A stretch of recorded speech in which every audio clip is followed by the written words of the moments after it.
Chapter 1 The Mockery of Seeking Kinship, A Glimpse Sign to Martial Arts. Humph, what a curious Iguelavine. Every Tom, Dick, and Harry comes dorm a familito clankinship. Itistra lollifable. You, wild brat, while I am still in a good mood, you had better scram quickly otherwise, do not blame me for being gun kind. A flamboyantly dressed woman's cold a young boy, who, despite his tattered clothing, bore a strikingly handsome face. Suming Ternetto Themidali Gedman beside the flamboyant woman and said in a deep voice, return Mamothers dependent. Themidali Gedman frowned slightly, clearly hesitating. At that moment, the flamboyant woman seized the dependent from Themon Shandan's machadidipisis with a loud crack. You. Suming's face flashed with anger. That pendant was the and keep sake left to him be his mother. You bastard, you don't even take a moment to look at yourself in the mirror. Yedio Derek Hamatoth ma familito seekinship? Pa! What a worthless thing. Even if I outrillary easily legitimateckled, yormrel ya ild thing head for a moment. Oh, I z, you must be hungry. With disdain, the flamboyant to England seated, before turning to Hermadan commanded, bring the left a verse from Wong Kesmeal for thys wild brat. The maid blinked in surprise. Wong Kai? Isn't that a dog? Suming furrowed disbrow ate the thought. Are you not Guangiat? The flamboyant to man barked angrily. The maid hurried le tourned to comply. After a brief moment, the maid returned holding a dog bowl filled with remnant softwood. Woof woof woof. From behind, a few barks echoed, protesting Wong Kes meal being taken away. The maid placed the dog bowl on the ground. With a low cough contempt, the flamboyant one said, you little bastard, come, eat. This is Sir Ward from. Suming's brows knit together in fury, his teeth grind in resentment. These women was clearly avanomasherpi. Why not simplices Haimawe instead of belying him so? To king a deep breath, Sum England seed out the middle league Edmund. How was keeping ish down and remaining silent. With us near, headern to leave. Howdery you barrack hiled behind me back. Just wait tuntil ideal with ya. Madam, listen Tomothy sewer foolish mistakes from my mouth. The sound soft their choral echoed behind him. Suming chikaled softly. Indeed, the middle league Edmund was his biologica father. Or other, Thephatheroff this buddy. It turns out hat Suming ways among Themini Uho ha traversed into another world. Duetto misalignment off Solin bought upon his arrival. Ha hadlin bedridden for 3 long years. His mother had taken care of him with utmost devotion during that time. Eventually, Sheffalil. In her finalments, she trusted Suming with Theja dependent, urging him to seek out this biologica father in Yunzhou City. To fulfill his mother's dying wish, Sumin endured countless hardships and finally arrived in Yunzhou City, searching for his father. And then, Thierlier scene folded. In truth, Suming had no expected his father tok knowledge him, as the man Wazel Sozan in la Woftma family. The Mafamala was connectedo thede putily drove hungry Wolfgang and held a respected to Yunzhou City. Suming was merely fulfilling his mother's long-held dream. Ma family, humph. Suming sneered, narrowing geyses, and spoke in a low voice. The humiliation of today shall be repaid 100-fold in the future. Gurgle, gurgle. Just then, a rumbly of thunder echoed. Summing, Ho had just made his bold proclamation, felt a flush creep across his cheeks. Hepatidizes to match and chuckled ruefully. I suppose this should first address my hunger. With that, Suming wandered a dameless la forworth. Hekam upon a vendor selling steamed buns. The vendor, upon seeing Suming's ragged appearance, immediately rushed out to drive him out. What beggar is this? Don't just stand the regit lost. You're a ruining me business. Suming frowned Berned Talif. Child, wait a moment. At that moment, a voice scowled out. Looking back, Suming saw Theonero Fanather steamed bunstall, an elderly man with gray hair. With kind eyes, the old man held out 3 bunstowing and said, Child, take these, eat. Suming accepted the buns gratefully, looking at the old man and saying, Thank you, sir. After bowing to the old man, headern to leave. Duetto his long journey, Suming wastra sedentatters, resembling Galadol beggar, which he arned him no sympathy. Hessup treef gain at a lapide tetempleened begin to devour the buns. Thuff the way were marabins, after days of hunger, Thitus did sweeter than the finnest delicacies. After finishing in Bun, Suming Savedthermaning Tuo, gazing Gupathesteriski, contemplating his future. He found himself in a world called Dayu Dynasty, in Yunzhou City. Yet, the Dayu Dynasty was on Thebring Kofcheas, plagued be Bonda Triumph of demons, embroiled in turmoil. His foremost task was to survive. Only by living could he uncover infinitepis abilities. The following day, Suming consumadanatherben. Token serve energy, heckerly du pin the crumbling template asleep. Bang! It was sunke ear how long he had slept when Agel sound abrupt lejalted heim awake. Suming hast I liga tupt a survey his surroundings. At the entrance ophthal, he discover a dam and cover red in blood. Suming's brow for out eating concern. After a moment's hesitation, he cautiously approached Dan nudged Theman. However, the man did not stir. Summoning Giscourage, Suming reached out in a moment's breath. To his relief, he found that Themon Hadelriada passed away. Suming will to Siofrili fand hesitated before searching Themon's body. Ultimately, he found Athard Bukan some scattered silver soins. Suming she art sword with joy as she carefully tucked Thecoins away. Hey thin pushed Theman aside and dreternedto thameplato examinethu Athard Buk. The Gale Blade Technique. Suming's pupils dilated with excitement. He understood that thighs was an ordinary world dight wasn't where a martial prowess reigned supreme. On his journey to Yunzhou City, he had witnessed 12 formidable warriors battling. Ono Fulm had collapsed a mountain with a single punch a scene of avert in his memory. This is indeed a manual for a blade technique. Suming spirit sword. He continued to peruse the book. Buzz. At that moment, a buzzing sound echoed in his mind. In the next instant, a thing golden to bolt appeared in his consciousness. Gale Blade Technique Beginner Level. Suming paused for a minute, then rejoiced, exclaiming, Ha! My golden finger has finally arrived.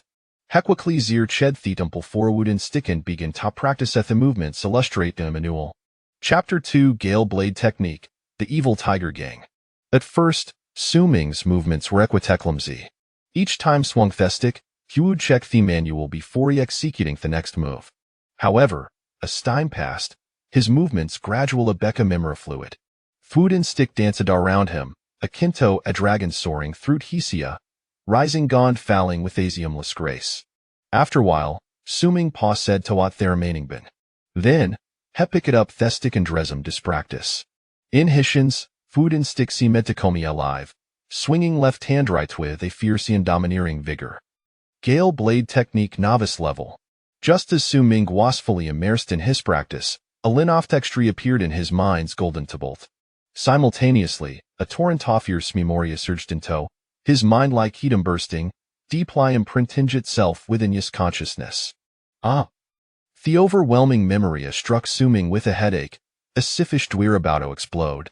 After what felt like eternity, the pain gradually subsided and disappeared.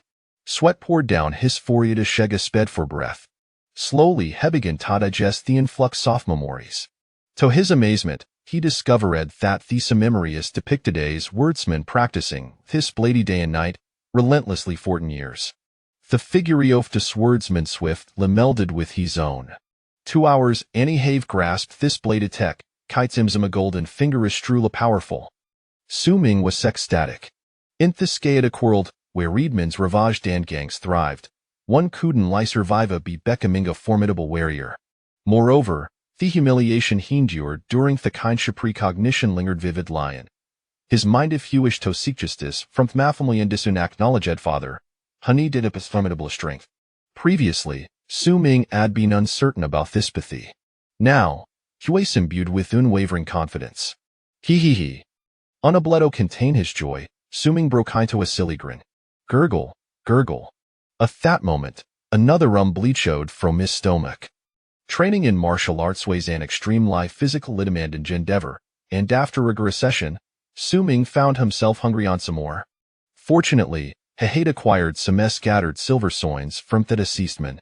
With a wooden stick in hand, Suming stepped outside, headed straight for the market, and made his way back to the old man's steamed bunstall. Fielder Lemon caught sight of Suming and was momentarily taken aback, but soon extended through and restored him, saying, Child, you must be hungry. Here, take it easy and eat quickly. Old sir, I have a comido purchase buns. Inist allow you for the bunsai previous In the secotic times, there are few like the old man will possess such kindness. Sumin grummage thruff hispaki tan produce eds mebro kinsilver coins, offering them to the old man. This. The old man was clear licer price at that Suming had silver, and after a brief pause, Hera retrieved a dozen mari buns from Stimmer and handed them, saying, Child, take these. Yet, headed no tree chowdo acto apt Suming scoins. Suming accepted Thebans, placid Thecoins and the counter, Anderned torn away. Famished, he began to eat a schwacht. Bethedemi Hera turned to thedai lapidate temple, heha devoured 3 white buns. Heso tout some water, drank, and then lay down in the temple, intending to rest before Suming isward practice. At that moment, a rustling sound and footsteps echoed. Suming furrowed his brow, looking gupto see 3 deterred, disheveled Bagarson Turing. A sin Zavigilancy rose within Suming a slowly stewed, gripping a wooden stick, and a sked in a deep voice, What do you want? What dowent? You little brat, you've a struck it, lucky with some measelverdo be boons. Hand over the silver and the buns, or else don't blame Vingrud. One off the beggars, noticing Suming Siouth, threatened him. Suming's brown it had tighterish positioned food and stick horizontally across hishest, replying sternly, In bro daylight, are you hourly attempting to rib me? Broad daylight? Inthistimes, even if we're to kill ya. What of it? Kid, if you know what's good for ya, just hand over the silver and when it spare your life. Thebe Garen the center spoke with arrogance. Suming to cold Lafand replied, The silver and bunser with 'em. If you haveth the ability, then comey and take them. TSK, you crack 'em up, wielding gamma stick, you think you can intimidate us? You trilliarium using, kid. Doi you believeth it with just that stick, you can do anythingtus? The beggar, seeing Sumingstance, couldn't help but burst into mocking laughter. Ha ha ha. Theather Twabi Garsh joined in laughter as well. Suming remained steadfast with his stick, saying nothing, his gaze fikedden tintly on the trio. Seeing that Suming refused toiled, Thethri appared to Lozathir patience. Take him down. Theli drove Tbigars roared, charging toward Suming.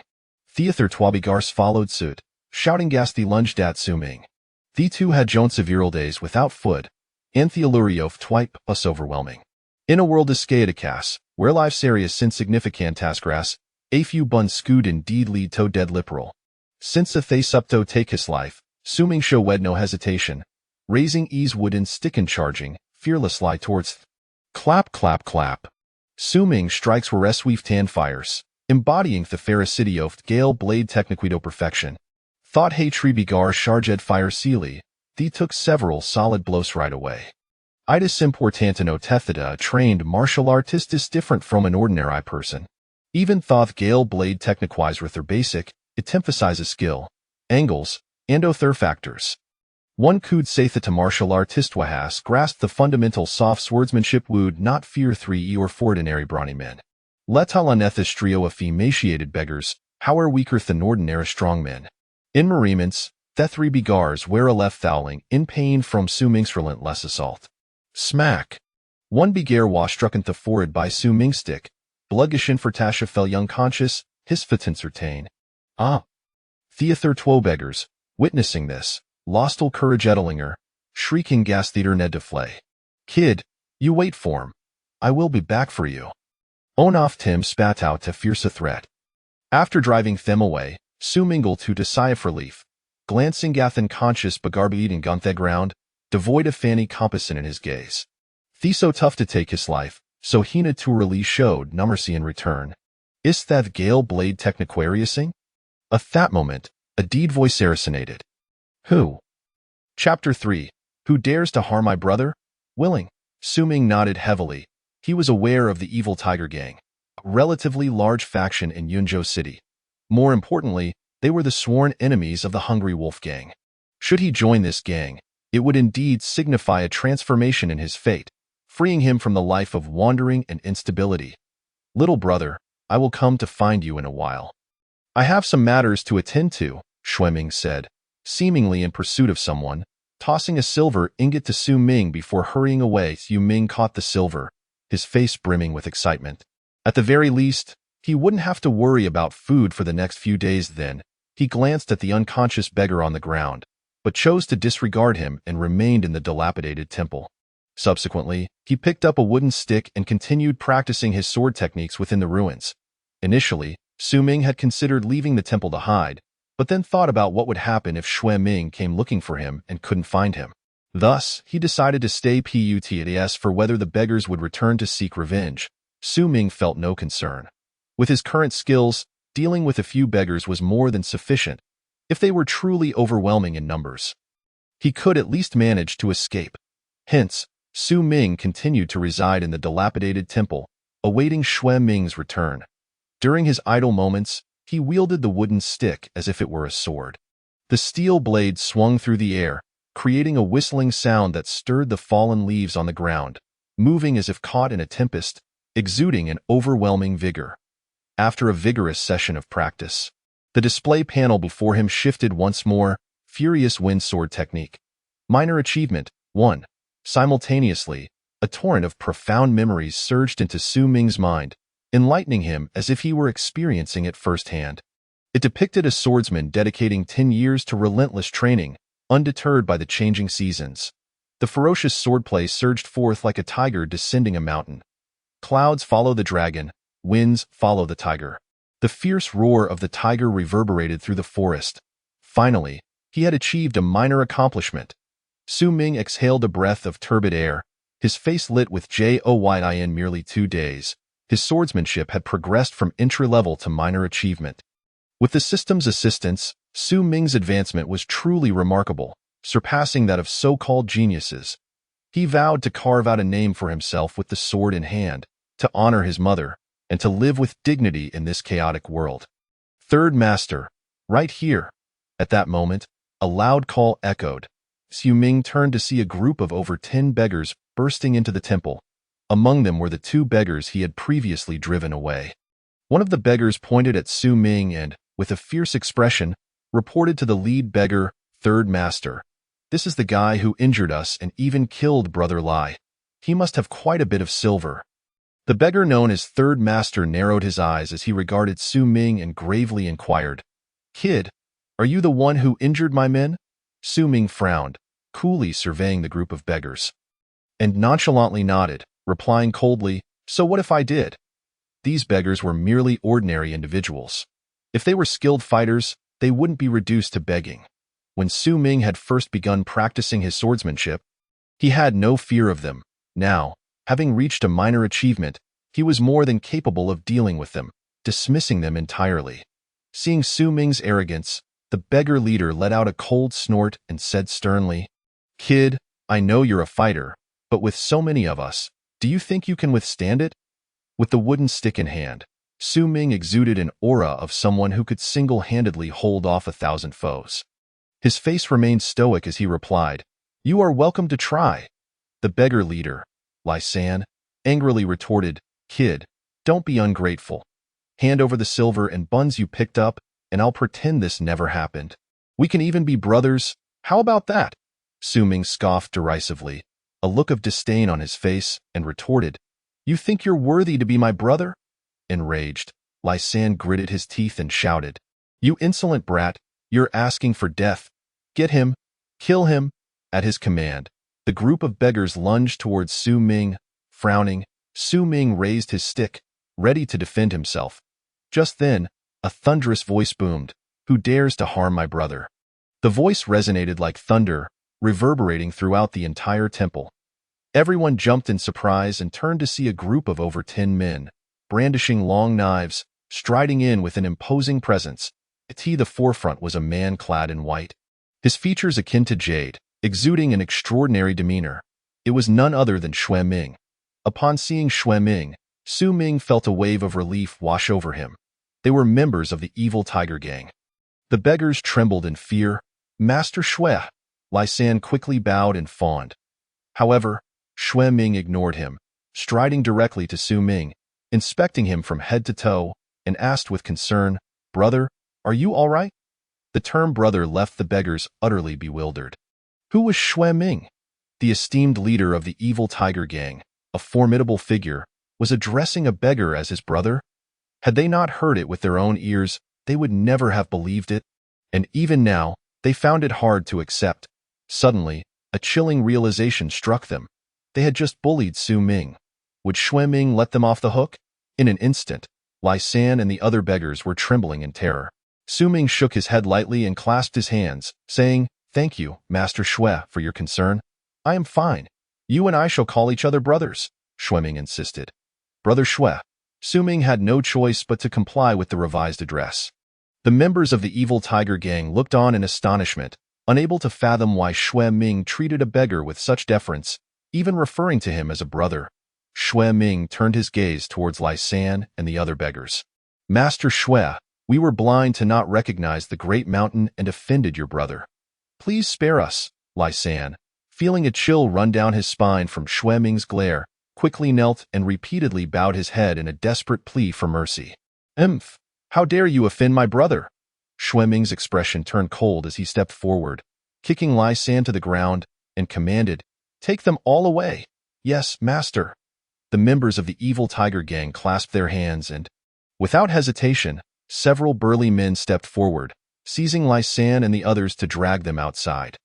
"Master Xue, spare us, Master Xue, I was wrong. I was blind. I'm sorry." The beggars cried out in terror, but the burly men paid them no heed. The air soon filled with agonizing screams from outside. Su Ming was not surprised. It was to be expected in the world of gangs. One must be ruthless. "Brother Su, let us go." Xue Ming chuckled lightly. Extending his right hand in a gesture of invitation, Su Ming nodded and followed Xue Ming and the others as they departed. Chapter 4. Provocation. Initial payment. The entirety of Yunzhou City is divided into an inner city and an outer city. The inner city serves as the residence for officials and nobility, while the outer city is further divided into 4 districts: east, west, north, and south.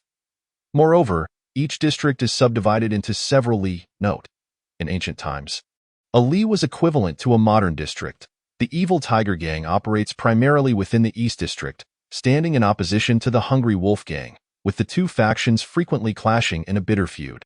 Su Ming, following Xue Ming, arrived at a place known as Longfeng Street in Fengmingli. The evil tiger gang has a branch in Fengmingli and a stronghold on Longfeng Street, with each stronghold overseen by a xiangzhu head. Xue Ming serves as the xiangzhu of the evil tiger gang on Longfeng Street. Under Xue Ming's guidance, Su Ming entered the small courtyard of the evil tiger gang's stronghold. Xue Ming first ensured Su Ming enjoyed a comforting hot bath, followed by a lavish feast at the Drunken Fragrance Tower. Furthermore, he even arranged for a separate small courtyard for Su Ming to reside in. It was evident that Xue Ming held Su Ming in high regard. Su Ming, in turn, respected Xue Ming, the one who had altered his destiny, treating him as an elder brother. The following day, Su Ming arrived at the stronghold for morning roll called. By then, several members of the evil tiger gang were already waiting in the courtyard. As Su Ming entered, he sought a quiet spot to sit. At that moment, a tall, lanky youth with protruding front teeth resembling a rat entered. Clad in gray attire, the youth bore a golden tiger embroidered on his chest. In recent days, Su Ming had gained a basic understanding of the evil tiger gang's structure. By observing the color of their clothing, one could discern their rank. For instance, the gray-clad youth before him was merely a lowly lackey. Naturally, Su Ming was in the same position. Above them were those clad in black, who served as leaders, and those in white, who were the xiangzhu. The buck-toothed youth approached Su Ming and grinned. "You're the new guy." "Su Ming, right?" Uncertain of the youth's intentions, Su Ming nodded slightly. The youth continued, "I heard you were once a stinky beggar." Su Ming's brows furrowed in response. He now realized this fellow was merely seeking attention, attempting to belittle the newcomer. Sure enough, laughter erupted from the crowd. Su Ming frowned, slowly rising to his feet. Narrowing his eyes, he coldly regarded the buck-toothed youth and retorted, "If I was indeed that stinky. It seems a foul rat is here letting out a stench." Silence. The courtyard was suddenly enveloped in a deathly stillness. The sound of a falling needle could be heard. Everyone gazed at Su Ming with wide eyes, their faces etched with disbelief. They had not anticipated that Su Ming, a mere newcomer, would be so resolute. You seek death.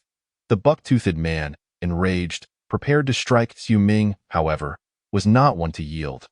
His hand rested firmly on the steel blade, ready to respond without mercy should the buck-toothed man dare to make a move. Since joining the gang, Xu Ming had resolved to be ruthless. In this chaotic world, everything required a fight. Only through sheer determination could one survive. What are you doing? At that moment, a deep voice called out. The crowd turned to see four figures clad in black enter. These four were the leaders of the Xiangkou from Changfeng Street. Just wait. The buck-toothed man snorted coldly and turned to leave. Xu Ming paid him no mind. After a brief interval, Xue Ming arrived. Looking at the crowd, he proclaimed, "Brothers, it is time to collect the protection fees." "Off you go." "Yes, Xiang Zhu." The crowd clasped their hands in acknowledgement. The so-called protection fee was simply a form of extortion. At the beginning of each month, various gangs would collect protection money from the common folk. Hence its name. Lu Feng, Zhang Hai, you two will team up with Xu Ming to handle the collection on Willow Tree Street. Xue Ming instructed. "Yes, Xiang Zhu." The two youths in gray responded with a bow. Subsequently, the group exited Xiangkou and proceeded to their designated streets. "Xiao Su, don't take it to heart. That Wu Hong is just a lunatic. Avoid him when you can, and don't stoop to his level," Lu Feng said, draping an arm around Xu Ming's shoulder. "Indeed, ignore him," Zhang Hai added. I hope for your continued guidance, brothers." Xu Ming smiled faintly. We are all brothers. No need to worry." Zhang Hai grinned widely. Thereafter, Lu Feng and Zhang Hai elaborated on some rules within the Evil Tiger Gang. As they spoke, they arrived at Willow Tree Street. Lu Feng and Zhang Hai began collecting protection fees from the residents along the street. Although Xu Ming felt a twinge of guilt, he was swept along by the current, compelled to collect the fees as well. Before long, he reached a familiar stall. "Grandpa Wang," Xu Ming called out. The elderly man paused momentarily, then, upon recognizing Xu Ming, exclaimed in astonishment, "You are that little beggar?" "You, Grandpa Wang?" "It's me." Xu Ming nodded. The old man clicked his tongue in wonder. "I never expected you to have joined the Evil Tiger Gang." Not far away, another man selling steamed buns looked utterly bewildered. He could hardly fathom that the little beggar from that day had become a member of the Evil Tiger Gang.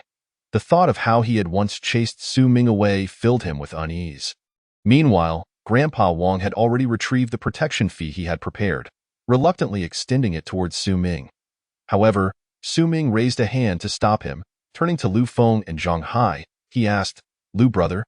"Zhang brother, Grandpa Wang has shown me great kindness. Might we waive his protection fee?" Zhang Hai grinned. "This is a trivial matter. Xiao Su, you can decide." Yes, we can make up for it elsewhere," Lu Feng added nonchalantly. "Thank you, brothers." Xu Ming bowed to them, then turned to Grandpa Wang, smiling. "From now on, your protection fee is waived. Thank you. The old man beamed with joy in these tumultuous times, with bandits rampant and chaos reigning. The lives of the common folk were already fraught with hardship. The monthly protection fees imposed by the gangs were a considerable burden. Xu Ming's decision to exempt Grandpa Wang from the fee filled the old man with immense gratitude. He could hardly believe that a small act of kindness from long ago would yield such a significant reward. Yet, Xu Ming felt a touch of helplessness. The protection fees were nothing more than a coercive imposition by the gangs. An unjust burden that should not exist. Now, simply by relieving Grandpa Wang of his payment, the old man regarded him with reverence. What a wretched world this is, Xu Ming cursed inwardly, turning towards another steamed bun stall. His expression stern as he declared, "Time to pay the protection fee." The vendor's face twitched, a forced smile spreading across his lips as he hurriedly produced the coins. "You're short." Xu Ming weighed the coins in his hand. His voice cold. The vendor's smile froze and he stammered, "Sir, isn't the protection fee always 10 coins? How could it possibly be short? It's gone up. Is that a problem?" Xu Ming narrowed his eyes. His tone grave. Chapter 5. Mastery of the Blade, the Traitor. The vendor knew full well that Xu Ming was targeting him, yet he had no choice. Reluctantly, he pulled out another 10 coins and handed them to Xu Ming. All the while wearing a forced grin, Xu Ming accepted the coins and departed with Lu Feng and Zhang Hai. The vendor watched Xu Ming's retreating figure, his expression one of despair. He never imagined that the little beggar would transform into a member of the evil Tiger Gang. Now, the protection fees would inevitably increase by 10 coins. Regret coursed through him. Had he known this day would come, he would have treated Su Ming with kindness, like Grandpa Wong, rather than chasing him away. After collecting the protection fees, Su Ming returned to his small courtyard to practice his blade techniques. In recent days, he had gleaned some insights into the training of martial artists. Practitioners were divided into those who cultivated internal and external methods. To enhance one's combat strength, one must master both. Blade techniques fell under external cultivation, which was further categorized into entry-level, minor mastery, major mastery, and perfection. Once one achieved perfection in blade techniques, they would develop a blade aura. Even Xue Ming had yet to attain this. Within the evil Tiger Gang, only those who were promoted to leaders could access internal cultivation methods. This had become Su Ming's next goal in the days that followed. Su Ming remained diligent. With the support of the system, his blade techniques steadily improved. Time flew by, and half a month passed in the blink of an eye. One day, Su Ming's mind resonated with a familiar vibration. The wind blade technique. Major mastery. In just half a month, Su Ming had achieved major mastery in his blade techniques, rivaling those so-called geniuses. Elated, he felt a rush of joy. Just then, a series of knocks echoed from outside the door. "Xiao Su, it's us. Open up." Lu Feng's voice rang out. Su Ming wiped the sweat from his brow, sheathed his steel blade, and approached the door. Upon opening it, he found Lu Feng and Zhang Hai standing outside. "Xiao Su, is there something up?" Zhang Hai asked, his expression mischievous as he looked at Su Ming. Su Ming felt perplexed. Unsure why both Zhang Hai and Lu Feng wore such lewd grins, yet he shook his head. Zhang Hai leaned closer, chuckling. "Xiao Su, let us go to the Spring Breeze Pavilion to listen to some tunes." The Spring Breeze Pavilion was a place of entertainment. Although primarily a venue for music and tea, it also engaged in some dubious dealings. Just as Su Ming was about to respond, Zhang Hai interrupted him, pulling him along as they headed outside, saying, "Oh, Xiao Su, while practicing is important, one must also take time to relax. It is all about balance, right? Xiao Su, you're still a virgin. Tonight, Brother Zhang will show you what it means to be a man." Zhang Hai grinned widely. Su Ming felt a sense of helplessness as he was dragged out the door, heading straight for the Spring Breeze Pavilion. Upon their arrival, the matron had already come to greet them, playfully patting Zhang Hai's broad chest, grinning. "Zhang, it's been ages since you last came. Little Tao Hong has been longing for you." "Ha ha, splendid." Zhang Hai laughed, his grin stretching from ear to ear, and said to the matron, "Today's main event isn't us, but our brother Su Ming." The matron turned her gaze to Su Ming, smiling. "This gentleman looks quite gallant. I shall ensure that you, Sir Su, are thoroughly satisfied tonight." Su Ming offered an awkward smile. The overwhelming scent of cheap perfume assailed his senses, leaving him somewhat uncomfortable. Soon after, the trio ascended to the second floor of the pavilion. A number of flamboyantly dressed young women approached. Just then, a tall, gangly buck-toothed man also made his way up the stairs. This buck-toothed man was none other than Wu Hong. He stepped forward and abruptly seized the girl who was about to sit beside Su Ming, saying in a deep voice, "Tonight, the Red Luan girl is mine." With that, Wu Hong cast a challenging glance at Su Ming. Zhang Hai's brows furrowed deeply as he replied, his tone serious. "Wu Hong, there ought to be some order to this. Not satisfied? Come, if you can defeat me and take my blade, I'll let you have the Red Luan girl." Wu Hong sneered menacingly. "You?" Zhang Hai fumed with rage. Lu Feng quickly intervened, grabbing Zhang Hai and shaking his head slightly. Then, Lu Feng urged Zhang Hai and Su Ming to leave. With Wu Hong's disruption, they had lost all interest. In the future, avoid me," Wu Hong scoffed. Su Ming's brow furrowed at his words, while Zhang Hai and Lu Feng guided him out. Once outside the Spring Breeze Pavilion, Lu Feng grinned. "Old Zhang, Xiao Su, bear with it. I've heard that Wu Hong has already mastered his blade techniques to minor mastery and is close to major mastery. It's best we don't provoke him. Damn it." Though Zhang Hai harbored a sense of dissatisfaction, he could not help but curse under his breath. With no other choice, the three of them dragged Su Ming to another tavern, where they indulged in copious amounts of drink and food. After a raucous feast, Su Ming returned home. The following day, he went to Xiangkou to report for duty. Shortly thereafter, a figure clad in white, Xue Ming, approached with a grim expression and spoke in a deep voice. "Gentlemen, our evil tiger gang has encountered a traitor named Gouda, who has stolen our secrets. According to reliable sources, Gouda has fled to Changfeng Street. Today, we shall patrol the streets to capture this scoundrel." "Yes, Chief," everyone responded in unison. Soon after, under Gouda's command, the group split into small teams, searching for his whereabouts along the main thoroughfare of Changfeng Street. Su Ming teamed up with Lu Feng and Zhang Hai. The three wandered aimlessly down the street. Zhang Hai remarked with a grin, "I heard Gouda has mastered his knife skills. We must avoid encountering him, or we three shall surely meet our demise." "Indeed," Lu Feng chimed in, also grinning. "Mastered his knife skills?"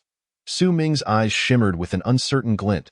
As they conversed and laughed, they arrived at an alley. "There's a scent of blood. Be cautious," Lu Feng warned. They were all taken aback. Lu Feng then twitched his nose and moved forward. The trio reached the front of a house, only to find the door-fur Xue Ming retrieved 3 weathered tomes from a chest. Su Ming's heart raced wildly as he lowered his gaze to the 3 texts. The Demonic Tiger Swallowing Heaven Technique, the Demonic Monkey Body Refinement Technique, the Mighty Barbarian Bull Technique. Chapter 7. Inner Cultivation Methods. "Brother Xue, I shall choose the Demonic Tiger Swallowing Heaven Technique," Su Ming declared, pointing to the tome on the far left. Xue Ming handed the tome to Su Ming and instructed, "Brother Su, you may take it home to transcribe a copy. But remember, it must not be shared with others." "I understand." Su Ming nodded affirmatively. Subsequently, Xue Ming had someone bring forth 100 taels of silver and handed it to Su Ming. After receiving the silver, Su Ming stood to bid farewell to Xue Ming. Once outside the courtyard, Qin Feng and the other 3 leaders approached, offering polite hand gestures. "Congratulations, Brother Su." Su Ming returned their greetings. "Brother Su, tonight we shall celebrate your promotion at Huixiang Tower." Qin Feng grinned. Su Ming nodded, saying, "Very well, tonight, the meal is on me." The 4 of them burst into hearty laughter. They then dispersed, each attending to their own affairs. "Congratulations, Leader Su." The others also offered their hand gestures in salute. Among them, Lu Feng and Zhang Hai exchanged glances, their expressions complex as they looked at Su Ming, yet they dared not act out of line, merely saluting him with congratulations. At this moment, their hearts were filled with unease. Of course, the most disheartened was Wu Hong. He had never anticipated that in just over half a month, Su Ming would achieve such mastery in his swordsmanship. The thought of having previously provoked Su Ming filled him with trepidation. Had he truly engaged in conflict with Su Ming back then, he would undoubtedly have been no match for him. "Brothers, please rise." Su Ming's voice was calm yet carried an undeniable authority. Everyone promptly stood. Su Ming approached Lu Feng and Zhang Hai, who hurriedly lowered their heads. Amused, Su Ming remarked, "Why do you 2 not recognize me? I shall treat you both to a feast someday." Lu Feng and Zhang Hai, filled with joy, looked at Su Ming with excitement, nodding fervently. Those nearby watched with envy, aware that Lu Feng and Zhang Hai were likely to rise in status due to their association with Su Ming. Regret filled their hearts as they lamented not having been closer to Su Ming in the past to share in his success. Yet, they too felt disheartened, for who could have predicted that just over half a month ago, Su Ming was merely a beggar, and now he had ascended to a position of leadership among them. Su Ming turned to Zhang Hai, saying, "Brother Zhang, hurry and tend to your injuries." "All right, thank you, leader," Zhang Hai responded gratefully. With that, Su Ming left the fragrant courtyard, intending to return home to study the Demonic Tiger Swallowing Heaven Technique. However, just a few steps outside, a voice called out from behind. "Leader Su, wait." Su Ming halted and turned to find it was none other than Wu Hong who had caught up to him. Wu Hong jogged over, wearing a fawning expression, and awkwardly chuckled. "Leader Su, I was in the wrong before. I failed to recognize your greatness and inadvertently offended you. I implore you to forgive my ignorance. And I would like to invite you to a banquet tomorrow. Please, grant me this favor." "Humph, in the future, keep your distance from me," Su Ming retorted, turning on his heel and walking away, leaving Wu Hong standing there in a daze. Filled with regret, he wished he could slap himself for having acted so rashly, challenging someone like Su Ming. Now that Su Ming had risen to leadership and mastered his swordsmanship, if he chose to make things difficult for Wu Hong in the future, it would be a perilous situation for him. Wu Hong was overwhelmed with regret and despair. Meanwhile, Su Ming had returned to his modest dwelling. He began his practice of the inner cultivation method.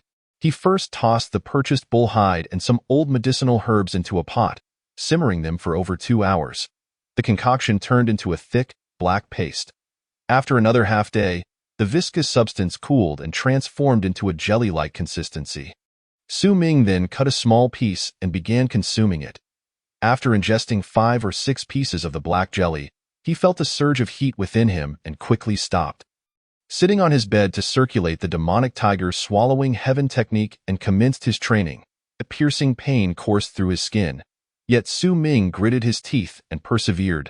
Time passed. And soon he was drenched in sweat. He opened his eyes, gasping for breath, noticing a sticky layer of substance covering his skin, accompanied by an unpleasant odor. Rising, he took a bath. After washing, his skin glimmered with a metallic sheen. Exhaling a breath of stale air, Su Ming's face lit up with excitement as he murmured, "I've entered the intra-level of the skin refinement stage. It is finally accomplished." The state of skin refinement merely signifies a slight enhancement in strength compared to an ordinary individual, accompanied by a greater degree of durability. Moreover, the skin possesses a toughness akin to that of cowhide, rendering it remarkably resilient. Were it not for those trained in martial arts, it would be nearly impossible to breach such a formidable defense. Su Ming expressed his astonishment, exclaiming that the internal training techniques indeed possess miraculous effects, capable of augmenting one's physical capabilities. In a confrontation between two martial artists, one who has practiced internal training techniques and one who has not, initially, their skills may appear evenly matched. However, as time passes, the untrained individual would find themselves unable to withstand the other's prowess. It is only through the harmonious cultivation of both internal and external skills that one can truly enhance their combat strength. In the days that followed, Su Ming did not allow himself a moment of respite.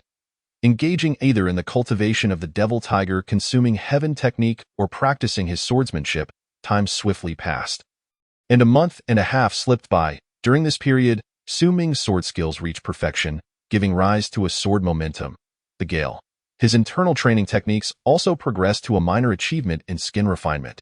On the following day, at the appointed hour, upon arriving at the fragrant courtyard, Su Ming was greeted by a cacophony of voices. Upon closer inspection, he noticed a crowd gathered around Wu Hong, engaged in some unknown activity. Lu Feng and Zhang Hai hurriedly approached him. "Captain Su, that scoundrel Wu Hong has struck it lucky, rescuing a noble, and has received guidance on a certain internal training technique." Lu Feng whispered. Su Ming's brow furrowed slightly. Yet he paid it little heed. Even if he is formidable and blessed with luck, can it surpass the enhancement bestowed upon me by the golden pavilion in my mind? Just as he was about to depart, Wu Hong approached, a smug smile adorning his face. "Captain Su, how have you been? Who would have thought I would attain this day?" Su Ming scoffed, dismissing him as he strode toward the house, as expected. During the roll call, Xueming announced that Wu Hong had also been promoted to captain. "Brother Su, please wait," Xueming called out as Yu Ming followed him into the room. Xueming inquired with a smile, "Brother Su, has your training been smooth these days?" Su Ming nodded, responding, "Indeed, very smooth. Let us celebrate with wine tonight," Xueming suggested. Yu Ming agreed. "All right, I shall treat." "Ha ha ha, splendid," Xueming laughed heartily. After exchanging pleasantries for a while, Su Ming rose to leave the fragrant courtyard, intending to return home for further training. As he walked past a narrow alley, he heard raised voices. Hesitating momentarily, he ventured into the alley, only to find Wu Hong berating Lu Feng and Zhang Hai. Upon seeing Su Ming approach, Wu Hong raised his hand and struck Zhang Hai across the face, angrily declaring, "You insufferable wretch, daring to slack off." Su Ming hastened forward, his expression darkening. Wu Hong, seeking to provoke, remarked, "Brother Su, I am merely teaching these two a lesson." But before he could finish, a resounding slap landed on his face. "You scoundrel!" Wu Hong roared, drawing his long knife from his waist, ready to attack. "Try it if you dare." Su Ming replied coldly. Wu Hong halted mid-draw, gritting his teeth. Surname Su, we shall see with that. He turned on his heel and departed. Thank you, my lord. Zhang Hai and Lu Feng quickly clasped their hands in gratitude. Su Ming sighed. I apologize for the trouble you faced. They were well aware that Wu Hong's ire was aimed at Su Ming, not them. We do not feel wronged, Zhang Hai and Lu Feng insisted. Come, I shall treat you both to drinks, Su Ming said, pulling them along. Thank you, my lord. Lu Feng and Zhang Hai grinned. Su Ming's decision to treat them stemmed from his concern for their safety. As Wu Hong harbored resentment, should he ambush them while they patrolled the streets, they would likely find themselves defenseless. After accompanying them for drinks and ensuring their safe return home, Su Ming made his way back to his own residence. However, as he walked past a certain house, he was startled by the sounds of wailing. Following the noise, he witnessed Wu Hong emerge. The remaining 3 leaders wore furrowed brows, equally perplexed as to who had slain Wu Hong. After all, mastery of swordsmanship could be achieved through mere time and practice, yet the attainment of perfect technique required innate comprehension. Some individuals languish their entire lives at the threshold of mastery, unable to transcend into the realm of true skill. Xue Ming, having immersed himself in swordplay for years, had yet to reach this pinnacle, illustrating just how formidable this challenge truly was. A masterful sword technique in Yunzhou City was regarded as a figure of great renown. After a lengthy discussion, none could ascertain the identity of Wu Hong's murderer. They simply assumed that Wu Hong, having committed numerous wrongs, had provoked the ire of the chivalrous, leading to his demise. Conversely, Su Ming, the one who had executed Wu Hong, reaped a bounty of silver for his actions. In secret, he procured some raw cowhide to commence his training anew. Time slipped by, and over a month had elapsed. During this period, Su Ming's internal cultivation had reached the consummate level of skin tempering, with only a mere step remaining before he could break through to the blood qi realm. One day, after the morning roll call, Lu Feng and Zhang Hai approached Su Ming. Lu Feng grinned broadly and inquired, Sir, is there something amiss? Su Ming paused momentarily, then shook his head, replying, Not particularly. Lu Feng's eyes sparkled with excitement as he suggested, How about we visit the brothel to enjoy some music? Ever since Su Ming's elevation to leadership, he had been engrossed in his training, neglecting social interactions. Lu Feng and Zhang Hai, fearing they might drift apart, took the initiative to invite him. Su Ming, understanding their intentions, nodded in agreement, saying, Let us go. Excellent. Your generosity is greatly appreciated. Lu Feng and Zhang Hai exclaimed with delight, promptly gesturing for him to lead the way. Now that Su Ming's status had changed, with his swordplay reaching mastery, it was merely a matter of time before he ascended to the rank of incense master. The two, relieved that Su Ming acknowledged them, felt a sense of reassurance. Soon, the trio arrived at Chunfeng Pavilion. The matron greeted them with enthusiasm, smiling as she said, Leader Su, your skills are truly remarkable. Please, do come upstairs. The ladies will be with you shortly. Hurry, bring forth the fine wine and delicacies. Lu Feng playfully patted the matron on the rear, eliciting a flirtatious glance from her that sent a shiver down Su Ming's spine. Once seated, it wasn't long before a group of elegantly adorned women approached. Among them, Hong Luan spotted Su Ming in his black attire, her eyes lighting up as she hurried over, swaying her delicate waist. However, before she could reach him, Su Ming's expression hardened as he intoned, Leave. Hong Luan froze, forcing a smile as she stammered, Sir Su, leave. Su Ming reiterated coolly, Did you not hear? Sir Su told you to leave. Are your ears deaf? Zhang Hai interjected, well aware of the tension between Su Ming and Hong Luan. On that fateful day, Hong Luan had intended to approach Su Ming, but upon Wu Hong's arrival, she had chosen to embrace him instead. Though Su Ming had no desire to quarrel with a woman of ill repute, he found the situation distasteful, akin to a toad crawling on one's foot, harmless yet bothersome. Quickly, leave, urged the matron, waving her hand. Reluctantly, Hong Luan turned to depart, casting lingering glances back, clearly regretting her previous choices. Had she possessed but a modicum of foresight, she would have followed Su Ming that day and avoided her current predicament. Yet, regrets were futile. She had chosen her path and must now face the consequences. With news of Wu Hong's recent demise, Her support had vanished, and now, having offended Su Ming, her future appeared bleak. But alas, one reaps what one sows. Meanwhile, Su Ming, Lu Feng, and Zhang Hai indulged in a feast at Chunfeng Pavilion. After satiating their appetites, Su Ming returned home to practice. Ultimately, he could rely solely on himself. He was determined to carve out a name for himself amidst the chaos of the world, compelling his unworthy father to regret his past actions. Thus, he devoted himself diligently to his training. One day, Su Ming spent the entire day cultivating. As night fell, he made his way to the fragrant courtyard, for it was his turn to stand watch.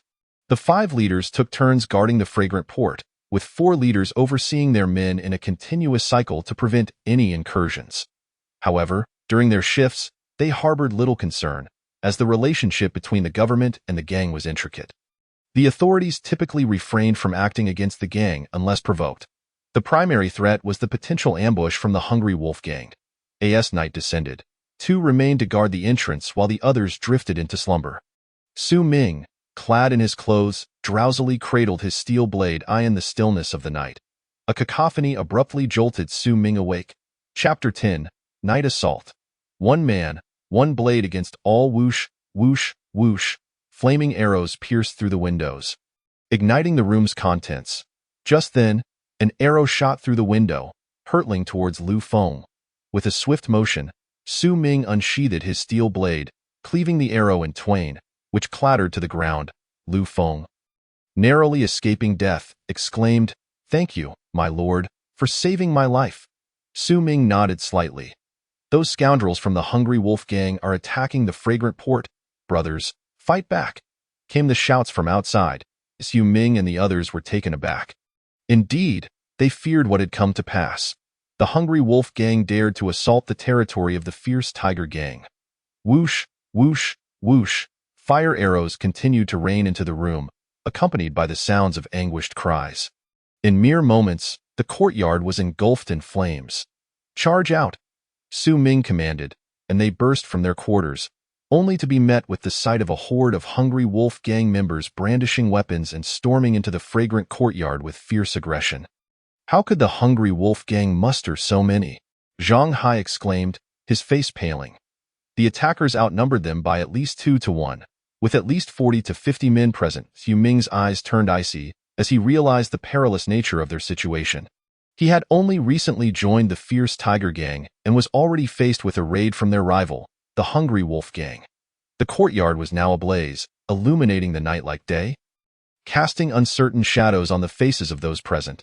The clamor of battle echoed chaotically as the fierce Tiger gang's defenders, barely 20 in number, had already suffered 5 or 6 casualties from the initial volley of arrows. This left only a handful capable of fighting back against the Hungry Wolf gang's overwhelming numbers. "Lay down your weapons. Those who surrender shall not be harmed," shouted the leader of the Hungry Wolf gang as they encircled the remaining members of the fierce Tiger gang. Despite their trepidation, none of the remaining 10 or so fighters were willing to yield. "We shall never surrender," Su Ming declared, raising his blade defiantly. "Never surrender," echoed the remaining members of the fierce Tiger gang. The leader of the Hungry Wolf gang, his expression cold, declared, "If you seek death, then we shall oblige. Attack." As his words fell, the thugs surged forward, blades drawn, toward the remaining members of the fierce Tiger gang. Among them, a fearsome bald man wielded a spiked club, charging directly at Su Ming with brutal intent. The force behind his swing was tremendous. Should it connect, Su Ming would surely be reduced to pulp. However, the bald man never got the chance. A flash of steel illuminated the night as Su Ming's blade found its mark. The muscular thug froze in shock, and in the next heartbeat, a crimson line appeared across his throat, spraying blood. His eyes widened in disbelief before he collapsed lifelessly to the ground. The scene unfolded too swiftly for anyone to react, and no one anticipated that this formidable thug would fall to Su Ming's blade in a single stroke. Without hesitation, Su Ming plunged into the fray, his blade dancing like a tempest. Another head soared into the air, blood splattering the ground as the headless corpse crashed down. Su Ming continued to weave through the chaos, his long blade sweeping through the throng with the ferocity of a gale, leaving a trail of devastation in his wake. In mere moments, 5 or 6 members of the Hungry Wolf gang lay slain at his feet. The suddenness of the spectacle left everyone momentarily paralyzed. A masterful sword technique. Be cautious. A leader of the evil dog gang detected a clue and shouted in terror. It was evident that Su Ming, like a ferocious tiger plunging into a flock of sheep, wielded his long knife with a flurry of strikes, creating an impenetrable dance of blades. Wherever he passed, the air was filled with the sounds of anguished cries and wails. A blood-soaked tempest raged on, with severed limbs and dismembered bodies flying in disarray. The members of the evil tiger gang, witnessing Su Ming's formidable prowess as he swiftly dispatched several skilled fighters from the Hungry Wolf gang, were instantly invigorated, brandishing their long knives and joining the fray. In an instant, the members of the Hungry Wolf gang were left in a state of bewilderment, their hearts gripped by fear. "Stop him! Stop him!" roared one of the leaders of the evil dog gang as he charged towards Su Ming, followed closely by 2 other leaders. The ordinary henchmen, merely skilled in basic punches and kicks, had only reached a modest proficiency in their techniques, enough to be considered as leaders. Yet Su Ming, with his mastery of the blade, was an unstoppable force amidst the crowd, facing no equal. Moreover, his true prowess had already transcended into a realm of mastery. However, it was not the right moment to reveal too much. Yet, these assailants found themselves utterly incapable of defending against his onslaught. Unperturbed by the attacks from the 3 leaders of the Hungry Wolf gang, Su Ming bellowed fiercely and charged forward, his long knife flickering like a dragon extending its claws, causing the 3 leaders to retreat in disarray. Ha ha ha! The members of the evil tiger gang, witnessing Su Ming's valor, felt a surge of confidence, their blades dancing with renewed fervor, forcing the remaining leader of the Hungry Wolf gang to retreat step by step. The members of the Hungry Wolf gang, astonished by Su Ming's ferocity, stood agape, yet filled with excitement. They yelled and surged towards the enemy. In that moment, despite their numerical superiority, the Hungry Wolf gang found themselves at a disadvantage, as Su Ming, with sheer determination, had turned the tide of battle. His long knife, akin to a silver dragon, soared through the air, making it exceedingly difficult for the 3 leaders of the Hungry Wolf gang to defend themselves. With each clash, their hearts sank deeper. Realizing that the evil tiger gang had such a formidable figure, they had heard whispers of Su Ming's mastery of the blade prior to their arrival, which prompted them to deploy 3 leaders, one of whom was also a master of the blade. Yet, facing a single opponent, they found themselves completely outmatched. This revelation left them utterly flabbergasted and terrified. The intelligence they had received was flawed. Not only had Su Ming mastered the blade, but he had also reached the pinnacle of physical conditioning. Retreat! Retreat! One of the leaders, sensing the dire situation, shrieked in horror. If Su Ming were merely a master of the blade without the cultivation of inner strength, he would not be able to withstand their assault for long.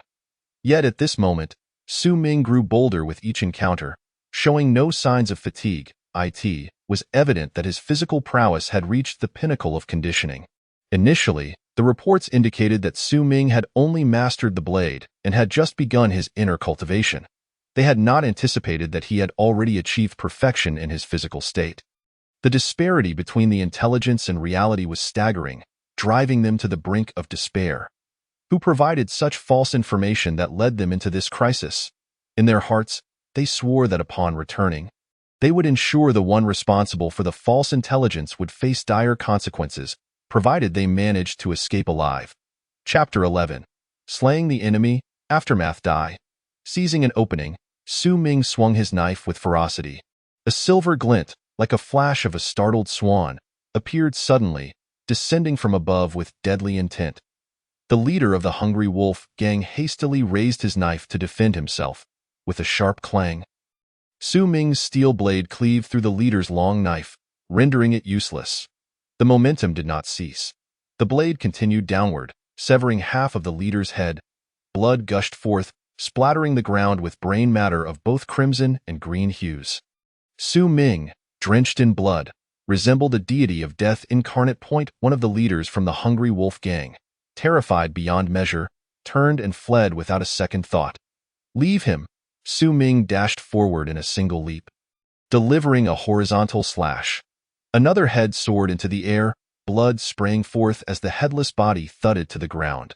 With 2 leaders slain, the remaining members of the Hungry Wolf gang were utterly paralyzed with fear. Ah, 2 leaders are dead. Run for your lives.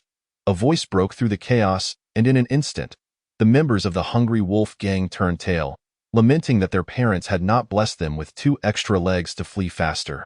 The last remaining leader, also a master of the blade, was trembling with fear. Disbelief etched across his face. He feigned a strike and dashed away. Humph! Su Ming scoffed and pursued him relentlessly. Why, Lord, run! At that moment, a henchman from the Hungry Wolf gang lunged at Su Ming. With a grim expression, Su Ming swung his knife, cleaving the henchman in 2 before continuing his pursuit of the fleeing leader. The leader, sensing Su Ming's approach, was gripped by a terror that made him scream in panic as he fled with all his might. After a considerable distance, he found himself in an empty alley and, believing he had escaped Su Ming's pursuit, finally breathed a sigh of relief. Damn it, that guy is merely a master of the blade. How could he be so formidable? Could it be that he has transcended mere mastery? Suddenly, an unsettling thought struck him, sending panic coursing through his veins. Steeling himself, he intended to flee further when he looked up to find Su Ming coldly staring at him from a short distance away. Die? Su Ming's expression remained icy as he swung his knife once more. Another piercing scream echoed through the night sky. Meanwhile, Xue Ming had received news and hurriedly gathered his men to arrive at the scene. Gazing upon the chaos and the multitude of corpses strewn across the courtyard, his brows furrowed deeply, his face darkened. Suddenly, Xue Ming exclaimed, "Where is Su Ming? Brother Xue, I am here." A voice resonated. Xue Ming and his companions turned to see Su Ming slowly emerging from the shadows. Flames roaring behind him. In one hand, he held a knife, and in the other, a severed head. As he approached with a steady gait, a henchman whispered a few words in Xue Ming's ear, and disbelief flickered in Xue Ming's eyes. He could hardly fathom that Su Ming had achieved such feats in such a short span of time. Had it not been for Su Ming, his dozen or so brothers in the courtyard would have met their demise. Grateful for having welcomed Su Ming into the evil tiger gang, Xue Ming hurriedly stepped forward to Su Ming's side and inquired, "Are you unharmed, Brother Su?" Su Ming, with blood splattered across his face, forced a grin that appeared somewhat sinister. "I am fine. This is merely the blood of my enemies." Xue Ming, brimming with excitement, clapped Su Ming on the shoulder and declared, "Brother Su, you are truly a divine being." Su Ming scratched the back of his head. The members of the evil tiger gang gazed at Su Ming with profound respect, evidently astonished by his extraordinary strength, which had singularly turned the tide of battle. Su Ming turned to Xue Ming and asked, "Brother Xue, shall we seek revenge?" Xue Ming hesitated before replying, "Perhaps it is best to let it go. There are likely survivors from the Hungry Wolf gang who have returned to prepare for our retaliation. Charging in now may lead us into their ambush." Su Ming nodded slightly, yet he firmly etched the grudge into his heart. Had his strength not advanced, he might have perished here today. The following day, news of the Hungry Wolf gang's disastrous ambush on the evil tiger gang spread rapidly through Yunzhou City. Meanwhile, the tale of how Su Ming single-handedly turned the tide of battle became a subject of lively discussion among the people. In the Ma residence, the Ma family gathered, their expressions dark and uncertain. Yun glanced at Lin Dong, who remained silent, her face clouded with anger as she scolded, "You wretched fool, this is all you're doing. Your rebellious son has brought shame upon us, causing the Hungry Wolf gang significant losses, leaving my father and Zipping to face the elder's wrath. You have truly done us a great service." Lin Dong's face twitched in response, his mouth opening yet no words came forth. Having married into the Ma family, his status was lowly, and he could only endure the scorn at this moment. Ma Zipping's expression was also a mixture of darkness and uncertainty.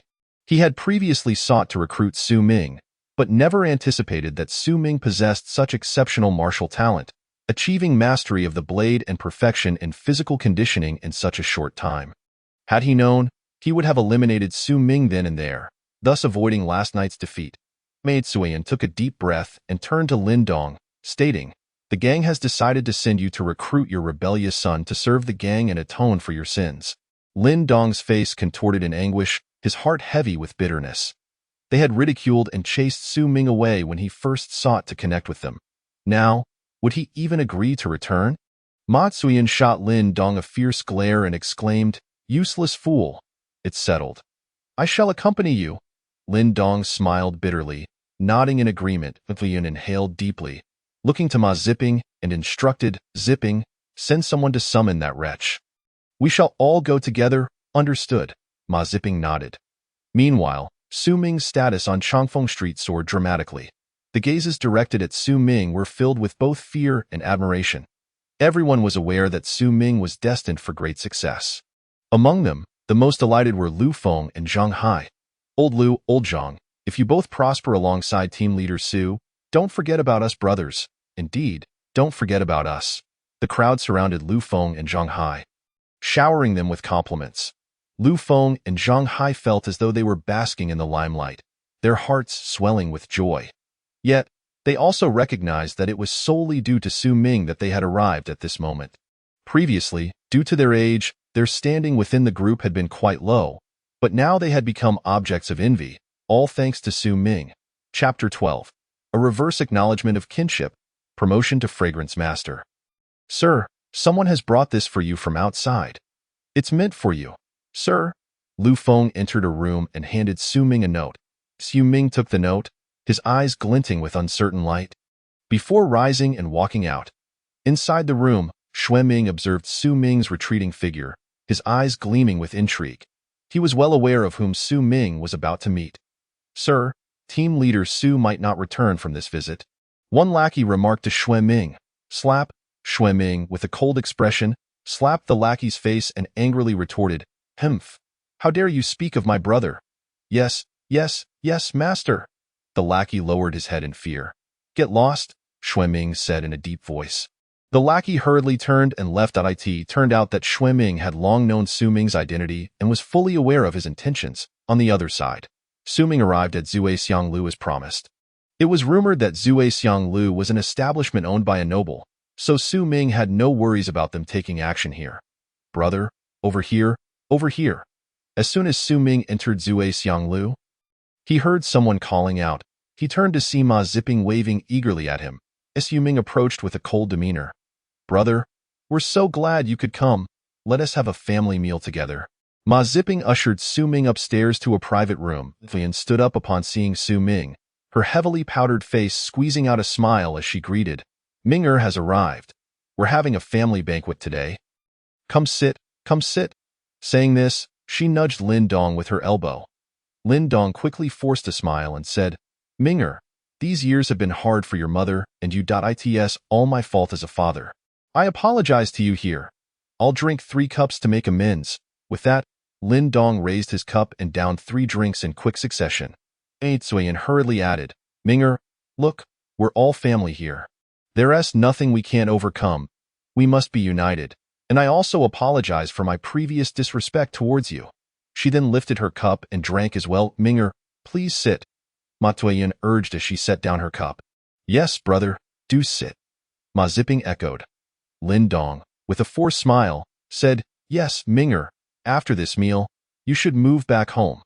Your second mother has secured a position for you as a fragrance master within the Hungry Wolf Gang. In the future, our family will be united."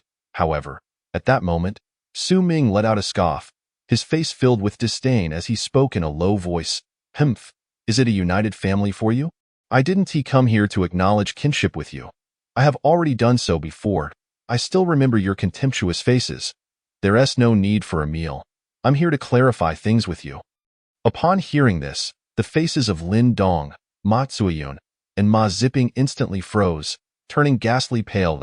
"Su Ming, bear the surname Su, and have no relation to you. All that exists is the humiliation you inflicted upon me that day." Su Ming glared coldly at the 3, enunciating each word. After saying this, he turned to leave. Just then, a loud bang echoed as someone slammed the table. "Su Ming, don't be ungrateful. We've all come here today and have shown you enough respect. Don't push your luck." Ma Zipping's furious voice rang out. Although Ma Zuiyan remained silent, her triangular eyes glinted with rage. Clearly furious as well, Xu Ming turned to face them, sneering, I'm a person with a stubborn disposition. I relish the taste of punishment. Lin Dong furrowed his brow and shot a glance at Ma Sueyun, stating solemnly, Humph, Su Ming, you are my SON.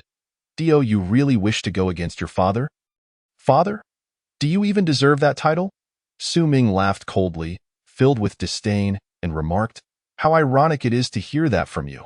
My mother died because of you, and I nearly perished because of you as well. You are unworthy. With that, Su Ming turned and walked away. Su Ming was no fool. He was well aware that Ma Sueyun and the others had previously ridiculed him. Now, their attitude had taken a complete 180-degree turn. And it was only after he had displayed his strength and defeated many experts from the Hungry Wolf Gang that they came to acknowledge kinship. Why was that? It was simply because Su Ming had gained some power, prompting them to attempt to reconnect. To put it bluntly, these three were not genuinely interested in kinship. They sought to win him over and use him as a pawn. Su Ming would not allow them to have their way. The faces of Ma Ziping, Ma Sueyun, and Lin Dong had turned as dark as the bottom of a pot. Slap! Suddenly, Ma Sueyun turned and slapped Lin Dong hard across the face, scolding him, You wretched spawn. With that, she dragged Ma Ziping away. Lin Dong stood there, his eyes twitching violently, before sighing in resignation and following them with a heavy heart. On the other side, after leaving Zue Xianglu, Su Ming passed by Wang Diye's steamed bun stall. Team leader Su. Wang Diye exclaimed eagerly. Su Ming chuckled softly, pulling out a silver ingot worth 50 taels from his pocket and handing it to Wang Diye, saying, Wang Diye, I may be reassigned soon. I'll come to visit you often. I've already informed Fragrance Master Xue, and he will take care of you. Thank you, Team Leader Su. Wang Diye replied gratefully. Su Ming nodded and turned to leave, leaving the onlookers with envious gazes fixed on Wang Diye, especially the stall owner who had once driven Su Ming away, now regretting it deeply. Meanwhile, Su Ming's transfer order had also arrived. Su Ming was promoted to the Fragrance Master of Wudong Street, set to assume office on a chosen day. In the small courtyard of Chongfeng Street, Xue Ming held Su Ming's hand, filled with mixed emotions. In less than half a year, that once beggar had grown to such heights, even standing on equal footing with him, leaving him somewhat dazed. Brother Su, do make time to come back and visit, Xue Ming said, looking at Su Ming. Rest assured, Brother Xue, I will frequently return for drinks with you. Su Ming replied with a light smile. It's a promise. Xue Ming laughed heartily. Su Ming hesitated for a moment before saying, Brother Xue, I have a small request. Oh, Brother Su, what is there to hesitate about between us? Just say it. I'll certainly help if I can, Xue Ming assured. Patting his chest, Su Ming pointed to Lu Feng and Zhang Hai, smiling as he said, Brother Xue, I would like to request Lu Feng and Zhang Hai to accompany me. Lu Feng and Zhang Hai, standing nearby, were filled with excitement, while the others looked on enviously. Naturally, they regretted not having formed a closer bond with Su Ming earlier. Otherwise, they too could have become his trusted aides. Xue Ming laughed. That's no trouble at all. Turning to Lu Feng and Zhang Hai, he declared, Lu Feng, Zhang Hai, from now on, you two will follow Fragrance Master Su? Yes, Lu Feng and Zhang Hai replied excitedly. Su Ming chuckled softly and bowed to Xue Ming, saying, Thank you very much, Brother Xue. I shall take my leave now and invite you for drinks another day. All right, Brother Su, take care. I want to see you off, Xue Ming replied with a gentle smile. Su Ming then departed with Lu Feng and Zhang Hai towards Wudong Street. Chapter 13. A Show of Authority in Fengmingli, Wudong Street. Outside the Evil Tiger Gang's Fragrance Master's office, a crowd stood in neat rows, awaiting the arrival of their new Fragrance Master. 3 leaders were positioned in front. One of them, named Zhao Guang, whispered, Old Qin, I've heard that our new Fragrance Master is a martial arts prodigy. Just a while ago, he was a beggar, and now he has leaped to become our Fragrance Master. It is simply unbelievable. Qin Yong grinned and said, Isn't that so? By the way, where is Oldly? Sun Shi inquired. I don't know. Oldly seems to have vanished. How dare he be late on the first day of the new Fragrance Master's tenure? Doesn't he fear the consequences? Zhao Guang murmured. Here they come. Just then, Qin Yong whispered. The crowd hurriedly ceased their chatter and turned their gazes toward the street ahead. They saw 3 individuals riding tall steeds.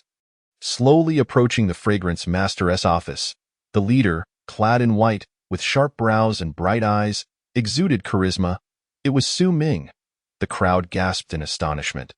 They knew Su Ming was young but had not anticipated he would be this young. What abilities could someone so youthful possess? Simultaneously, a sense of confusion arose within their hearts. We humbly welcome the esteemed Lord Xiong. Upon approaching, Zhao Guang and the others hastily knelt on the ground. Clasping their hands in greeting, "Rise," Su Ming replied indifferently. The crowd slowly stood up. Yu Ming dismounted from his noble steed, and Lu Feng along with Zhang Hai also alighted from their horses. Yu Ming cast a glance at Zhao Guang and the others, his brows furrowing slightly as he inquired, "Why are there only the three of you? Wasn't the team for Wudong Street comprised of 4 members?" "My lord, this..." Zhao Guang and the others' faces twitched violently, unsure of how to respond.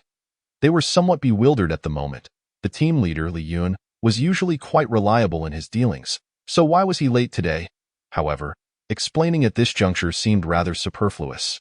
Su Ming instinctively assumed that the leader was attempting to assert his dominance over him, and with a cold snort, he strode towards the courtyard of Shankou.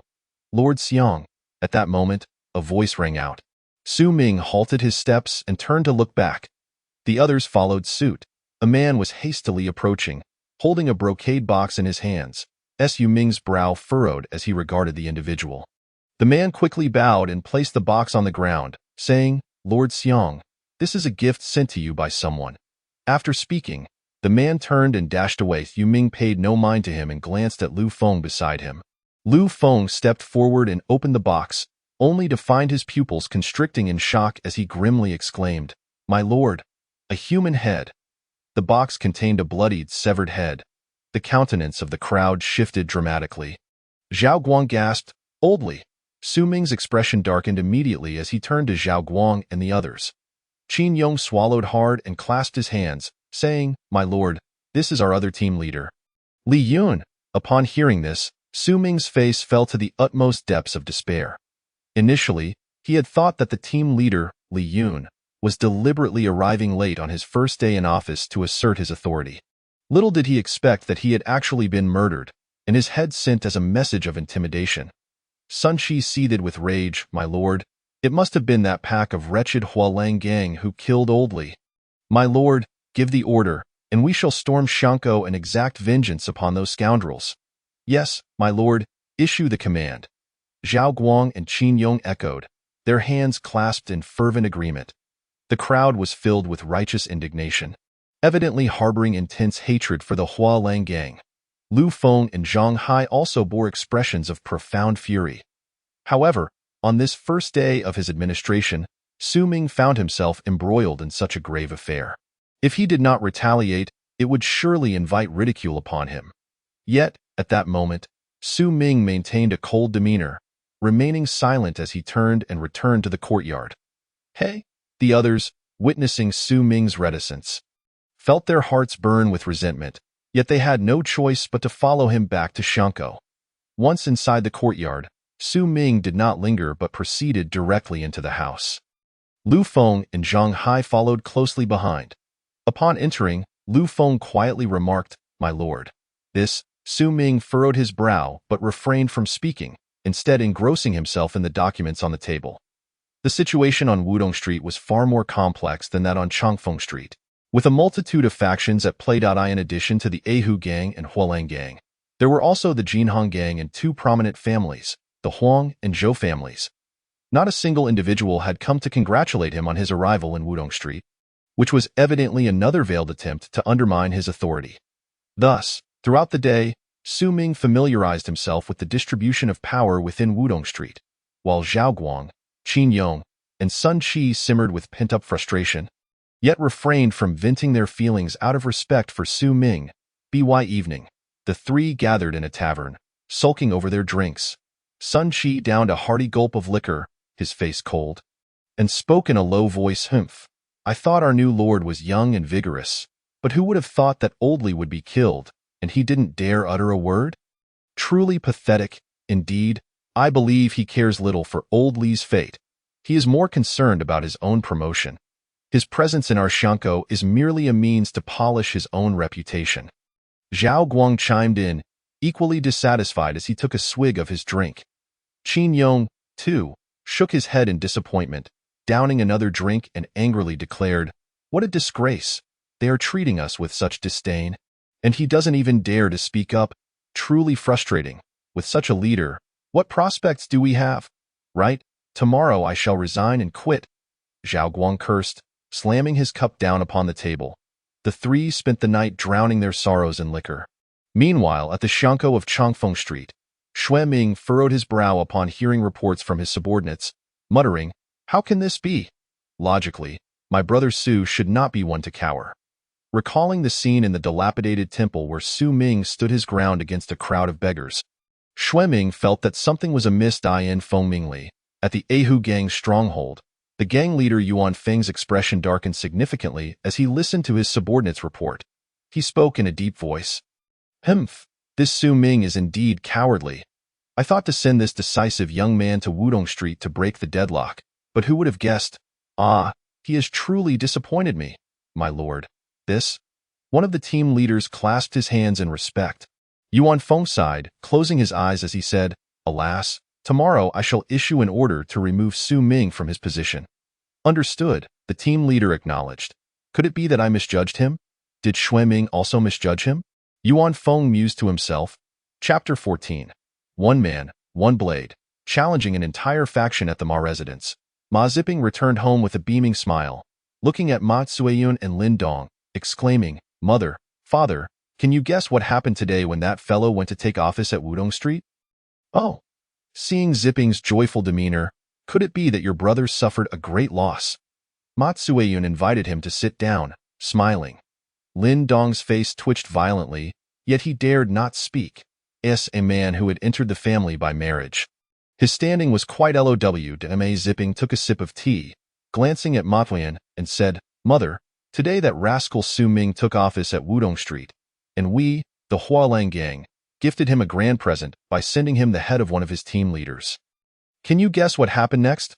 "Oh, what happened?" Ma Cueyun inquired with interest. Ma Ziping grinned widely. "My esteemed brother was so frightened he didn't dare utter a word.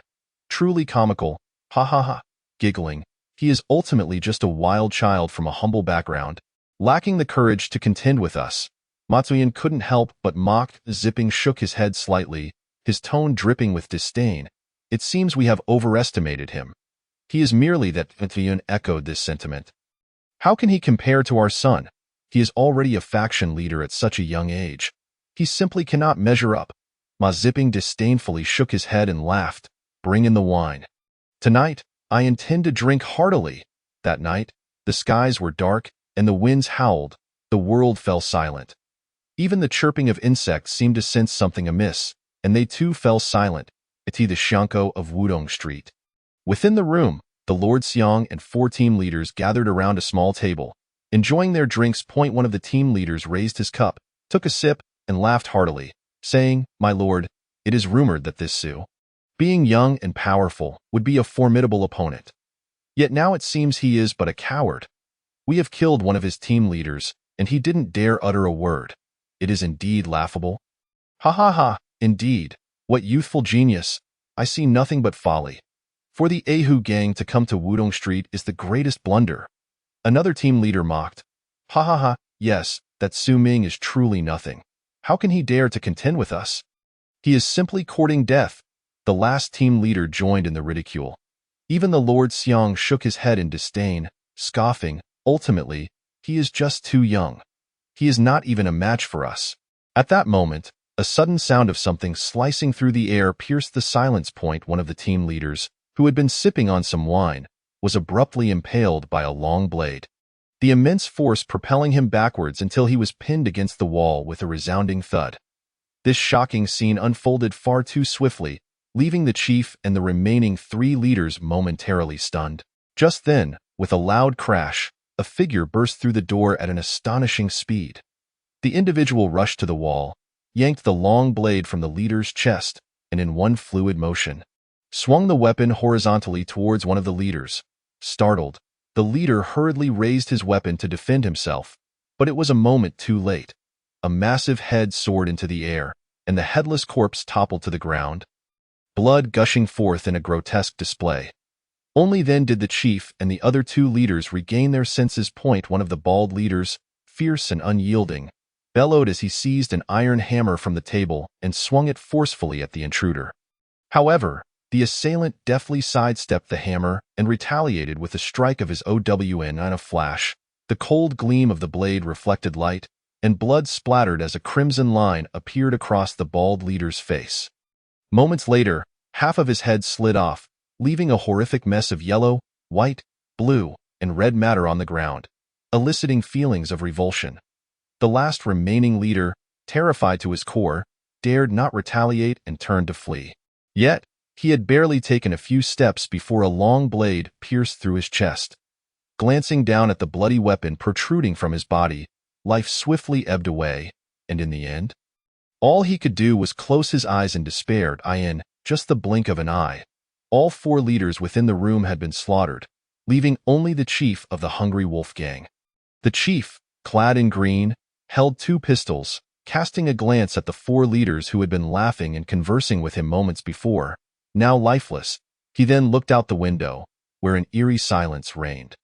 The courtyard was strewn with bodies, a gruesome sight. Some point, all of his guards had been annihilated by the very man who stood before him. The realization sent shivers down his spine.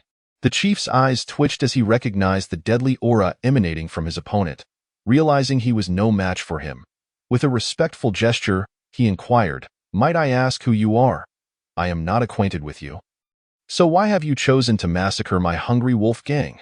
The man, having mastered the art of the blade, was undoubtedly a formidable figure in Yunzhou City, one he could not have possibly overlooked. "Su Ming," he stated, drawing his finely crafted blade and uttering those 2 simple words. Upon hearing this, the chief's eyes widened in shock, veins bulging on his forehead, as he incredulously exclaimed, You are Su Ming? The chief of the evil Tiger Gang on Wudong Street? How can this be? You have attained the blade's aura." It was known that Su Ming had previously turned the tide of battle on Chongfeng Street with his advanced swordsmanship and flawless technique. They had considered him a martial genius, impressive enough in his own right. Yet, they had never anticipated that he would further cultivate the blade's aura. Clearly, their estimation of Su Ming had been far too modest. Su Ming merely nodded in acknowledgement. The chief's eyes widened in disbelief as he gazed at Su Ming with a look of horror, exclaiming, "You are nothing short of a monster. I now understand the magnitude of the danger I have provoked." Su Ming narrowed his eyes, coldly regarding the chief as he spoke in a low tone. "Earlier today, I received the generous gift sent by Chief Guo. Tonight, I have come to return the favor. Please accept it, Chief Guo." This, the chief's pupils constricted in fear. Faced with an opponent who had achieved such mastery, he felt utterly hopeless. Lacking the courage to confront Su Ming, he turned and fled. Crashing through the window and tumbling outside, as he rose, he found Su Ming standing in the courtyard, coldly observing him. With a flash beneath the night sky, the gleaming blade struck, a massive head rolled to the ground, and the chief's eyes remained wide open in shock until the very end. The headless corpse collapsed slowly, blood spilling profusely onto the ground. Su Ming sheathed his blade, turning to leave without a backward glance, swiftly vanishing into the night. Chapter 15. A sensation. Shockwaves all around at the evil Tiger Gang's headquarters on Wudong Street. Zhao Guang, Qin Yong, and Sun Qi stumbled in. The trio had been simmering with frustration since the previous night. They had agreed to resign from their leadership positions today as a way to honor their fallen brother, Li Yun. Just then, Su Ming walked in slowly, not engaging with anyone, merely retreating into a room. Zhao Guang exchanged glances with the others, preparing to submit their resignation letters. But at that moment, an anxious lackey rushed in, exclaiming, "Chief Zhao." Zhao Guang furrowed his brow, impatiently asking, "What is it?" The lackey whispered urgently in Zhao Guang's ear. Both Qin Yong and Sun Qi halted in their tracks, and Qin Yong urged, "Old Zhao, we need to hurry." Zhao Guang's expression shifted to one of shock, his eyes lighting up as he exclaimed, "Old Qin, old Sun, wait." The two stopped, and with a frown, Qin Yong asked suspiciously, "What has happened?" Leaning in closer, Zhao Guang lowered his voice, Old Qin, old son, last night, the Hungry Wolf Gang's headquarters was wiped out. The chief and all 4 leaders were killed. What? Qin Yong gasped. Sun Qi's eyes widened in disbelief as he stuttered. Who did this? Zhao Guang remained silent, casting a glance at Su Ming, who sat calmly sipping tea in the room. Qin Yong and Sun Qi's expressions shifted dramatically. Just yesterday, on Su Ming's first day in office, the Hungry Wolf Gang had murdered one of their leaders, and now, the chief, 4 leaders, and over 20 gang members had been slaughtered. To think that this had nothing to do with Su Ming was simply unbelievable. Initially, they had thought Su Ming to be a coward, too timid to retaliate even when confronted. Now, it was clear that he was anything but. He had single-handedly annihilated the entire Hungry Wolf Gang headquarters with his blade. The ruthlessness of his actions was utterly astonishing. According to reports from below, the perpetrator had mastered the blade's aura. Zhao Guang dropped another bombshell. The blade's aura. Qin Yong and Sun Qi were left speechless, gasping for breath, struggling to believe their ears. Tio achieved such mastery at such a young age. Su Ming's martial prowess was indeed extraordinary. Exchanging glances, they nodded in unison and made their way into the room. My lord, we were mistaken. The 3 of them knelt before Su Ming. Meanwhile, Lu Feng and Zhang Hai stood nearby, bewildered. Just the day before, the 3 had been somewhat dismissive of Su Ming, yet now, after just one night, they were treating him with utmost respect. Su Ming, unhurried, set down his teacup, glanced at the 3, and said coolly, "From this day forth, all brothers in the gang must train vigorously." "Yes, chief." They responded eagerly, bowing in acknowledgement. Dismissed, Su Ming said indifferently. As Zhao Guang and the others exited, Lu Feng and Zhang Hai followed suit. The 3 surrounded them, and Zhao Guang remarked, "Lu, Zhang, you 2 have been rather ungracious. When did the chief master the blade's aura? You didn't inform us, and what about last night? Did you say the chief has achieved the blade's aura?" Lu Feng and Zhang Hai exclaimed in astonishment. "You didn't know?" Zhao Guang replied, noticing their genuine surprise. "What exactly did the chief do last night?" Lu Feng inquired. Qin Yong grinned, saying, "Last night, someone wiped out the Hungry Wolf Gang's headquarters. The chief and 4 leaders were all killed." Gasping, Lu Feng and Zhang Hai exchanged wide-eyed looks of disbelief. At the same time, their eyes sparkled with realization. They were astounded by Su Ming's power. He had indeed mastered the blade's aura. This was truly remarkable. Naturally, the stronger Su Ming became, the better it was for them. As they were his trusted confidants, understanding the principle of rising tides lifting all boats, the evil Tiger Gang's headquarters, Yuan Feng was sipping tea when a panicked chief rushed in, bowing respectfully. "Lord Yuan," he said hurriedly. Yuan Feng set down his cup, furrowing his brow and asking, "What has happened?" The chief replied breathlessly, "Lord, last night someone slaughtered the Hungry Wolf Gang's headquarters on Wudong Street. The chief and 4 leaders were all killed. The one who did it has mastered the blade's aura." "What?" Yuan Feng was taken aback as scalding tea splashed onto his hand, completely oblivious to the situation. He gradually rose to his feet, his eyes growing increasingly bright, and could not help but laugh heartily, exclaiming, "Ah, Su Ming has truly exceeded my expectations. It appears that Xue Ming has indeed selected a remarkable talent for my evil Tiger Gang." "Ha ha!" The incense master grinned widely. The concept of having cultivated a blade's aura, what does that imply? Even Yuan Feng had only just managed to practice a blade's aura himself, which signifies that Su Ming is already capable of assuming the role of a captain. Of course, Yuan Feng's mastery of internal cultivation surpasses that of Su Ming. He has already attained the realm of vital energy. Incense master, what about the order to revoke Su Ming's command from yesterday? The incense master grinned. Yuan Feng turned to the incense master, raised an eyebrow, and inquired, "What do you mean by revoking Su Ming's command?" "I am unaware of such a thing."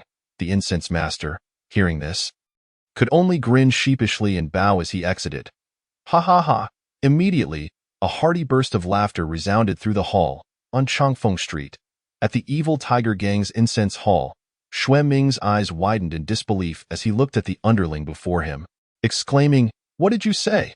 Last night, someone slaughtered an incense hall of the Hungry Wolf Gang. The incense master and the 4 leading members were all slain. That individual has cultivated a blade's aura? Indeed, Incense Master, the information has been confirmed multiple times by my subordinates. Qin Feng was also somewhat excited. After all, Su Ming was a figure who had emerged from their Chongfeng Street incense hall. Sharing this news would certainly elevate their status. Little did he expect that Su Ming had grown to such an extent. Tut, tut. Xue Ming couldn't help but click his tongue in astonishment. He now regretted having prevented Su Ming from confronting the Hungry Wolf Gang's incense hall that day. Had he known Su Ming had already cultivated a blade's aura, there would have been no fear at all. The Hungry Wolf Gang's incense hall would have likely been wiped out long ago. At this moment, Xue Ming clicked his tongue in surprise. He never imagined that the little beggar he had unwittingly promoted could rise so rapidly to such heights. This was truly beyond his expectations. Chapter 16. The Double Blade Aura, Liao Chao's invitation to the Ma family. At this moment, the Ma family sat together, their expressions dark and foreboding. Tian's face twisted with rage as she spat. Who would have thought that this wild child possesses such strength? We have indeed underestimated him. Ma Zipping frowned deeply and replied in a solemn tone, Humph, to have cultivated a blade's aura. How can that be possible? Lin Dong opened his mouth but remained silent. They now regretted that when Su Ming had come to acknowledge his kin, they had not accepted him. Had it not been for that, the Ma family would surely have soared to great heights. But now, alas, it was too late. The animosity between them and Su Ming seemed to have deepened beyond resolution. Meanwhile, at the incense hall of Wudong Street, the brothers of the gang were fervently training. They were practicing the Gale Blade technique, taught personally by Su Ming, who shared his knowledge to help them break through their cultivation levels. This was not simply an act of righteousness on Su Ming's part. He recognized the impending conflict. The evil Tiger Gang and the Hungry Wolf Gang were destined for a clash. When that time came, even with his cultivation of a blade's aura, facing numerous experts would render him outnumbered. Thus, Su Ming contemplated forming his own faction. Only in doing so would he possess the means for self-preservation in this tumultuous era. At this moment, the members of the Wudong Street Incense Hall had already developed an immense admiration for Su Ming. Moreover, Su Ming's willingness to personally instruct them in the blade techniques deeply moved them. Their training progressed vigorously day by day. Naturally, Su Ming's actions soon drew the attention of outsiders. Report. Incense Master, individuals from the Zhou family, the Huang family, and the Golden Rainbow Gang seek an audience with you. Just then, an underling rushed in to inform Su Ming. Let them in, Su Ming replied nonchalantly, showing no intention of greeting them. Instead, sitting steadily and leisurely sipping his tea. After a brief moment, a group entered. Upon their arrival, they beheld the training ongoing within the evil Tiger Gang, causing their pupils to constrict in shock. The aura emanating from the gang members was markedly different from before. The ironclad and fierce essence instilled a sense of dread within them. At that moment, Wang Ting, the incense master of the Golden Rainbow Gang, stepped forward and respectfully clasped his hands, saying, I have long heard of Su Brother's esteemed name. Seeing you today is indeed an extraordinary experience. I am Wang Ting, the incense master of the Golden Rainbow Gang, and it is a pleasure to meet you, Su Brother. Here is a congratulatory gift for you. As he spoke, Wang Ting presented a pair of jade lions he had taken from a subordinate. Su Ming did not even glance at them, casually responding, Wang Brother is too kind. Wang Ting forced a smile, remaining silent. Subsequently, members of the Zhou and Huang families also offered their congratulatory gifts. However, Su Ming showed no intention of prolonging their stay, and they had no choice but to leave discreetly. These individuals had not come to congratulate Su Ming when he assumed his position. They had only arrived after he single-handedly annihilated an incense hall of the Hungry Wolf Gang. The underlying reasons were all too evident. Fear of Su Ming had compelled them to probe his intentions. Although two factions and two minor families still existed on Wudong Street, the evil Tiger Gang had undeniably established itself as the dominant force. Naturally, the territory and influence of the Hungry Wolf Gang had been wholly absorbed by the evil Tiger Gang, with little opposition from other gangs and families. Su Ming himself had not lingered. Whenever he found a moment, he returned home to cultivate. Months passed, and Su Ming had reached the pinnacle of the vital energy realm. Moreover, harnessing the knowledge within his mind's golden palace, he had further cultivated a layer of blade aura, Gale. Inferno. Yet, Su Ming did not forget to equip his brothers. Through special channels, he procured dozens of sets of internal armor and refined steel blades, fully arming the 70 or so members of Wudong Street. Meanwhile, the external environment grew increasingly dire. The evil Tiger Gang and the Hungry Wolf Gang had fully severed ties, engaging in a brutal and chaotic conflict that was exceedingly bloody. This heightened Su Ming's sense of urgency. He spent his days training and equipping his 70 or so brothers. One day, as Su Ming was cultivating in the incense hall, Lu Feng entered and respectfully announced, "My lord, a constable awaits you outside." "A constable?" Su Ming raised an eyebrow, hesitating before replying, "Let him in." "Yes, my lord." Lu Feng bowed and exited. Moments later, Lu Feng returned with a constable in tow. The constable, swaggering with his waist sword, addressed Su Ming condescendingly. "You are the incense master, Su. Our superior invites you to a gathering at the Drunken Immortal restaurant tomorrow." Understood." Su Ming nodded slightly. However, the constable showed no signs of leaving. Su Ming furrowed his brow and then realized. Turning to Lu Feng, he instructed, "Lu Feng, fetch some silver to treat the constables." "Yes, my lord." Lu Feng turned to comply. After a moment, Lu Feng returned with a tin-tail ingot of silver and presented it to the constable. Upon receiving the silver, the constable's expression softened somewhat as he clasped his hands, saying, "I thank you on behalf of my brothers, incense master." With that, the constable turned and left. Su Ming observed the constable's retreating figure.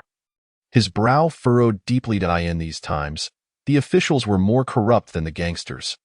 Were it not for the gang's rule against confronting the authorities, Su Ming would not have given him a single tael of silver. Yet, here was a constable taking away 10 taels. He could only imagine how much the higher-ranking officials would demand. The very constable who invited Su Ming to drink was none other than the head constable of Wudong Street. It was known that this fellow was particularly greedy. It seemed that tomorrow would indeed entail a significant expenditure. Su Ming sighed in resignation. Just then, Zhang Hai hesitated before speaking up. "My lord, I've heard that head constable Liao lost a considerable sum gambling." "He may?" Su Ming's brow furrowed deeply. He truly did not wish to attend the gathering at Drunken Immortal restaurant, but there was no alternative. If he did not go, head constable Liao would surely find various excuses to trouble him.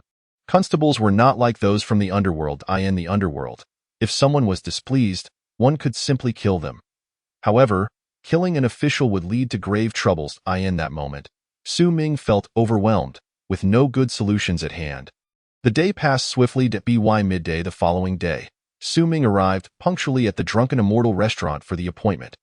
When he arrived, Wang Ting, Zhou Yu, and Huang Qishan, among other prominent figures from Wudong Street, had already gathered. "Greetings, incense master." The crowd greeted Su Ming with clasped hands. Su Ming nodded slightly and took his seat slowly. After waiting a full half-hour, just as the others began to grow impatient, a rotund man strolled over leisurely. This man was none other than head constable Liao. Head constable Liao surveyed the gathering and grinned widely, saying, "It appears everyone is here. My apologies for my tardiness." "Greetings, head constable Liao." The crowd bowed in respect. Liao turned to Su Ming and remarked, "Incense Master Su, you are indeed a young talent. You flatter me, head constable." Su Ming felt an ominous premonition rising within him. As expected, head constable Liao continued, "Here in Wudong Street, we hold Su Incense Master in high esteem. Therefore, how about this? For this year's expenses for the brothers, Su Incense Master should contribute a little more. Let's say 5,000 taels would suffice." Su Ming felt a sharp twitch at the corner of his eye and grinned, saying, "Liao Chaitu, wasn't he at 3,000 taels in previous years? How has it suddenly become 5,000 taels this year?" Liao Chaitu grinned back, replying, Su Xiangzhu, times have changed, and so have the expenses. I firmly believe that you, Su Xiangzhu, can certainly afford it." Su Ming's eye twitched again. After much hesitation, he eventually nodded and declared, "Rest assured, Liao Chaitu, our evil Tiger Gang will naturally cover this expense. The common folk do not dare to clash with the officials. There is no other recourse." Although Su Ming felt a gnawing resentment, he had no choice but to swallow his anger. Ha ha ha, it's no wonder that Su Xiangzhu, at such a young age, can rise to the position of leader. Indeed, this awareness is quite extraordinary, Liao Chaitu. Upon hearing this, was instantly beaming with joy, his smile blooming like a beautiful chrysanthemum. Su Ming yearned to deliver a punch to him, but restrained himself for the greater good, with Su Ming covering the silver. The others quickly followed suit with their contributions. Upon returning to the small courtyard, Su Ming's expression darkened ominously. Liao Chaitu had been utterly brazen, doubling the protection fee to 5,000 taels, which was truly disheartening. Su Ming gained a deeper understanding of this world. It was indeed a realm where the big fish devoured the small. Their gangs extorted money from the common people below, while the officials above extorted money from these gangs. Moreover, if one were to offend them, calamity could strike at any moment. Su Ming sat quietly in his room, pondering before asking, Lao Lu, how much silver do we have left in the storeroom? Lu Feng quickly clasped his hands and replied, My lord, there are still 3,000 taels in the treasury. Su Ming felt his eye twitch once more. 3,000 taels was still insufficient to meet Liao Chaitu's demands. The wave of frustration washed over him as he nodded slightly. That night, under the dark, windy sky, the world was eerily silent. Yet within a courtyard, lights blazed brightly. Inside, the ruffian leader Biao Sin stared wide-eyed. A sinister smile plastered on his face as he gazed at the woman on the bed. Leering, my beauty, why not submit to me? In the future, you can enjoy a life of luxury with me, far better than with your wretched husband. Please, don't come any closer. Where is my husband? The woman wept. Her tears like rain on a pear blossom. Biao Sin furrowed his brows and coldly replied, Humph, your deadbeat husband has long since met his end at my hands. Today, you will succumb to me, whether you like it or not. After I'm done, I'll let my brothers have their turn, and then sell you to a brothel, where you can flaunt for me. The woman's face turned pale with fear. Her eyes wide with terror as she gasped, Do you not fear the law? You've killed my husband. Law? Let me tell you, I am the law. Biao Sin arrogantly raised his thumb, pointing to himself. The woman, horrified, understood her grim fate, a wave of desolation washing over her. Hee, my beauty, I'm coming. Biao Sin cackled as he lunged towards her. Just then, a series of knocks echoed from outside. Displeased at the interruption, Biao Sin turned, fuming. Who is it? Can't you see I'm busy? After I'm done, it'll be your turn. He attempted to pounce on the woman again. The knocking continued. Biao Sin's brows knitted in anger as he shouted, Who the hell is it? Are you tired of living? To disturb my business at this hour? The knocking persisted. Furious, Biao Sin cursed, Today, I'll skin you alive. Rising, he swung open the door, only to find 7 or 8 men sprawled across the courtyard, blood staining the ground, a terrifying sight. Biao Sin's expression changed drastically as he exclaimed, Who are you? Your executioner. A cold voice responded, In the next moment, a masked figure emerged, brandishing a knife.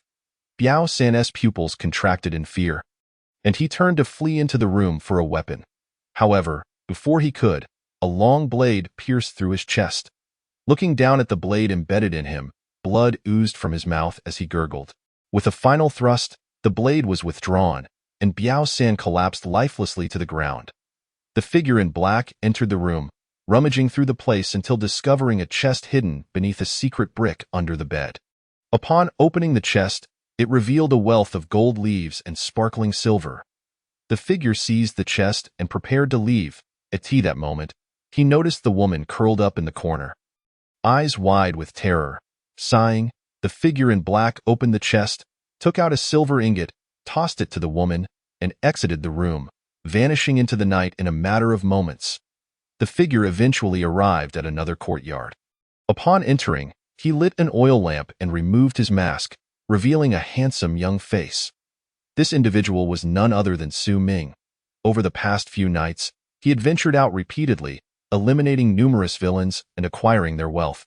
Amounting to around 10,000 taels of silver in this world, the wicked squandered silver endlessly, while ordinary, good-hearted citizens struggled to make ends meet. Su Ming felt a sense of helplessness. He was but one man, powerless to change this world, and could only strive to enhance his own strength to survive better.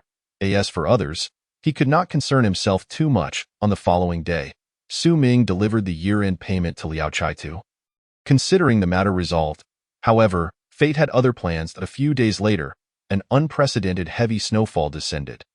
The snow continued for over a month, collapsing countless homes.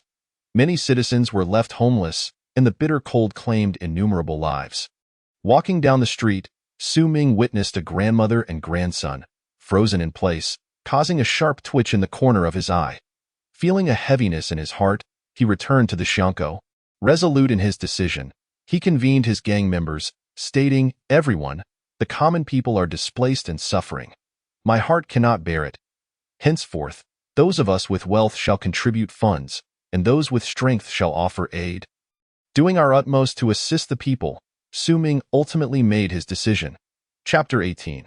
Life is cheap. The hero emerges here. Here, work diligently. Liao Chaitu commanded the members of the evil tiger gang. The gang members bowed their heads in obedience.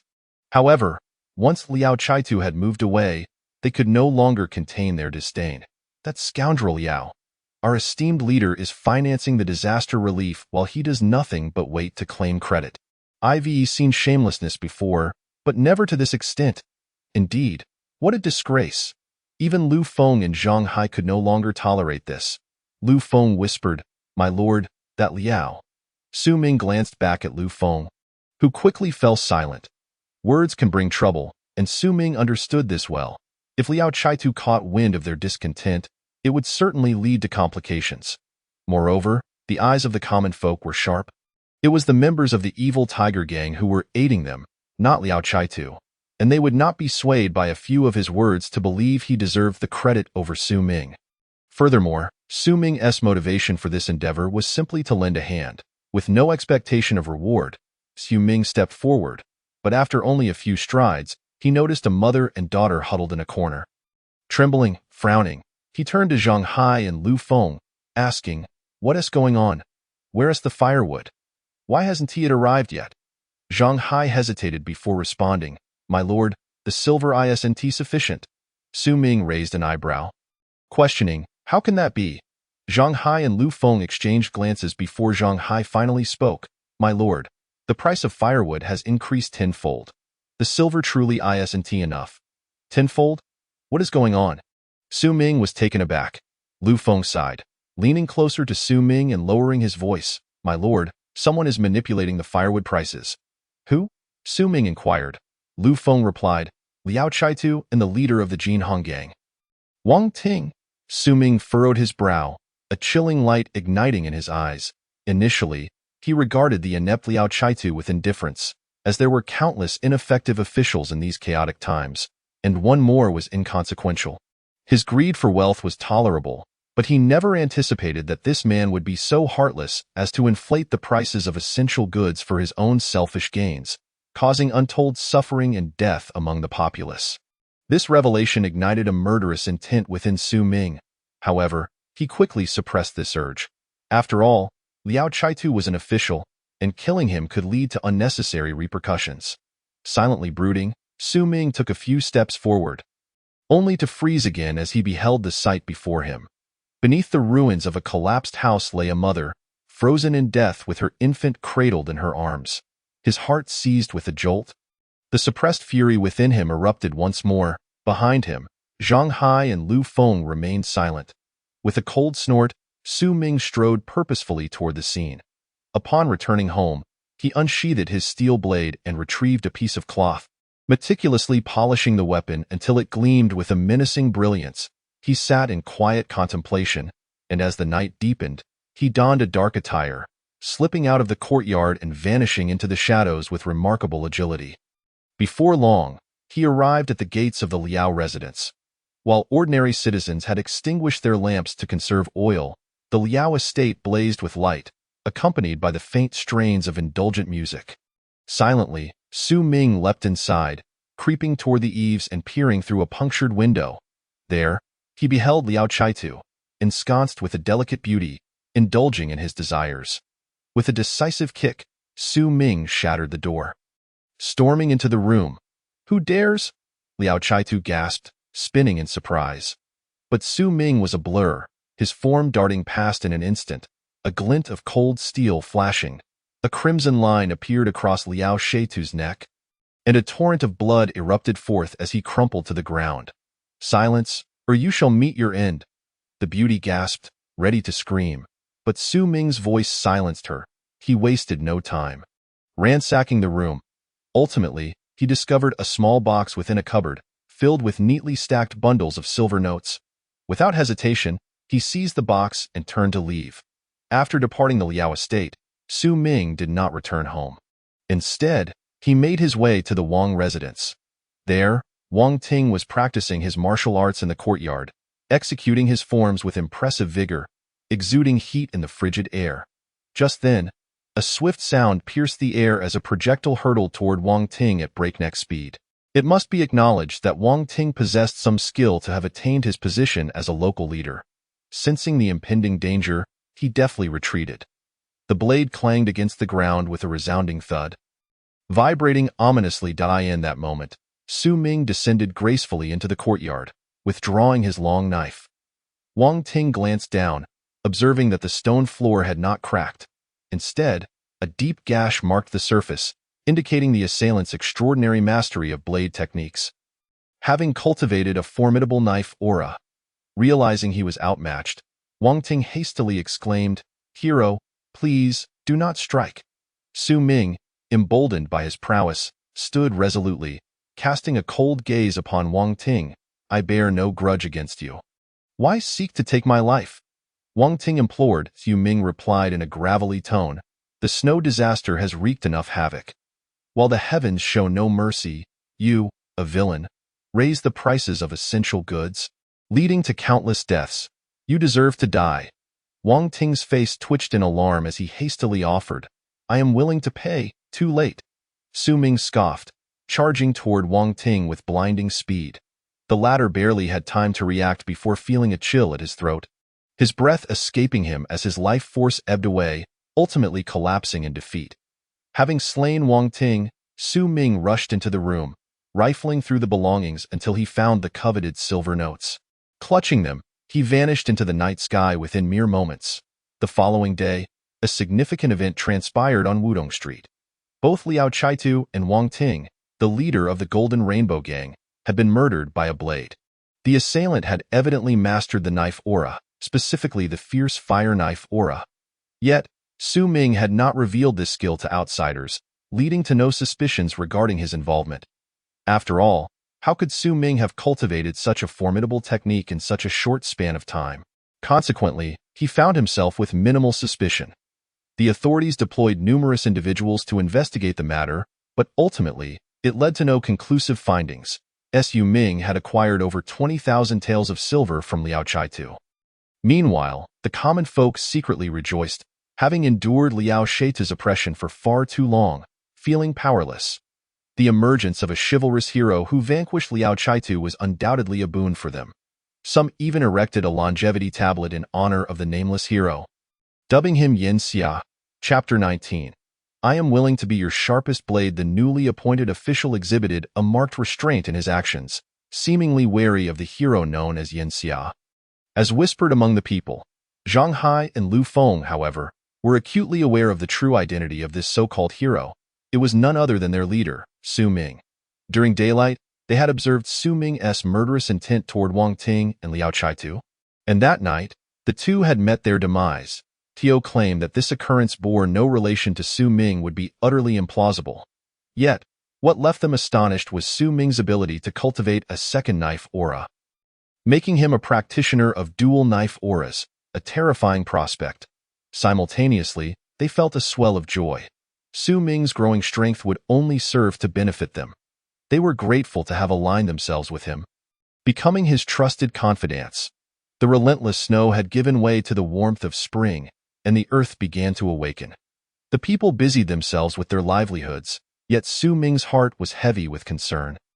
Recent skirmishes between the Evil Tiger Gang and the Hungry Wolf Gang had escalated, creating an atmosphere fraught with tension, as if a violent clash could erupt at any moment. This turmoil rekindled the sense of peril within Su Ming, who, despite his formidable prowess and mastery of dual knife auras, knew that numerous skilled adversaries still lurked, capable of threatening his life. Moreover, in the chaos of battle, even the greatest of warriors could fall to overwhelming numbers. Thus, he devoted himself to rigorous training and honing the skills of his brothers within the gang point one day. As Su Ming made his way to the gang's stronghold, he passed a dilapidated courtyard where a group of beggars surrounded a small boy, mercilessly beating him. Yet, the boy, though battered, refused to yield, clutching his head defiantly as they fought over a bun. Enough! Su Ming's voice rang out, compelled by a memory of his younger self reflected in the boy's struggle. Who dares to interfere with my business? One of the beggars retorted angrily, only to be silenced upon recognizing Su Ming. This beggar was none other than Lai San, a familiar face from Su Ming's past. Years had flown by. Su Ming had risen to become a notable leader, while Lai San remained a beggar. Their reunion evoked a sense of nostalgia. Su Gangzhu, Lai San pays his respects, the beggar stammered. Bowing deeply, with a stern expression, Su Ming approached the courtyard. Lai San trembled in fear, collapsing to the ground, pleading for mercy. Please, Su Gangzhu, spare my life. I won't dare do it again. The other beggars echoed his pleas for mercy. But Su Ming ignored them, kneeling beside the small boy and lifting him to his feet. Are you all right? He inquired gently. The boy shook his head slightly. Su Ming then produced a silver ingot from his pocket and offered it to the boy, saying, Take this and buy something to eat. Turning his gaze to Lai San and the other beggars, he warned coldly, If I find out you have taken his silver or food, you know the consequences. We wouldn't dare, we wouldn't dare. Lai San and the others hastily agreed. Just as Su Ming prepared to leave, the small boy rushed after him, shoving the silver back into Su Ming's hands with determination, declaring, I don't want your silver. Surprised, Su Ming asked, You don't want silver? Then what do you want? Food. The boy shook his head again, stating firmly, I don't want food either. Intrigued, Su Ming pressed, Then what is it that you desire? I want to follow you. The gaze of the young beggar was remarkably steadfast. Su Ming was momentarily taken aback, hesitating for a moment before saying, I live a life that dances on the edge of a blade. Are you not afraid? Yet, the young beggar's eyes grew even brighter as he replied, I am not afraid. I shall be your sharpest knife. Su Ming, astonished, looked at the young beggar and patted him on the shoulder with a smile, saying, Well then, come with me. The young beggar nodded vigorously with excitement. Su Ming took the young beggar's hand and turned to leave. Just then, the voice of Lai San rang out, Su Xiangzhu, hold on. Su Ming halted his steps, turning to glare coldly at Lai San. Lai San, sensing the tension, hurriedly forced a smile, saying, Su Xiangzhu, we wish to accompany you. I am willing to hold the reins and serve as your vanguard. Get lost. Su Ming coldly uttered a single word, pulling the young beggar along as he turned to walk away. The young beggar's background resonated with his own, stirring a sense of compassion within him. However, he had no intention of taking in Lai San and his companions. Lai San had bullied Su Ming in the past, and Su Ming felt that sparing their lives was already an act of great mercy. What is your name? Su Ming asked as they walked along. I have no name. My parents died early, and I grew up as a wild child, eating the food of many families, the young beggar replied. Su Ming furrowed his brow slightly, contemplating before saying, Then you shall take my surname and be named Su Zhan. How does that sound? Good, from now on, I shall be called Su Zhan. The young beggar's voice rose a few pitches. Su Ming chuckled lightly. The two returned to the base, and upon seeing Su Ming bringing back a young beggar, everyone was taken aback. Seemingly in good spirits, Su Ming smiled and said, Lu Feng, Zhang Hai. This is Su Zhan. From now on, he is under my protection. Take him downstairs, clean him up, and make sure he is well fed before coming to see me. Yes, sir, Lu Feng and Zhang Hai responded, leading Su Zhan away. Meanwhile, Su Ming began to practice alone in the courtyard. After about 2 hours, Su Ming stopped, and soon Lu Feng and Zhang Hai returned, leading a young man with them. Though the boy was quite thin, he possessed a striking appearance. He was indeed the newly groomed Su Zhan. This made Su Ming exclaim internally that people indeed shine when properly attired. Su Zhan greets the esteemed sir. Su Zhan bowed respectfully to Su Ming. Su Ming smiled gently and asked, Would you like to learn martial arts? Su Zhan nodded vigorously. Su Ming chuckled and turned to Lu Feng, saying, "Old Lu, give him a knife and let him train with us." "Yes, sir," Lu Feng replied with a smile. Thus, Su Zhan officially joined the ranks of the Evil Tiger Gang as a member. Of course, Su Zhan was loyal only to Su Ming, disregarding everyone else. Moreover, Su Zhan exhibited exceptional talent in martial arts. From his initial clumsiness with the knife, he had progressed to a modest level of skill in just 3 months. This prompted Su Ming to marvel at his dedication. On several occasions, Su Ming had witnessed Su Zhan practicing tirelessly, day and night. One day, as usual, Su Ming made his way from home to the small courtyard of the base. However, from a distance, he caught a whiff of a strong metallic scent. His heart raced with alarm, and he quickly drew his knife, cautiously advancing. He soon discovered a dilapidated courtyard ahead, littered with bodies in disarray. It was the corpses of Lai San and a group of beggars. A smile crept across Su Ming's lips as he sheathed his blade, remarking, "This lad is quite vengeful. He certainly handles matters with efficiency." Chapter 20. The Courtesan and the Assassination Bone Forging Realm. Entry level. After a period of rigorous training, Su Ming's mind once again experienced a transformation akin to a golden palace. At the same time, a vast expanse of memories surged into his consciousness like a cleaver striking wood. His body was undergoing profound changes as well as this what the bone forging realm entails. Clenching his fists, feeling the surging power within, Su Ming couldn't help but smile. Following a refreshing hot bath, Lu Feng hurriedly entered, bowing as he addressed Su Ming. "Sir, Tian Xiangzhu wishes to see you." "Oh, old Tian has arrived." Su Ming chuckled, stepping outside. Upon entering the hall, he encountered a middle-aged man, Tian Yuang, a prominent figure within the Evil Tiger Gang and an acquaintance of Su Ming. "Su brother, you have finally come," Tian Yuang exclaimed with a broad grin. "Tian brother, what brings you here?" Su Ming inquired with a light laugh. Leaning closer, Tian Yuang whispered, "A courtesan named Lian Yu has arrived at the Wanhua Tower. Her figure and beauty are simply captivating. Come, let us visit." Su Ming rolled his eyes and scoffed, "Old Tian, Su brother, are you refusing me?" Tian Yuang feigned anger. Su Ming sighed helplessly, saying, "Very well, let us go." The two exited the small courtyard, their arms slung over each other's shoulders. "Su brother, must you be so uptight? We are a gang, not soldiers," Tian Yuang remarked, unable to contain his sarcasm, as he felt an overwhelming sense of pressure every time he visited the courtyard. Su Ming shook his head slightly, saying, Tian brother, the situation between the Evil Tiger Gang and the Evil Dog Gang is becoming increasingly precarious. It is likely that a conflict could erupt at any moment. I do this to survive." "Oh, Su brother, you are mistaken. It is precisely because we lead such a perilous life that we must find moments to relax and enjoy ourselves." Tian Yuang's perspective stood in stark contrast to Su Ming's. To him, each day lived was a day to savor, lest it be cut short unexpectedly. Su Ming could only smile wryly at this notion. While they chatted, they arrived at the Baihua Tower, one of the larger brothels in Fengming. Many dignitaries frequented this establishment. Upon entering, an old madam welcomed them. They ascended to a private room on the second floor. Moments later, a woman of enchanting figure and striking beauty graced the stage on the first floor. "Su little brother, that is Lian Yu. I told you the truth, did I not? Beautiful, isn't she?" Tian Yuang said, excitement evident in his voice. Many patrons turned their attention toward them, causing Su Ming to squirm uncomfortably as he discreetly shifted his seat away from Tian Yuang. Accompanying this man was undeniably embarrassing, as if he had never seen a woman before. The courtesan began to dance on stage, eliciting cheers from the audience. Since arriving in this world, it was the first time Su Ming felt so relaxed. He had been preoccupied with worries about potential conflicts between the Evil Tiger Gang and the Hungry Wolf Gang, fearing he would be eliminated due to insufficient strength.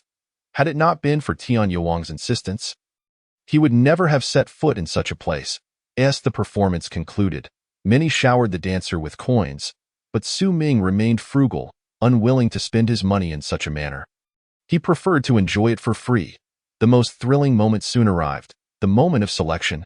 The one who receives the token from Lian Yu becomes her esteemed guest for the evening. Su Ming couldn't help but mutter in frustration, "Why does this seem like a card draw for a courtesan? Su brother, what card draw? Tian Yuang asked suspiciously. Nothing, Su Ming replied, rolling his eyes. Just then, a maid ascended the second floor, holding a golden token.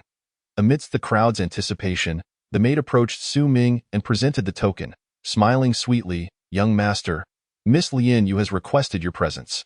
What? Did I really draw the token? Su Ming stood frozen in place, then realized his analogy was quite poor. After all, I am a man. How can I be drawn by a woman? Damn it, Su brother, you've hit the jackpot. Go on. What are you waiting for? Tian Yuang exclaimed, his envy palpable as he snatched the token from the maid's hand and thrust it into Su Ming's grasp, urging him forward. With a resigned expression, Su Ming slowly rose, making his way toward Lin Yu's room under the envious and jealous gazes of the crowd. Well, my vitality is high. It's about time to let off some steam. Once in the room, Lin Yu's sultry voice beckoned, young master, over here. Su Ming followed the sound and took a seat at a table. Lin Yu looked at him and said, I have long heard of Su Gongzi's reputation. Today, I finally have the pleasure of meeting you. Su Ming remained silent. Hee, Su Shangzhu is still shy. Miss Lin Yu gracefully settled onto Su Ming's lap, her arms wrapping around his neck. At that moment, her eyes suddenly turned cold, and she produced a hairpin from her hand, thrusting it violently towards the back of Su Ming's head.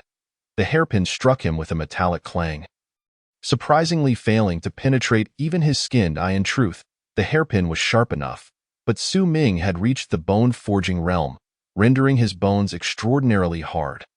The area she targeted happened to be his skull, which was why it did not pierce through.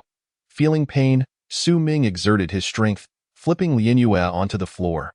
Outside, Tian Yuang watched in envy and resentment, muttering, Brother Su is truly rough. He claims he won't come, yet he exerts such force. As he spoke, he embraced a young lady and entered another room. Meanwhile, in the room, Su Ming had gripped Lin Yu's delicate neck, lifting her up, his eyes gleaming coldly as he intoned, Speak, who sent you to assassinate me? Lin Yu struggled against his arm, but it was futile. Her pretty face flushed with anger as she retorted, No one sent me. I want to kill you. Su Ming's brow furrowed, and he tightened his grip. He cared little for the notion of cherishing a delicate flower. Since this woman sought his life, he would first take hers. Lin Dong, you and your son shall not die a good death. Lin Yu gasped, managing to utter a few words through her struggles. Hearing this, Su Ming furrowed his brow and released her. Coughing violently upon hitting the ground, Lin Yu's gaze remained icy as it fixed on Su Ming. Did you just say you want to kill Lin Dong? He asked, puzzled. A pained expression crossed Lin Yu's beautiful face as she exclaimed, Lin Dong slaughtered my entire family. I must kill him to avenge my kin. Su Ming raised an eyebrow, finally grasping the situation, and inquired, Then who informed you of my identity? It was a handsome young gentleman, Lin Yu replied. Realization dawned on Su Ming. That dashing young man must be Ma Ziping.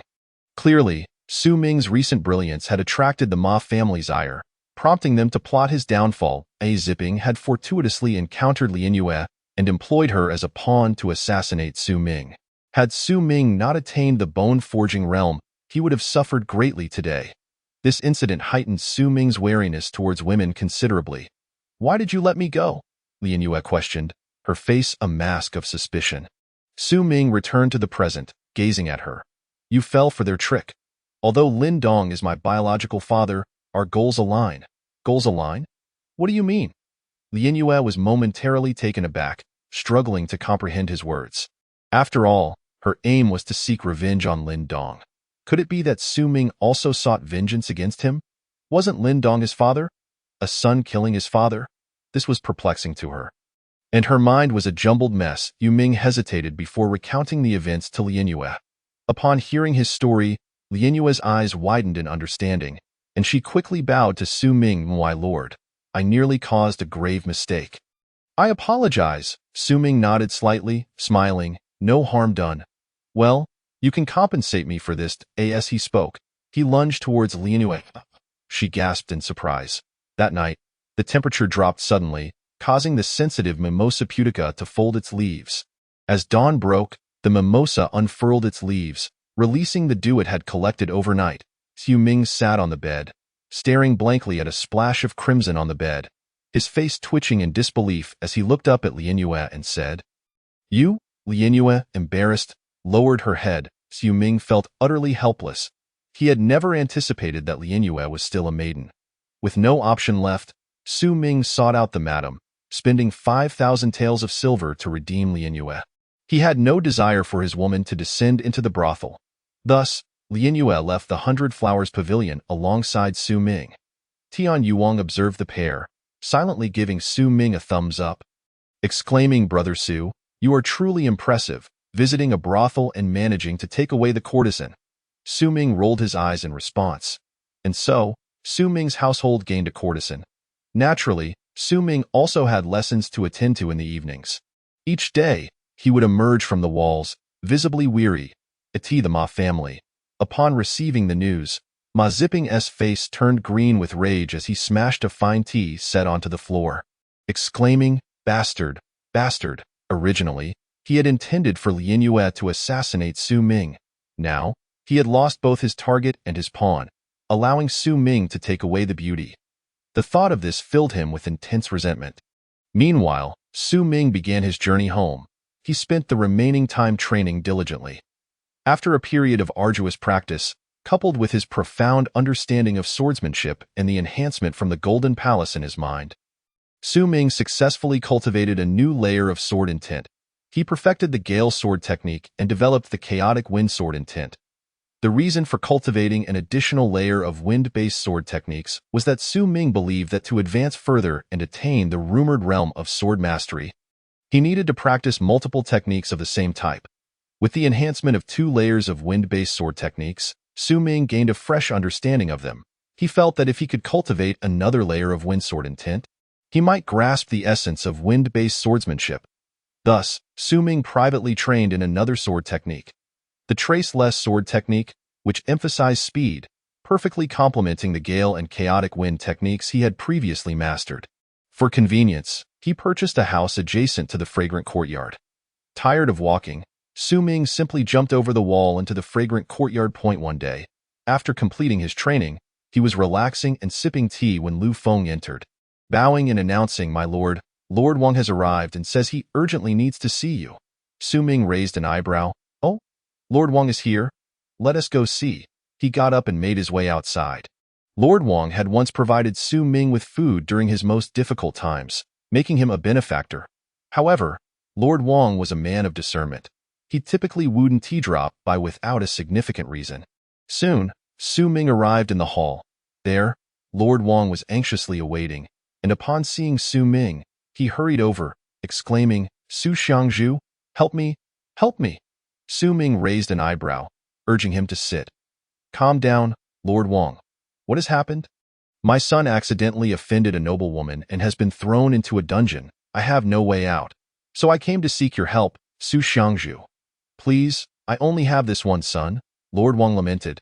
Nearly prostrating himself before Xu Ming quickly supported Lord Wang, saying, "Please, wait a moment. Let me think of a solution." He glanced at Lu Feng and Zhang Hai, signaling them to step out. After they left, Xu Ming comforted Lord Wang. "First, have some tea, rest assured. I will have news for you shortly." Lord Wang tried to calm himself, but his excessive anxiety led him to consume cup after cup of tea. After about an hour, Lu Feng returned, whispering a few words into Xu Ming's ear. Xu Ming's brow furrowed slightly. Lord Wang looked at Xu Ming, eagerly asking, "Su Xiangzhu, what is the verdict? Can my son be saved?" Xu Ming nodded slightly, smiling. "It's a small matter. Here is what you should do, Lord Wang. Return home and wait for news." He then turned to Lu Feng, saying, "Old Lu, please escort Lord Wang home." "Yes, my lord." Lu Feng cupped his hands and assisted Old Master Wang as they made their way outside. After Old Master Wang departed, Xu Ming's expression turned somewhat grim. The situation was not as straightforward as it seemed. Old Master Wang's rascally son had provoked a significant figure, Lin Wanqing. The legitimate daughter of the Lin family from Fomingli.it, was rumored that Lin Wanqing was extraordinarily beautiful, possessing both charm and talent. Moreover, there was a connection. Ma Zipping was a fervent admirer of Lin Wanqing in Chapter 22. Exploring the prison, Su Ming pondered whether this incident was the handiwork of Ma Ziping. However, he quickly dismissed this notion. According to the news Lu Feng had brought back, Ma Ziping was a pure-hearted warrior, utterly infatuated with Lin Wanqing. He would not jeopardize his goddess for any schemes. Thus, it seemed that old Master Wang's wayward son had fallen head over heels, offending the esteemed young lady of the Lin family, which led to his apprehension by the authorities. Even if this matter was not orchestrated by Ma Ziping, it remained exceedingly troublesome. After all, the Lin family was no ordinary clan. They were one of the four great families of the inner city, far surpassing the Zhou and Huang families of Wudong Street. Their influence was formidable, even more so than the Evil Tiger Gang and the Hungry Wolf Gang. Such a colossal entity was beyond Su Ming's current capability to contend with.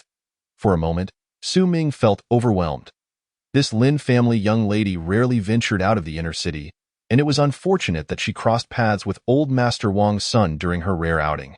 After much hesitation, Su Ming resolved to personally visit Lin Wanqing in hopes of alleviating the situation. However, he was uncertain of her whereabouts in the inner city. The thought of seeking Lin Wanqing there never even crossed his mind. Despite being a leader of a gang, he lacked the qualifications to enter the inner city. Even if he managed to gain entry through various means, he would not be permitted to stay overnight. Directly approaching the Lin family to seek Lin Wanqing was highly unlikely to yield results. Therefore, to persuade Lin Wanqing to release old Master Wang's son, he would need to seize the opportunity while she was out enjoying herself. Otherwise, once she returned to the inner city, old Master Wang's son would likely face a lifetime of imprisonment. In these times, prisoners in jails, unless well-connected, might not even have the right to eat scraps, leading to their demise from starvation in a matter of days. Taking a deep breath, Su Ming turned to Lu Feng and Zhang Hai, saying, "Go find out where the young lady of the Lin family is these days." "Yes, my lord." Lu Feng and Zhang Hai responded promptly, bowing before turning to leave. Su Ming then exited the fragrant courtyard and made his way directly to the prison. "What business do you have?" As he approached, a guard extended his hand to block Su Ming's path. Su Ming produced a silver ingot from his pocket and offered it to the guard, saying, "Officer, please treat your brothers to a drink. I wish to visit a relative in the prison." This exemplified the distinction between officials and common folk. Though the guard was merely a low-ranking soldier, he represented the authority of the court, and it was best to avoid offending him. The guard weighed the silver in his hand, and his eyes brightened. "Hurry along," he exclaimed. "Thank you, my lord." Su Ming chuckled awkwardly and stepped into the prison. Upon entering, he sought out the head guard. "What do you want?" The head guard, upon noticing Su Ming's attire, recognized him as a leader of the Evil Tiger Gang but maintained a stern demeanor. His position was akin to that of a sergeant, making him even less amiable. Su Ming retrieved another silver ingot, this time worth 50 taels, and presented it to the head guard, stating, "Sir, I wish to visit a relative." Seeing Su Ming's generosity, the head guard's demeanor softened slightly, and he smiled, saying, "Very well, Xiao Zhou, take this esteemed guest to see him." "Yes, sir," the guard replied eagerly. Su Ming followed the guard to a cell. Inside, a gaunt figure was huddled in a corner. "Wang Fuyo, someone has come to see you," the guard barked. In these times, even ordinary families were impoverished, hence the auspicious name chosen for this unfortunate soul. The emaciated man looked up, and upon seeing Su Ming, his previously vacant eyes sparkled with hope. He scrambled to the door, exclaiming, "Brother Su, you have come to rescue me, right? At least you are alive." Su Ming, unimpressed by this incompetent individual, turned and left the cell. The head guard, having received Su Ming's silver, would at least ensure Wang Fuyo's life was spared. Returning to the fragrant courtyard, Su Ming waited a short while before Lu Feng and Zhang Hai returned. "My lord, we have discovered that Miss Lin will be at Bichuan Lake tonight," Lu Feng reported eagerly. Su Ming nodded slightly. He then inquired of Lu Feng and Zhang Hai, "Does Miss Lin have any particular interests?" "We are not quite certain," Zhang Hai replied. Somewhat awkwardly, Su Ming acknowledged this with a nod. Given the limited time, it was indeed difficult to ascertain Miss Lin's preferences, and it could not be done overtly. Otherwise, if the Lin family caught wind of it, trouble would ensue. Waving his hand, he dismissed Zhang Hai and Lu Feng. Left alone in the room, Su Ming furrowed his brow in deep contemplation. as the legitimate daughter of the Lin family. Lin Wanqing undoubtedly possessed everything one could desire, making it quite challenging to curry favor with her. For the moment, Su Ming felt at a loss, with no clear thoughts. However, he did not press too hard. After all, this matter had already surpassed his capabilities. He could attempt to save Wang Fuyo, but if it proved impossible, then so be it. At the very least, he had ensured Wang Fuyo's survival. Who would be foolish enough to offend such a powerful figure? That evening, Su Ming brought some unique pastries from the outer city and made his way to the vicinity of Bichuan Lake. From a distance, he spotted a grand flower boat illuminated brightly, where numerous vibrant young men and women were engaged in poetic exchanges, lost in romance. This was the life of the upper class. While ordinary folk toiled for their livelihoods, these young ladies and gentlemen of noble families enjoyed a carefree existence. Relishing all the beauties the world had to offer since birth, at the bow of the boat stood a woman clad in white, holding a goblet of grapes, gazing languidly at the night sky. Among the crowd, she shone with brilliance, captivating all eyes. This woman was none other than Lin Wanqing. The waves ripple for 1,000 miles as the sky reflects in the river. Someone recited a poem. Excellent! The crowd erupted into applause. Even Lin Wanqing turned to glance at the poet. The young man who had just recited was none other than Ma Ziping. Seeing Lin Wanqing gaze in his direction, Ma Ziping's eyes lit up with infatuation. Young Master Ma is truly exceptional. Indeed, young Master Ma is remarkable. I am in admiration. I have long heard of young Master Ma's unparalleled talent. Seeing him today, it is indeed as rumored. Pray, does young Master Ma have a beloved? I have a cousin who is in her prime. Just then, a resonant voice erupted across the lake, drunkenly unaware of the heavens and the water. A boat full of dreams pressing down the starry river. In Chapter 23, the polite and exceptionally talented warrior, the sound reverberated, silencing the entire lake, leaving only the gentle lapping of the water against the shore. The crowd gasped, eyes wide, holding their breath. Lin Wanqing's eyes sparkled as she murmured, drunkenly unaware of the heavens and the water, a boat full of dreams pressing down the starry river. This scene is simply a stroke of genius. As she spoke, Lin Wanqing scanned the surroundings but found no one. She turned to her maid, Xiaoyu, who was also searching the vicinity, her voice resonating clearly. May I ask which young master composed this poem? Please, come aboard for a discussion. Her voice rang out, echoing across the shores of Bichuan Lake. Clearly, this maid, Xiaoyu, was no ordinary servant. As soon as her words fell, a figure stepped upon the waves, swiftly approaching the flower boat. Upon reaching the boat, the figure stamped his foot heavily, soaring into the air and landing steadily at the bow. The guards drew their swords in unison. Who goes there? The lead guard barked. Su Ming, unfazed, smiled and replied, Your lady has invited me on board, and yet you seek to obstruct my passage. What logic is this? The guards exchanged glances, unsure of how to respond. Lin Wanqing, intrigued, slowly approached. At this moment, Ma Ziping also recognized Su Ming, exclaiming, Su Ming, how is it you? A disdainful smile curled on Su Ming's lips as he replied coldly, Why can it not be me? Ma Ziping seethed with jealousy. Lin Wanqing and the others scrutinized Su Ming, dressed in a long robe, with a beast-headed jade belt cinching his waist. His flowing azure hair cascaded gracefully. His sword-like brows and starry eyes, bathed in moonlight, exuded an air of elegance and distinction. Was it you who recited that poem?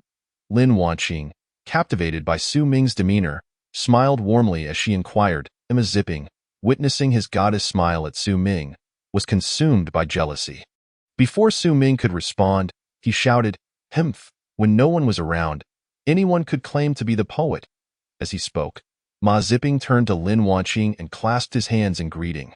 Miss Lin, to my knowledge, this individual is a mere incense master of the evil Tiger Gang, a crude warrior at best. How could he possibly compose such profound verses?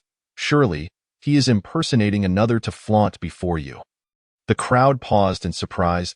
At that moment, they noticed a golden tiger head tattooed on Su Ming's chest, unmistakably marking him as one of the evil Tiger Gang. How could a brutish thug from such a gang craft verses of such depth? It was utterly implausible. Thus, The crowd collectively shook their heads, and even the brilliance in Lin Wanqing's beautiful eyes dimmed slightly. Indeed, how could a coarse warrior create such poetic elegance? Just then, Su Ming let out a derisive laugh, casting a disdainful glance at Ma Zipping, and replied solemnly, "It is true that I am a warrior, but that line of poetry indeed originated from my lips." Ma Zipping scoffed, curling his lip in contempt. "Humph! How can you prove it? If that verse was truly yours, I shall walk 3 circles upside down on this boat." Su Ming raised an eyebrow, a confident smile playing on his lips as he turned to fix his gaze on Lin Wanqing. Lin Wanqing felt uneasy under his unwavering gaze, inciting a flicker of annoyance within her. Yet, when she looked up, she found Su Ming's eyes to be so clear, devoid of any lewd intent. Xiao Yu furrowed her delicate brows, preparing to step forward, but at that moment, Lin Wanqing halted her. Clouds envision garments, flowers imagine beauty. If not for the sight atop Mount Chuanyu, would we meet beneath the moonlit Yao Terrace? Su Ming's lips moved slightly. Silence! The atmosphere fell into an eerie hush. The sound of a pin dropping could be heard. The crowd held their breath, faces painted with disbelief. Clouds envision garments, Lin Wanqing murmured, her beautiful eyes growing brighter. Simultaneously, a flush crept across her charming face. Su Ming's compliment regarding her beauty struck a chord deep within her heart. For ladies of their stature, endowed with ample resources and exceptional talent, they often indulged in poetry and song during their leisure. Yet, today, Su Ming's 2 poems had opened her heart wide. She smiled. How could my goddess smile at Su Ming? This cannot be allowed. At the side, Ma Zipping's jealousy boiled over, his eyes turning crimson as he exclaimed, "Su Ming, even if that poem was indeed yours, it does not prove that the previous verse was yours as well." "Enough." Lin Wanqing, however, retorted sharply. Ma Zipping's words were abruptly stifled. Lin Wanqing's luminous gaze flickered, her voice as melodious as a yellow oriole. Such a person, with a mere utterance, can craft timeless verses. Why resort to imitation? Why would one stoop to such a level? Ma Zipping was left speechless. Su Ming then turned to Ma Zipping and, with a teasing smile, said, "Young Master Ma, earlier you mentioned." Ma Zipping, suddenly filled with shock and shame, realized that he would have to walk 3 circles upside down in front of so many elite young men and women. How could he ever face anyone again, especially his goddess? Yet, if he refused to walk, he would lose both the wager and his dignity, inviting ridicule. After much hesitation, Ma Zipping finally placed his hands on the ground and began to walk upside down. His actions provoked peals of laughter from the crowd, and Ma Zipping became the subject of their mockery. His face flushed with embarrassment. At that moment, he wished he could find a crack in the ground to hide in.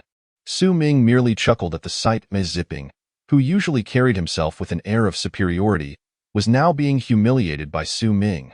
"Young master, may I have a word with you inside?"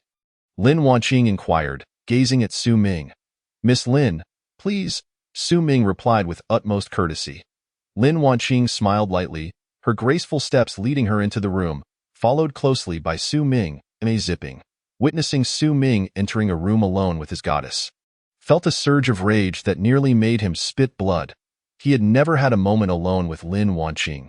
Yet Su Ming had so easily gained that privilege. It was infuriating. Once inside, they sat facing each other. Su Ming cupped his hands in greeting and said, "Miss Lin, I apologize for my forwardness. My actions were driven by necessity. I would like to request your assistance." If Su Ming had hesitated, remaining silent, it would have made Lin Wanqing regard him with disdain. Instead, he spoke plainly upon entering, embodying the straightforwardness of a warrior. A polite warrior was indeed a rarity. Further piquing Lin Wanqing's interest, she smiled and said, "Please, young Master Su, do tell." Su Ming recounted the events to Lin Wanqing. She chuckled lightly and said, "Very well, since you honored me with poetry, I shall return the favor." With that, Lin Wanqing called for her maid, Yuer, and issued some instructions. Subsequently, Yuer departed. Within the room, the sound of melodious laughter echoed intermittently. Meanwhile, Ma Zipping had just completed his 3 circles upside down. He glared at Su Ming's silhouette within the room, his teeth grinding in frustration. How could his goddess be so carefree with another man, especially one he despised? This thought nearly made him explode with anger. After a moment, the door opened, and Su Ming and Lin Wanqing emerged slowly.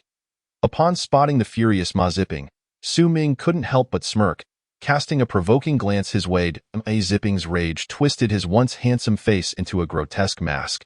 Su Ming chuckled and turned to Lin Wanqing, bowing slightly. "Miss Lin, until we meet again. Young Master Su, take care." Lin Wanqing nodded with a smile. Yu Ming threw another taunting glance at Ma Zipping before gracefully leaping off the flower boat, his feet barely touching the surface of the lake as he made his way to the shore. Lin Wanqing watched Su Ming's retreating figure, her eyes sparkling with unusual brilliance. The sun shone brightly. The weather was delightful. A man approached Wang Dage's steamed bun stall and said, "Wang Dage, give me 2 buns." Wang Dage appeared dazed, seemingly oblivious to the request. "Wang Dage, 2 buns," the man shouted again. Only then did Wang Dage snap back to reality, retrieving 2 buns to hand to the customer.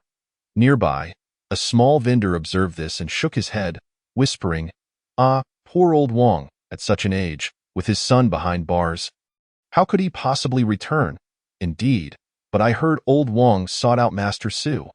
Another chimed in, "No matter how formidable Master Su is, he's merely the incense master of a gang. How could he extract someone from the authorities? Ah, old Wang truly is pitiful." Meanwhile, old Wang appeared lost in thought. Deep down, he knew his son, Wang Fuyo, likely wouldn't return. After all, once someone entered such a prison, few ever returned alive. "Father." Just then, a voice jolted Wang Dage back to reality. He turned to see a gaunt figure, so thin that he resembled a stick. Yet, from the contours, he could vaguely recognize his son, Wang Fuyo. Wang Dage thought he was imagining things, hastily rubbing his eyes. But Wang Fuyo remained standing before him. "Son, it really is you." Wang Dage rushed from his stall to embrace his son, examining him from head to toe. Wang Fuyo nodded, saying, "Father, it is truly me." Tears of joy streamed down Wang Dage's face. Having had a child late in life and with no other offspring, he cherished Wang Fuyo dearly. The mere thought of his son emerging from prison filled him with overwhelming emotion. Nearby, onlookers were left speechless. They had never anticipated that Wang Fuyo would one day walk free from prison. It felt like a miracle. "Thank you, Master Su, thank you," Wang Dage exclaimed. However, Wang Fuyo merely scoffed softly, saying, "Father, that was simply what he ought to do. If you hadn't given him a few buns, he might have starved to death." "Silence," Wang Dage scolded. "A bun saved your life. Consider yourself fortunate." Wang Fuyo lowered his head, pouting. Old Wang truly is fortunate, befriending someone so significant that he could retrieve Wang Fuyo from prison. Indeed, how enviable. Why didn't I offer Master Su a few buns back then? Within an exquisitely designed courtyard, Lin Wanqing reviewed a set of documents, the pages revealing Su Ming's life story, a child born out of wedlock, living in poverty, and somehow linked to the Ma family. In less than 2 years, he has achieved so much. His martial prowess is truly remarkable. One man and one sword took down the entire incense business of the Hungry Wolf gang. He is not only valiant but possesses such talent. What manner of person is he? Setting aside the scroll, Lin Wanqing leaned against the window, gazing up at the luminous moon in the sky. Lost in thought. Meanwhile, on the other side, Su Ming continued his practice of sword techniques in the courtyard. The essence of his practice was the wind blade. Yu Ming exhaled a breath of turbid air, plucked a leaf from a tree, flicked it with his fingers, and the leaf shot forth like a cannonball, whistling through the air and crashing against a nearby wall. Boom! The wall crumbled, dust swirling into the air. Such is the essence. Su Ming could not help but exclaim, "To reach the realm of essence is to transcend." It is the understanding that one technique can lead to mastery of all, where even plucking leaves or dropping stones can serve as a blade. Having attained this level, Su Ming felt a sense of calm within. After all, he was unaware of when the evil Tiger Gang and the Hungry Wolf Gang might clash. In the chaos of that conflict, only by continually strengthening oneself could one hope to survive. After taking a bath, Su Ming climbed over the courtyard wall and arrived at the Xiangcode, that moment. The members of the Xiangco were diligently training, Xu Ming returned to the main hall and instructed Lu Feng, "Go and have that fallen wall rebuilt." "Yes, my lord," Lu Feng replied with a bow, turning swiftly to depart. Xu Ming brewed a pot of tea and leisurely began to sip. Just then, Zhang Hai rushed in, urgency painted across his face. "Xiang master, trouble has arisen. The Hungry Wolf Gang claims to have lost a member and is demanding retribution at our door." Xu Ming raised an eyebrow, his eyes glinting with intensity, and commanded, "Send word down to the brothers in the Xiangkou. They are to remain here for the next few days, on standby at all times." "Understood, Xiang master." Zhang Hai turned and hurried away. Has the inevitable finally arrived? A flicker of determination danced in Xu Ming's eyes. The claim of a missing member was merely an excuse for the Hungry Wolf Gang to launch an attack against the Evil Tiger Gang. It seemed the impending clash between the two gangs was imminent. Moreover, Xu Ming had to remain vigilant against the Golden Rainbow Gang as well. Thus, he decided to hold his position for the time being. After all, the Evil Tiger Gang was no pushover. Those who could enter the sub-branch were all formidable fighters. In the following days, Fengming was unusually quiet. Yet, everyone understood that this was merely the calm before the storm. On a particular night, as Xu Ming slumbered, a series of urgent knocks echoed from outside. "Xiang master, trouble!" The sub-branches clashing with the Hungry Wolf Gang and the Golden Rainbow Gang, Zhang Hai exclaimed anxiously. Xu Ming awoke from his dreams and instructed Lien Yu, who was by his side. "Lien Yu, hide in the underground passage and do not come out." Be careful," Lien Yu replied, her face serious. After donning his attire, Xu Ming exited the room and, upon seeing Zhang Hai's anxious expression, inquired, "When did this happen?" Chapter 25. The Assault on the Sub-Branch, a Desperate Situation? Inside the Xiangkou, the lights shone brightly, resembling daylight. Xu Ming stood at the foot of the hall, his expression grave as he surveyed the gathered members. "Xiang master, our sub-branch is in peril. We must quickly send troops to support the branch leader," Qin Yong urged urgently. However, Xu Ming furrowed his brow and replied, "It may already be too late. I just received word that the branch leader is severely injured, and our brothers have suffered heavy losses. If we go now, we may fall into their trap." The crowd was filled with anxiety. The principle of mutual dependence was understood by all. Yet, the Hungry Wolf Gang and the Golden Rainbow Gang had launched a sudden assault on the Evil Tiger Gang sub-branch, ambushing branch leader Yuan Feng. The losses among the brothers in the sub-branch were catastrophic. "What should we do now, my lord?" Sun Qi asked hastily. If the sub-branch were to fall, it was likely that the next moment would see the Hungry Wolf Gang and the Golden Rainbow Gang come to cleanse their Xiangkou. It must be noted that a single sub-branch comprised over 300 individuals. With two sub-branches combined, that was 500 to 600 people. They barely had 70 individuals. How could they hope to contend with such odds? Truth be told, many were contemplating fleeing the Xiangkou. However, they feared that if they abandoned their post, the Evil Tiger Gang would not spare them either. In that moment, the 70 or so members realized they were at a life-and-death juncture. Their expressions somber as they fixed their gazes upon Xu Ming. He was their pillar of support, and they could only wait for him to make the decision. Exhaling a deep breath, Xu Ming's eyes sparkled as he addressed the crowd. "Rather than sit idly by, let us turn the tables and ambush them." A collective gasp escaped the assembly. They were taken aback by Xu Ming's audacity in such dire straits, with such a significant disparity in strength. He dared to propose an ambush? Was this how battles were fought? The crowd murmured in disbelief. Xu Ming looked at them and declared, "Friends, only through unity can we hope to survive. Otherwise, we are doomed." "Victory is ours," the crowd roared, their spirits ignited. Xu Ming then commanded them to organize methodically. The various traps laid in calmer times would now serve their purpose.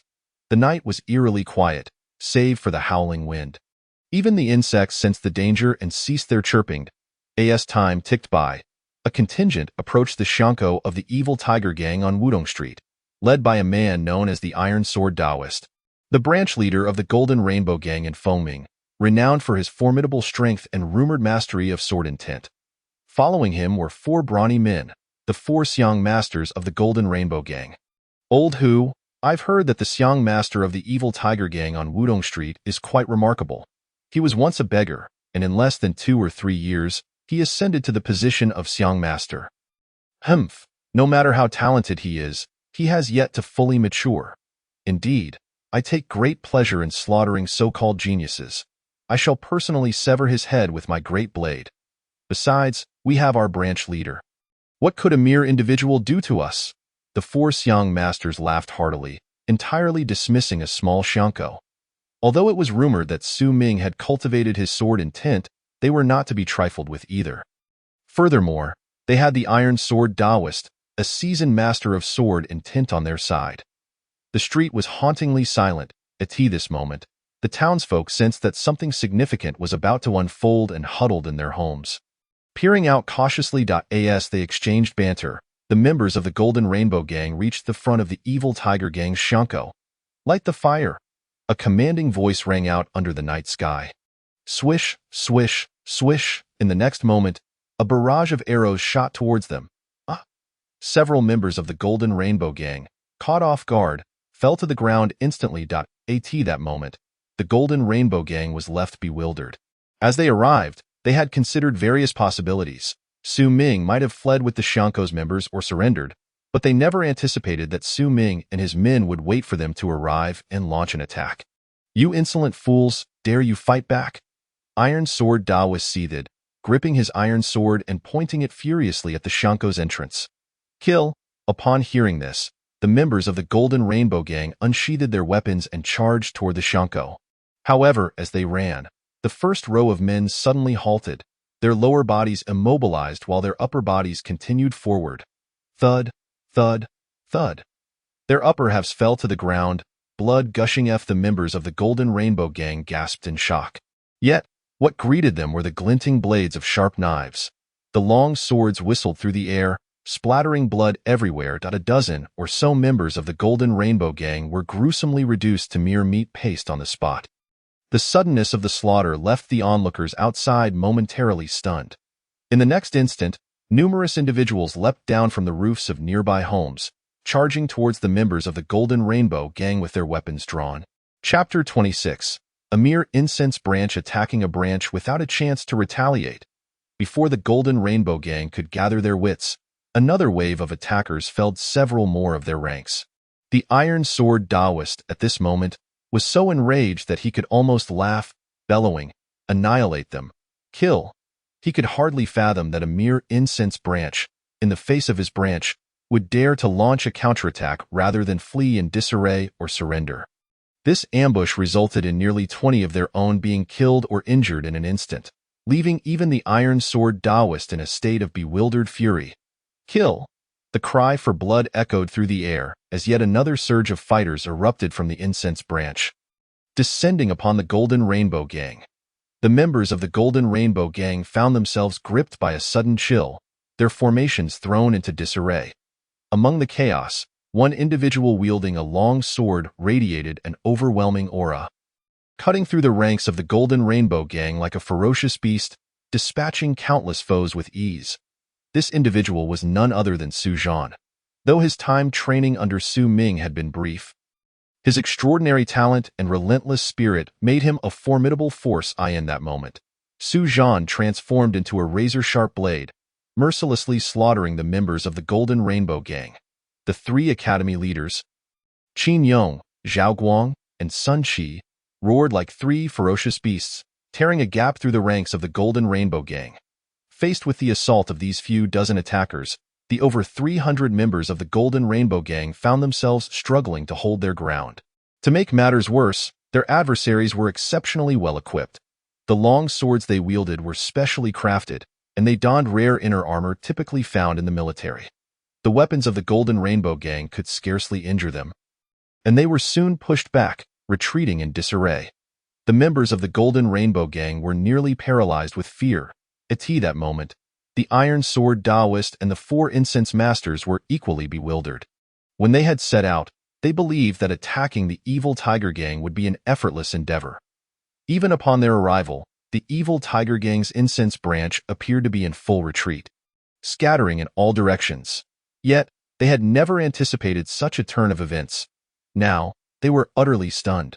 The Iron Sword Taoist's face turned an ashen hue with rage. when he had joined forces with the Hungry Wolf gang to eliminate the evil Tiger Gang's branch. He had rushed straight towards Wudong Street, the most bustling and prosperous thoroughfare in Fengming, promising substantial profits. This was the agreement he had made with the Hungry Wolf gang, to eliminate the evil Tiger Gang's branch, after which Wudong Street would fall under the jurisdiction of the Golden Rainbow Gang. However, they had never imagined encountering such a situation. How could over 300 of them be overwhelmed by a mere incense branch? Who would believe such a tale? The battle prowess of this incense branch was astonishing, with every one of the 70-odd fighters displaying remarkable courage in the face of death, leaving him utterly speechless and incredulous. Capture the ringleader first. The Iron Sword Taoist's expression darkened as his gaze fixated on the most formidable presence in the crowd, Su Zhan. He naturally assumed that Su Zhan was Su Ming. With no hesitation, the Iron Sword Taoist drew his sword, resembling a dragon soaring from the depths of the sea, and aimed directly for Su Zhan in the throng. Sensing the imminent danger, Su Zhan's eyes narrowed. Yet he showed no intention of retreating. With a fierce shout, he brandished his long sword and charged at the Iron Sword Taoist. When their blades clashed, a series of sharp metallic sounds rang out, sparks flying. However, the Iron Sword Taoist had cultivated a formidable sword intent. His iron sword sliced through the air, lunging towards Su Zhan's long blade. The sound of blades scraping against one another produced an excruciatingly grating noise. Suddenly, the iron sword in the Iron Sword Taoist's hand seemed to come alive, twisting like a serpent, encircling, and darting directly towards Su Zhan's wrist. This was the sword intent he had mastered, Winding Sword. Su Zhan's brow furrowed as he was compelled to relinquish his long sword, or risk losing his hand. He retreated a few steps, coldly regarding the Iron Sword Taoist. The Iron Sword Taoist, sword in hand, stared back at Su Zhan, his voice frigid as he said, "Su Ming, you are indeed a talent. How about this? If you submit to my Golden Rainbow Gang, I will ensure you live a life of wealth and honor beyond measure. What say you?" Su Zhan frowned slightly, a look of disdain crossing his features. At that moment, he realized the Iron Sword Taoist had mistaken him for Su Ming. Su, will naturally strive for wealth and honor. Why would I need your assistance? Just then, a cold voice echoed through the night sky. The Iron Sword Taoist's brow knitted tightly as he turned to follow the sound, spotting a figure clad in white, with a long sword hanging at their waist, leisurely emerging from the small courtyard of the incense branch. "You are not Su Ming." The Iron Sword Taoist turned to Su Zhan, frowning, "My lord." Su Zhan clasped his hands in greeting to Su Ming. The Iron Sword Taoist's brow furrowed deeply. He had initially thought that defeating Su Ming would secure his victory, only to discover that this person was not Su Ming. Just how formidable would the real Su Ming be? The Iron Sword Taoist sneered, narrowing his eyes as he coldly regarded Su Ming, speaking in a deep tone, "Su Ming, heed my advice. Those who recognize the times are wise. If you are willing to switch allegiances to my Golden Rainbow Gang, I will guarantee you limitless prospects. What do you say?" Su Ming merely laughed coldly, a look of utter disdain upon his face as he retorted, "Who do you think you are? You seek death." The Iron Sword Taoist seemed to be enraged, letting out a fierce roar as he wielded his iron sword, thrusting it towards Su Ming. Yet, Su Ming remained unmoved, coldly staring at the Iron Sword Taoist.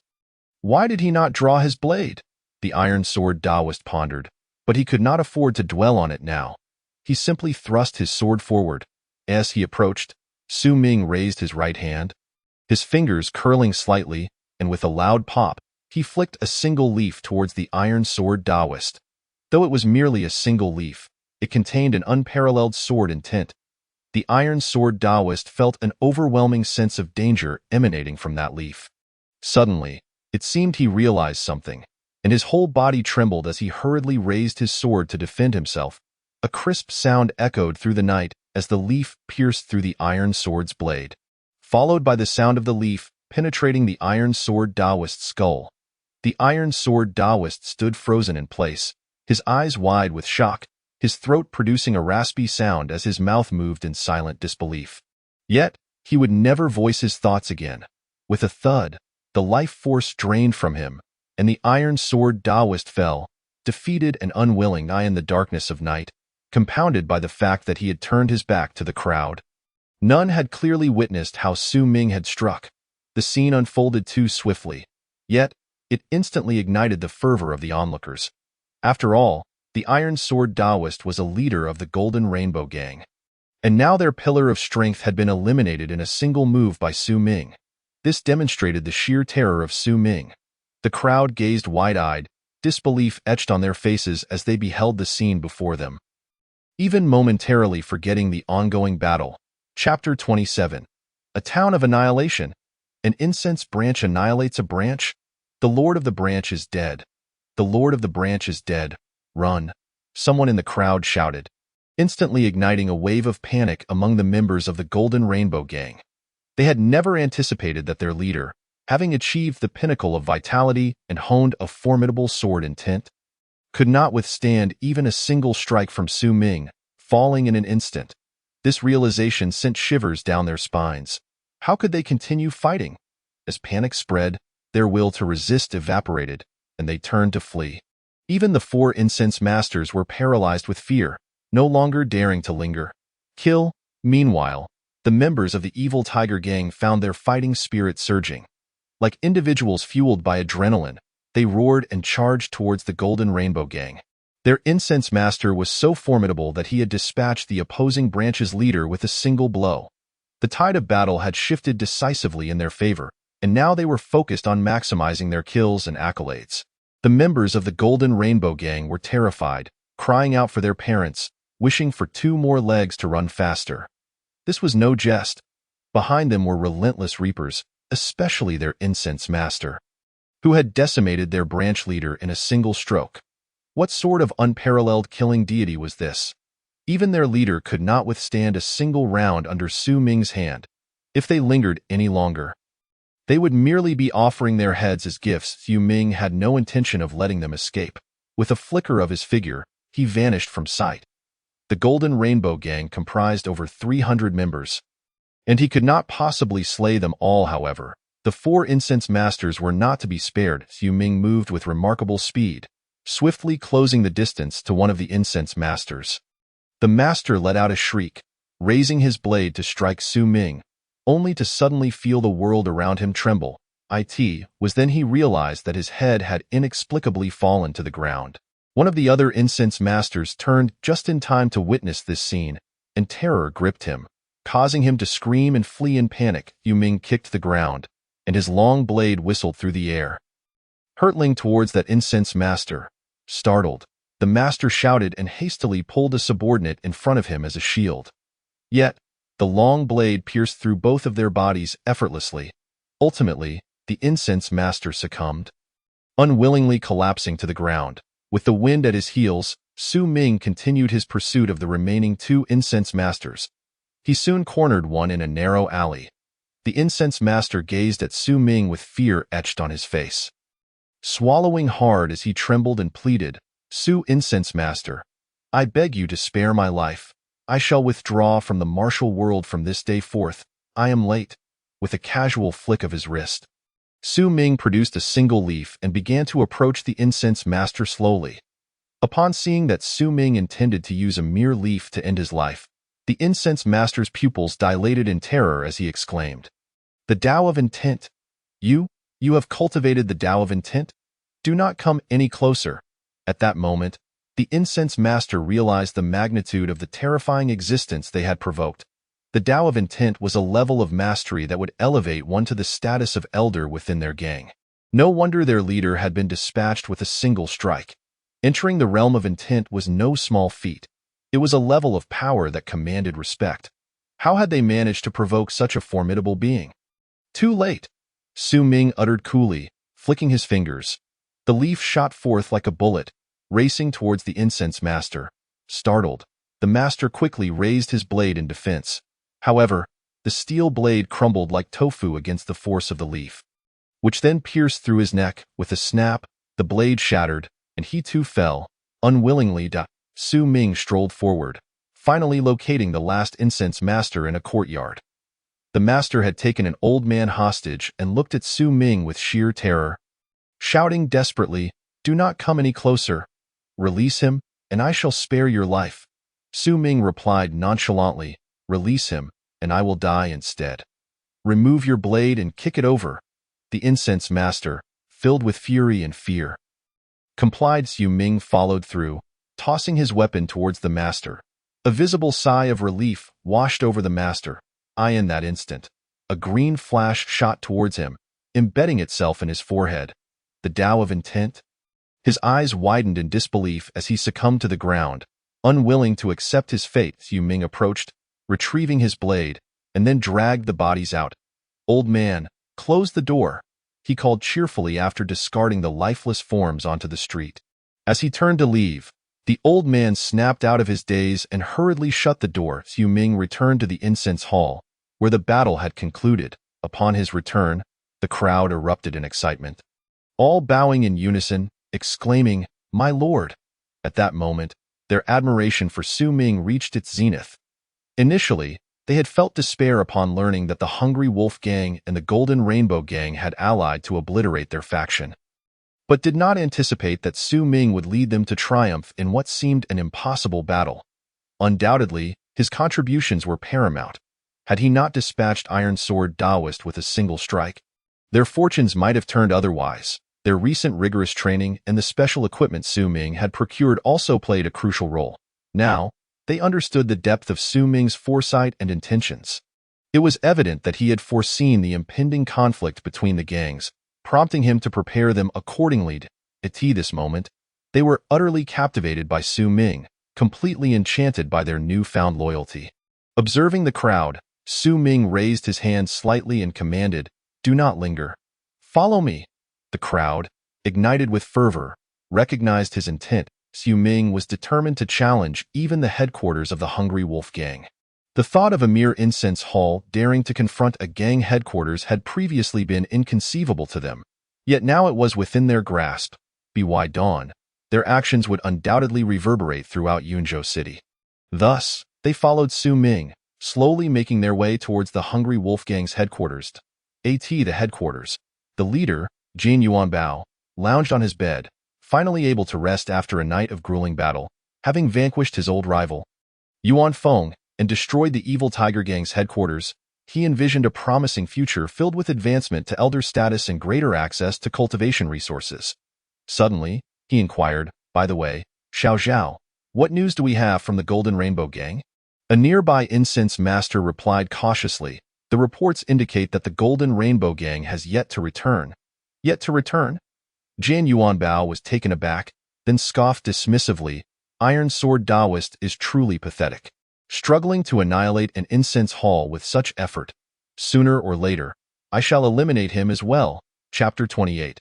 Annihilating the Hungry Wolf Gang's headquarters, Brother Su is truly extraordinary.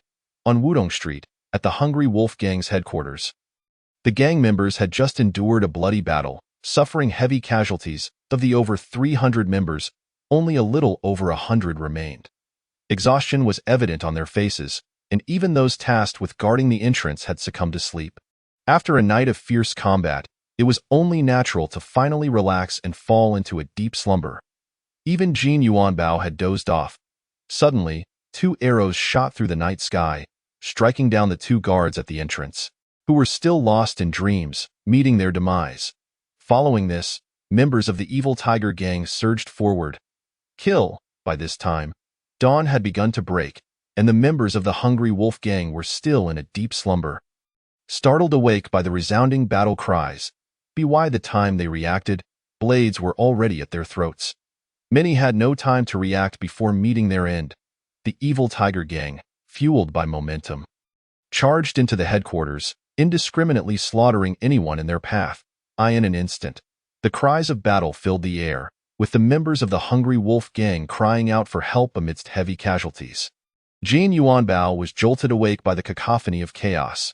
Suddenly, an object crashed through the window towards him. Jin Yuanbao, startled, rolled away instinctively to avoid it. When he regained his composure and looked closely, he found it was a severed head, eyes wide open in a ghastly gaze.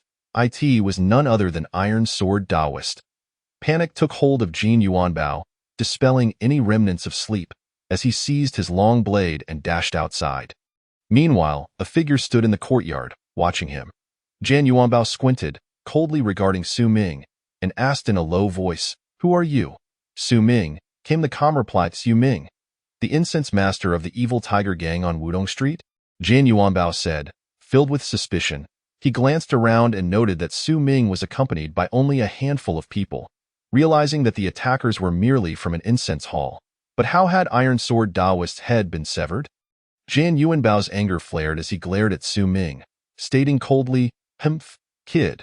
I don't know if you are bold or foolish, but you dare to bring an incense hall to assault my headquarters? You are truly naive." "Naive?" Su Ming, indifferent to engaging in idle chatter with Jian Yuanbao, let out a cold snort. In an instant, he unsheathed the long blade in his hand and swung it towards Jian Yuanbao with a fierce strike. The long knife whistled through the air, akin to Mount Tai descending upon its foe. The ferocious winds, along with the cloak and the seamless blade technique, merged with flames, unleashing a fourfold intensity in an instant. The wind fanned the flames, causing them to erupt violently. A blade of fire, 2 feet long, surged forward, aimed directly at Jian Yuanbao. Startled, Jian Yuanbao hastily raised his knife to block it, with a sharp clang. He froze in place, stunned. A crisp crack followed, as the steel blade in Jian Yuanbao's hand shattered into 2 pieces, one of which clattered to the ground. The fourfold blade technique left Jian Yuanbao with wide eyes, his expression one of disbelief. Ultimately, his body exploded from the center, blood and entrails spilling across the ground. "The leader is dead? The leader is dead," one of the members of the Hungry Wolf Gang exclaimed in shock. Upon hearing this, the others turned to see Jian Yuanbao sliced in half, terror seizing their hearts, nearly causing them to soil themselves. They had never anticipated that their leader would fall to Su Ming in a mere exchange. Initially, they had been somewhat incensed by Su Ming's audacity in approaching their territory with just a single fragrant pouch, planning to teach him a lesson. Yet, they never imagined Su Ming would prove so ruthless. In just one exchange, their leader, Jian Yuanbao, was vanquished. This spectacle left the members of the Hungry Wolf Gang trembling in fear, realizing why the members of the Golden Rainbow Gang had met with such dire fates. "Spare those who surrender," Su Ming commanded, blade in hand. The members of the Hungry Wolf Gang, their spirits shattered, hastily discarded their weapons. However, one of the fragrant leaders, unwilling to yield, attempted to flee. Yet, before he could take more than a few steps, Su Ming hurled his long knife. Whoosh! The blade whistled past, piercing through the fleeing leader's back, leaving him lifeless. This scene greatly intimidated those contemplating escape. The psychological defenses of the Hungry Wolf Gang crumbled, and one by one, they surrendered. "Ha ha ha!" The members of the Evil Tiger Gang were filled with glee. "Take them back," Su Ming commanded, and the Evil Tiger Gang members led the captives towards their territory. Following this battle, the 2 major factions in Fengming were utterly dismantled by a single fragrant pouch. This incident caused an immense stir throughout the region. On Changfeng Street, Xue Ming, after a night of bloody conflict, had finally eradicated the Hungry Wolf Gang's stronghold. He was now resting comfortably within the fragrant territory when a leading officer rushed in, exclaiming, "Leader, we have news from Fengming. One bad and one good." Xue Ming furrowed his brow, replying, "Let's hear the bad news first." Qin Feng grinned, saying, "Our Evil Tiger Gang's stronghold was jointly attacked and destroyed by the Golden Rainbow Gang and the Hungry Wolf Gang, and our leader is gravely injured, with his life uncertain." "What?" Xue Ming's face paled, and he leapt to his feet in alarm, unable to comprehend such calamity. If their stronghold had fallen, how could their fragrant territory possibly remain safe? In a panic, he began pacing, urging, "Quickly, send the order to retreat immediately." Yet, Qin Feng smiled, "Leader, do not be hasty. Listen to the good news." At this moment, Xue Ming's mind was a chaotic mess, too preoccupied to heed any good news. He snapped, "Spit it out. Don't delay our escape." Qin Feng replied, "The good news is that Su, our fragrant leader, with his brothers, has taken down both the Hungry Wolf Gang and the Golden Rainbow Gang strongholds." "What?" Xue Ming stood there, dumbfounded, disbelief etched on his face as he rubbed his ears, staring at Qin Feng. "Say that again." "I didn't catch that." "I said, Su, our fragrant leader, led his brothers and defeated both the Hungry Wolf Gang and the Golden Rainbow Gang's strongholds. Qin Feng enunciated clearly, fearing Xue Ming might not grasp the gravity of the situation. How is that possible?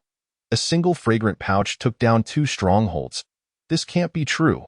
Xue Ming was still in disbelief. After all, a fragrant pouch typically comprised 70 to 80 individuals, while a stronghold required 2 to 300.2 strongholds meant 5 to 600 people. How could 70 individuals conquer 5 to 600? Qin Feng sighed, "Leader, how could I joke about something so crucial? This is absolutely true. I had my men investigate multiple times." Hearing this, Xue Ming's face twitched violently, collapsing back into his chair, his expression akin to seeing a ghost. My brother Su is indeed extraordinary. Chapter 29. The stirring of Yunzhou City and the rise of reputation. Xue Ming had never expected that the small beggar he had inadvertently saved could rise to such heights. Leading a fragrant pouch and taking down 2 strongholds, was this even humanly possible? What was more astonishing was that not a single one of Su Ming's 73 brothers had sustained any injuries. This illustrated Su Ming's formidable prowess. How incredibly powerful! At this moment, Xue Ming was somewhat dazed. Equally astonished were those at the headquarters. The news of a fragrant pouch overpowering 2 strongholds rippled through the outer city of Yunzhou, creating a veritable uproar. The Lin residence. Lin Wanqing leaned against the window, idly feeding the fish in the lake. Her mind drifted to the remarkable warrior, Su Ming. What an intriguing person, she mused with a light chuckle. Just then, her maid, Xiaoyu, rushed in, breathless, and informed her, "Miss, there was a fierce conflict among several gangs in Fengming last night." "Oh?" Lin Wanqing showed little interest. Suddenly, she seemed to recall something and turned to Xiaoyu, asking, "Xiaoyu, wasn't Master Su in Fengming?" Xiaoyu nodded, "Yes." Then Lin Wanqing instinctively inquired. It was the first time Xiaoyu had seen her mistress so interested in a man, and she couldn't help but chuckle. "Miss, rest assured, Master Su not only emerged unscathed, but he also shone brilliantly last night." "Oh? Do tell," Lin Wanqing inquired eagerly. Xiaoyu laughed lightly. "Miss, he is thirsty." Lin Wanqing quickly poured a glass of water and offered it to her. However, as she held it aloft, her cheeks flushed and she shoved the cup back to Xiaoyu, playfully scolding, "Oh you, Xiaoyu. How dare you tease me?" Xiaoyu giggled. "I wouldn't dare. Master Su truly excelled last night, leading a fragrant pouch to take down both the Golden Rainbow Gang and the Hungry Wolf Gang's strongholds." "What?" Lin Wanqing's eyes widened in disbelief, exclaiming, "Are you saying he, with a single fragrant pouch, took down 2 strongholds? How is that possible? Xiaoyu, you must be mistaken." "Miss, to be frank, I initially found it hard to believe. But after thorough inquiries, it is indeed true." Xiaoyu's expression mirrored Lin Wanqing's disbelief. Such an improbable feat accomplished by Su Ming was truly astonishing. Lin Wanqing stood there, dumbfounded, her expression one of awe. He truly is remarkable, a mere beggar, and in just a few years, he has achieved this kind of strength, truly extraordinary. Indeed, he is extraordinary. The one miss has taken a fancy to cannot be an ordinary person. Xiaoyu teased, "Oh dear, Xiaoyu, you're going to be the death of me?" Lin Wanqing blushed, lunging at Xiaoyu. Soon, the two were engaged in playful banter. At the Ma residence, Ma Cueyun and Lin Dong were conversing comfortably at home when Ma Zipping entered. His expression dark. Ma Cueyun inquired with a smile, "Son, what troubles you? Why the long face?" Ma Zipping plopped down angrily and gritted his teeth. "Last night, that Su Ming led a fragrant pouch to take down both the Hungry Wolf Gang and the Golden Rainbow Gang's strongholds." "What?" Ma Cueyun exclaimed in disbelief, her eyes wide. Lin Dong, too, was taken aback, his expression one of utter shock. Ma Zipping took a deep breath, forcing a smile. "I wished it were false, but alas, it is indeed true. And not a single one of Su Ming's 73 men was injured." Ma Cueyun's face twitched violently, her disbelief palpable, as she turned to Lin Dong and angrily hurled a teacup at him, exclaiming, "Look what you've done! Your wild offspring has become formidable." Lin Dong, drenched in scalding water, dared not utter a word, bowing his head in silence. "How did I end up marrying such a useless man?" Ma Cueyun fumed, her body trembling in anger. This wild offspring is unexpectedly powerful. Ma Zipping seethed with resentment. This Su Ming is indeed extraordinary. Just then, an old servant hurried in, bowing to Ma Tayun and the others. Madam, sir, the old master has sent someone. The elderly servant referred to as the old master is none other than Ma Tayun's father, the deputy leader of the Hungry Wolf Gang. Fan uttered a soft "oh" and urged, "Please, come in." The servant turned and departed, returning shortly with a middle-aged man. "Greetings, Miss and young master." The man greeted Ma Tayun and Lin Dong with a respectful gesture. Ma Tayun regarded the middle-aged man, forcing a smile as she inquired, "Zhongyu, has my father sent you for a specific reason?"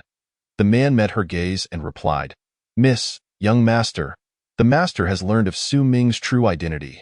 He insists that you both devise a method to bring Su Ming into our Hungry Wolf Gang." The expressions on the faces of Ma Tayun, Lin Dong, and Ma Zipping shifted dramatically.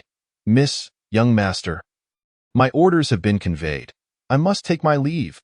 Zhongyu offered a slight bow and turned to depart. Once he was gone, Ma Tayun's delicate features darkened, and she glared at Lin Dong. Gritting her teeth, "What do you propose we do?" "You go. I can no longer face Su Ming, that scoundrel." Lin Dong opened his mouth. A look of helplessness etched on his face, and ultimately nodded slightly in agreement. Meanwhile, in the courtyard of the Evil Tiger Gang on Wudong Street, the gang members buzzed with excitement. Though they were weary from a night of battle, their spirits soared. The previous night's skirmish had solidified the Evil Tiger Gang's reputation on Wudong Street, and tales of their valor had already transformed into dramatic narratives in taverns and theaters across the city. The storytellers spun the events into grandiose tales, elevating Su Ming to heroic heights. Just then, Su Ming entered the scene. Master of fragrance. The crowd looked at him with eager anticipation. Su Ming nodded slightly and strode directly into the building. Lu Feng and Zhang Hai gazed at Su Ming with fervent admiration. Following this battle, Su Ming had undoubtedly risen to the status of a leader, which naturally elevated their own standing as well. The mere thought filled them with exhilaration. They had never imagined their fortunes would turn in such a manner. And they felt fortunate to have allied with Su Ming. "Where's Master Su?" A voice rang out, drawing their attention. They turned to see a woman clad in azure approaching. A striking golden tiger's head adorned her chest. In the Evil Tiger Gang, the color blue signified an elder, revealing that this enchanting beauty was indeed one of their elders. Chapter 30. The 10th Elder, Xiahong. First encounter with the Spirit Suppression Division, Su Ming stepped forward. Taken aback by the elder's beauty, however, an unsettling feeling began to stir within him. Initially, he believed that, thanks to his system, he had achieved the bone refinement realm and even cultivated a semblance of intent, which had inflated his confidence. Yet, witnessing this young beauty, already an elder in the gang, reminded him that many prodigies existed in this world. He realized he could not afford to be careless. He needed to conceal some of his cards and strength to survive longer. Moreover, after annihilating the two branches of the Hungry Wolf Gang and the Golden Rainbow Gang, he had undoubtedly become a thorn in their sides. It was only natural that both gangs would be eager to eliminate him. Heightening his sense of vigilance, Yu Ming hastened his steps to stand before the female elder, cupping his hands in respect, and said, "Greetings, 10th Elder." The Evil Tiger Gang had 10 elders, and it was rumored that the 10th elder was the youngest. It seemed this lady was indeed she. The 10th elder smiled warmly at Su Ming, extending a hand with a scroll, and said, "Su Ming, the gang has decided to appoint you as the leader of the 9 Dragons branch of the Evil Tiger Gang." Su Ming's brow furrowed deeply. Given his recent achievements, his promotion to leader was a foregone conclusion. However, he was taken aback that the gang chose to assign him to the 9 Dragons branch. The leader of the Phoenix branch, Yuan Feng, had been incapacitated, meaning that position was also vacant. Why then was Su Ming not assigned to the Phoenix branch, but rather to the more complex 9 Dragons branch? The 9 Dragons branch was notorious for its intricate power dynamics, housing 5 gangs: the Evil Tiger Gang, Hungry Wolf Gang, Golden Rainbow Gang, Golden Falcon Gang, and the Rogue Gang, in addition to 4 prominent families. Although these families were from the outer city, their strength was formidable and not to be underestimated. The saying went, "In 9 dragons, there are 9 dragons," referring to these 9 factions. Yu Ming felt a sense of resignation. Su leader, why not accept the gang leader's decree? The 10th elder, Xia Hong, teased lightly. Coming back to his senses, Su Ming took the scroll from her. Xia Hong smiled at him and asked, Su leader, won't you invite me in for a seat? Su Ming gestured invitingly, saying, 10th elder, please. Xia Hong gracefully swayed her slender waist as she entered the room. The gang members quickly lowered their heads. Disrespecting an elder was a serious offense, and they did not wish to suffer consequences for a mere glance. Su Ming found himself walking closely behind Xia Hong, his heart racing at the sight of her curvaceous figure. After a brief yet thrilling journey, they returned to the room, where Su Ming and Xia Hong took their seats. Su Ming poured her a cup of tea and, after a moment's hesitation, directly asked, Elder Xia, I have a question. Xia Hong took a sip of tea, elegantly setting the cup down, and replied with a smile. Su leader wishes to know why you are being assigned to the Nine Dragons branch? Indeed. Su Ming nodded vigorously. A smile graced Xia Hong's lips as her enchanting eyes sparkled while she looked at Su Ming. I proposed it. You proposed it? Su Ming felt a wave of frustration wash over him. He had thought staying in the safety of the Phoenix branch was ideal, yet now he was being sent to the Nine Dragons branch, where danger lurked at every corner. This is absurd. You're truly unreasonable. Su Ming said nothing, merely fixing his gaze on Xia Hong, his expression demanding a justification. Xia Hong seemed to anticipate his reaction, smirking as she replied, Su leader, don't look at me like that. I might get scared. Su Ming was at a loss for words, inwardly pondering that this 10th elder seemed rather unorthodox. Xia Hong glanced at him again, her lips curving into a playful smile. All right, I won't tease you any longer. The reason I suggested your transfer to the Nine Dragons branch is for your own good. Su Ming's lips twitched in disbelief. And he replied begrudgingly, so I should thank you for this, 10th elder? Xia Hong was unfazed, her exquisite features adorned with a gentle smile that exuded charm as she spoke softly. Have you heard of the Spirit Suppression Division? The Spirit Suppression Division? Naturally. Su Ming's eyes brightened with realization. Xia Hong continued, gang conflicts are merely trifles, yet joining the Spirit Suppression Division would elevate you to a true elite. However, the requirements to enter are quite stringent. Not only do you need a recommendation letter, but you must also obtain a Mystic Iron Token. Su Ming raised an eyebrow, remaining silent. Xia Hong went on, as for the recommendation letter, I have my channels. But acquiring the Mystic Iron Token poses a challenge. I need a partner.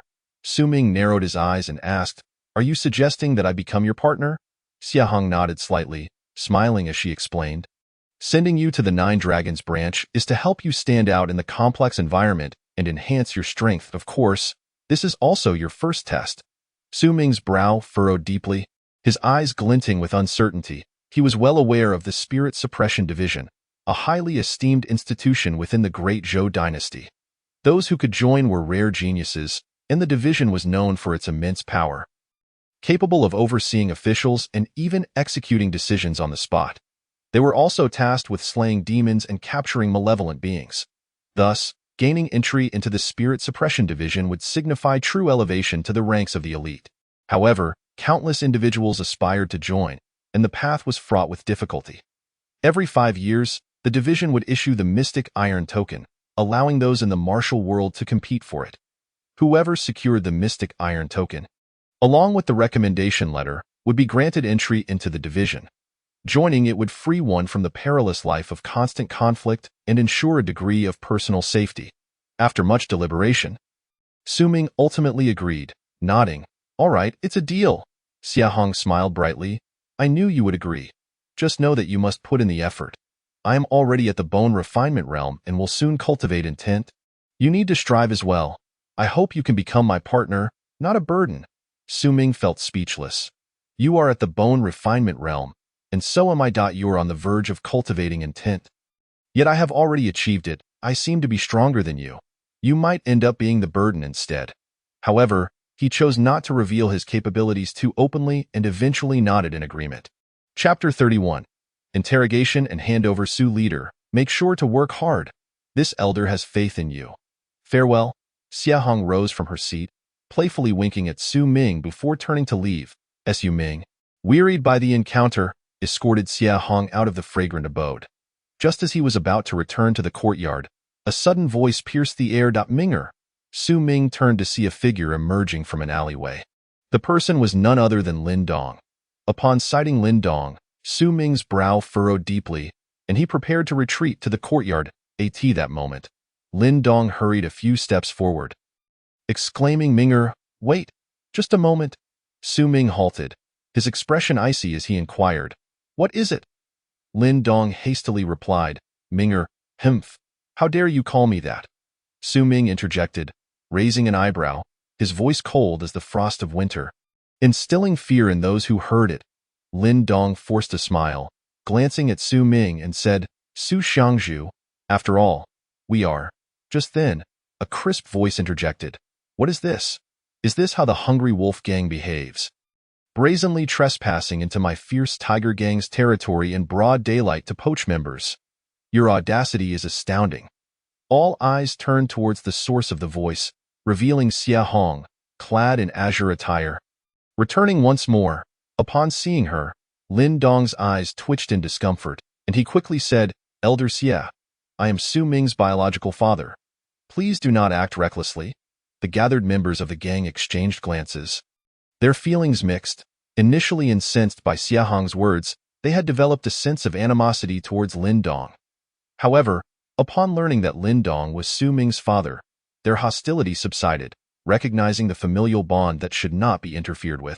Su Ming scoffed, looking disdainfully at Lin Dong, and stated coldly, do you deserve such a title? When I came seeking acknowledgement, I was met with ridicule. Where were you then, when I was starving and on the brink of death? Where were you? I have no desire to see you. Leave. The crowd's animosity towards Lin Dong reignited. Was such a person worthy of being called a father? Only now, when Su Ming had achieved success and acclaim, did Lin Dong seek to claim him. Had Su Ming remained a beggar, would Lin Dong have bothered to acknowledge him?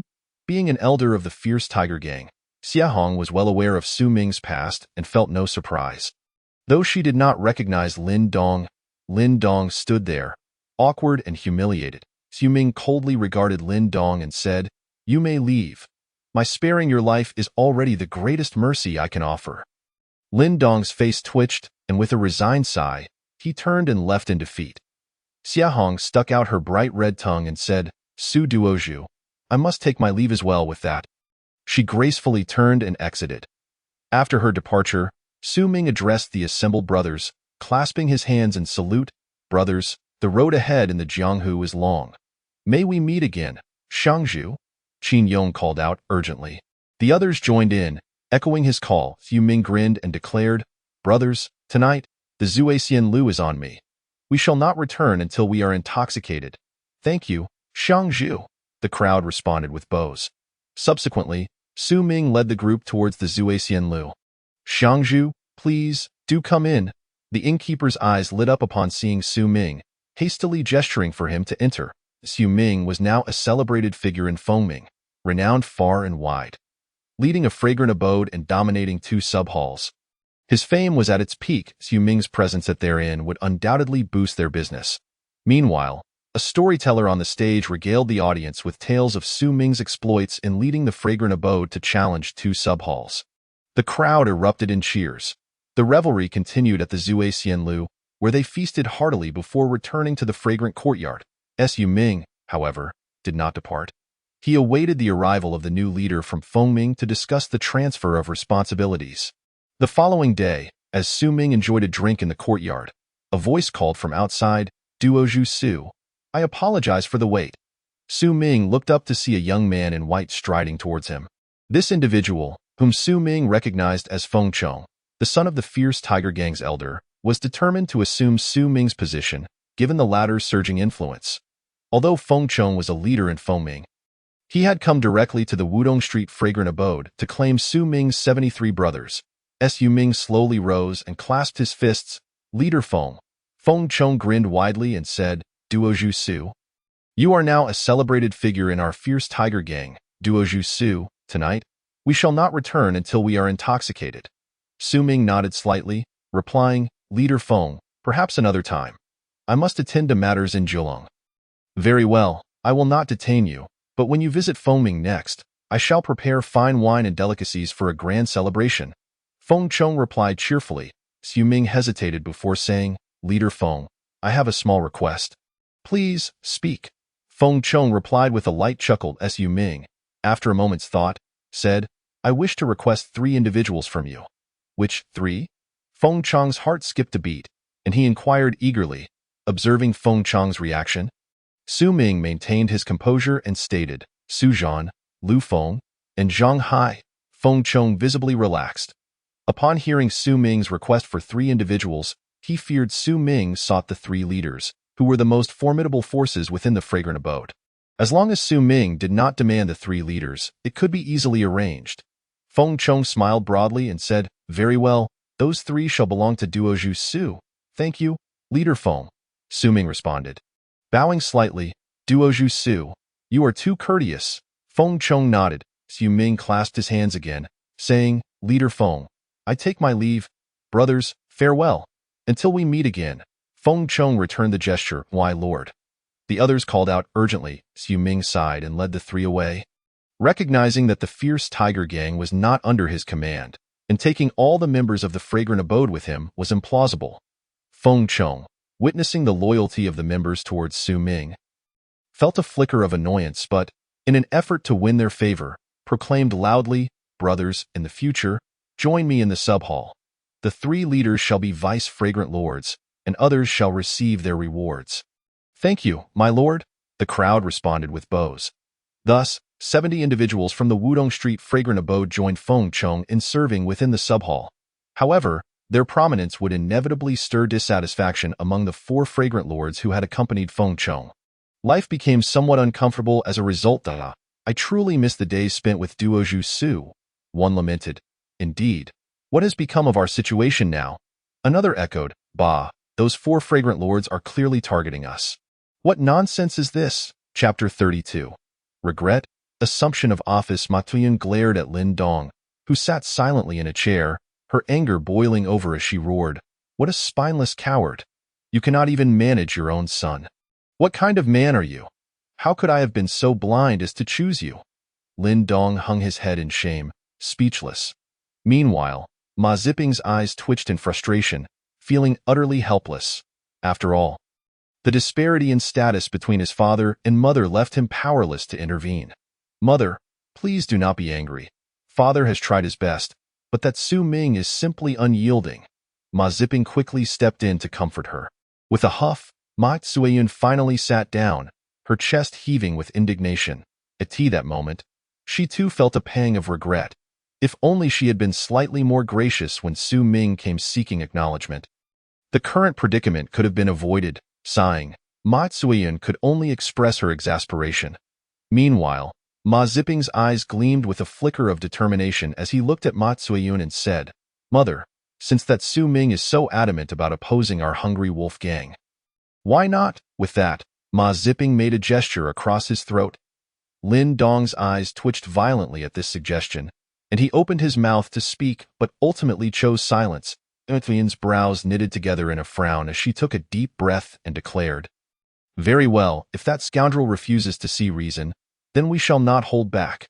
I will make him regret opposing our Ma family. With that, Ma Tsueyun rose and left the Ma household to seek out her father. The vice leader Ma Duo, Ma Ziping followed closely behind. The pair met with Ma Duo, exchanging pleasantries before Ma Tuyan bluntly stated her purpose, Father, that Xu Ming is resolute in his opposition to our Ma family. What do you think? Ma Duo's brow furrowed in contemplation as he hesitated before asking, Is there truly no room for negotiation? Ma Tuyan sighed, replying, Alas, Father, I too wish to bring Xu Ming into our Ma family. We have approached him 3 times, yet he remains obstinate. Ma Duo sighed again and said, What a pity if that is the case. Then allowing Xu Ming to remain is undoubtedly a grave threat to our Hungry Wolf gang. Ma Tuyan and Ma Ziping's eyes brightened at this declaration. Ma Duo turned to Zhong Yu and commanded, Zhong Yu, you shall personally go and ensure that Xu Ming is eliminated. Bring his head to me. Yes, Vice Leader. Zhong Yue clasped his hands in greeting before turning away. Meanwhile, Ma Ziping and Ma Tuyan stood by, their faces alight with joy. They were well aware of Zhong Yue's prowess, having comprehended the 3rd level of sword momentum. He was on the verge of grasping the existence of sword intent, earning him the reputation of a swift swordsman. His strength was arguably comparable to that of some elders within the gang. And in their eyes, with Zhong Yue's intervention, it was certain he would claim Su Ming's head. On the other side, Su Ming, accompanied by the courtesan Lien Yue, Su Zhan, Lu Feng, and Zhang Hai, arrived at Julong. The journey had been surprisingly tranquil. Upon their arrival, they were greeted by over 300 members of the evil Tiger Gang at the Julong's helm, who all bowed in respect. They had heard tales of Su Ming's exaggerated combat prowess, particularly his feat of bringing along a courtesan while challenging two helm leaders, an achievement worthy of their own helm leader. Su Ming nodded slightly and walked directly into the small courtyard of the helm. Once under the eaves, he paused, turned to the gathered brothers, and declared in a clear voice, "Brothers, from this day forth, we shall be one family. I implore you all to work together to revitalize our evil Tiger Gang at Julong." "Revitalize the helm," the crowd roared in unison, raising their fists in fervor. Following this, Su Ming briefly addressed a few matters before retreating into the house. He turned to Lu Feng and said, "Old Lu, please arrange accommodations for Lien Yue." Having sold his residence in Fengming, Su Ming was now in need of property in Julong as he took on his new role. The once destitute beggar who could barely afford a bun had now ascended to the status of a helm leader, making the acquisition of a property a trivial matter. "Yes, helm leader." Lu Feng promptly bowed and then turned to Lien Yue, saying, "Madam, please." Lien Yue's delicate face flushed with embarrassment as she nodded in response, "Thank you for your trouble." The two then departed. It must be noted that Lu Feng's efficiency was quite commendable, as he swiftly secured a property adjacent to the helm. Meanwhile, Su Ming perused various documents within the helm when Chief Chi Hung entered. Clasping his hands and announcing, "My lord, representatives from the four major families, the Evil People Gang, and the Golden Falcon Gang have all sent emissaries." Su Ming raised an eyebrow and replied, "Oh, please, let them in." This was a stark contrast to his previous experiences. When he had taken office at Wudong Street, others had conspired against him, but this time, the circumstances were markedly different. Aside from the rival factions of the Golden Rainbow Gang and the Hungry Wolf Gang, representatives from the four family heads and two other gangs had arrived. "Helm Leader Su, I have long admired your esteemed reputation," exclaimed an elder from the Zhou family, who was quite familiar with the proceedings. "Everyone, you are too kind," Su Ming responded with a bow. After a round of pleasantries and compliments, gifts were laid down, and the guests soon departed. Notably, the emissaries from the Golden Falcon Gang and the Evil People Gang were also elders, having sent representatives due to Su Ming's new position as helm leader, while the former helm leader trembled in fear and sought the assistance of an elder from his gang for support. Naturally, the Hungry Wolf Gang and the Golden Rainbow Gang had also summoned their own elders. In the days that followed, Su Ming began training the brothers within the helm. With over 300 members engaged in rigorous practice, the atmosphere became quite formidable as the sounds of battle cries echoed through Julong, instilling a palpable sense of tension in the air. Conversely, at the helm of the Evil Tiger Gang in Fengming, over 70 brothers who had previously come from Wudong Street were experiencing discomfort. On this day, Sun Qi, having stayed overnight at the Baihua Pavilion, arrived late. As he entered the helm, he was caught red-handed by one of the chiefs. "Sun Qi, have you no sense of discipline?" Chief Sima Hao admonished sternly. Sun Qi's face twitched, and he forced a smile as he replied, "Chief Sima, I acknowledge my error and assure you it will not happen again." Sima Hao narrowed his eyes, coldly scrutinizing Sun Qi. "Humph, Sun Qi, if all the brothers in our gang behaved as you do, would we not descend into chaos? Chief, please spare Sun Qi this time. He realizes his mistake." Qin Yong interjected hastily. Zhao Guang also chimed in, "Chief Sima, Sun Qi is aware of his fault." Quickly, Sun Qi, apologize to Chief Sima again. "Humph, apologize, Sima. Have you not always looked down upon our brothers? Come on, if you have the guts. Just kill me," Sun Qi retorted defiantly, his anger flaring. Chapter 33. Conflict. Old associate Sun Qi, you dare openly defy your superior? You are courting death. Guards, drag him out and give him 40 lashes. Sima Hao, incensed by Sun Qi's public insult, bellowed, "My lord, old Sun did not mean it. Please spare him this time." Qin Yong pleaded urgently, "Yes, my lord, Old Sun did not intend any offense. Please, let him go. Zhao Guang echoed, his anxiety palpable. Enough. Drag him out and punish him. Roared Feng Chong, entering the courtyard with a grim expression. As the commotion quieted, Sima Hao explained to Feng Chong, Helm Leader, this Sun Qi is insubordinate, not only arriving late but also insulting his superior. My lord, Sun Qi did not mean it. Please, show him mercy. Zhao Guang pleaded again. Indeed, my lord, he did not intend any disrespect. Please, spare him this time. Qin Yong added, bowing. Feng Chong turned coldly to Qin Yong and Zhao Guang. Scoffing, Himph, you old associates from Wudong Street dare to openly rebel. Do you not see me as your helm leader? Do you disregard the gang's rules? Despite having accepted the 70 brothers from Wudong Street, these men frequently reminisced about Su Ming and often discussed the possibility of joining him. This information had reached Feng Chong's ears, and while it might have been inconsequential once or twice, the frequency of such reports stirred discontent within him. You are still my subordinates, yet you constantly aspire to join Su Ming. How can I tolerate this? Feng Chong had long sought to discipline the old associates from Wudong Street, and he saw this opportunity as perfect for enacting his plan. Realizing the gravity of the situation, Zhao Guang cast a glance outside the courtyard, where an individual rushed towards them. My lord, we did not intend to rebel. We simply, Qin Yong began, hoping to plead their case. However, Feng Chong was resolute in his intent to reprimand the Wudong Street old associates and was unwilling to let this opportunity slip away. With a cold expression, he declared, Himph, Qin Yong, Zhao Guang, Sun Qi, you three have openly incited insubordination among your subordinates, violating gang rules. You two shall each receive 40 lashes, while Sun Qi shall receive 100. Although Sun Qi was a martial artist, the punishment would not be trivial. The severity of the beating would likely leave him incapacitated. Clearly, this was Feng Chong's method of making an example of Sun Qi. Upon hearing this, Sun Qi was momentarily stunned before bursting into laughter. Feng, you have long harbored ill will towards us. Haven to you. Come on, if you want to kill me, then do it. I'm right here. Ha ha, my lord, we will accept the 40 lashes. Please spare Sun Qi. Zhao Guang pleaded desperately. Yes, my lord, do not hold Sun Qi accountable. He is simply reckless. Qin Yong echoed frantically. Silence. Drag him out and punish him. Feng Chong shouted to AS guards moved to see Sun Qi and the others. The old associates from Wudong Street refused to stand idle, rallying to resist the guards' advance. Rebellion? Rebellion! Sima Hao exclaimed, his excitement mounting. He turned to Feng Chong and said, My lord, Zhao Guang, Qin Yong, and Sun Qi have led a mutiny. I request permission to quell it. At this moment, Feng Chong's face darkened to a deep scowl as he glared at Zhao Guang and the others. Gritting his teeth in fury, you insolent fools, apprehend them.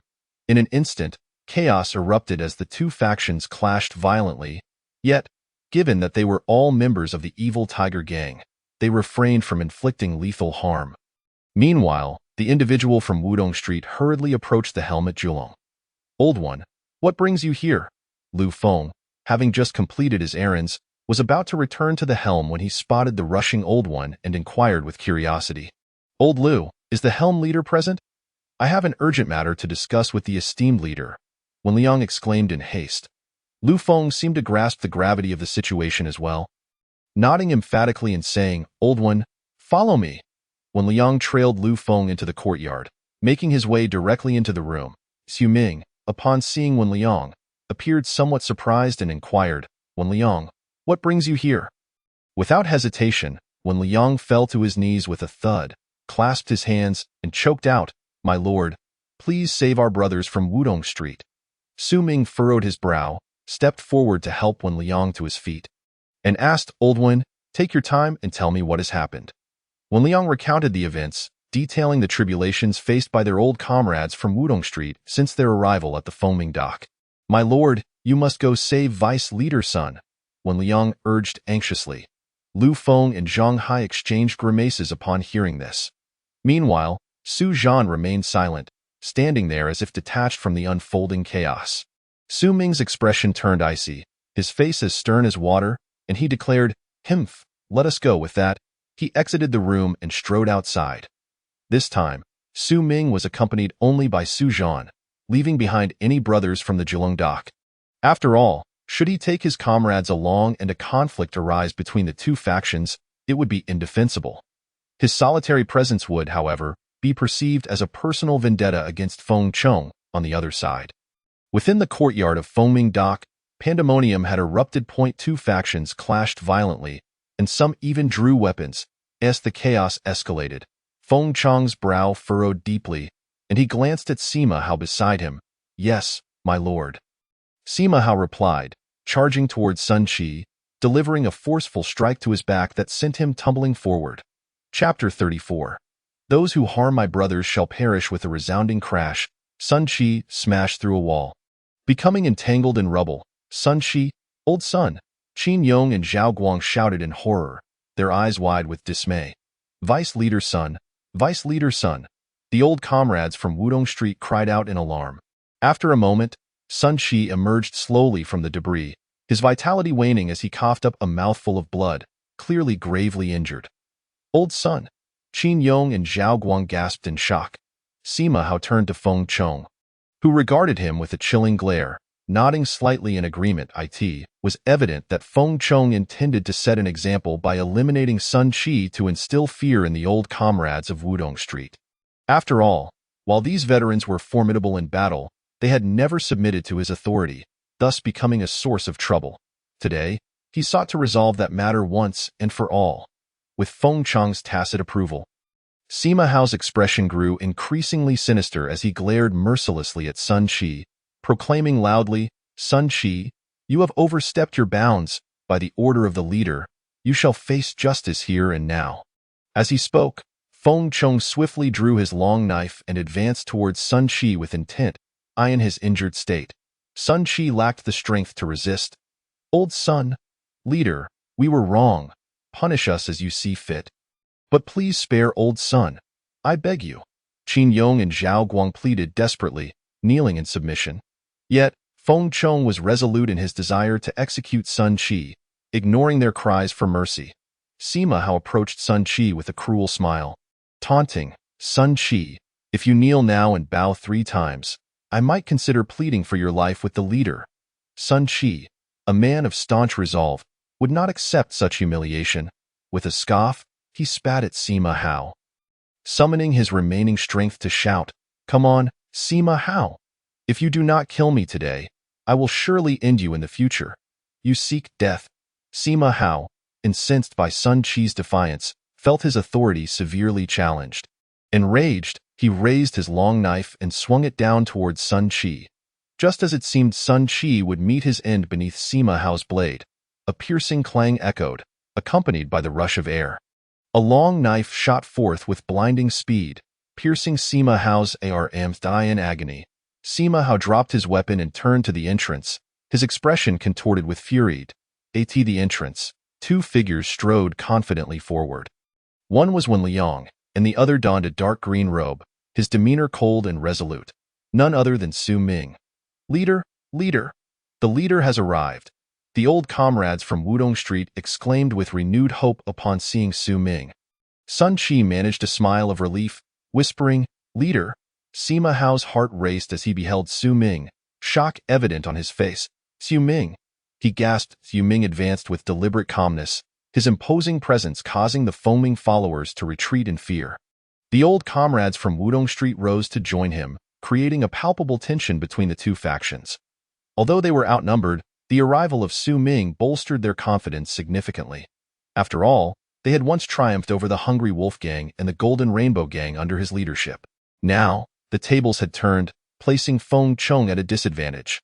Feng Chong, visibly perturbed, stepped forward from the crowd, casting a glance at the incapacitated Sima Hao. His brow furrowed, he addressed Su Ming, "Su leader, this is a matter for Feng Ming. Your interference is excessive." Su Ming's expression was chilling, his eyes fierce as he retorted, "Feng Chong, when I entrusted those 70 brothers to you, what assurances did you provide? Is this how you treat them? You intend to execute Sun Qi? Try it, and see what happens." Feng Chong's pupils constricted, his voice low and menacing. "Su Ming, this is my territory. You have no authority here." With a face like thunder, Su Ming replied, The entirety of Fengming was built on the backs of these 70 brothers. You merely seized control through connections. Without us, where would you be now? Feng Chang's face turned a deep shade of anger. His body trembling, Xu Ming narrowed his eyes, coldly observing Feng Chong. Since you have treated my brothers so, I am afraid I must take them with me today. Old comrades of Wudong Street, follow me back to Jiulong. Yes, my lord, they responded in unison, bowing to Xu Ming as they began to leave. Some stepped forward to lift the injured Sun Qi. They boldly marched out before Feng Chong and Sima Hao. Unabashedly ignoring their presence, Feng Chong, seething with rage, felt powerless to intervene. Why, lord? Sima Hao exclaimed in desperation. Feng Chong's expression turned stormy as he bellowed. Xu Ming, this is the evil Tiger Gang. Do you intend to disregard the rules and revolt? Xu Ming paused, turning to Feng Chong with a smile that barely concealed his disdain. Seems we cannot leave just like that, he advanced, while the 70 from Wudong Street formed a protective circle around him. Akin to stars orbiting the moon, Xu Ming looked at Sima Hao, his voice icy. Return my blade. Sima Hao's face twitched violently as he protested. Leader. Feng Chong's face was a stormy mix of emotions as he ground his teeth. Commanding, return it to him.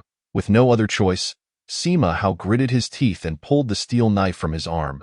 A heart-wrenching scream echoed throughout the courtyard as Sima Hao, suppressing his agony, approached Xu Ming and offered the knife. Upon receiving the blade, Xu Ming swung it with lethal precision. Thud. Sima Hao stood frozen, and moments later, his head tumbled from his neck to the ground, his eyes wide in disbelief. Unable to comprehend that Xu Ming had struck him down, the headless corpse collapsed, blood splattering everywhere. Xu Ming stood over it, his hair billowing in the wind, his eyes cold as he declared, "Those who harm my brothers shall perish." Chapter 35. That guy is really deep in hiding silence. The scene fell into an eerie silence, so profound that the sound of a falling needle could be heard. All present widened their eyes in disbelief, staring at the shocking spectacle before them. They could scarcely fathom that Xu Ming had audaciously severed Sima Hao's life with a single stroke. It was utterly unfathomable. Sun Qi's eyes bulged. His breath quickened, and he gazed at Xu Ming with fervor. Clearly, he too had not anticipated that Xu Ming would dare to butcher Sima Hao before everyone, all for his sake. Had he not witnessed it with his own eyes, he would have found it impossible to believe, even under duress. At the same time, the old guards of Wudong Street shared in this fervor. Today, seeing Xu Ming rise to defend Sun Qi by slaying Sima Hao, they felt assured that he would likewise stand up for them in the future. To follow such a leader was truly worth it. In that moment, their fervor for Xu Ming reached its zenith. They might have even willingly taken their own lives at his command without a moment's hesitation. Conversely, the members of the evil Tiger Gang in Feng Mingli were pale with terror, their faces ashen as they gazed in fear at this harbinger of death. Initially, some among them had considered speaking up, but upon witnessing Xu Ming's bloodied blade, the words died on their lips. Feng Chong also stared in horror at Xu Ming, his voice quivering with rage. Xu Ming, are you attempting to rebel? How dare you slay your own brother? Xu Ming cast a cold glance at Feng Chong and replied in a low voice. Humph, he sought my brother's life first. I merely retaliated. If there is rebellion to be had, it is you who instigated it. I am merely responding. Feng Chong trembled with rage, unable to contain his fury. With a dismissive sneer, Xu Ming commanded, "Leave." He turned and strode away, his weapon still in hand, followed closely by the old guards of Wudong Street. "Captain, should we not stop them?" One of the incense masters inquired urgently of Feng Chong. Feng Chong shot him a fierce glare, his teeth clenched in frustration. "Stop? How could we? That man is a demon incarnate. He single-handedly challenged both the Hungry Wolf Gang and the Golden Rainbow Gang with the old guards of Wudong Street. Do you think you can halt him? You would only invite your own suffering." Though seething with anger, Feng Chong dared not impede Xu Ming's departure, allowing him and his followers to leave unchallenged. Fool, fool, fool. Once Xu Ming had vanished into the distance, Feng Chong erupted in impotent fury, his voice filled with rage. The others exchanged fearful glances, scarcely daring to breathe, lest they draw his ire. After a moment, Having vented his frustrations, Feng Chang's eyes blazed with anger as he gritted his teeth. There are rules among the gang. Those who kill their brothers must be executed. Su Ming, you dared to murder my brother Sima Hao before my very eyes. I shall ensure you pay dearly for this. With that, Feng Chong stormed out. Meanwhile, Elder Xia Hong was scrutinizing a corpse, specifically that of an incense master from the Golden Rainbow Gang. How did Su Ming manage to kill this master? A blade to the brow. Is that how one wields a knife? Xia Hong mused, examining the body with growing suspicion. She had been inspecting it for quite some time without uncovering any clues. Suddenly, a thought struck her, causing her to shudder. With a swift motion, she drew a short dagger and carefully severed the head of the incense master. After a thorough search, she discovered a willow leaf nestled within the skull. Clutching the delicate leaf, her beautiful eyes widened in astonishment as she murmured, "Indeed, it is as I suspected. That scoundrel Su Ming has actually cultivated his own realm." At that moment, disbelief washed over Xia Hong. No wonder Su Ming was able to lead a contingent from one incense faction to annihilate two others. It turned out he had achieved an understanding of the realm. The realm and the entry into the force were entirely different levels. When the two intersected, the latter had no chance to retaliate. What a martial genius this fellow truly is! Xia Hong couldn't help but exclaim. Suddenly, she recalled her previous words to Su Ming, jesting that she would soon reach the realm and urging him not to hold her back. In hindsight, it was clear that she had been the one impeding Su Ming's progress. A blush crept across her cheeks as her eyes sparkled with admiration. This fellow has truly kept his cards close to his chest. I am genuinely astonished to collaborate with someone so formidable. Xia Hong realized she was in an enviable position. Just then, a composed woman hurriedly entered, bowing to Xia Hong and exclaiming, "Elder, we have a crisis. Su Ming has committed murder." "Murder? Whom did he slay?" Xia Hong paused, momentarily taken aback. "He killed someone. What's the big deal? That fellow has killed before." However, the next words from the woman left Xia Hong momentarily disarmed. "Elder, he has slain Sima Hao from Wudong." The woman proceeded to recount the events, stating, "Now, Feng Chong has reported the matter to the main hall." Upon hearing this, Xia Hong's brows furrowed deeply, her eyes gleaming with intensity.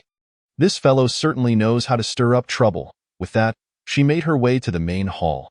Soon, she arrived at the central chamber, where the leader, deputy leader, guards, and several elders were assembled. A solemn atmosphere permeated the hall. The tension palpable. Feng Chong was in the midst of embellishing Su Ming's offenses, concluding with a bow to the leader, "Pei Hu, leader, that Su Ming is audacious and reckless, daring to kill a brother within our ranks. Such an evildoer deserves severe punishment. I implore you to order his capture." Pei Hu furrowed his brow, preparing to respond, when Xia Hong interjected, raising her voice slightly, "Feng Chong, as I understand it, it was you who sought to kill Su Ming's brother Sun Qi first, prompting Su Ming's retaliation. How can you blame him for that?" Feng Chong frowned, his anger flaring. "Regardless, Su Ming has killed Sima Hao. Leader, we cannot allow our brothers to feel disheartened. I urge you to punish Su Ming severely. For the sake of Sima Hao." With a playful demeanor, Xia Hong twirled a lock of hair with one hand while resting the other on her chest, smiling sweetly. "Feng Chong, it is clear that you and your faction first wronged our brothers." Su Ming, seeing the injustice, could no longer stand idly by. "I believe he is not only innocent but has also done us a service. Elder, such statements are excessive." "The Grand Elder Feng Shi interjected coldly. Xia Hong returned a knowing glance to Feng Shi but refrained from speaking. Instead, she turned to Leader Pei Hu, bowing respectfully. "Leader, may I have a word in private? I have matters of great importance to discuss." Pei Hu hesitated momentarily but ultimately rose to follow her to the side hall. Once inside, Pei Hu regarded Xia Hong, asking, "Elder, while Su Ming's actions against Sima Hao were indeed excessive, considering his previous contributions to the gang, he may escape capital punishment, though lesser penalties are likely inevitable." Xia Hong, however, remained unfazed and confident, declaring, "Leader, Su Ming has achieved the realm." "Realm?" Pei Hu was momentarily taken aback, his expression one of disbelief as he turned to Xia Hong, exclaiming, "What did you say? Su Ming has actually reached the realm?" How is that even possible? According to his knowledge, Su Ming had only practiced martial arts for a mere 2 to 3 years. Yet he had attained such a level that it was utterly astonishing. In the evil tiger gang, few possessed such mastery of the realm. In fact, among the 10 elders, many had not cultivated to that level. The notion that Su Ming had achieved it was simply unbelievable. Xia Hong appeared quite pleased with Pei Ahu's astonished expression, her face alight with joy as she produced a willow leaf. Handing it to him, this leaf was extracted from the head of an incense master from the Golden Rainbow Gang. The leader may inspect it personally. Pei Ahu took the leaf, examining it closely. Noting the faint traces of blood, Go wield such a delicate leaf as a weapon could only imply mastery of the realm.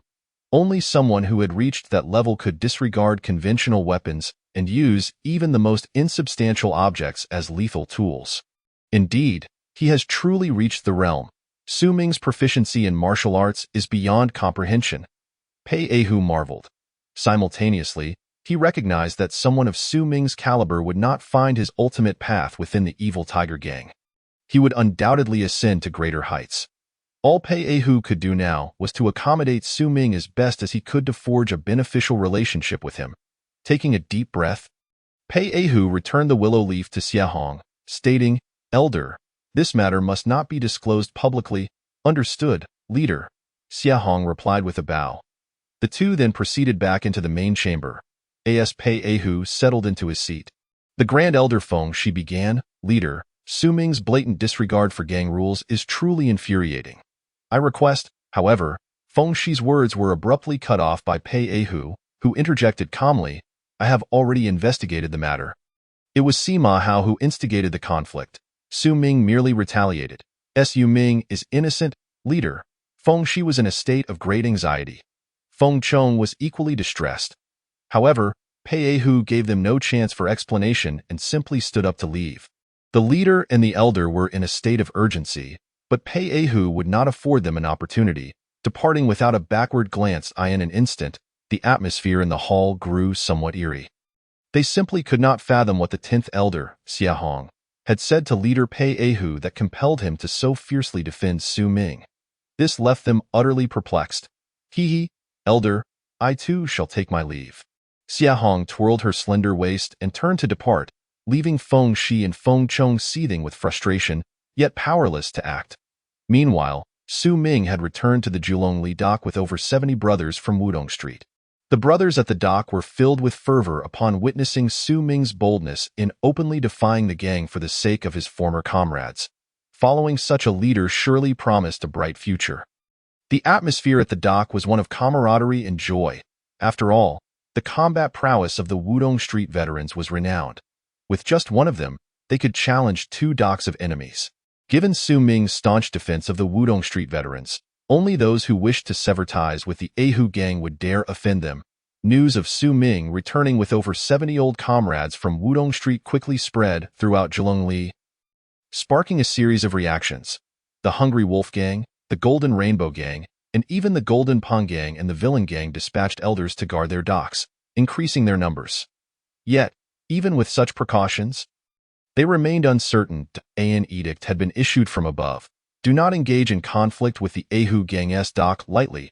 Su Ming chose not to seek trouble. He dedicated his days to cultivating and training the brothers within the gang. One day, with some leisure time on his hands, Su Ming left the dock, intending to visit his old friend, Xue Ming. However, as he walked through an alley, he paused and coldly remarked, "You've been following me for quite some time. Come out." As soon as Su Ming's words fell, a figure emerged from the alley. It was none other than Zhong Yu, a subordinate of the Hungry Wolf Gang's deputy leader. Zhong Yu, brandishing a long sword, gazed coldly at Su Ming, his murderous intent palpable. Yet, Su Ming remained unperturbed and inquired, "Who are you?" With a disdainful snort, Zhong Yu replied, "The one here to kill you." With that, Zhong Yu swiftly drew his long sword, its blade gleaming fiercely as he thrust it toward Su Ming with blinding speed. However, as the sword approached, Su Ming did not even draw his own weapon. Instead, he extended his right hand, effortlessly pinching Zhong Yu's sword between 2 fingers. No matter how hard Zhong Yu exerted himself, the sword could not advance a single inch. This is impossible. Your intent? Zhong Yu exclaimed, his eyes wide with disbelief. He had initially thought that Su Ming's lack of resistance was due to some unforeseen circumstance, but it now appeared that he simply did not merit Su Ming's effort to draw his blade. An assassination attempt. You must be from the Ma family, right? Su Ming sneered, his eyes glinting with cold light. A master can tell the difference with just one move. Upon thrusting his sword, Zhong Yu realized he was no match for Su Ming. Without hesitation, he abandoned his sword and turned to flee. Humph, since you've come, you might as well stay. Su Ming snorted coldly, flicking his fingers. With a resounding clang, the long sword emitted a sharp cry as it shot toward Zhong Yu at an astonishing speed. Zhong Yu found himself unable to evade, and the blade pierced through his back, exiting from his chest. You? Zhong Yu turned, disbelief etched on his face as he gazed at Su Ming, before ultimately collapsing in defeat. Su Ming stepped forward, extracted the long sword, and with a swift motion, severed Zhong Yu's head from his body. He then began to search through Zhong Yu's belongings and ultimately discovered a manual titled Qianfeng sword technique hidden within Zhong Yu's garments. After securing the manual, Su Ming continued on his way, seemingly unfazed as though he had merely dispatched an inconsequential individual. He visited the fragrant corner of Changfeng Street to engage in idle chatter with Xue Ming before returning to the dock. As Su Ming's swordsmanship had reached a level of profound understanding, any further advancement would lead him into the realm of enlightenment. Entering this realm would grant him supernatural abilities, yet the path to enlightenment was exceedingly arduous. Even with the assistance of the Jin Kei in his mind, time was still needed. In his spare moments, Su Ming began to practice swordplay. After all, sometimes, acting under a different identity could be more advantageous.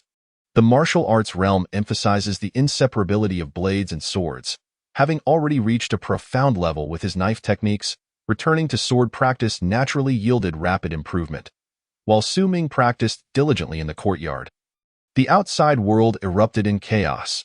The personal sword attendant of the Hungry Wolf Gang's deputy leader had been slain, his head severed and displayed in the street. An act of blatant provocation. Chapter 37. Regret in the Ma family. Speculations afloat within the Ma family. Ma Zuian leisurely sipped tea while perusing poetry. Women of their gang often aspired to ascend the ranks, believing that knowledge would provide them the footing they needed. Meanwhile, Lin Dong practiced his punches in the courtyard. Suddenly, Ma Ziping rushed in, breathless and alarmed. Mother, father, something terrible has happened. What are you so flustered about? Ma Zuian set down her teacup and book, casting a doting glare at Ma Ziping. Ma Ziping glanced at Lin Dong, swallowed hard, and declared, Uncle Zhong is dead. What? What did you say? Ma Zuian's face paled, and she sprang from her seat as if propelled by springs, her eyes wide with dread as she stared at Ma Ziping. Ziping, what are you saying? In the courtyard, Lin Dong stood frozen, shock etched across his features. As Ziping gulped again, his voice trembling. Uncle Zhong was killed. His head was severed and hung in the street. How could this be possible? Ma Zuian fell back into her chair, her eyes filled with horror. Lin Dong remained in shock, his expression a mix of confusion and disbelief. While Lin Dong might remain unaware, Ma Zuian knew that Zhong Yu had been sent by the deputy leader of the Hungry Wolf Gang, her father, to assassinate Su Ming. But now Zhong Yu was dead. It was crucial to note that Zhong Yu was a master of bone forging, a top-tier expert who had mastered the triple sword intent. Such a figure was exceedingly rare even in the outer city. Yet he had been killed. What did this signify? Could it be that Su Ming had killed Zhong Yu? Did this imply that Su Ming had indeed reached the level of enlightenment, enabling him to defeat Zhong Yu? Just then, the front door was kicked open, and a group of people stormed in. Leading the charge was a stout, dark-skinned elder with a somewhat plump physique. The elder's face bore an air of authority. He was none other than Ma Zuian's father, Ma Duo, the deputy leader of the Hungry Wolf Gang. Father, what brings you here?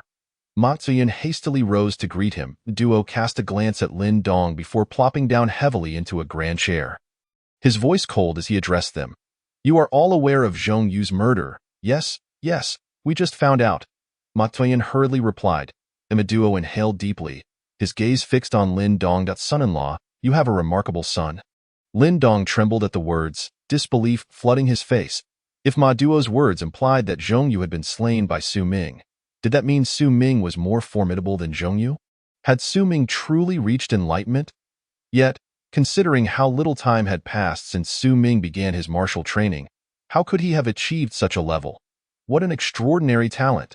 Yet at that moment, Lin Dong's emotions were tumultuous. With a son of such caliber, he found himself uncertain whether to rejoice or lament. What a waste! You have given birth to such a fine son, yet you have brought ruin upon Zhongyu. Ma Zuiyun trembled with fury. Zhongyu was a cornerstone of the Ma family. His death was undoubtedly a significant loss. Duo took a deep breath, turning his gaze to Lin Dong. Lin Dong, do you wish to atone for your sins? Lin Dong hastily clasped his hands in respect to father-in-law. I am more than willing to atone for my mistakes. Ma Duo's eyes bore into Lin Dong's. Son-in-law, Zhongyu was a wolf, while Su Ming is a tiger. Losing a wolf is indeed regrettable, but should we manage to bring this tiger into our fold, it could prove to be a blessing. In that moment, even Ma Duo, the deputy leader of the Hungry Wolf Gang, had recognized Su Ming's extraordinary potential.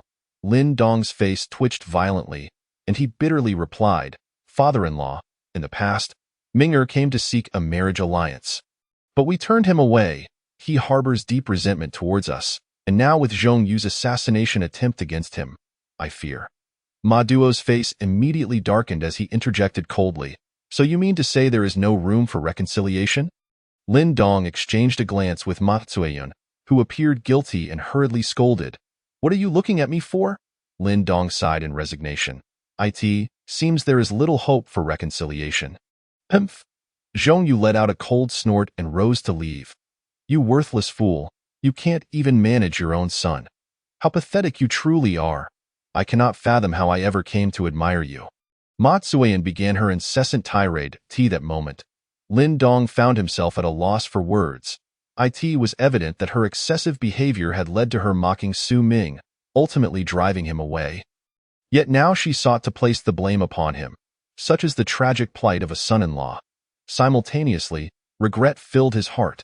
If only he had been more resolute that day, he might have avoided this dismal predicament. Meanwhile, the news of Zhongyu's demise sent shockwaves through the various factions. It is worth noting that Zhongyu was a master of the bone refinement realm, possessing the formidable prowess of the triple sword intent. Yet he had been slain. This revelation was nothing short of astonishing. Naturally, they speculated that Su Ming was responsible for Zhongyu's death, given the delicate nature of the relationship between the Ma family and Su Ming. This further instilled fear among the factions, prompting them to bolster their ranks at the helm in the Xia family. Upon receiving the news, Xia Hong's delicate face broke into a smile, her eyes sparkling as she giggled. I knew this fellow had attained a realm of understanding. It is as I suspected. The Zhou family's headquarters, one of the 4 prominent families in Zhulong, the higher-ups had gathered. The head of the Zhou family addressed the assembly, saying, Esteemed members, what are your thoughts on Zhongyu's murder? Head, Zhongyu was from the Ma family. He must have gone to assassinate Su Ming. The elder spoke after a moment's hesitation. The head's eyes brightened at this revelation. Elder, are you suggesting that Su Ming killed Zhongyu? Indeed, the elder affirmed with a nod. The second elder expressed his astonishment. Zhongyu had already reached the bone refinement realm and wielded the triple sword intent. If Su Ming were capable of slaying Zhongyu, does that not imply he has attained a realm of understanding? How could this be possible? Yes, it seems improbable. Su Ming has not trained for many years. How could he have reached such a level? Echoed the third elder in disbelief. What if it truly was Su Ming? Inquired the head, looking at the assembled elders. A profound silence enveloped the hall for a moment. Eventually, the elder broke the stillness, stating, if it was indeed Su Ming, then his talent is nothing short of extraordinary. The head inhaled deeply, lamenting, it is a pity such a prodigious individual is associated with the evil Tiger Gang. Head, to my knowledge, Su Ming is unmarried and has only a concubine. The third elder interjected suddenly. The head's eyes lit up with excitement, exclaiming, Third elder, your words have awakened me from my stupor. Chapter 38. The Calm Before the Storm. Seduction? The situation among the 4 prominent families in the outer city was thus. The Zhou family could conceive of the idea of binding Su Ming through marriage. Naturally, the other 3 families could also contemplate this strategy. At the helm of the evil Tiger Gang, chaos erupted. Hey, did you hear? That Master Zhongyu from the Ma family was killed yesterday, and there are rumors circulating that our leader was the one who did it. One of the team leaders whispered that is it truly our leader? I heard Zhongyu was a master of the bone refinement realm, wielding the triple blade intent. How could our leader possibly defeat him? Questioned another leader. Could it be that our leader has attained a realm of understanding? Another chimed in, gasping in unison. The other's eyes widened with excitement. If what they speculated were true, and Su Ming had indeed reached such a level of martial prowess, his talent would be nothing short of miraculous. Aligning themselves with such a leader could propel them to great heights. The more they discussed, the more fervent their enthusiasm grew. Meanwhile, Su Ming remained undistracted by the external turmoil, diligently honing his swordsmanship in the courtyard. With the path to enlightenment and divine abilities seemingly out of reach for the moment, he resolved to cultivate a deeper understanding of the sword. Such efforts would ensure the continued enhancement of his combat capabilities. After months of intense training, Su Ming finally achieved the Thousand Wind Sword Intent, a synthesis of various attributes of wind, agility, ferocity, and more. He had now mastered the dual sword intent. The matter of Zhongyu's death had momentarily quieted. Having attained this new level of sword intent, Su Ming felt it was time to relax. He sought out Lin Yu and engaged in a spirited sparring match that lasted for 300 exchanges before he emerged, leaning against the wall for support. He then made his way to the gang's headquarters. Inside, as Su Ming perused the information provided by Lu Feng and Zhang Hai, he furrowed his brow. An unsettling feeling washed over him. The atmosphere felt eerily calm, as if a storm were imminent. What was amiss? Setting down the documents, he pondered. Recently, the entire Yunzhou city had been inexplicably tranquil. Factions that had once been embroiled in fierce rivalry, such as the Hungry Wolf Gang, Evil Tiger Gang, and Golden Rainbow Gang, had ceased their conflicts, leaving an unnerving stillness in their wake. Although Su Ming now held the title of gang leader, he remained disconnected from the higher echelons of decision-making and was unaware of the underlying circumstances. Unable to unravel the mystery, he dismissed the thoughts from his mind and exited the courtyard. Leader. Over 400 members in the gang looked at Su Ming with fervent admiration, with a calm demeanor and a faint smile. Su Ming encouraged, "Continue your training." "Yes, leader." They responded, redoubling their efforts. Su Ming then departed the gang's headquarters and headed toward the Tianxiang Tower, a locale renowned for its information exchange. He intended to unwind a little. Upon entering Tianxiang Tower, the innkeeper rushed to greet him, exclaiming, "Lord Su, welcome. Please, allow me to escort you to a private room on the second floor." Nodding slightly, Su Ming ascended to the second-floor suite. Is that really the leader of the Evil Tiger Gang? So young and handsome. Don't be infatuated. Someone of his stature is beyond your reach. Seated by the window on the second floor, Su Ming sipped tea, listening to the melodious tunes from the entertainment area, feeling a sense of tranquility wash over him. Once a destitute beggar who could scarcely afford a meal, he had now become a respected leader in a region of his own, a figure of renown in the outer city. As the tides of fate ebbed and flowed, the unpredictability of life never ceased to astonish him. "Ha ha ha, Lord Su. Drinking alone is so dull. Allow me to keep you company." A sultry voice broke through his reverie. Turning to see the speaker, Su Ming frowned slightly. The woman before him was voluptuous and stunningly beautiful, adorned in luxurious silks that hinted at her elevated status. She was evidently not one of the courtesans from the entertainment area. Having previously instructed the innkeeper to keep such women at bay, he assumed they would heed his request. Who, then, was this woman? Without regard for Su Ming's willingness, she boldly seated herself across from him. Grinning as she said, "Lord Su, don't be alarmed. I am from the Zhou family, and my name is Zhou Maynard. I wish to get to know you better." "From the Zhou family?" Su Ming raised an eyebrow. "Indeed," Zhou Maynard replied with a light laugh, playfully tossing her hair. "What do you think of me, Lord Su?" "Humph. Zhou Maynard, do you not have any shame? How could someone of Lord Su's caliber be paired with someone as dissolute as you?" A sharp voice interjected, and Su Ming turned to see a woman clad in a striking red outfit, her hair tied back in a sleek fashion, exuding a sense of confidence and grace that was both beautiful and formidable. "Humph, Yuan Kaier, of course Lord Su would prefer someone like me. Just look at you. Neither feminine nor masculine, What are you even trying to be? Zhou Meier shot back, her words laced with disdain. Yuan Kaier bristled with anger, ready to unleash a torrent of curses, but upon noticing Su Ming's presence, she swallowed her words, biting back her frustration. What do you mean by what? Zhou Meier retorted, glancing at Yuan Kaier before turning her attention back to Su Ming. Look at her. She speaks so crudely and acts so boorishly. She hardly embodies the qualities of a woman. Su Ming could only shake his head in exasperation. Before he could respond, another voice chimed in. True, she hardly embodies femininity, but you are rather brazen yourself. Everyone turned to see another striking figure enter the scene. This woman was equally beautiful, with elegant brows and almond-shaped eyes, her attire neat and appropriate. Exuding the poise of a refined lady, Humph, Zhao Tingting, spare me your pretentiousness. I cannot stand someone like you who pretends to be virtuous. Zhou Meier scoffed, rolling her eyes. You are all so uncouth, Zhao Tingting replied, her delicate frame trembling with indignation. Ha ha ha, what a delightful gathering. It seems all my sisters are here. Allow me to join the fun. A melodious laughter rang out, heralding the arrival of yet another captivating figure. The atmosphere shifted as this new woman approached, her presence commanding respect, embodying the essence of a charismatic leader, unmistakably a woman of the world. Ah, so this is the esteemed leader of the evil Tiger Gang.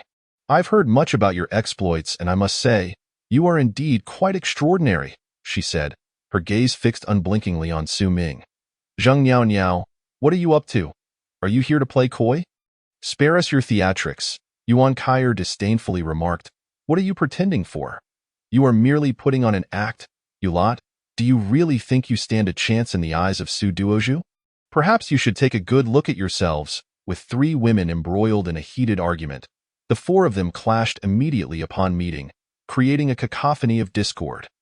The tranquility that Su Ming had been enjoying was abruptly shattered, leaving him with a look of helplessness. However, he deduced from the surnames of these four women that they were likely the daughters of the four prominent families in Julong. Their arrival here could only mean one thing. They were seeking a chance encounter with Su Ming, likely as part of a strategy by the four families to court him. With a sigh of resignation, Su Ming shook his head. What are you all doing? Just then, a cool, crisp voice cut through the commotion. As the crowd turned to retort, they were taken aback and lowered their heads in fear upon seeing the newcomer. Su Ming's lips curled into a smile, his eyes lighting up at the sight. Chapter 39. The Old Emperor's Demise. Chaos unleashed. The newcomer was none other than Lin Wanqing, the legitimate daughter of the Lin family, one of the four great families of the inner city. Although the others were also daughters of the four great families in Julong, their status paled in comparison to Lin Wanqing's. Consequently, they immediately fell silent. I kindly ask my esteemed sisters to step aside. I have matters to discuss with Su Duozhu, Lin Wanqing said with a gentle smile, though her tone left no room for dissent. Recognizing her status, the women hurriedly departed. Lin Wanqing glanced at her attendant, Xiaoyu, who nodded slightly and took her position as a guardian outside the private room. Lin Wanqing then entered the room, closed the door behind her, and gracefully seated herself before Su Ming. Observing the assertive Lin Wanqing, Su Ming teased, Miss Lin, your presence is quite commanding. Lin Wanqing shot him a sharp glare and retorted, You jest while I come to you with serious matters. Must you be so frivolous? Entangled with those simpering girls? As Lin Wanqing's words became increasingly exaggerated, Su Ming quickly raised his hand to interrupt, smiling apologetically, Please, Miss Lin, do continue. With a light laugh, Lin Wanqing's expression grew serious as she leaned closer to Su Ming. Lowering her voice, Su Duozhu, what I am about to tell you must remain strictly confidential, understood? Su Ming, noting her grave demeanor, stifled his playful spirit and nodded earnestly. Lin Wanqing took a deep breath, her beautiful eyes fixed intently on Su Ming as she dropped a bombshell. The emperor has died. Su Ming felt a sharp jolt at her words. However, he soon regained his composure and retorted, We are far removed from the capital here in Yunzhou, even if the emperor has passed. What concern is it of ours? Lin Wanqing rolled her eyes and replied, Naturally, it will have repercussions. Pray tell. I am eager to hear more. Su Ming remained unconvinced. Seeing his nonchalance, Lin Wanqing pursed her lips and continued, Su Duozhu, are you aware that the great Zhou dynasty is on the brink of collapse, sustained only by the old emperor? With his passing, the entire empire is likely to descend into chaos, fracturing into pieces. At this, Su Ming's eyes twitched again, and he could no longer sip his tea. Thoughts raced through his mind. The death of the old emperor would inevitably incite territorial disputes among the feudal lords. Vassals and major sects in such turmoil, those beneath them would surely suffer the consequences.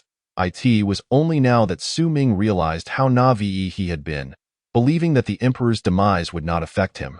Lin Wanqing, noticing the shift in Su Ming's expression, continued, "Indeed, as you surmise, chaos will ensue upon the emperor's death, and our city of Yunzhou will likely bear the brunt of the fallout." Su Ming took a sip of tea to mask his growing unease. Though he possessed some strength now, he felt utterly powerless before the might of armies and skilled experts in a time of upheaval. Lin Wanqing's delicate features were etched with concern as she elaborated. Yunzhou is situated in a battleground, and 4 major sects are bound to vie for control: Luyun sect, Baiyun sect, Taijian Gate, and Qishuan sect. This was the first time Su Ming had been privy to such high-level information. Previously, he had assumed that local governance was managed by the officials appointed by the court. It became apparent that the power of these sects had eclipsed that of the court, even controlling its machinations. Lin Wanqing took a deep breath and continued. As these 4 sects fight for territory, the various families and gangs below must choose their allegiances wisely. Otherwise, once the outcome is determined, they will face dire repercussions. Su Ming's face paled at this revelation, and he downed his drink in one gulp. The situation appeared far more perilous than he had anticipated. While the higher-ups engaged in their celestial conflicts, those beneath them would have to take sides. A misstep could lead to annihilation without warning. Although Su Ming considered himself a significant figure in the outer city, capable of fending off most threats, he was inconsequential in the eyes of the major sections. The crux of the matter was that he had no choice in aligning himself. He could only follow the evil Tiger Gang, which had its ties to the Lin family in the inner city. This left him with a mere 1/4 chance of safety, while the probability of being targeted during the purge stood at 3/4. The danger was immense. In that moment, Su Ming felt overwhelmed, his heart racing with anxiety. The uncertainty of his fate gnawed at him, leaving him restless. He had initially sought a moment of relaxation, but now he found himself devoid of any joy.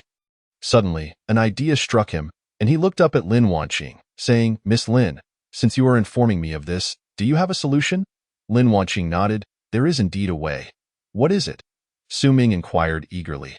Lin Wanqing's eyes sparkled as she gazed at him. "Join the Xinling Division." "Join the Xinling Division?" Su Ming frowned at the thought.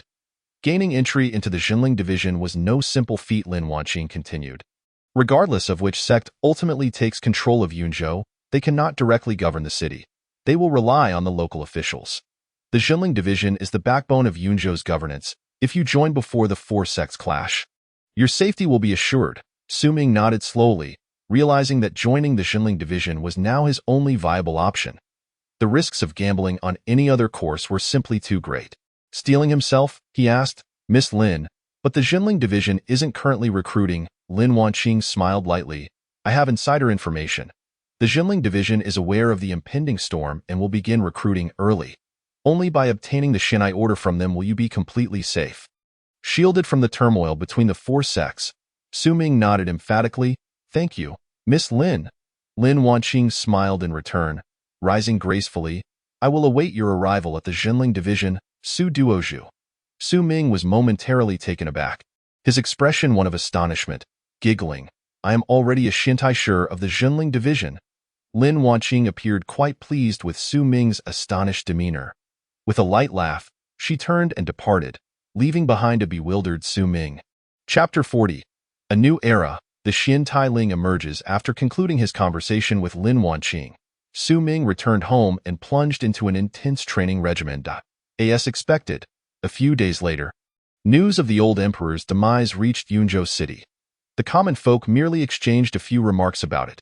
Whether the old emperor had passed or who would ascend the throne was of little concern to them. After all, they existed at the very bottom of society, and regardless of who ruled, they would continue to be exploited. Conversely, this event sent shockwaves through the upper echelons, where a misstep could cost one their head. Indeed, while the old emperor was alive, he managed to keep the various factions in check. With his passing and the ascension of a new emperor, reportedly an 8-year-old child, the control of the entire Dezhou dynasty over the realm grew increasingly tenuous. The regional princes, lords, and sects began to stir with ambition, echoing what Lin Wanqing had conveyed to Su Ming. Even the remote Yunzhou city felt the tremors of this upheaval. The 4 major sects began to vie for dominance overtly and covertly. Competing for territory, Yunzhou City, being a battleground and a strategic location, became the primary target for these sections. The entire city seemed shrouded in an atmosphere of impending turmoil. Yet, curiously, Yunzhou City became eerily quiet. The various gangs and family factions ceased their infighting, momentarily united in an air of camaraderie. Beneath this facade of harmony, however, currents of unrest and shifting allegiances simmered beneath the surface. Su Ming, undeterred by the surrounding chaos, dedicated himself to his training. In this tumultuous environment, strength was his only solace. Aside from the essential time for meals and rest, he eliminated all unnecessary distractions, focusing entirely on his cultivation. The results were indeed remarkable. With the aid of the mysterious Golden Palace in his mind, Su Ming broke through the bone-forging realm and entered the muscle transformation realm in just a few months. This muscle transformation realm represented an entirely new stage. In its early phase, one could generate bright energy, while in its later stages, one could cultivate dark energy. The merging of bright and dark energies would lead to the next realm. Thanks to the Golden Palace's assistance, Su Ming could conceal his aura, presenting himself to the outside world merely as a minor success in the bone-forging realm. Moreover, Su Ming had cultivated a unique state of swordsmanship, the fiery blade state. At this moment, he had mastered 3 distinct states, 2 distinct blade states and 1 sword state, rendering him nearly invincible among his peers. Even in the face of a master at the pinnacle of the muscle transformation realm, he possessed the strength to engage in battle. As anticipated, events unfolded as Lin Wanqing had predicted. The 4 major sects began to intervene in the affairs of Yunzhou City, and the various factions within the city started to align themselves. The Evil Tiger Gang and the Lin family jointly seized the Xian Tailing, which was hidden in the Yunlu Mountain outside Yunzhou City. Whoever could retrieve the Xian Tailing from the mountain would gain entry into the Jinling Division, provided they also possessed a letter of introduction. There were not just 1 but 16 Xian Tailing available, as the Jinling Division was only recruiting 16 individuals. This announcement prompted countless individuals to rush into Yunlu Mountain in search of the coveted tokens. Naturally, the Jinling Division imposed strict regulations, allowing only those under the age of 40 to enter the mountain as candidates, significantly narrowing the pool of applicants. The Ma family gathered, including the elder Ma Duo. Ma Duo looked at Ma Zipping and said, "Zipping, you must secure the Xian Tailing this time to bring honor to our family." "Yes, grandfather, do not worry. I shall not disgrace our name," Ma Zipping replied confidently. He had every reason to be proud, having entered the bone-forging realm at a young age, albeit overshadowed by Su Ming's achievements. Ma Duo's eyes sparkled with intensity as he regarded Ma Zipping. "If you encounter Su Ming during this expedition, remember, we know how to handle it." A cold glint flashed in Ma Zipping's eyes. The journey to Yunlu Mountain saw a swarm of individuals under 40 from across Yunzhou City converging upon the site. However, danger lurked within the mountain, not only from adversaries but also from the mountain itself. Poisonous mists, venomous creatures, and many ferocious beasts awaited. On the day of the selection, the Jinling Division personnel personally sealed the mountain.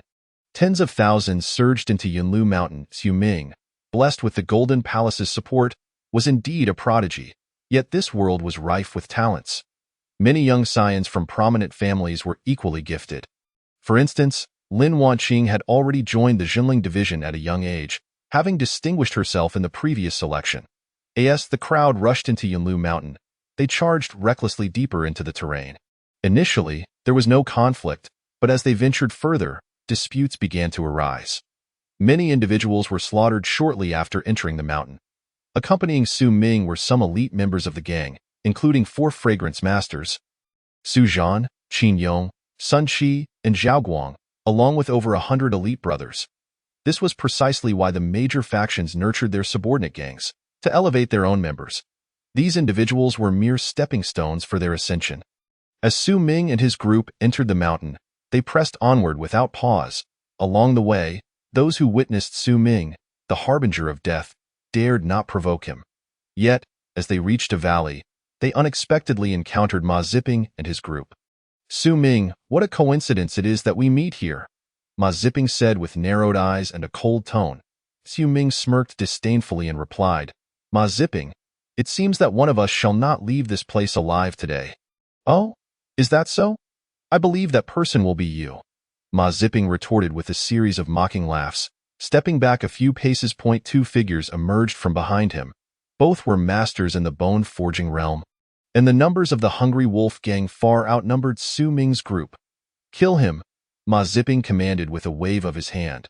The members of the Hungry Wolf gang, their faces twisted with ferocity, surged towards Su Ming, but just then, a thunderous roar echoed through the mountain forest. Roar. Countless beastly roars followed, and to Su Ming's horror, a thick mist surged toward them. This mist might contain poison, and inhaling it could be lethal. In an instant, the crowd lost their resolve to fight. Their eyes filled with terror as they scanned their surroundings. Su Ming and his companions quickly consumed the antidotes they had prepared, remaining vigilant. However, the mist was so dense that even Su Ming's keen vision could not pierce through it beyond 50 steps, filling his heart with dread. Soon, agonizing screams echoed from within the mist. Chapter 41. The world is changing. A great beast uprising roar. Outside Yunlu Mountain, a group of individuals engaged in conversation. "Who do you think will enter the Zhenling division this time?" asked an elder from the Lin family. "Well, I believe Xin'er has a good chance. Also, the Hu family's daughter, Hu Fei'er. The Zhou family's scion has decent potential too. By the way, what about that Su Ming from the evil tiger gang? Do you think he stands a chance?" "That guy? No matter how formidable he is, he remains merely a gang leader from the outer city. How could he possibly compete with the heirs of our esteemed families?" Indeed, as they conversed, a series of thunderous beast roars erupted from the mountain forest, shaking the very heavens. The crowd's expressions changed dramatically as they hurriedly turned their gazes toward the mountain. In the next moment, they witnessed a scene that filled them with terror. From within Yunlu Mountain, a billowing mist of poisonous gas surged forth, and within that mist, pairs of terrifying eyes glinted ominously. Suddenly, a heartbreaking scream pierced the air. The onlookers turned to see a black panther, a monstrous beast, leap from the forest and pounce on a man, who was silenced in mere moments. Roar! In quick succession, countless ferocious beasts charged out from the mist, lunging at everyone present. Those caught off guard were torn to shreds before they could react. In an instant, cries of fear, screams of despair, and the roars of beasts crescendoed into a cacophony. Yunlu Mountain transformed into a hellish nightmare, with countless individuals falling prey to the ravenous beasts, suffering grievous casualties. "Retreat!" Amid the chaos, someone shouted, prompting the crowd to realize the peril they were in. They frantically fled toward Yunzhou City. Yet, how could mere humans outrun the beasts? Many individuals were relentlessly pursued by the demonic beasts. Torn to shreds, however, amidst the chaos, there were also formidable martial artists. They unsheathed their weapons, fiercely retaliating against the oncoming monsters. Yet, the sheer number of beasts was overwhelming. Even the most powerful practitioners at the bone-forging stage could do little more than flee in desperation. Thus, numerous souls met a gruesome fate, their remnants scattered outside Yunzhou City, where rivers of blood flowed and severed limbs lay strewn about. "Kill!" At that moment, a thunderous battle cry erupted. "The Dewey army has arrived." Someone in the crowd shouted, igniting a flicker of hope in the hearts of the despairing populace. They looked up to see a vast army, fully armed, shields and weapons in hand, marching in perfect formation towards them. The Dewey army was the most elite force stationed outside Yunzhou City, tasked with defending against marauding bandits and demonic creatures. At last, the people glimpsed a glimmer of hope and frantically rushed towards the Dewey army. Sadly, many did not make it, falling victim to the beasts before they could reach safety. Blood and flesh flew, painting a gruesome scene. The Dewey army cleared a path, allowing the fortunate to escape. Though these individuals managed to preserve their lives, they dared not linger, casting terrified glances back at the hellish scene behind them. Countless souls had been torn apart by the beasts, a sight too horrifying to behold. Meanwhile, the Due army engaged in fierce combat with the demonic beasts. With their considerable numbers and superior equipment, they managed to withstand the onslaught. Those who had escaped dared not pause, hastening towards Yunzhou City. Behind them, chaos reigned, a veritable sea of corpses and blood, akin to a hellish nightmare. The Madhua family was among the fortunate few. Under the protection of their guards, and despite Madhua suffering a severed arm, they finally returned to Yunzhou City safely. "Father, what about Pinger? He is still in Yunlu Mountain. What should we do? What should we do?" Ma Zueyun cried out in sheer panic. Madhua, clutching his bleeding stump, beads of sweat rolling down his forehead, replied despondently, "Not just Pinger, but several of my legitimate grandchildren and granddaughters are also in Yunlu Mountain. What are we to do? How could such a demonic upheaval erupt so suddenly?" Overcome with grief, or perhaps due to his injuries, Madhua ultimately fainted. "Father!" Ma Zueyun exclaimed in alarm. Beside her, Lin Dong felt desolate. Casting a sorrowful glance towards the direction of Yunlu Mountain, silent tears streaming down his face. After all, Ma Ziping was his son. The recent turmoil had wrought heavy losses outside, and those who had ventured into Yunlu Mountain were surely no exception. Likely reduced to mere fragments beneath the trampling of beasts, this sudden eruption of demonic chaos had utterly disrupted the overall plans for Yunzhou City. It could be said that the elite scions of Yunzhou City had nearly all perished in this wave of demonic beasts. The prominent figures of the aristocratic families were expressions of ashen despair. Lin Wangqing gazed blankly towards Yunlu Mountain, her brows furrowed. How could this happen? It has been ages since there was a demonic upheaval at Yunlu Mountain. Is he safe? Nearby, Xiao Yu opened her mouth but remained silent. She understood who her young lady was concerned about. Yet, regardless of who it was, even those at the bone-forging stage, let alone those at the muscle transformation or even innate stages, would find survival exceedingly difficult amidst such a large-scale demonic upheaval. Within Yunlu Mountain, atop a great tree, Su Ming was drenched in blood, holding his breath as he stared intently downward. However, he was unscathed.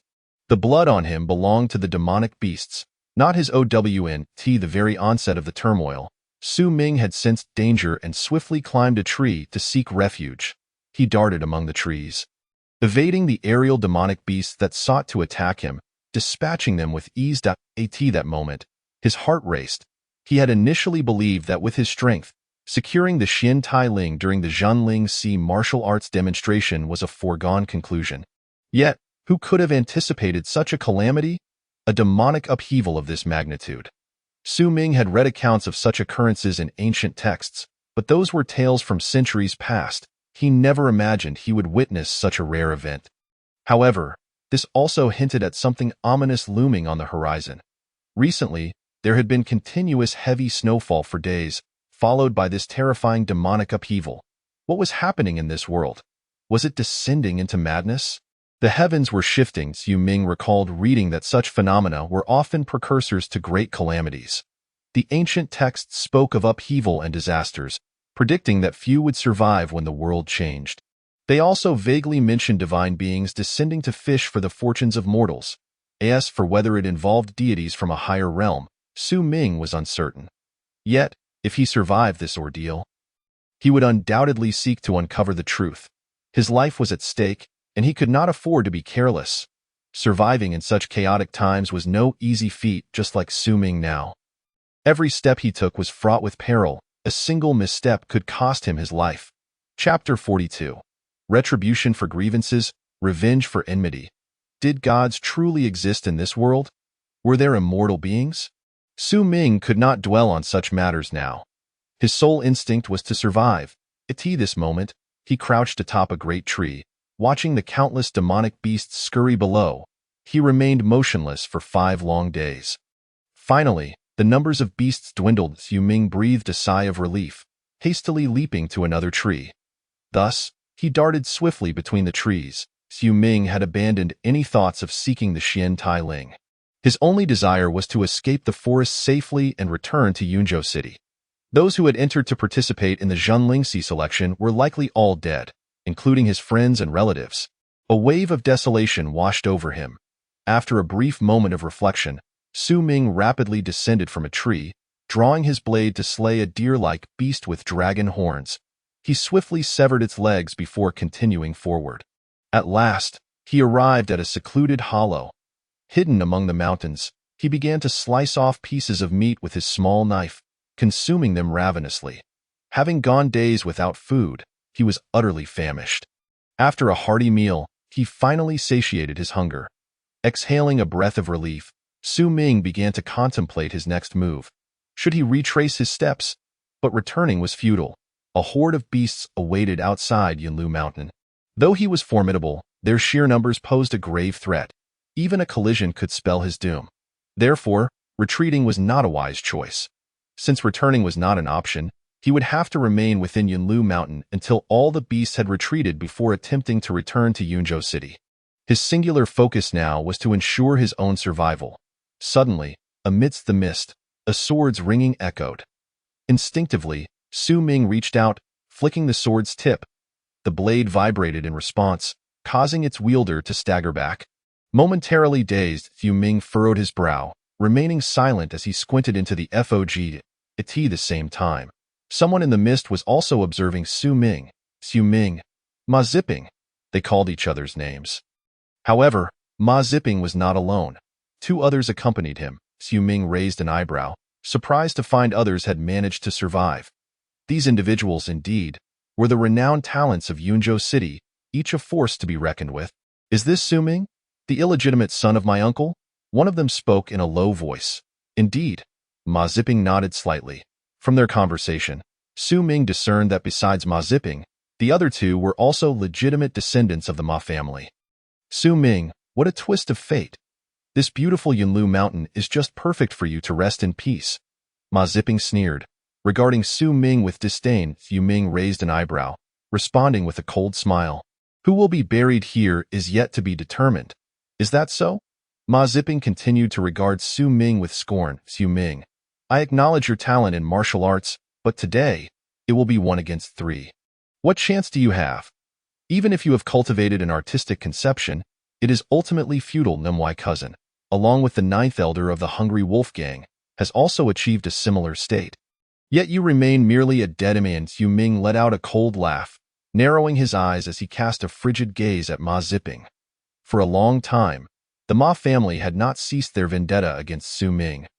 Even sending Zhongyu to assassinate him, Su Ming was not one to suffer in silence. He too harbored desires for retribution. However, with the passing of the former emperor and the ensuing chaos in the world, the 4 major sects contended fiercely for control over Yunzhou City. This sense of imminent danger compelled Su Ming to put aside his plans for revenge against the Ma family.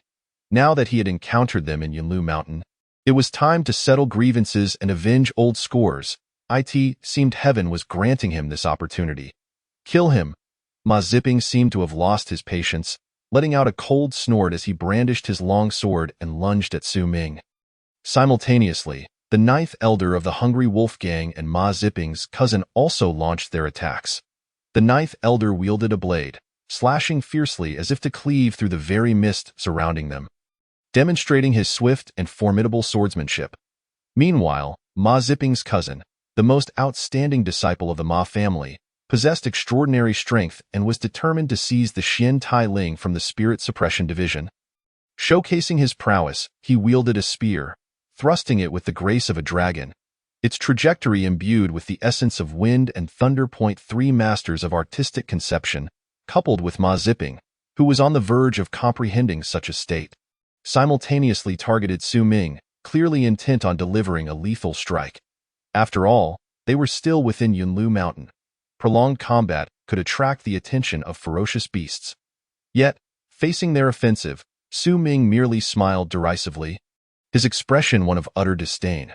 With a swift motion, he drew his blade, channeling his full strength into a single strike. The blade was infused with both sword intent and the essence of the Tao, unleashing a dual artistic conception in an explosive display.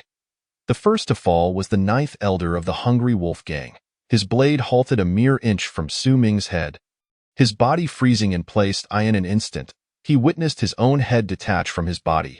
At the same moment, Su Ming flicked his wrist towards the spear, causing the once lithe weapon to tremble uncontrollably. Its attack thrown into disarray, allowing Su Ming to effortlessly evade it. The zipping sword was deftly sidestepped by Su Ming, who then exerted a tremendous force, snapping the spear crafted from fine iron as if it were a mere twig. The spear had spun in Su Ming's grasp like a small knife, whirling around before hurtling back towards its owner. Zipping's cousin, caught unawares, was pierced through the chest by the spearhead, leaving behind a gaping, bloody wound. The sound of the spear embedding itself into the rocky cliff echoed ominously. Ultimately, Ma Zipping's cousin stared wide-eyed, his face etched with disbelief, as he collapsed into a pool of his own blood. In the brief span of their encounter, Su Ming had dispatched two formidable opponents with ease. You are not of artistic conception, nor are you of the bone-forging realm. Ma Zipping's face was a mask of incredulity, soon replaced by a deep-seated terror as he staggered backward. Who told you I was of artistic conception? Or of the bone-forging realm?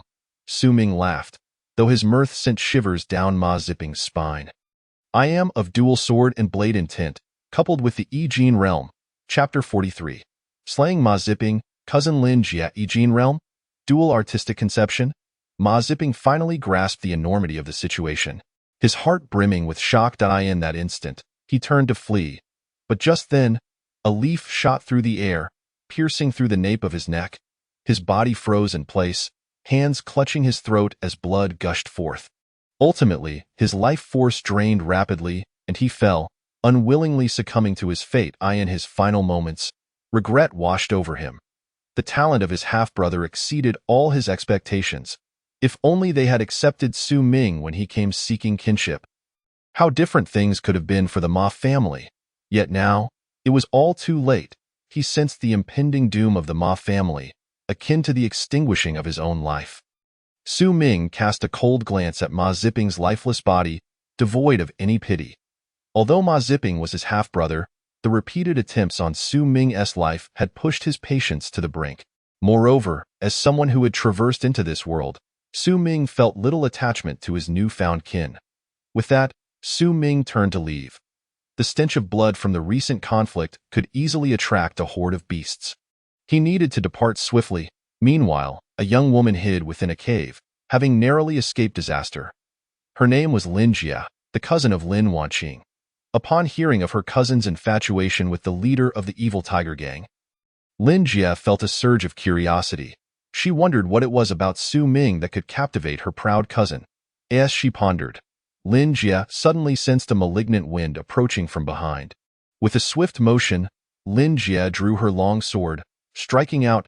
As her blade collided violently with the claws of a beast, the force hurled her backward. Steadying herself, she beheld a wolf demon before her. With crimson eyes locked onto Lin Jia, the wolf demon let out a fearsome roar and lunged toward her. Lin Jia furrowed her brows, gripping her long sword tightly as she engaged in battle with the wolf demon. As an elite disciple of the inner sect of the Lin family, Lin Jia was indeed formidable. However, in her state of alarm, she wished to avoid prolonged conflict with the beast. After all, should she become entangled with it, other beasts could join in, posing a real threat to her life. Yet the wolf demon was swift and agile, thwarting her attempts to escape on multiple occasions. Reluctantly, Lin Jia resolved to vanquish this wolf demon first. The wolf demon leapt at her with ferocity. "You beast, meet your demise," Lin Jia declared, her face cold as she thrust her sword forward. The blade pierced the wolf demon's skull, blood gushing forth. But in that same instant, the wolf demon struck her shoulder with its claw, sending Lin Jia crashing to the ground. Coughing up blood, Lin Jia felt her strength waning. Just then, another thunderous roar echoed, sending her heart racing. She turned to find another wolf demon charging at her. Having just expended her energy to slay the first, she was unprepared to defend herself against the new threat. The stench of the beast's breath filled her senses, as she braced herself for the inevitable. A flash of steel cut through the air. The wolf demon's head was severed cleanly, blood sprang forth. Moments later, a young man clad in black emerged from the foliage. It was none other than Su Zhan. Accompanying him was a woman in green, Xia Hong. Both had fortuitously evaded the beast tide and survived. "Thank you for saving my life," Lin Jie exclaimed, quickly rising and clasping her hands in gratitude. Su Zhan, however, wore a stern expression, not uttering a word. "Evil Tiger Gang, you are Su Ming?" Lin Jie inquired, her gaze fixed on Su Zhan. Su Zhan frowned, remaining silent. Lin Jie scoffed, "Humph, Su Ming, do not think that your silence will conceal your identity. I admit, you are impressive, but you are still unworthy of my cousin." Su Zhan was taken aback. Xia Hong, smiling gently, asked, "And who might this young lady be?" "Lin Jie of the Lin family, from the inner city." She replied haughtily, "Dada, it is a pleasure to meet you, Miss Lin. I have long heard of your name," Xia Hong responded, clapping her hands in admiration. Just as Lin Jie was about to assert herself, she stumbled, nearly fainting from her injuries. Xia Hong rushed forward, producing healing ointment to tend to Lin Jie's wounds. Suddenly, a series of terrifying growls echoed from the surroundings. The trio was startled and turned to see a pack of massive wolves emerging from the thicket, their blood-red eyes fixated upon them. Instinctively, they sought to flee, only to discover that the wolves had encircled them, forming a tight ring.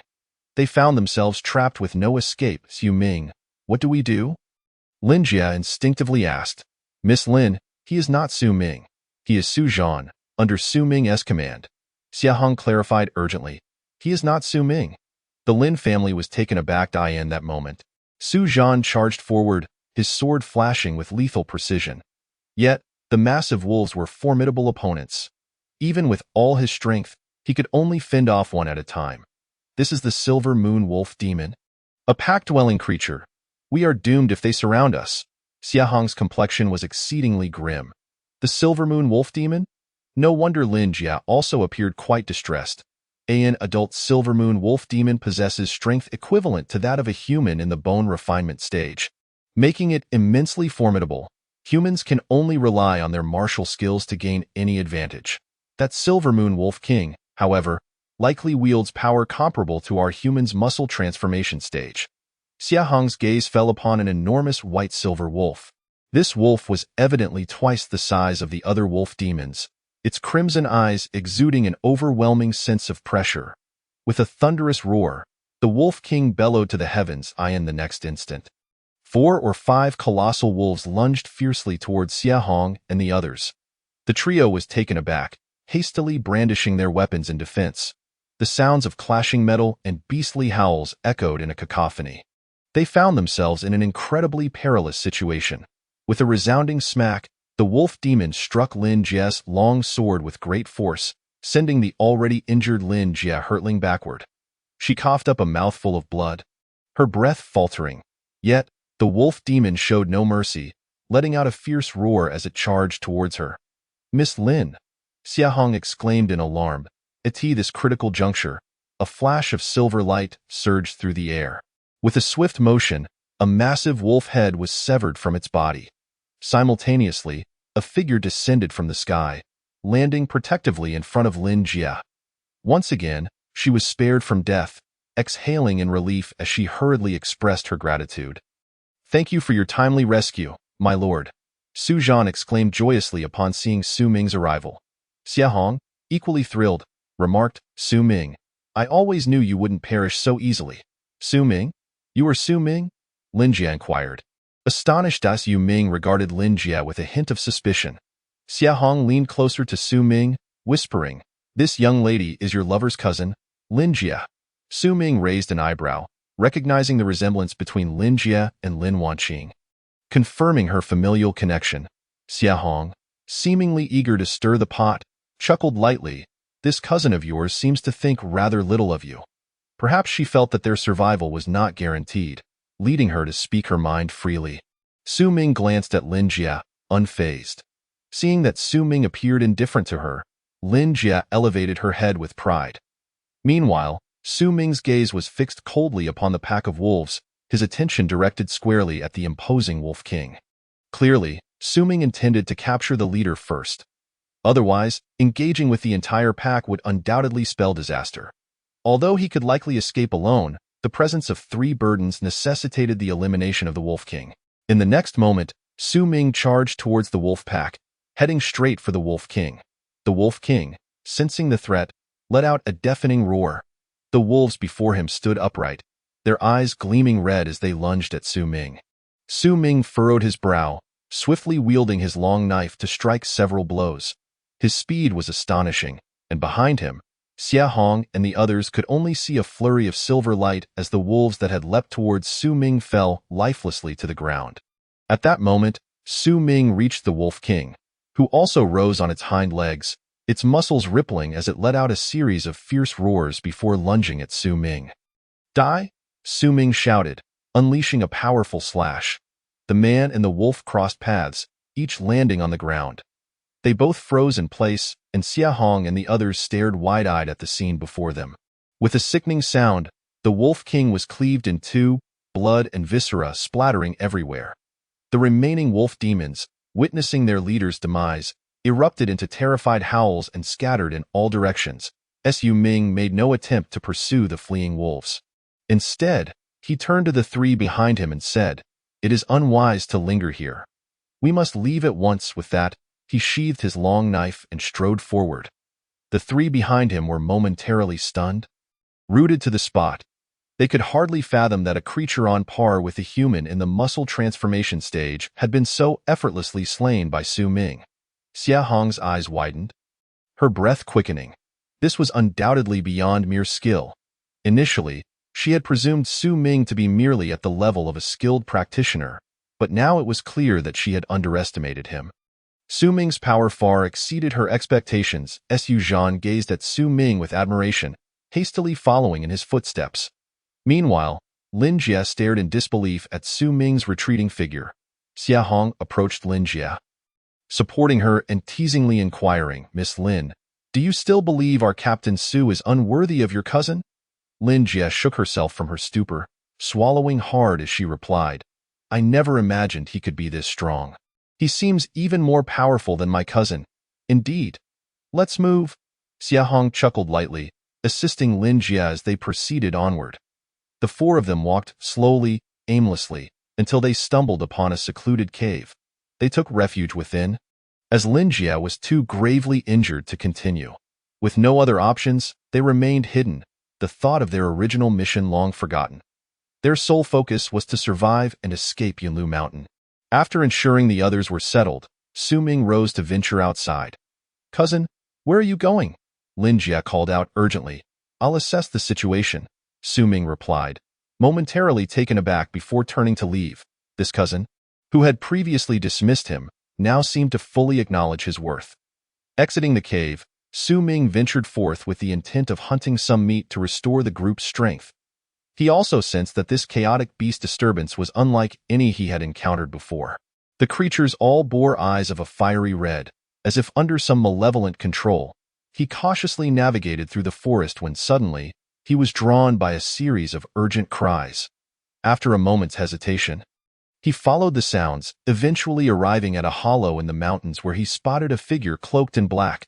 Before the black-clad figure sat a small monkey, though it was large enough to rival an adult human.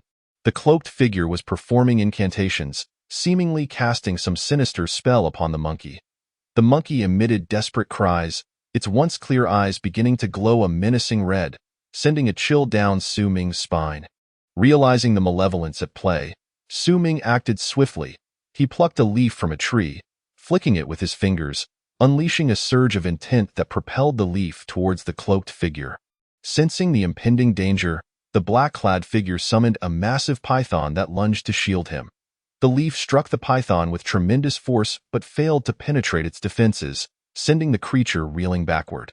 The python's colossal form crashed towards the cloaked figure, forcing him to leap aside to avoid being crushed in the chaos. The monkey regained its clarity and seized the opportunity to flee into the forest. "Where do you think you're going?" the cloaked figure growled, furrowing his brow as he rushed after the monkey. Su Ming, understanding the monkey's significance to the cloaked figure, was determined to thwart his attempts. He flicked another leaf toward him, and the cloaked figure, realizing the threat, dodged hastily. The leaf collided with a large rock behind the cloaked figure, shattering it into pieces with a deafening explosion. At the same moment, Su Ming felt a surge of danger and quickly moved forward. Sure enough, Another massive python lunged at Su Ming's position. In midair, he twisted and delivered a powerful kick to the creature's head.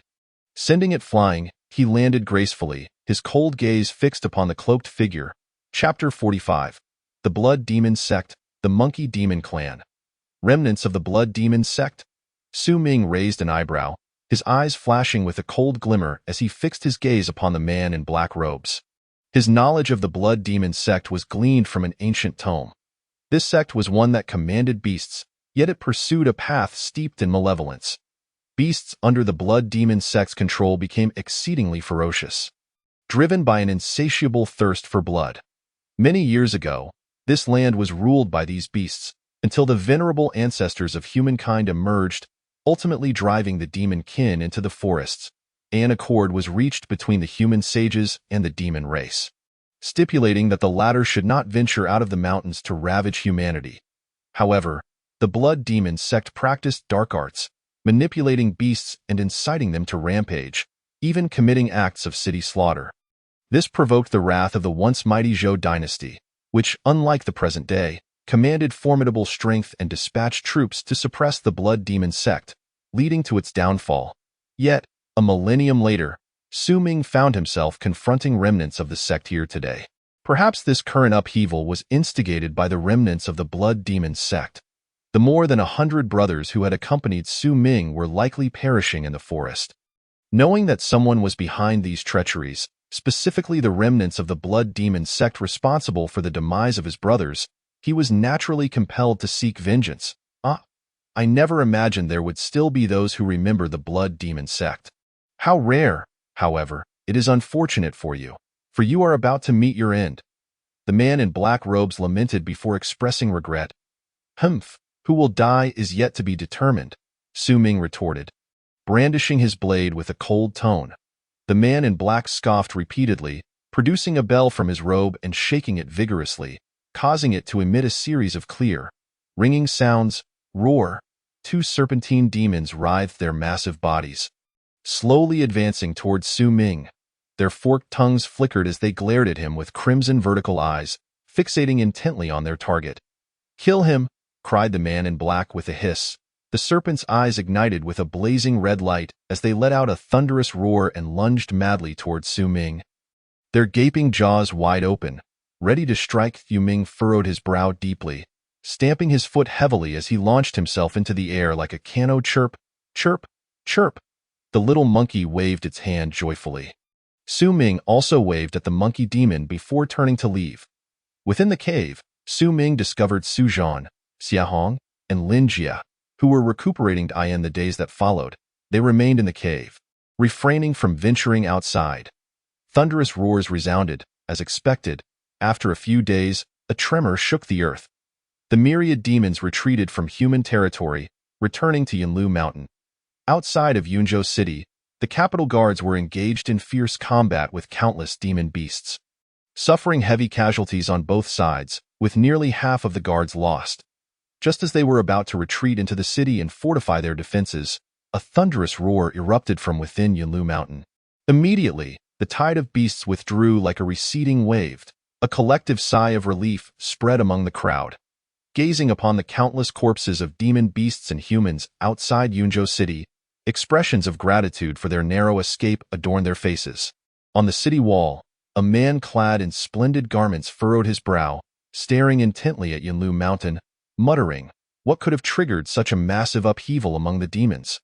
What transpired within Yunlu Mountain? This man was none other than Wei Du, the grand leader of the Spirit Guard in Yunzhou City. Why, Lord? It seems that those from the major clans and sects who entered the trials may not return. Our Spirit Guard may not have enough personnel, remarked a middle-aged man with a golden bell hanging at his waist, frowning. This man was Wang Baojia, one of the 8 golden leaders of the Spirit Guard. The Spirit Guard, from top to bottom, was divided into 4 ranks: golden leaders, silver instructors, bronze guards, and black iron soldiers, each easily identifiable by the special bell they wore, rumored to be a magical bell capable of sensing demon beasts. Whenever a demon beast was nearby, the bell would ring. The bells were categorized into 4 levels: gold, silver, bronze, and iron, corresponding to the 4 ranks of the Spirit Guard. With a sigh, Wei Du remarked, "Alas, fate does not favor us. There is nothing we can do. If we lack personnel, then we must manage with what we have." With that, Wei Du turned and departed, followed by the members of the Spirit Guard in the aftermath of the demon upheaval. The various clans and sects suffered severe losses, their strength greatly diminished. After all, those who participated in the Spirit Guard trials were the elite of the major forces. The remaining tasks were entrusted to the capital guards. As the corpses of the demon beasts were still quite valuable, laden with treasures, as for the deceased, some were claimed by members of the major forces, while those unclaimed were taken to the outskirts of the city, buried in a mass grave. In the days that followed, a few individuals returned from Yunlu Mountain, though they were but a handful, not even reaching 10. Many gathered daily at the city wall, hoping for the return of their kin. Ma Cueyun and Lin Dong came to the city wall each day to gaze towards Yunlu Mountain. Yet, their son, Ma Ziping, ultimately did not emerge. Others joined them in their vigil, including members of the evil Tiger Gang from the Zhongli branch. Their current status was owing to Su Ming. Lu Feng and Zhang Hai surveyed the scene from atop the city wall. "Hey, old Zhang, do you think our leader will return?" Lu Feng sat down in despair. Sighing heavily, Zhang Hai remained silent, merely echoing the sigh. "Given the chaos, even if your martial prowess is unparalleled, you might still be trampled into pulp by the demon beasts." Though Zhang Hai did not answer, his tone conveyed a sense of hopelessness. "Someone's back. Someone's back." At that moment, a voice rang out. Lu Feng and Zhang Hai quickly rose, peering into the distance. All eyes on the city wall widened as they gazed intently. They saw 4 figures supporting one another, slowly making their way towards Yunzhou City. Having just experienced a demon upheaval, they dared not leave the city, only able to watch from the wall. Closer, closer, the figures approached, and the crowd discerned their identities. "It's the leader. It's our leader. He's alive." Lu Feng's eyes widened in ecstatic disbelief, joyously shouting, "The leader is alive. He's alive." Zhang Hai echoed in excitement. Chapter 47. The King Returns. Killing intent soars. Seeing Su Ming return alive, Ma Cueyun and Lin Dong were overwhelmed with mixed emotions. As Su Ming ascended the city wall, Ma Cueyun rushed over, anxiously asking, "Su Ming, is my son?" Su Ming cast a sidelong glance at Ma Cueyun, snorted coldly, and turned away. A chill of foreboding gripped Ma Cueyun and Lin Dong. Pinger. Ma Cueyun rolled her eyes and fainted. Meanwhile, Feng Chong had been captivated by a woman in recent days. Due to his age, he had not participated in the Spirit Guard trials. Thus, he had narrowly escaped. One day, he spotted a beautiful woman in the streets, none other than the courtesan, Lin Yu. After several inquiries, Feng Chong learned that Lin Yu was Su Ming's woman, which left him feeling disheartened. Fearing Su Ming's return from Yunlu Mountain, he hesitated to act. As days passed without Su Ming's return, Feng Chong convinced himself that Su Ming would not come back. Consequently, he could no longer suppress his restless heart, leading his men to the small courtyard beside the Zhongli branch. At that moment, a fragrant master was training her subordinates. Suddenly, a hurried figure rushed in, exclaiming, "Master, it's bad. Feng Gang leader has stormed into the leader's courtyard, attempting to seize Lin Yu." The fragrant master, named Shifei, was incensed upon hearing this. "Follow me," she commanded, charging towards the courtyard. At that moment, Feng Chong emerged from the room, holding Lin Yu's hand. "Stop," Shifei shouted. Feng Chong paused, glancing back to see Shifei and her entourage, a disdainful smile creeping across his face as he coldly remarked, "Shifei, what do you want?" "Feng Gang leader, what are you doing? Lin Yu is our leader's concubine. What is your intent?" Shifei proclaimed, fiercely loyal. Feng Chong was taken aback for a moment, then sneered, "Indeed, Lin Yu is your leader's concubine. But that scoundrel Su Ming is never coming back. Surely, we can't let Lin Yu remain alone in an empty room, can we? Ha ha ha. Release Lin Yu," Shifei declared, brandishing her weapon in anger. Feng Chong raised an eyebrow, narrowing his eyes as he coldly gazed at Shifei, declaring, "Shifei, have you eaten the bear's heart and leopard's gall? Do you dare to stop me?" When Su Ming was around, I still feared him a little. Now, he's likely nothing more than food for the demon beasts, his bones long gone. Why should I fear anyone? I'll say it again. Step aside, or I shall cleave you in two. Feng Chang's fury was palpable. Yet, no one in attendance budged an inch, especially the old members of Wudong Street, their eyes wide and filled with fierce determination, glaring at Feng Chong and his men. Well, since you all wish to die for Su Ming, I'll grant your wish today. Feng Chong was utterly enraged, bellowing as he lunged at one of the men with his weapon drawn. Feng Chong, being a master of dual blade techniques, found the minions no match for him. Just then, a stone hurtled through the air at incredible speed, striking Feng Chong's blade. With a sharp, ringing sound, Feng Chong's long knife was knocked from his grasp. Even he was staggered back several steps. A look of shock on his face as he exclaimed, "Intent realm! Who dares to disturb my home?" At that moment, a chilling voice echoed through the air. Upon hearing this voice, the crowd within the Nine Dragons could not help but shudder in surprise. The once lifeless eyes of the master, Lien Yue, suddenly sparkled with a glimmer of hope. A pair of scissors quietly slipped from her sleeve. She had resolved that even in death, she would not allow Feng Chong to humiliate her. Although she had heard of Su Ming's demise amidst the chaos of the demons, a steadfast belief had sustained her. Now, seeing Su Ming return, she was overwhelmed with joy, tears streaming down her face. Su Ming, wielding a blade, slowly approached the courtyard, and as he walked, the crowd parted hurriedly to make way for him. At that moment, Su Ming's gaze was terrifyingly cold, akin to that of a primordial beast. Fiercely fixated on Feng Chong, it was evident that Su Ming harbored murderous intent towards this scoundrel. Captain! The crowd within the Nine Dragons looked on with expressions of uncontainable joy as they beheld Su Ming. They had never imagined that he could return alive, igniting a flame of hope in their previously despondent hearts. Su Ming, you are still alive. Feng Chong's face turned pale with terror upon seeing Su Ming, his expression laden with fear.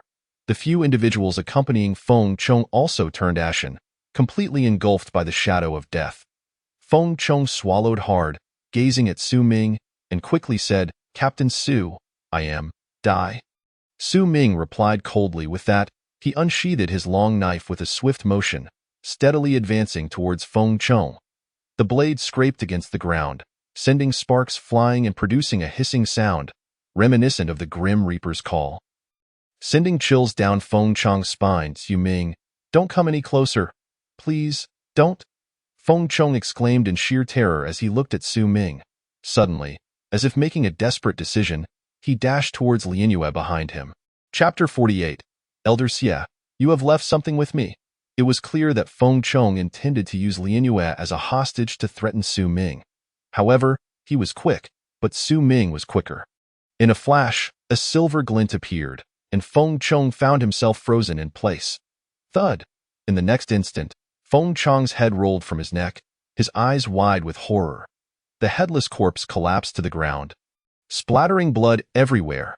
The crowd erupted in an uproar. Su Ming turned to the group Feng Chong had brought and intoned solemnly, "Kill!" In an instant, the people of Nine Dragons brandished their blades and surged forward. With screams of anguish echoing, those individuals were swiftly turned into mere pulp. Su Ming then lifted Lien Yue and carried her into a room, gently saying, "Do not look," as Lien Yue buried her small head in Su Ming's embrace. She began to sob softly. Meanwhile, the courtyard soon returned to its previous state. Xie Hong glanced at Su Ming, who was cradling Lien Yue as he entered the room, and muttered, "Men." With that, she turned and left. Su Ming's return instilled a sense of security in Lien Yue and the others, the Feng residents. Feng she was leisurely sipping wine while embracing two beautiful concubines. Despite his age, Feng she still indulged in such pleasures. The recent chaos had resulted in the untimely demise of countless elites in Yunzhou City, yet his son, Feng Chong, had survived. "Master!" At that moment, a servant rushed in, carrying a box. Feng she looked at the servant with suspicion and asked, "What is this?" The servant shook his head and replied, "I do not know. The people from the Nine Dragons sent this box, saying it must be opened by you personally." Ha ha ha.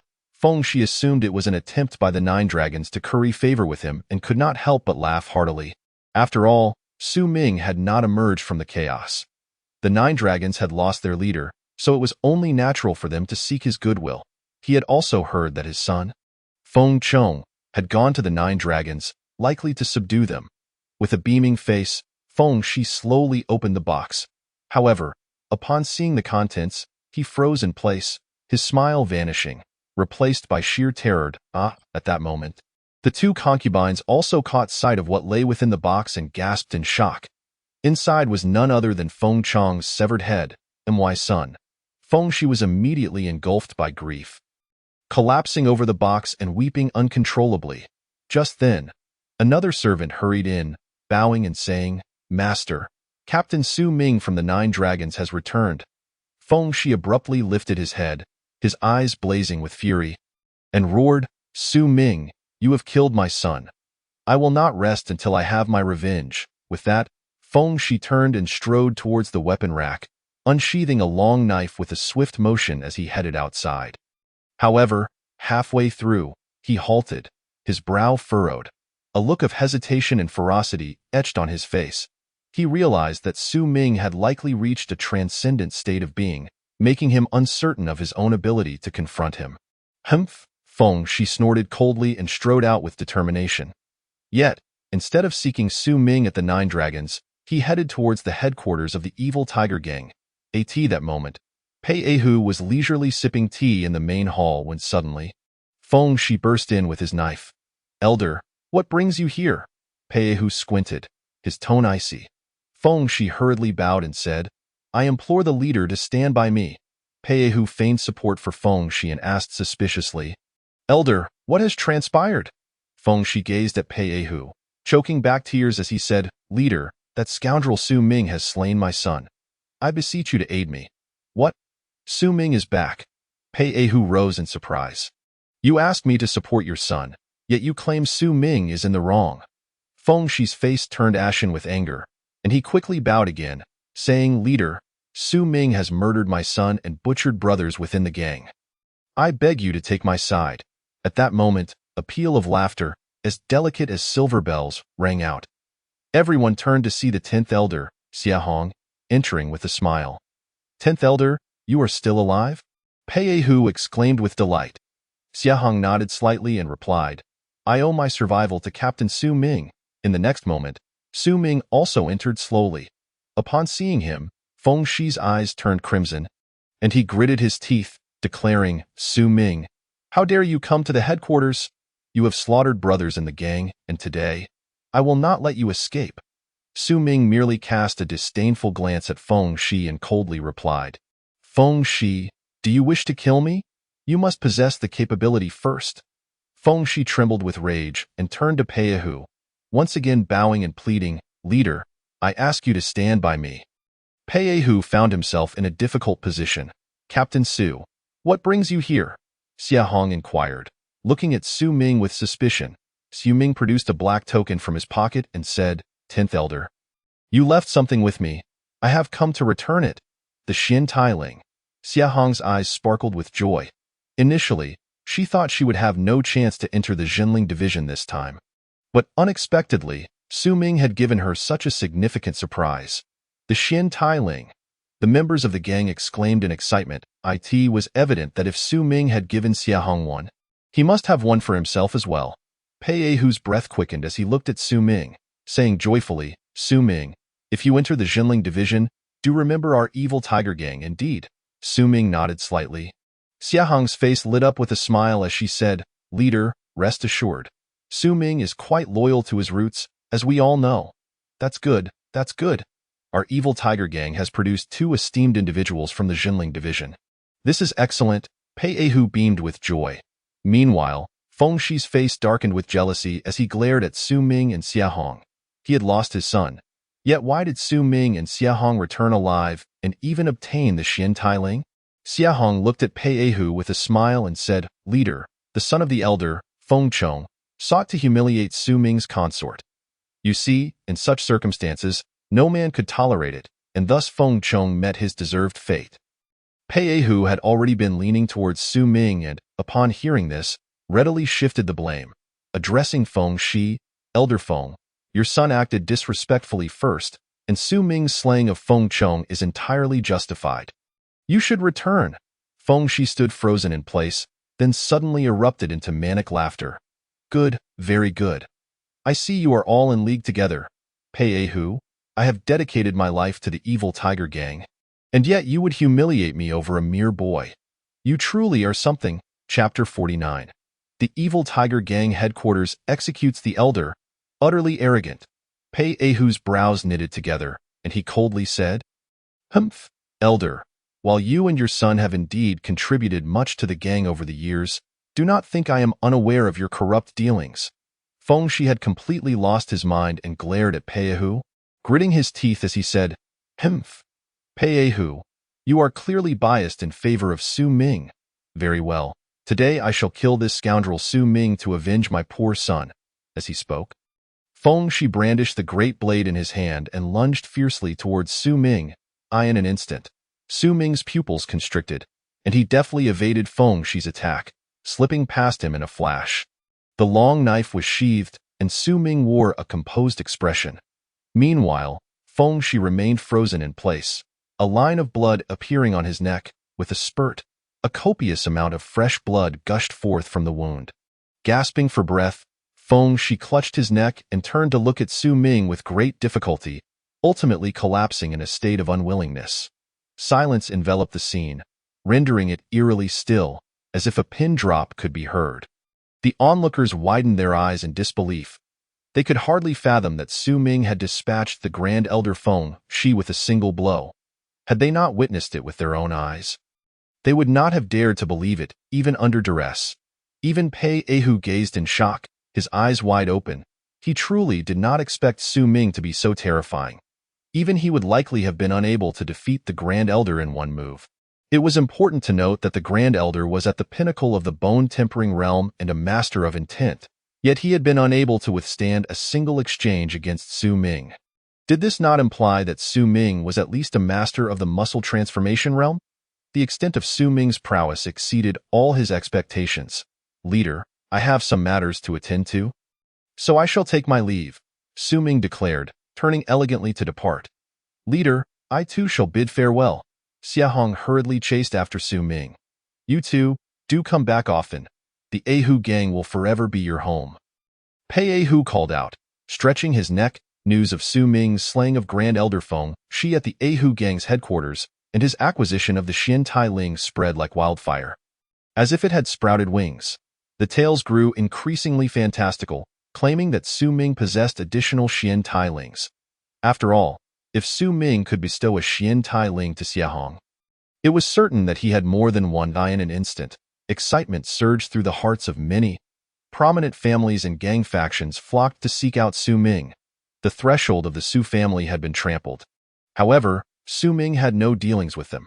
At that moment, he and Xia Hong were already en route to the inner city, accompanied by Su Zhan. Yet, as the three approached the gates of the inner city, they were halted by a soldier clad in dark armor. Halt! No entry into the inner city. The soldier commanded in a deep voice. Su Ming retrieved the Xian Tai Ling from his bosom and tossed it to the soldier. Upon receiving the Xian Tai Ling and examining it, the soldier's expression shifted, and he hastily returned it with great respect, saying, My lord, please. Only those who were the cream of the crop could enter the town's spirit department. Moreover, in light of the recent outbreak of demonic chaos, it was truly extraordinary that Su Ming could return with the Xian Tai Ling. Su Zhan and Xia Hong also presented their Xian Tai Lings to the gatekeeper, and the trio successfully entered the inner city. This was Su Ming's first venture into the inner city, and its level of prosperity far exceeded their imagination. The streets were remarkably wide, flanked by 2- and 3-story buildings, all clean and orderly, with shops offering high-quality goods. This stood in stark contrast to the hawkers found in the outer city. The inner city represented a life of luxury, while the outer city was merely a struggle for survival. Worlds apart. As they surveyed their surroundings, they eventually inquired and made their way to the Lin residence. What do you want? The doorman barked. Su Ming replied coolly, We seek Miss Lin Wanqing and Miss Lin Jia. Who might you be? The doorman inquired. Su Ming, he announced. Please wait. The servant, not daring to delay, hurriedly turned and ran off. Moments later, 2 figures rushed out, none other than Lin Wanqing and Lin Jia. Young Master Su? We meet again, Lin Wanqing greeted with a sweet smile. Indeed, We meet again. Su Ming nodded slightly. Brother-in-law, do you only have eyes for my sister? Can't you see me, a living person, standing right here? Lin Jie said. Displeased. Oh dear, you little rascal. Are you trying to get yourself killed? Lin Wanqing's cheeks flushed with embarrassment. Su Ming smiled and replied, I came specifically for you. Saying such things is rather ungrateful. Lin Jie was momentarily taken aback, then exclaimed in surprise, Brother-in-law is here for me? What for? You can't be fickle and like both my sister and me at the same time. That is greedy. Su Ming was at a loss for words. Bemused, what are you talking about? I came to deliver this. With that, he revealed the Xian Tailing and tossed it to Lin Jie. Lin Jie caught it, and upon examining it closer, her pupils dilated in astonishment. Xian Tailing? Lin Wanqing was also taken aback. She had not anticipated that Su Ming would acquire a Xian Tailing. Surviving that demonic chaos was already remarkable. To obtain a Xian Tailing in addition? Brother-in-law, you are simply too wonderful. I adore you. Lin Jie, carefree and unreserved, leaped onto Su Ming, nearly giving him a peck. Su Ming, feeling her softness against him, wore a helpless expression and said, Get off me. Only then did Lin Jie relent and step back. At that moment, Xiahong suddenly recalled Su Ming emerging from Yunlu Mountain with a package and subsequently bestowing Xian Tailings one after another, exclaiming, Su Ming, just how many Xian Tailings have you obtained? Oh, not many, just 16, Su Ming responded nonchalantly. Everyone present staggered in shock. The town spirit department had only issued a total of 16 Xian Tailings, yet he had managed to gather them all at once. Just not many? What do you mean by that? Lin Wanqing gazed at Su Ming in disbelief, exclaiming, Su Ming, you. Suddenly, Lin Jie's eyes sparkled with mischief as she looked at Su Ming and suggested, Brother-in-law, why not give the remaining 12 Xian Tailings to the Bai family as a bride price to marry my sister? What do you think? Little rascal. Lin Wanqing's face turned crimson, and she quickly lowered her head. Yet, it was evident to all that she was both excited and pleased. Su Ming was dumbfounded by the girl's whimsical thoughts. In a way, brother-in-law, what if I reluctantly marry you instead? That way, you wouldn't be at a loss. Lin Jie hesitated before saying. Su Ming was left utterly speechless.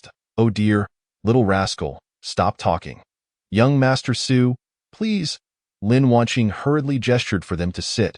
Chapter 50. What to do when the sister-in-law is too clingy?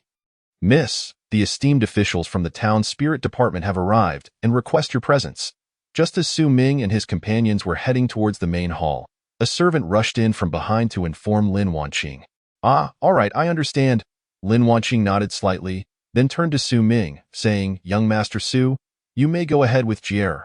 I will attend to the town spirit department. Miss Lin, please proceed. Su Ming nodded. Lin Wanqing turned and followed the servant. Lin Jie then led Su Ming into the main hall and instructed the servant to serve tea. Lin Jie looked at Su Ming and the others, chuckling, Young Master Su, please wait here a moment. I'll fetch the head of the family. Very well. Su Ming nodded. Lin Jie skipped away, leaving Su Ming and the others to wait quietly in the hall. That moment, a disciple of the Lin family approached. This disciple was named Lin Lang. Upon seeing Su Ming and his companions seated in the hall, he frowned and, with his hands behind his back, strode in, stating coldly, What are you doing here? Su Ming and Su Zhan exchanged glances without responding. Xiahong smiled and said, We are here to pay a visit to the family head. Just you lot? And you wish to visit the family head? Lin Lang was momentarily taken aback, then mockingly retorted, You must be country bumpkins from the outer city, yearning to see the family head? Pa, you should take a look at yourselves in the mirror. Su Ming's trio's expressions turned icy. Lin Lang then looked at Xiahong and, with a smirk, said, However, this beauty is quite exquisite. If you would be willing to be my concubine, perhaps I could introduce you to the family head. You. Xiahong's face darkened. The little beauty looked even more enchanting when angry. Lin Lang, with a lecherous grin, approached Xiahong, reaching out to caress her chin. Just then, a figure flashed past and stood protectively in front of Xiahong. You brat, what do you think you're doing? Lin Lang was momentarily taken aback, then grew slightly furious. Su Ming glared coldly at Lin Lang and said in a frigid tone, Get lost, you brat. Do you have the audacity to speak to me like that? Lin Lang roared in rage, raising his hand to retaliate. Slap! But as soon as he lifted his hand, Su Ming delivered a resounding slap to his face, sending Lin Lang staggering back several steps. How dare you hit me? Lin Lang steadied himself, seething with rage as he glared at Su Ming, gritting his teeth. You insolent fool! You dare to strike me? You are courting death. As he spoke, Lin Lang lunged towards Su Ming. However, just as he drew near, he received a resounding slap to the face, sending him hurtling backward. With a crash, Lin Lang landed heavily on the ground. When he finally rose, his face was swollen and contorted with fury as he glared at Su Ming, gritting his teeth and exclaiming, You scoundrel! How dare you strike me? You seek death. Where are my men? Seize them! In an instant, a group of attendants rushed forward, brandishing their weapons. Stop! A commanding voice rang out, silencing the commotion. Everyone turned to see a group striding towards them, and among them was Lin Jie. At the forefront stood a formidable middle-aged man, whose voice had just bellowed. This man was none other than Lin Zhan, the head of the Lin family.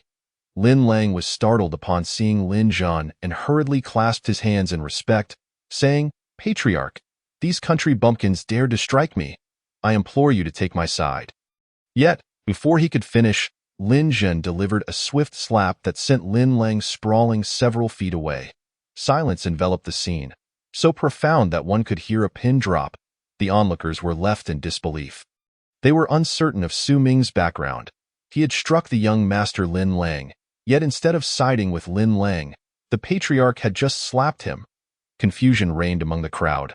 Lin Lang staggered to his feet, his cheeks swollen and blood trickling from the corner of his mouth, exclaiming in disbelief, Patriarch, silence! Lin Zhan's voice was grave. Lin Lang shrank back, no longer daring to utter a word that a fool who brings disaster upon himself. Lin Zhan's expression was stormy as he turned to Su Ming and his two companions, quickly approaching them with a smile plastered on his face. Why, young friends, I apologize for the lack of hospitality from the Lin family. Please forgive us. You are too kind, Patriarch Lin, Su Ming replied indifferently. Lin Zhan swallowed hard, looking at Su Ming and asked, Young Master Su, I hear from Jie that you possess the Xin Tailing. Su Ming inclined his head slightly. Lin Zhan's eyes brightened as he eagerly inquired, May I ask how many Xin Tailings you possess? 12. Su Ming replied candidly. Gasps of astonishment echoed among the crowd. 12 Xin Tailings meant that the Lin family could field 12 Xin Taishu from the Jinling Sea. Lin Lang's breath quickened, and Lin Zhan's breathing grew noticeably heavier as he exclaimed, Young Master Su, these Xin Tailings. Su Ming gazed at Lin Zhan and stated, These 12 Xin Tailings are indeed intended for the Lin family. But I have two conditions. Initially, Su Ming had contemplated distributing the 12 Xin Tailings among his brothers, but their strength was insufficient, and their ages did not meet the criteria. Lin Zhan hastily replied, Young Master Su, please, speak your mind. I would agree to not just 2 conditions, but even 100. Su Ming looked at Lin Zhan and clasped his hands, declaring, I wish to use these 12 Xin Tailings to seek the hand of your esteemed daughter. Seizing opportunities proactively was a principle Su Ming held dear. Lin Zhan erupted into hearty laughter, exclaiming, Young Master Su, your talents are remarkable. To have such a fine son-in-law is indeed a blessing I desire. Thank you, Patriarch Lin, Su Ming replied with a respectful bow, then turned to Lin Lang, stating, These 12 Xin Tailings cannot be given to this fellow. Lin Zhan cast a glance at Lin Lang and nodded. Rest assured, my son-in-law, I understand. Lin Lang's face fell, filled with frustration and gloom. He had been reckless, picking on others without cause, only to find himself facing a formidable opponent. Losing the opportunity for the Xin Tailings weighed heavily on him. Su Ming received a package from Su Zhan and handed it to Lin Zhan. Upon opening it, Lin Zhan's eyes widened in shock, his face flushing with excitement as he exclaimed, Excellent, splendid. Su Ming regarded Lin Zhan and said, Patriarch, I must report to the Jinling Sea, so I shall take my leave. Take care, my son-in-law. Lin Zhan's fondness for Su Ming grew, and he even saw him off personally to the Jinling Sea. Meanwhile, Su Ming, Su Zhan, Xia Hong, and Lin Jie made their way to the Jinling Sea. Brother-in-law, aren't you being a bit selfish? Don't you like her? Why not marry her as well? Lin Jie pouted, dissatisfied. Su Ming felt a wave of embarrassment. His sister-in-law seemed a bit too forward. Upon arriving at the Zhenling Sea, Lin Wanqing had been waiting at the entrance for quite some time. "Young Master Su, you've arrived," she greeted with a gentle smile. Su Ming nodded, and soon, Lin Wanqing led them inside to complete the necessary formalities for joining the Zhenling Sea. The process was surprisingly straightforward, and shortly thereafter, they exited the Zhenling Sea. "Young Master Su, I have a mission to undertake and will be heading out for a few days. Shall we go together?" Lin Wanqing suggested. "Sounds good," Su Ming agreed. "Young Master Su, my father has purchased a property for you in the inner city. You should consider moving there," Lin Wanqing added. It was known that Su Ming had generously bestowed 12 Xian tilings upon the Lin family, creating a significant debt of gratitude. Thus, acquiring a residence in the inner city for him was a reasonable gesture. Moreover, there was already a marriage agreement between Su Ming and Lin Wanqing. "Agreed," Su Ming nodded again. After exchanging a few more pleasantries, Su Ming bid farewell to Lin Wanqing and left. He did not linger in the inner city, but made his way directly to the outer city, where he had several matters to attend to, such as bidding farewell to old friends like Xueming and bringing Lian Yu to live in the inner city.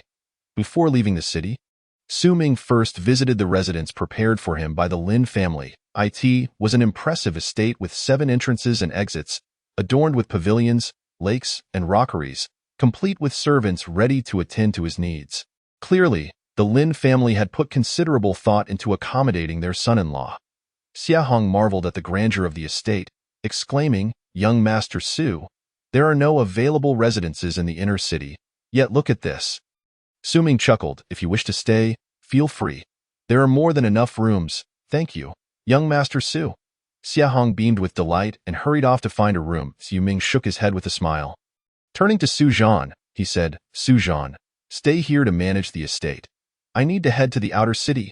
"Understood, young master." Su Zhan nodded, as Su Ming set off toward the outer city.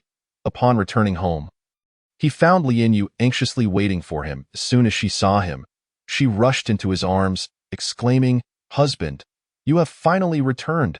She had been worried since hearing that he had gone to the inner city, fearing he might not return or leave her behind. Now that he was back, Su Ming embraced her warmly, saying, "Lian Yu, pack a few things. We are moving to the inner city." "All right," Lian Yu nodded eagerly. In truth, there was little to pack, just some valuables and silver notes before they could leave the estate. Afterward, Su Ming hired a carriage and took Lian Yu to the entrance of the Ahu Gang on Chongfeng Street. "Su Gang Master, is that you returning?" The doorkeeper called out joyfully upon spotting Su Ming. Inside, Xueming was reading when he suddenly heard the commotion outside. Startled, he quickly set down his book and rushed out. Upon seeing Su Ming, he exclaimed, "Brother Su." Su Ming smiled, "Brother Xue, how have you been?" "Very well, indeed," Xueming replied, deeply moved. As he pulled Su Ming into the gang's headquarters, he understood that Su Ming's status had changed significantly. He was now a member of the Zhenling Sea, and his visit was already a considerable honor. Xueming felt a swell of joy for the good fortune that had blossomed from a past act of kindness. With Su Ming's new position, his own standing within the Ahu Gang would undoubtedly rise. "Sister-in-law, please." Xueming remembered to acknowledge Lian Yu. "Thank you," she replied graciously. They entered the house and began reminiscing about the past, their conversation flowing freely, filled with laughter and joy.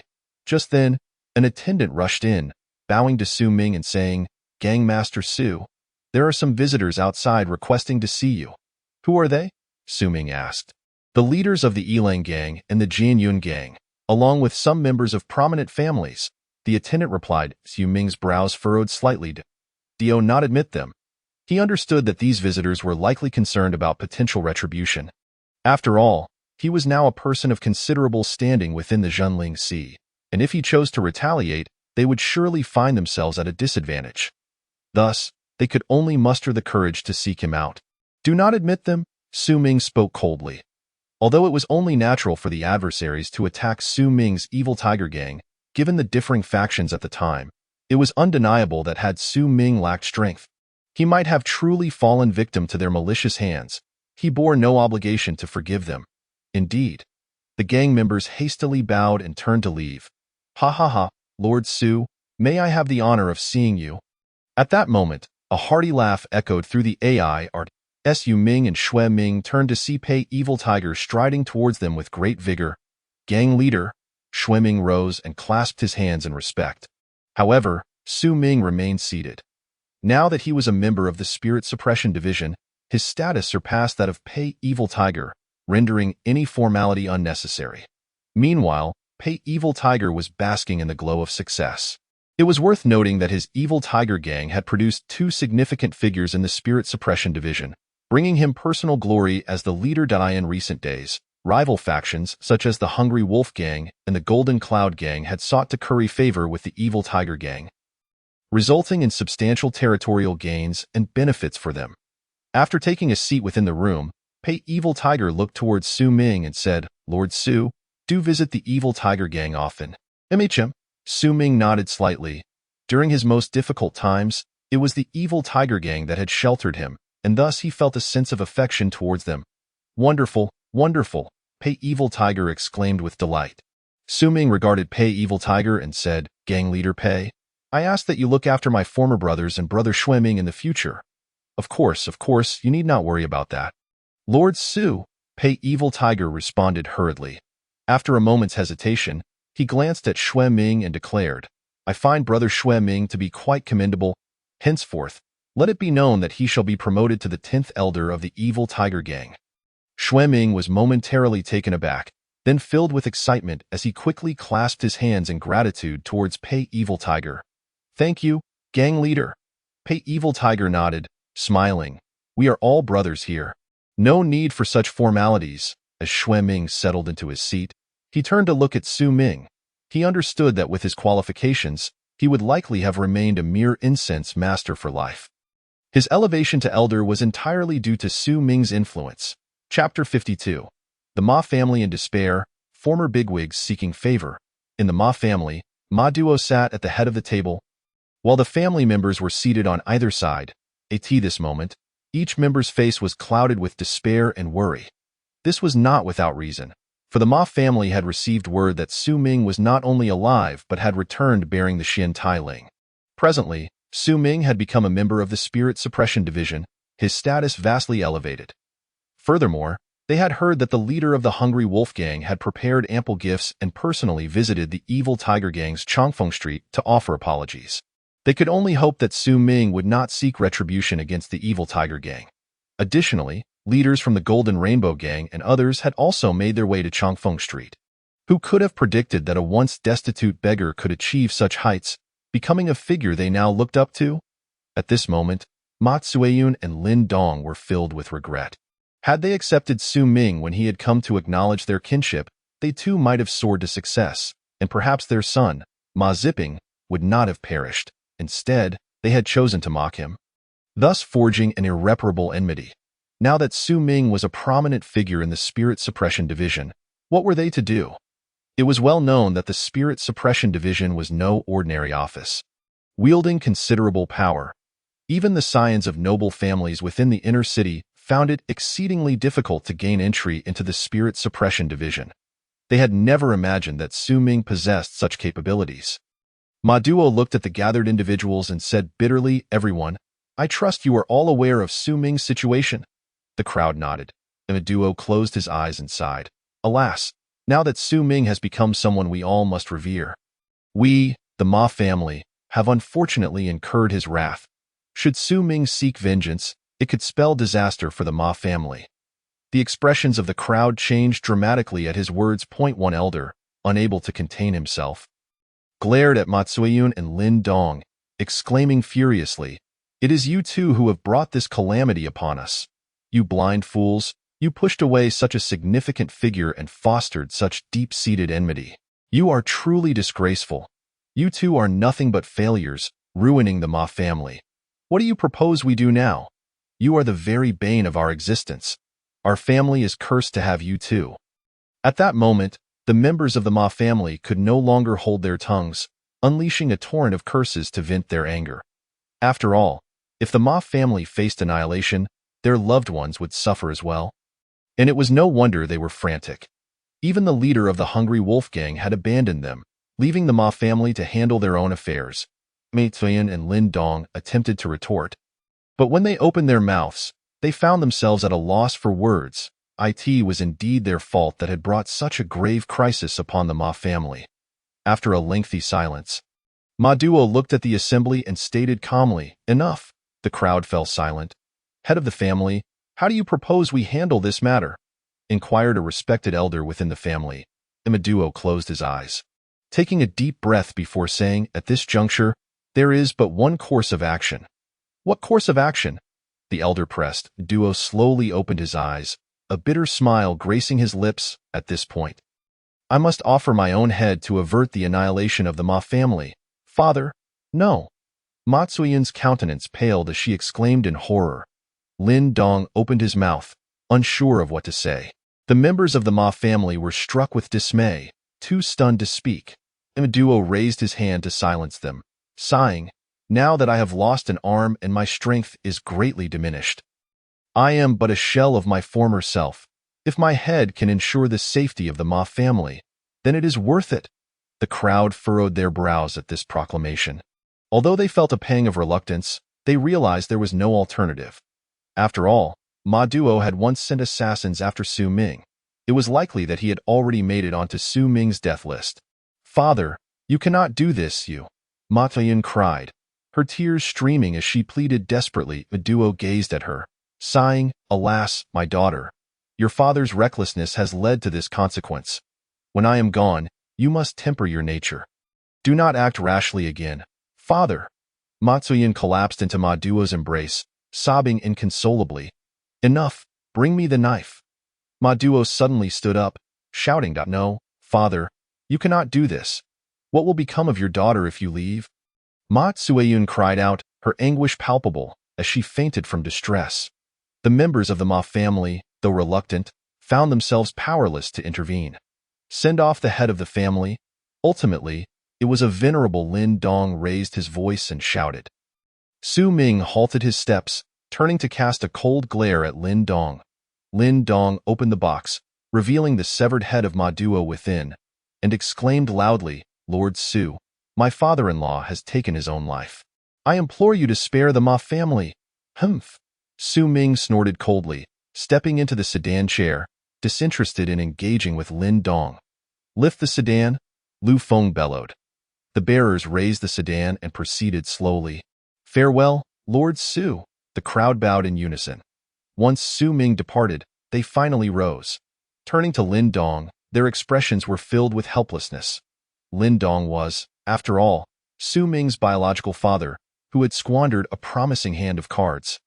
Now finding himself at odds with Su Ming and reduced to such a pitiful state, truly a lamentable fate, on the road, the bearers carried the sedan at a leisurely pace. Lu Feng and Zhang Hai walked ahead. Zhang Hai whispered, "Old Lu, am I dreaming? Am I really going to live in the inner city?" "Indeed, it is true," Lu Feng replied, equally astonished. As Su Ming's trusted confidants, Lu Feng and Zhang Hai were accompanying him to the inner city. After all, the Su residence was expansive, with numerous courtyards sufficient for their living arrangements. For them, Su Ming was their benefactor. His emergence had irrevocably altered their destinies. Otherwise, they would still be mere ordinary followers. On Chongfeng Street, the crowd gathered around to catch a glimpse of Su Ming's sedan, engaging in lively discussion. "Whose sedan is this?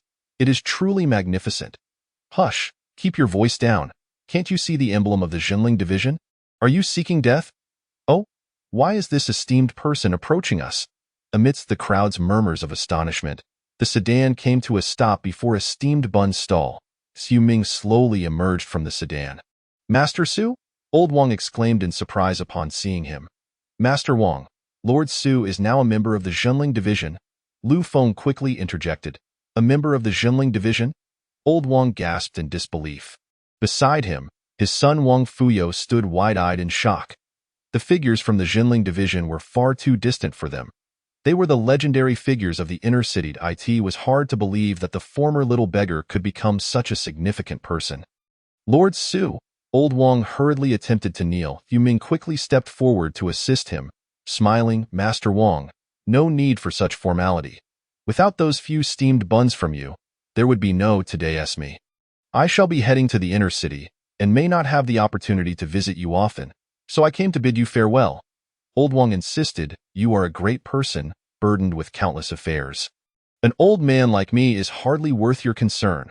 Su Ming chuckled lightly, producing a stack of silver bills from his pocket and offering them to Old Wang. Master Wang, please accept this silver.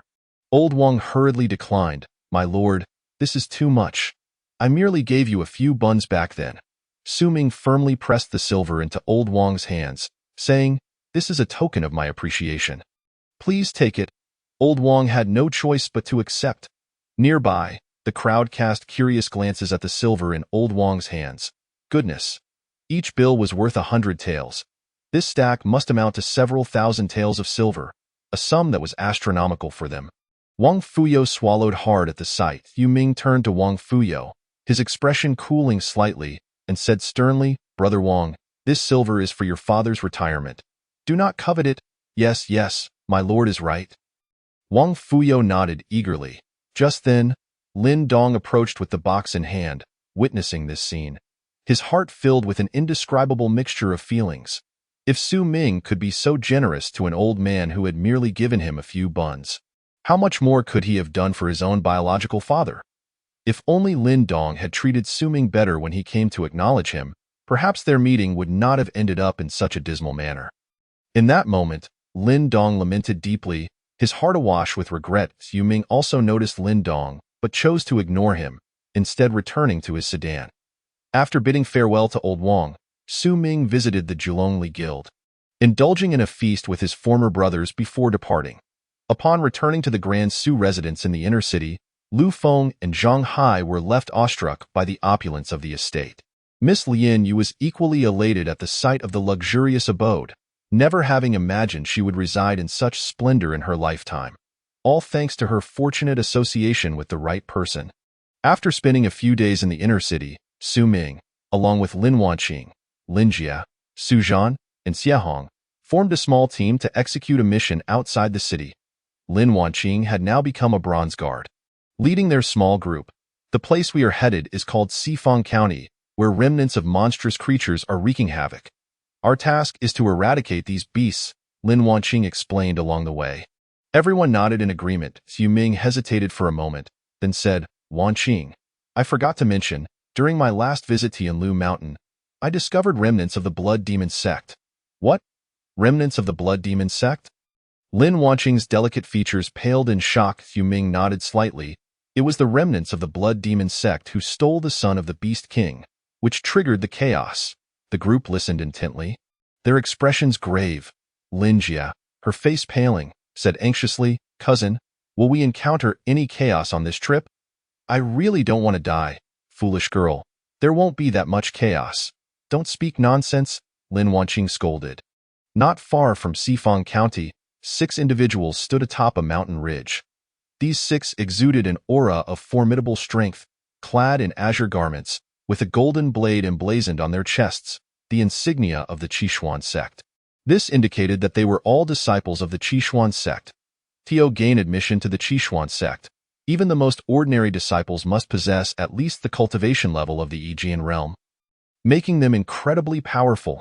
Yet, at that moment, panic flickered across their faces. The leader, a young man, looked at the others with a solemn tone. I have heard that the Grand Elder's granddaughter was spotted here. We must find her, or we may all face dire consequences. Yes, the 5 responded, bowing in agreement. Brother, I've heard there are powerful monsters lurking here. Do you think Sister Luo might encounter them? Asked a seemingly younger girl. Her face filled with worry. Nonsense. If anything happens to Sister Luo, we will all be punished. Another girl interjected sharply. Enough talk. We must locate Sister Luo without delay, the leader urged. The 6, unwilling to delay, swiftly made their way towards Xifang County. Chapter 54. The Hu Family's Conspiracy. Is someone becoming a monster? In the county office of Xifang County, County Magistrate Zhou Hai was cautiously attending to 7 individuals. These 7 were none other than members of the Hu family from the inner city. However, these 7 were not merely of noble lineage. They were also affiliated with the Jinling Division. County Magistrate Zhou, so this place should only harbor some remaining beasts, correct? The leader of the Hu family, a bronze guard, said nonchalantly while sipping tea. County Magistrate Hu hurriedly nodded and smiled. My lord, it should be so. The Hu leader gave a slight nod. Just then, an officer rushed in, bowing hastily. My lord, what are you flustered about? Do you not see the esteemed lords present? You'd lose your head for offending them, County Magistrate Zhou scolded. The officer bowed his head, apologizing. My lord, I understand my mistake. Seeing that the members of the Hu family's Zhenling division had not taken offense, Zhou Hai finally sighed in relief and inquired, What is it? The officer replied, My lord, more esteemed members of the Zhenling division have arrived at the entrance. What? Zhou Hai's expression shifted. The leading Hu Yun furrowed his brow and asked, Who are they? The officer replied. They referred to the leading lady as Miss Lin. The Lin family? Hu Yun raised an eyebrow, his eyes glinting with intrigue. The other members of the Hu family narrowed their eyes as well. It turned out that the Lin family and the Hu family were not on good terms. They were sworn enemies. Hu Yun turned to County Magistrate Zhou Hai, speaking in a low voice. County Magistrate Zhou, come here. There are matters I need to clarify. This, Zhou Hai hesitated. Hu Yun snorted coldly. Humph, County Magistrate Zhou, what, do you look down on me? I would not dare. I shall come at once. Zhou Hai promptly approached Hu Yun. The group from Hu was merely passing through Xifang County to rest after completing their mission, while Su Ming's group was there to carry out their own task. Thus, the two groups encountered one another. What is happening? Why hasn't the county magistrate come out yet? Lin Jie furrowed her brow. Let us go in and check. Xia Hongdai furrowed her brows and spoke. Immediately, several individuals stepped towards the county office. Upon arriving at the county office, Su Ming and his companions noticed that the county magistrate, Zhou Hai, was currently entertaining Hu Yun and his entourage. Oh, isn't this the enchanting Lin Beauty? What a coincidence to encounter you here. Lin Beauty, it seems we are indeed fated, Hu Yun remarked, his gaze brazenly roaming over Lin Wanqing. Humph. Lin Wanqing let out a cold snort, her pretty face clouded with frost. Lin Jie, unable to contain her anger, puffed out her cheeks and retorted, where are your eyes wandering? Sister Lin Jie, what's wrong? Am I making you angry by not looking at you? Then allow me to gaze at you a little longer. Hu Yun provocatively taunted. You scoundrel! Lin Jie, enraged, trembled with fury, drawing her long sword, ready to strike. Lin Wanqing reached out to stop Lin Jie, gently shaking her head, and said, Let us go. With that, Lin Wanqing turned to leave. Su Ming and the others followed suit. Zhou Hai inwardly lamented his predicament. This was truly a clash of celestial beings, with mere mortals caught in the crossfire. The two factions of the town's spirit division were secretly clashing. And he inadvertently found himself entangled in this conflict, forced to take sides with the Hu family, thus thoroughly offending the Lin family. However, Zhou Hai also recognized that the Hu family's influence seemed to overshadow that of the Lin family. Among the four prominent families in the inner city, the Lin family was indeed the weakest. Aligning with the Hu family might not be a bad choice. As Lin Wanqing and Su Ming's group departed, Hu Yun's expression suddenly shifted. Damn it, let us go quickly. We mustn't let them ruin our Hu family's plans. The members of the Hu family seem to have come to a similar conclusion. Hastily rising to follow Hu Yun, Esteemed sirs, take care, Zhou Hai called out, stretching his neck. Meanwhile, after leaving the county office, Su Ming and his companions exited the county town and made their way to the village mentioned in the information. However, the village was currently in disarray. Every household was shuttered, and a faint scent of blood lingered in the air. The surroundings were filled with dilapidated houses and crumbling walls, and Su Ming and the others even spotted claw marks amidst the ruins. Be careful, Lin Wanqing cautioned. The group nodded. Yet, after searching for a while, they found nothing unusual in the village, so they followed the traces outside the village, arriving at the foot of a mountain. As the sky darkened, Xiahong asked, What should we do? Should we head back? Lin Wanqing furrowed her brows and said, It might be too late to return now. Let us set up camp here. Sounds good. The others nodded in agreement. Su Ming turned to Su Zhan and said, Su Zhan, stay here with them and gather some firewood. I'll scout the area. Yes, my lord. Su Zhan nodded. After all, among the five of them, only Su Ming and Su Zhan were men. So leaving Su Zhan behind to handle some chores was prudent. Be careful, Lin Wanqing gently reminded. Rest assured, Su Ming replied, stepping into the woods. After circling the forest, Su Ming found nothing out of the ordinary and was about to return when he suddenly heard the sounds of fighting and shouting. Raising an eyebrow, he hesitated before swiftly moving forward. Eventually, Su Ming arrived at a gorge. The stench of blood in the gorge was overwhelming, making him feel nauseous. Straining against the discomfort, Su Ming leaped onto a large tree to look down. He saw 6 figures in the gorge. These 6 were none other than 6 of the 7 members of the Hu family. However, their condition was rather peculiar. They were crouched on the ground like beasts, emitting low growls that sent shivers down his spine. What are they doing? Su Ming raised an eyebrow, his heart pounding with shock. Suddenly, a realization struck him. The Hu family had 7 members. Why were there only 6 now? Where had the last one gone? A sense of alarm washed over him as a malicious wind swept in from behind. In a moment of urgency, he quickly dove downward, slashing behind him with his sword. Under the radiant moonlight, 2 long blades clashed fiercely, producing a crisp metallic sound and showering sparks. The 2 figures separated upon contact. Su Ming landed firmly, creating a deep crater in the ground, which began to crack. He had channeled all his force into the earth. The figure that had attacked him was none other than the last remaining member of the Hu family. Yet, upon seeing this person's condition, Su Ming's eyes twitched violently, and his heart raced in disbelief.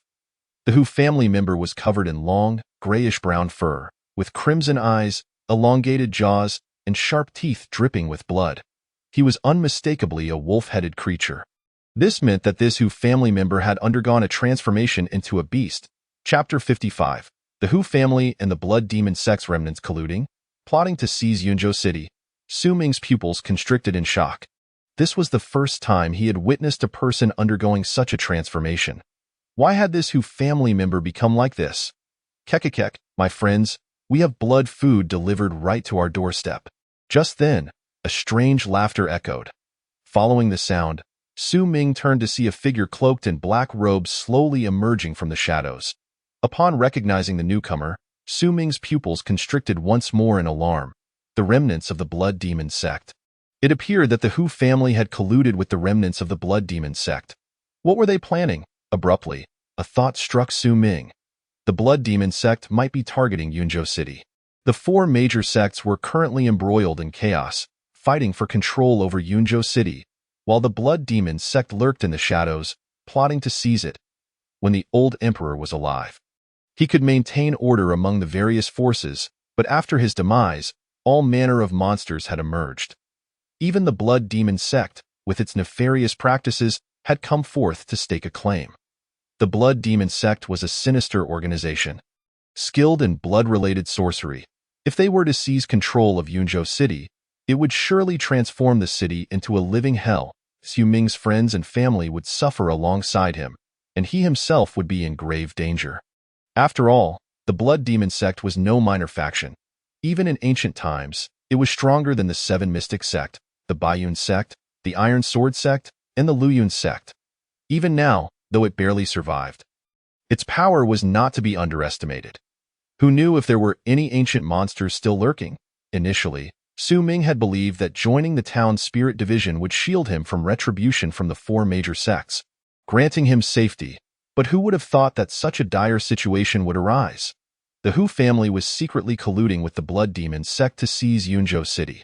This matter must be reported to the higher-ups immediately, urging them to take action against the Hu family and eliminate this threat as soon as possible. With this thought, a fierce resolve ignited in Su Ming's gaze as he fixed his stare on the 8 figures before him. Su Ming, is it? Since you've seen everything, you have only 2 paths ahead of you. Hu Yun's wolf-like face gradually morphed back into that of a human, coldly regarding Su Ming as he spoke in a low tone. Su Ming stood resolutely with his sword, remaining silent. Hu Yun raised his right hand, extending a finger, and said, 1. Join us and become a part of the Hu family. 2. You can only meet your end and become our blood food. Upon hearing the term blood food, Su Ming's pupils dilated in shock. It appeared that once transformed, humans became bloodthirsty, requiring human flesh to sustain their powers. If the Blood Demon sect and the Hu family truly gained control over Yunzhou City, They would likely treat its hundreds of thousands of inhabitants as mere blood food. Just imagining such a scene sent chills down his spine. Yu Ming's own friends and family were in Yunzhou City. He would never allow such a thing to happen. Humph, you still need the capability for that. Su Ming stood firm, squinting his eyes as he spoke coldly. You little brat, you're simply courting death. Hu Yun narrowed his eyes, snorting coldly, and commanded, kill him. A disciple of the Hu family began to undergo a transformation. In an instant, his visage morphed into that of a wolf. Concurrently, his body surged in size, ultimately evolving into a wolf demon. With a ferocious howl, the wolf demon brandished a long blade, his legs propelling him with tremendous force. The ground erupted with a thunderous roar as he shot into the air like a cannonball. Wielding his weapon with deadly intent aimed at Su Ming, it was evident that, post-transformation, his strength and speed had significantly surpassed his previous capabilities. Yu Ming raised an eyebrow, slightly shifting his body to evade the wolf demon's strike. Almost immediately, he countered with a sweeping slash, severing the demon's head, which soared into the air with a resounding thud before crashing to the ground. The headless corpse gradually collapsed, gushing forth a copious amount of blood. As the wolf head and body reverted back to human form, Su Ming observed that the blood of the fallen Hu disciple was no longer the vibrant red of human blood, but rather a grotesque shade of green. Sending shivers down his spine, Hu Yun's eyes widened in disbelief as he beheld this scene. He had never imagined that the Hu disciple would fall to Su Ming's blade in the span of a mere exchange. The remaining Hu disciples also stared in shock, their pupils dilating in horror. Jin realm. Hu Yun arched an eyebrow, casting a cold glare at Su Ming and gritting his teeth, commanded, kill him, in an instant. Hu Yun too began his transformation. In just a brief moment, 6 Hu disciples had transformed into upright wolf demons, with sharp fangs and claws, brandishing gleaming blades that instilled fear. Kill! Hu Yun bellowed, launching himself at Su Ming with a fierce strike. Simultaneously, the other 5 Hu disciples leaped into action, all aiming to strike Su Ming. Their powers had greatly amplified post-transformation. However, at that moment, Su Ming flicked his fingers. Swish, swish, swish! A series of piercing sounds erupted as 6 stones shot forth with blinding speed towards the 6 assailants. Startled, the 6 disciples hastily attempted to defend themselves.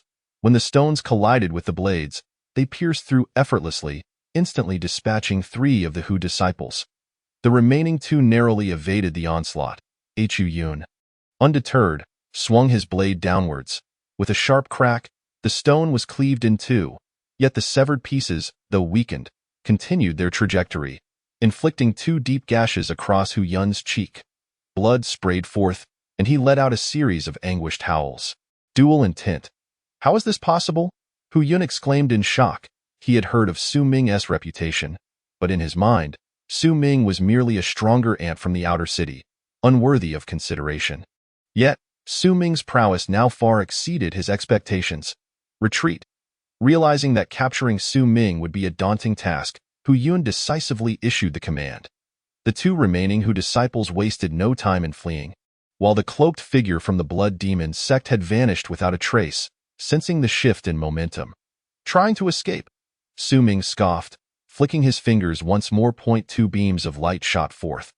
Hurtling towards the fleeing Hu disciples, Hu Yun shouted, his form darting forward to intercept one of the stones with a fierce slash.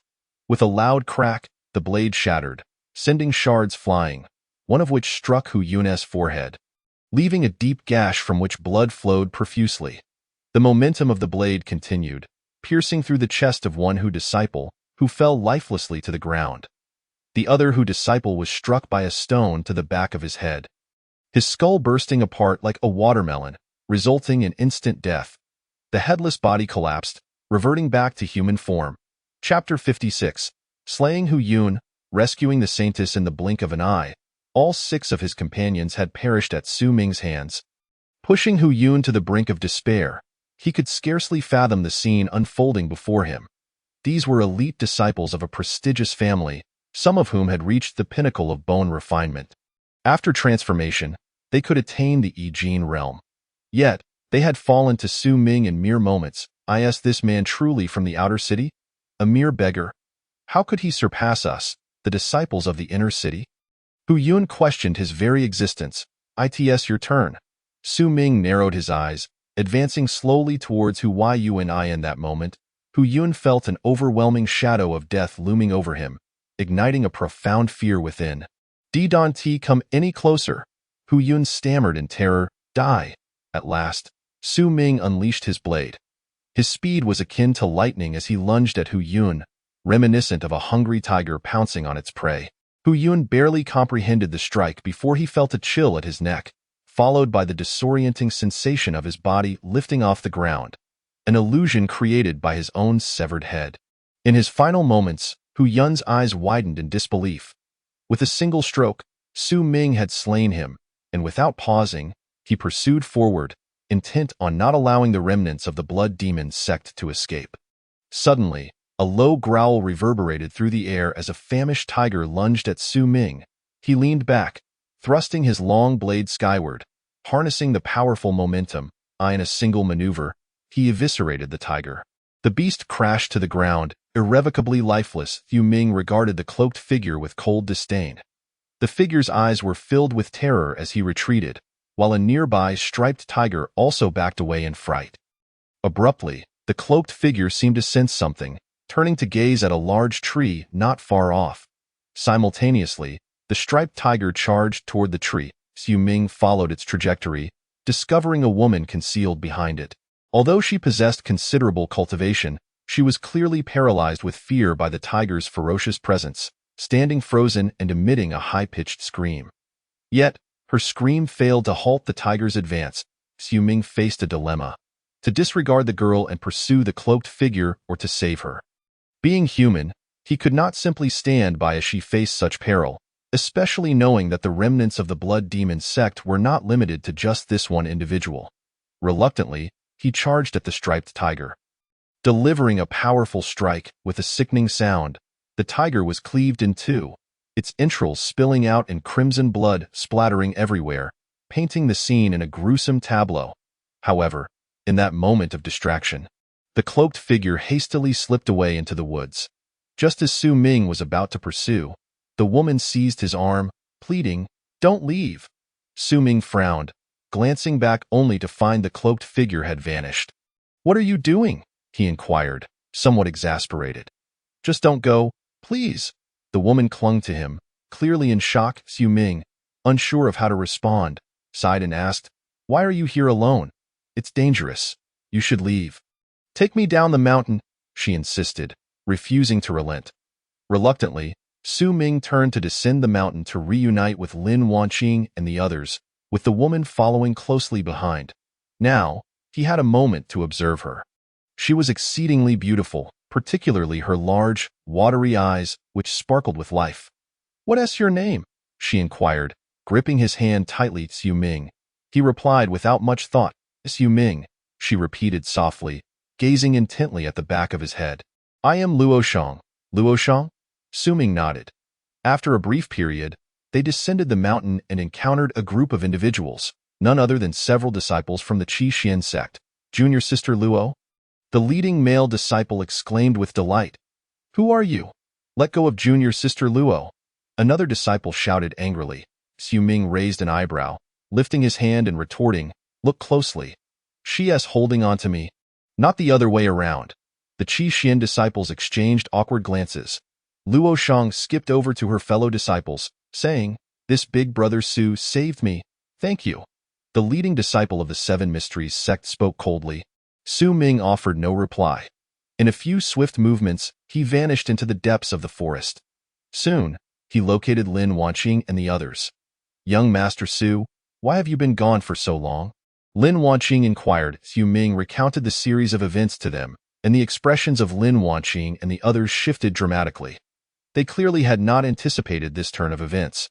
While the four major sects were feuding openly, they had not suspected that the Hu family had colluded with the Blood Demon sect to seize control of Yunzhou City.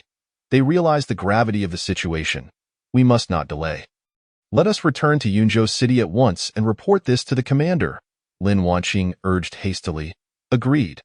The group nodded in unison. Understanding the seriousness of the matter, they wasted no time and hurried back. They first arrived at Sifeng County.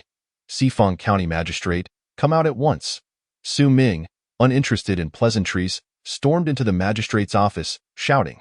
Zhou Hai hurriedly emerged from the back office, and upon seeing Su Ming and his companions, he forced a smile and said, "Gentlemen, why have you returned? Prepare several swift steeds for us." Su Ming commanded coldly. Zhou Hai appeared somewhat hesitant. Su Ming narrowed his eyes and coldly remarked, "Is your neck sturdier than Hu Yun's? Can it withstand a single strike from me?" Zhou Hai nearly soiled himself at the threat. "Wait a moment, I will prepare the steeds for you at once," he stammered, fear evident in his voice. Subsequently, Su Ming and his companions mounted the swift horses prepared by Zhou Hai and galloped towards Yunzhou City. Upon their return to Yunzhou City, which bustled with its usual vibrancy, they collectively breathed a sigh of relief. Knowing they had arrived in time, Su Zhan returned to the residence. Su Ming instructed. "Yes, young master," Su Zhan responded, turning to leave. He understood that Su Ming intended for him to safeguard the safety of their family within the residence. Meanwhile, Su Ming and the others made their way directly to the Town Spirit Division's office. However, as they neared the office, they encountered a group of individuals, led by a Silver School commander, a member of the Hu family. "Where are you headed?" Commander Hu inquired sternly, eyeing Su Ming and his companions. Lin Wanqing furrowed her brows and replied, "We are reporting back to the Town Spirit Division to submit our mission." At this moment, it was crucial to relay the information back to the Town Spirit Division without becoming entangled with the Hu family. Of course, Su Ming and the others could publicly accuse the Hu family of colluding with the Blood Demon sect, but the issue lay in the fact that Commander Hu would likely deny it. The Hu family members Su Ming had slain had reverted to their human forms upon death, leaving no direct evidence.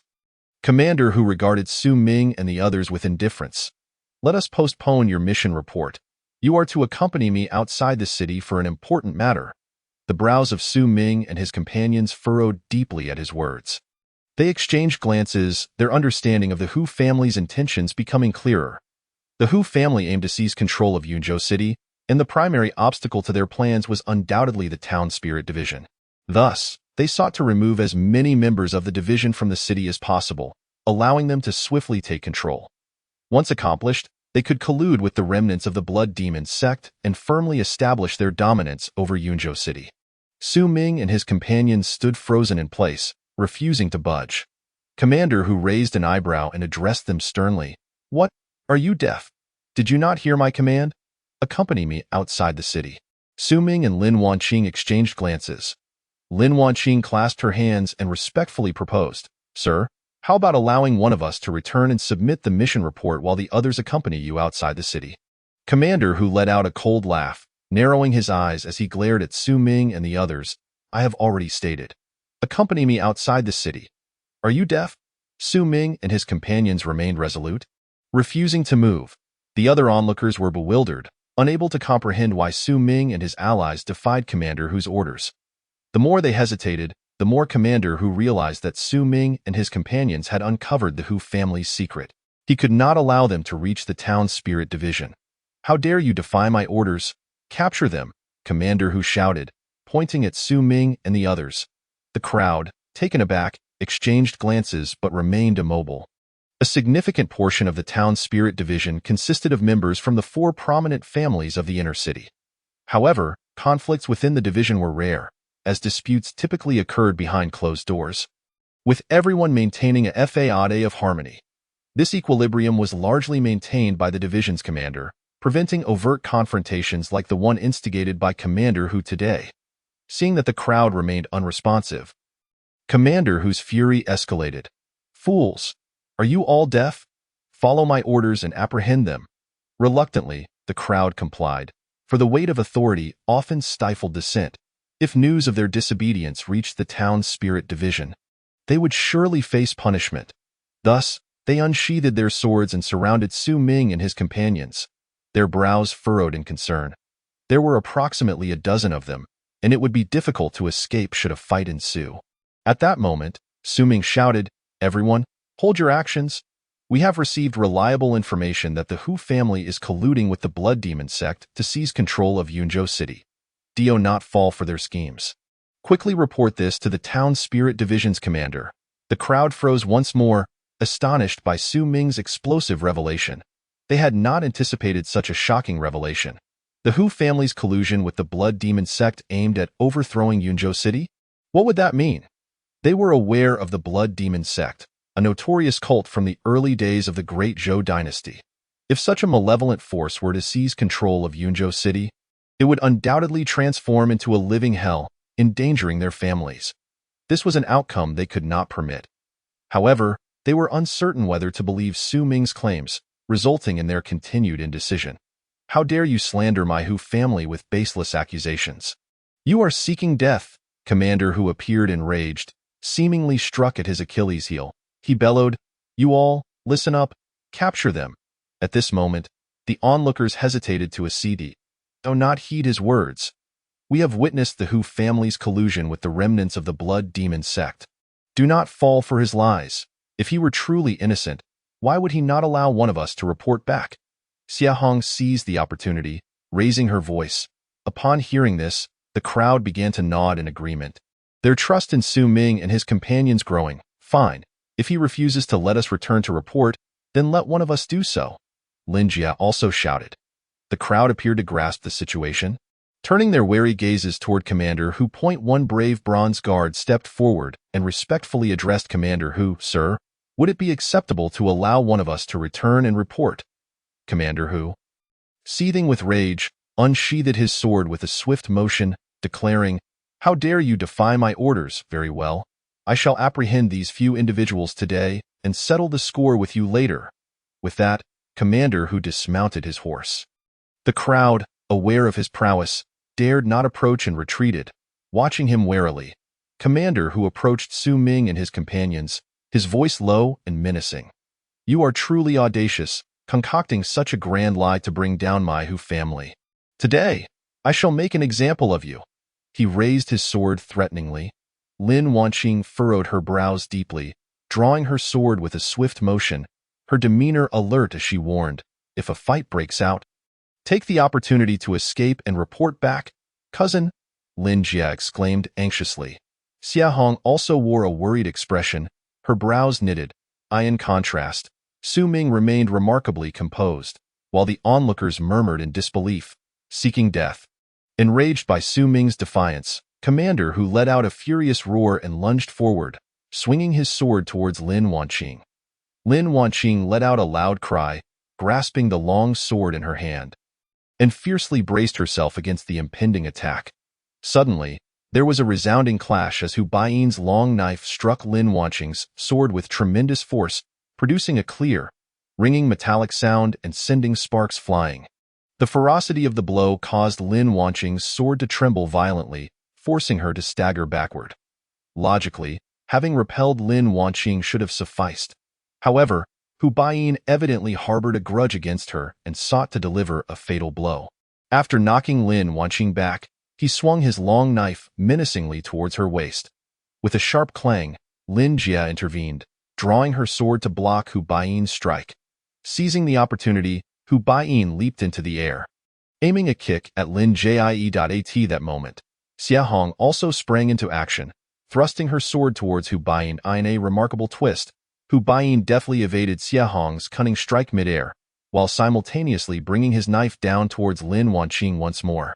Lin Wanqing hurriedly raised her sword to defend herself again.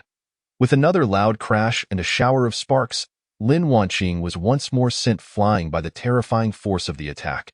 Steadying herself, she glared at Hu Baiyin with a mix of shock and fury. It was evident that Hu Baiyin, capable of holding the title of Silver Commander, was no ordinary person. His strength was formidable. In fact, even when Lin Wanqing and her companions joined forces, they found themselves at a disadvantage. Just as Hu Baiyin prepared to strike again, Su Ming stepped forward, sword in hand, positioning himself protectively in front of Lin Wanqing and her companions. Feeling the overwhelming aura of impending death, Hu Baiyin's advance came to an abrupt halt. "Su Ming, he is exceptionally strong. Be cautious," Lin Wanqing shouted urgently. Su Ming turned to her, casually inquiring, "Killing him won't affect the Lin family, will it?" Everyone present was momentarily taken aback. "Listen, brother, do you realize what you are saying? He is a peak master of the muscle transformation realm, a powerful figure who has grasped the essence of combat. Do you really think you can just kill him? Lin Wanqing's face twitched in disbelief, and she bitterly replied, Su Ming, while killing him may not have significant repercussions, it won't be an easy task. Hu Baiyin, momentarily taken aback by her words, soon erupted in rage, laughing maniacally. You fool, do you know what you're saying? Kill me? Do you have the ability to do so? Why not give it a try? Su Ming narrowed his eyes, standing firm with his sword, his voice cold and steady. You seek death? Enraged, Hu Baiyin roared, brandishing his long knife and launching a powerful downward strike towards Su Ming. The force behind the blow was immense. Reminiscent of a mountain splitting apart, Su Ming, be careful, Lin Wanqing cried out. However, in the next instant, Su Ming simply sidestepped, evading Hu Baiyin's strike effortlessly. As the long knife struck the ground, it shattered the earth beneath, sending shards flying. Just as Hu Baiyin attempted to lift his weapon, Su Ming's foot pressed down on the blade, rendering Hu Baiyin unable to withdraw it, no matter how hard he tried. With a resounding clang, a bright flash of silver light sliced through the air. A head as large as a pot flew into the sky, tumbling to the ground. In just 2 moves, Hu Baiyin was slain by Su Ming. A profound silence enveloped the scene, so quiet that a pin drop could be heard. Everyone stared in disbelief at Su Ming, their eyes wide with astonishment. What had just transpired? A mere black iron warrior had beheaded a silver commander. If they had not witnessed it with their own eyes, they would never have believed it, even if faced with death. Meanwhile, Lin Wanqing and the others gaped at Su Ming, their expressions akin to seeing a ghost. As if they no longer recognized him, fixated on his figure. With a nonchalant gesture, Su Ming sheathed his sword and turned to Lin Wanqing, as if performing an inconsequential act, smiling as he said, Let us depart. Oh, right? Let's go. Lin Wanqing snapped back to reality, nodding vigorously. Lin Jie and Xia Hong followed suit, equally bewildered, gazing at Su Ming as though he were a marvel. The onlookers murmured in astonishment. Su Ming then turned his gaze towards the remaining members of the Spirit Guard. They recoiled in shock, stepping back in unison, their faces etched with fear. We are heading to the Spirit Guard. Do any of you dare to obstruct us? Su Ming inquired coldly. Please, proceed. One of them hastily gestured, allowing Su Ming to stride forward with confidence. Lin Wanqing and her companions hurried to keep pace. Lin Jie, bounding ahead, approached Su Ming with an expression of excitement, as if she had discovered a new world, and eagerly asked, Brother-in-law, when did you break through to the muscle transformation realm? Not long ago. Su Ming replied with a smile. How many levels of essence have you mastered? Lin Jie pressed on 0.2 levels. Su Ming admitted without reservation, feeling optimistic about soon mastering an additional level of essence. And even the foundational level of his sword technique might soon evolve into a divine ability. Muscle transformation, 2 levels of essence. Brother-in-law, you are truly remarkable, Lin Jie exclaimed, her admiration palpable. Initially, she had doubted Su Ming's suitability for her older sister. Yet it was now clear that he far surpassed her expectations. Su Ming's martial arts talent was nothing short of extraordinary. Thus, the group made their way towards the Spirit Guard's headquarters with great strides, while the Spirit Guard members trailed behind at a distance. After a moment of hesitation, Su Ming halted, causing those behind him to stop as well. He turned to face them, inquiring, which Golden Commander is on duty today? One of them quickly responded, It is Commander Hu Mingyuan. Su Ming's brow furrowed deeply as he asked, What about the other commanders? The other commanders have all gone out on assignments, the individual replied. Bowing respectfully, Su Ming's expression shifted slightly. It appeared that the Hu family had long been preparing for this moment, collaborating with the remnants of the Blood Demon sect to lure several Golden Commanders out of the city. They had evidently been scheming to seize control of the city. What should we do? Lin Wanqing asked, her brows furrowing with concern. Su Ming deliberated momentarily, then addressed Lin Wanqing and the others, saying, Miss Lin, you and Lin Jie should swiftly return to the Bai family to seek assistance, inform the Bai family head of this situation, and request their support. Su Ming, what will you do? Lin Wanqing asked. Her expression tense. I will pay a visit to the Spirit Guard. Su Ming replied calmly. Lin Wanqing's expression shifted dramatically as she exclaimed, Su Gongzi, Do you mean the Grand Commander? Yes. Su Ming nodded slightly. Lin Wanqing's face blanched and she urged, Su Gongzi, please be careful. With that, she turned and hastened away, followed closely by Lin Jie and Xia Hong. Su Ming turned to the remaining members of the Spirit Guard, stating, everyone, the Grand Commander may have already been compromised by the Hu family. I hope you will refrain from making any noise at this moment. Chapter 59. Battling the Golden Commander, a self-directed performance. The crowd murmured in astonishment before dispersing, returning to their respective families to report the situation. Those not from the four major families returned home to care for their loved ones, fully aware that Yunzhou City was on the brink of unprecedented turmoil. Indeed, the entire Yunzhou City might soon undergo a dramatic upheaval. Su Ming arrived at the exterior of the Spirit Guard headquarters. He refrained from acting impulsively, instead choosing to wait patiently as dusk fell. He masked his face and leaped into the Spirit Guard headquarters. Utilizing his agile movements, he evaded the patrolling guards and made his way inside. Eventually, he found himself outside the main hall of the Spirit Guard.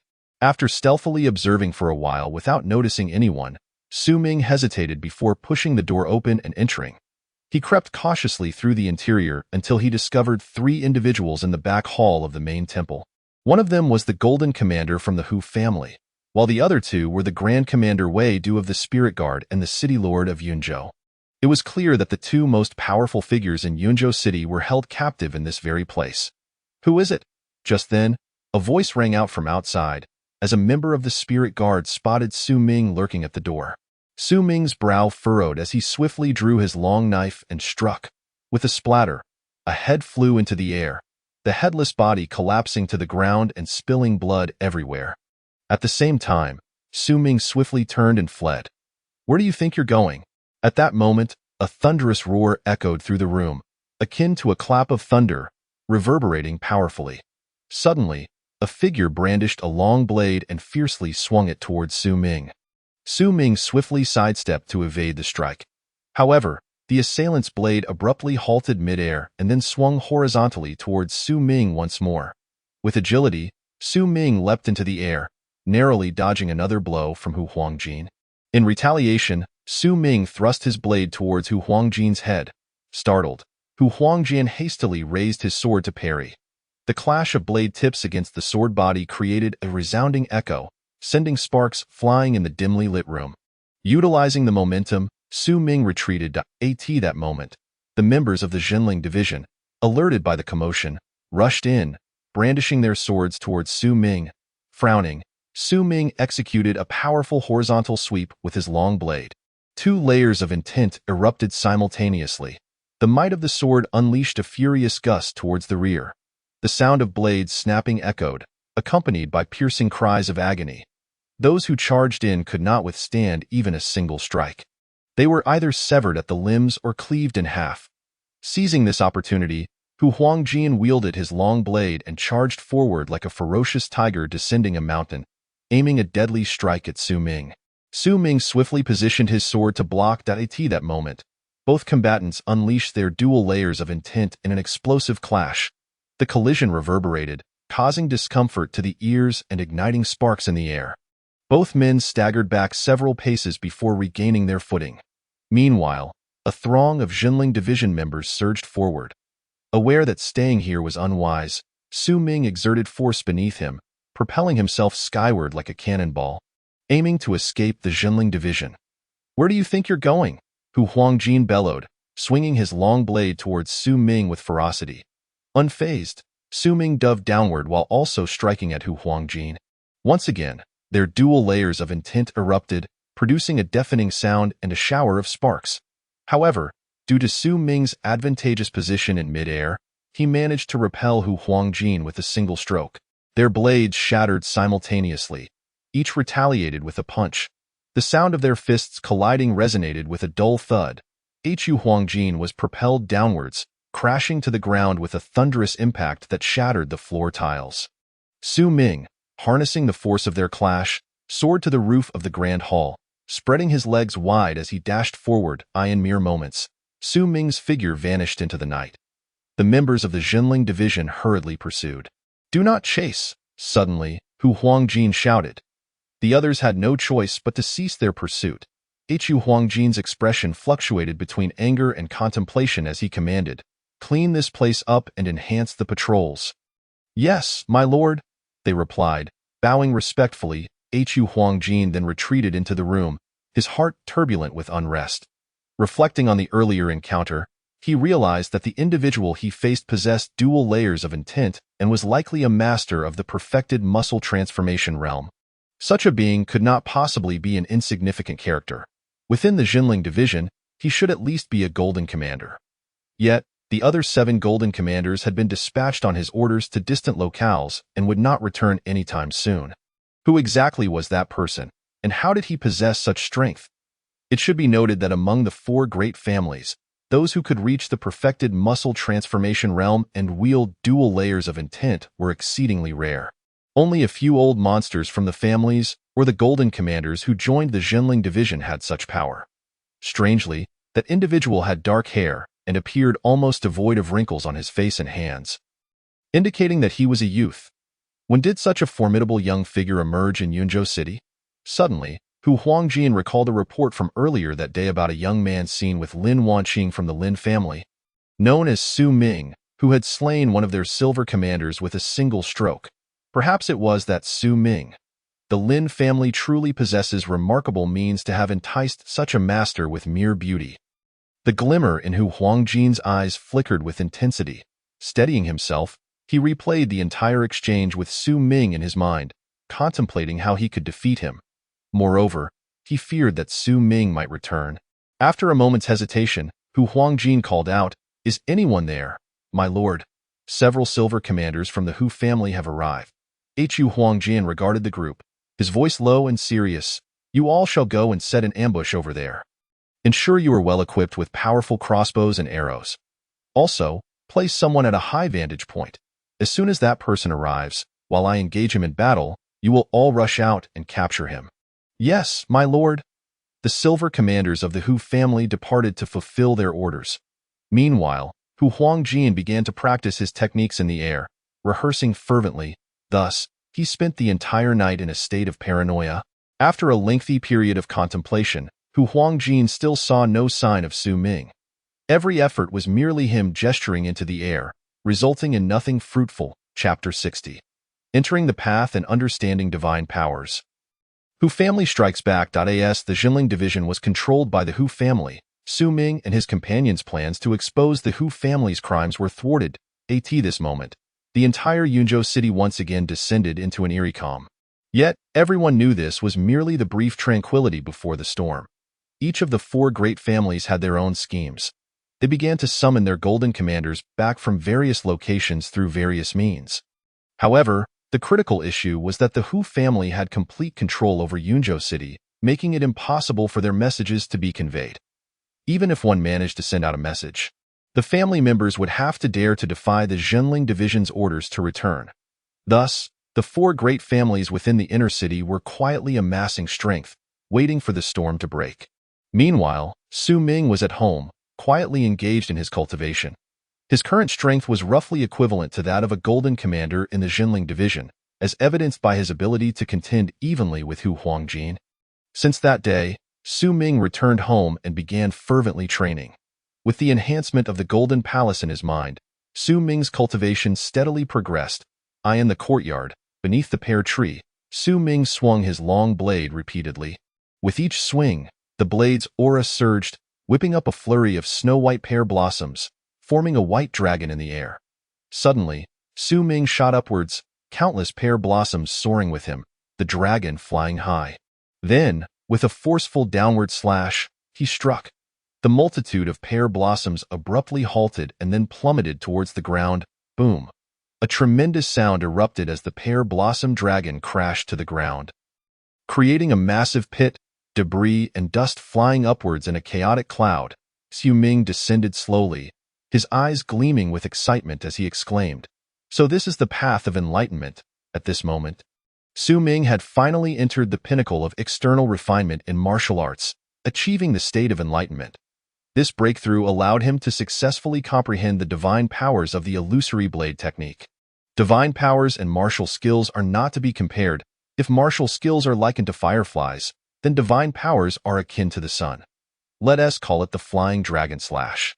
Su Ming mused, recalling the scene he had just executed. Of course, after entering this state, there are 3 levels of divine powers: minor divine powers, medium divine powers, and major divine powers. Currently, Su Ming had only grasped minor divine powers. Generally, to comprehend divine powers, one must reach the legendary innate realm. Su Ming had achieved comprehension of divine powers at the pinnacle of the muscle transformation realm, which was truly unprecedented. Even the true disciples of the 4 major sects, such as the 7 mysterious sect, could not hope to attain divine powers at the muscle transformation realm. Now, facing that Hu family leader, he should be able to easily defeat him. Su Ming stood with his blade, murmuring to himself. Just then, a series of knocks echoed from outside the door, accompanied by anxious voices. "Young Master Su, are you all right?"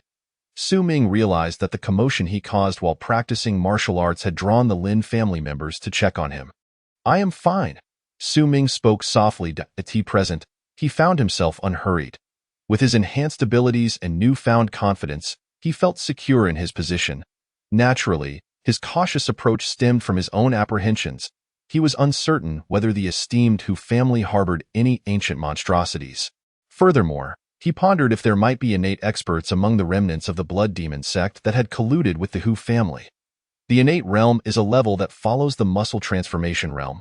Although they differ by only 1 tier, the disparity between them is vast and incomparable.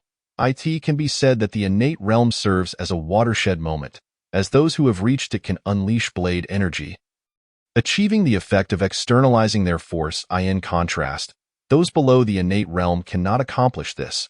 Consequently, an innate practitioner possesses an overwhelming superiority against martial artists of lower tiers, akin to the difference between firearms and melee weapons, utterly incomparable. After mastering the art of swordsmanship, Su Ming commenced his training in internal techniques, striving to attain the innate realm as swiftly as possible to prepare for the uncertainties that lay ahead. Meanwhile, a monumental upheaval was occurring in Yunzhou City. The Spirit Suppression Office suddenly issued a decree, claiming that the Bai family, one of the 4 prominent families, had colluded with the remnants of the Blood Demon sect and rallied the forces of the government to launch an assault against the Bai family. Outside the Bai family estate, the leader of the operation was none other than Commander Hu Huangjin. "Bai family, you have conspired with the remnants of the Blood Demon sect. Why do you not surrender at once?" Hu Huangjin bellowed, his waist knife glinting ominously. In this current situation, both the Blood Demon sect and the Hu family feared a reaction from the 4 major sects. Thus they chose to strike first against the Bai family among the inner city's 4 prominent families. Among these families, the Bai and Hu families were the most powerful, with the Lin and Zhou families following closely behind. Therefore, capturing the Bai family would effectively secure their dominance. The head of the Bai family, an elderly man with grizzled hair, despite his age, exuded an imposing aura. "You insolent wretch, Hu Xing! Do you think this old man is unaware? It is you and your Hu family who are in league with the remnants of the Blood Demon sect, seeking to overthrow Yunzhou City, and yet you dare to slander the Bai family?" The Bai family patriarch thundered. Hu Huangjin smirked disdainfully and replied in a low voice, "Humph. I possess the orders of the Grand Commander and the City Lord to apprehend the entire Bai family. If the Bai family has no connection to the Blood Demon sect, the Spirit Suppression Office will surely restore your family's honor." The Bai patriarch let out a cold laugh, regarding Hu Huangjin with disdain. "Humph. You Hu family now control the Spirit Suppression Office. If we were to follow you back to the Spirit Suppression Office, would that not spell the end for my Bai family? So, it seems you Bai family intend to defy the edicts of the court?" Hu Huangjin's voice boomed like thunder. The Bai patriarch, a man of firm resolve, retorted angrily, "Humph. If you wish to use my Bai family as a pawn, you must first prove your capability. Oh, you think my Bai family's century-old legacy is mere ruins? If you have the ability, come and attack." Hu Huangjin's brows furrowed deeply, his eyes glinting with cold fury. "The Bai family openly defies the laws of the court. This is treason. Men, seize the Bai family." "Yes." The members of the Spirit Suppression Office and various officials all clasped their hands in acknowledgement.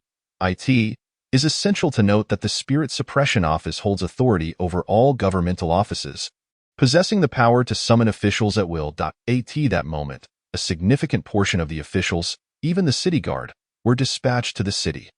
With a command from Commander Hu Huangjin, the assault began with the officials. Swish, swish, swish, countless arrows rained down like a swarm of locusts, wildly shooting towards the Bai family members. In just one volley, many from the Bai family fell. Fall back, retreat inside and defend, the Bai patriarch shouted urgently. The Bai family members clustered around the patriarch, retreating into their residence. Thus, a fierce battle erupted. Chapter 61. The transformation of Yunzhou City. The demise of the four prominent families yesterday would be etched in the annals of Yunzhou City's history as a day of monumental change. The Bai family, one of the four prominent families in the inner city, faced annihilation at the hands of the Spirit Suppression Office. The justification was the suspicion that the Bai family had colluded with the remnants of the Blood Demon sect. However, after the complete eradication of the Bai family and a thorough search, the Spirit Suppression Office found no evidence of any Blood Demon sect remnants. Yet, the Bai family had been extinguished, and that was a settled matter. While to outsiders, it may seem like a mere phrase, within Yunzhou City, it had stirred a tempest. After all, the century-old power dynamics of the city had been irrevocably altered. One of the ruling four families had vanished. The destruction of the Bai family instilled profound fear in the remaining two families, the Lin and Zhou families. A palpable sense of panic spread through the Zhou and Lin families. Under immense pressure, the Zhou family even directly pledged allegiance to the Hu family, becoming a subordinate family. Thus, the inner city was left with only the Hu and Lin families. Strangely, however, the Hu family did not make any move against the Lin family. In the Hu family's grand hall, the upper echelons of the family gathered. The Hu patriarch, his face aglow with excitement, addressed the assembly, saying, "Ladies and gentlemen, with two of the four prominent families now extinguished, only the weakest Lin family remains. Perhaps we should seize the moment and eliminate them as well, thus securing Yunzhou City as our Hu family's dominion. What say you?" The patriarch speaks wisely. Let us eliminate the Lin family at once to prevent future complications. The Lin family was indeed the weakest among the four families. Their eradication was hardly a challenge. Patriarch, issue the order. Let us dispatch our forces and eliminate the Lin family. Our Hu family shall then secure a foothold in this chaotic era. The members of the Hu family rejoiced at these words, each contributing their own enthusiastic remarks. The Hu patriarch nodded, but then suddenly raised an eyebrow and inquired, "Oh, where is Hu Yu?" Hu Yu, the golden commander of the Spirit Suppression Office, held a significant position within the Hu family, even surpassing the patriarch in authority. After all, Hu Yu's role in the Spirit Suppression Office endowed him with immense power and strength. The recent annihilation of the Bai family and the intimidation of the Zhou family were closely linked to Hu Yu. At that moment, Hu Yu strode in with purpose, his waist knife gleaming. "Hu Huangjin has arrived." The members of the Hu family rejoiced. "Hu Huangjin, take a seat." The Hu patriarch gestured to the left side of the table, a position reserved for Hu Yu to signify his status within the family. Hu Yu nodded slightly and took his seat. The Hu patriarch then turned to Hu Yu with a smile, saying, "Hu Huangjin, we have extinguished two of the four prominent families, leaving only the weakest Lin family. We were just discussing the possibility of launching a unified assault to eliminate the Lin family and claim Yunzhou City for ourselves. What do you think?" "That is indeed the case, but..." Hu Yu nodded slightly, his expression serious. The Hu patriarch, detecting Hu Yu's hesitation, smiled broadly, stroking his beard, and asked, "What concerns you, Hu Huangjin? Speak freely." Hu Yu glanced at the Hu patriarch and scanned the room before stating, "Everyone, some days ago, a person infiltrated the Spirit Suppression Office and managed to evade our patrols, directly entering the main hall. I engaged that person in combat. What was the outcome?" The Hu patriarch interjected eagerly, "Haha, patriarch, need I say more? Hu Huangjin sits here unscathed, so it is clear that I emerged victorious." One of the Hu elders laughed heartily. "Indeed." The other members of the Hu family echoed in agreement. At that moment, however, Hu Huangjin's expression turned grave. "We were evenly matched, and he managed to escape." "Evenly matched?" gasped the Hu patriarch. "What?" Who was this person that could fight you to a standstill and escape? Could it be that this individual was the Lin family's elder? The Hu family members were taken aback. Among the four families, only the Golden Commanders and the Elders could reach the pinnacle of the muscle transformation realm, achieving dual realms. However, Hu Huangjin shook his head, saying the person was not the Lin family elder. Though he was masked, his vitality was robust, suggesting he is likely quite young. Hiss! The crowd collectively inhaled sharply. When did such a prodigious figure emerge in Yunzhou City? A young individual possessing strength comparable to that of the Golden Commander of the Spirit Suppression Office was truly hard to fathom. If such a formidable opponent existed, any action taken would be fraught with difficulty, as such a master could significantly influence the outcome of the battle. The Hu Patriarch furrowed his brow, his expression solemn as he inquired, Hu Huangjin, who do you suspect this person to be?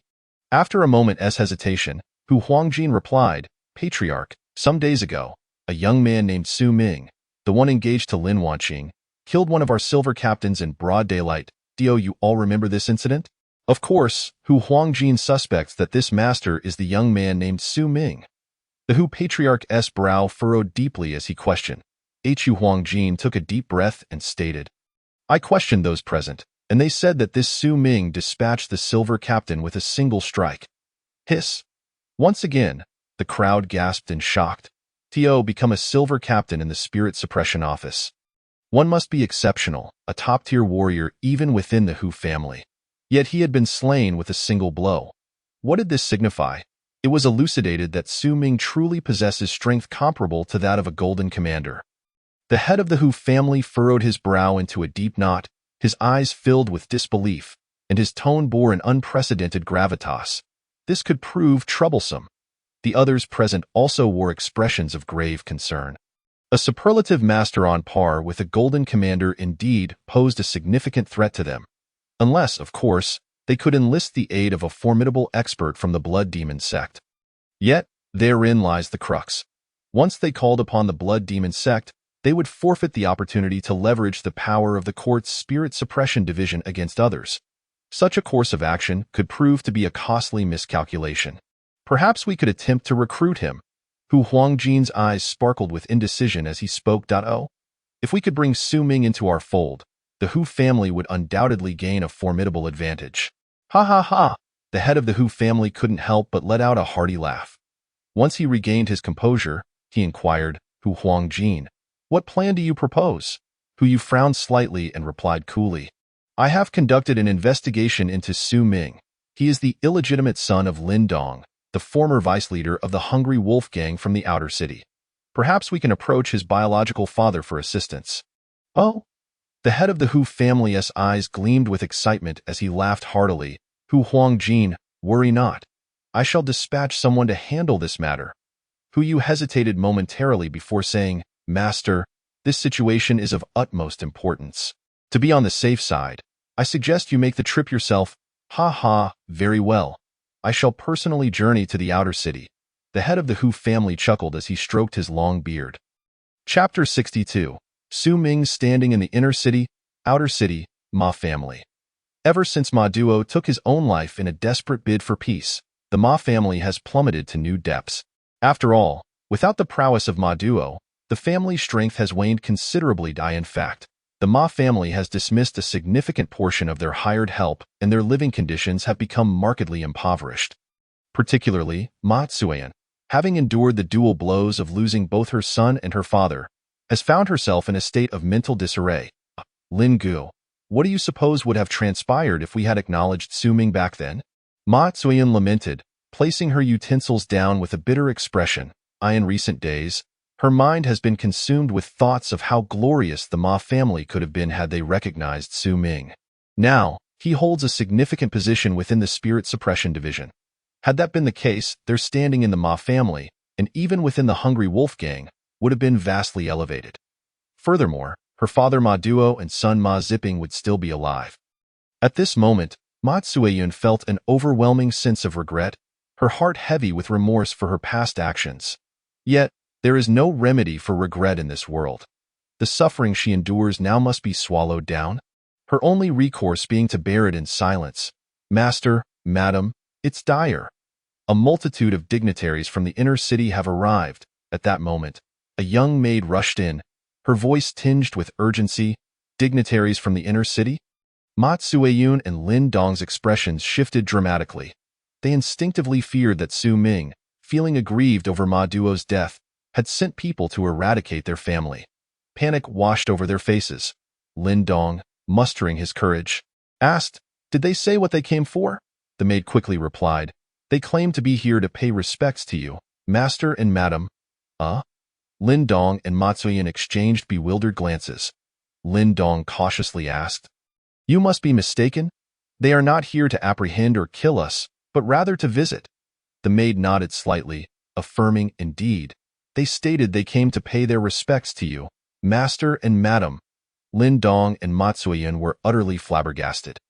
After a moment's hesitation, Lin Dong took Ma Sueyun by the hand and led her outside. Once outside, they beheld an extraordinarily lavish carriage, drawn by horses that were no ordinary steeds, but rather the legendary dragon horses. Dragon horses are mythical beasts, fleet of foot, and can only be harnessed by the affluent lord. Lin Dong bravely gestured towards the person within the carriage.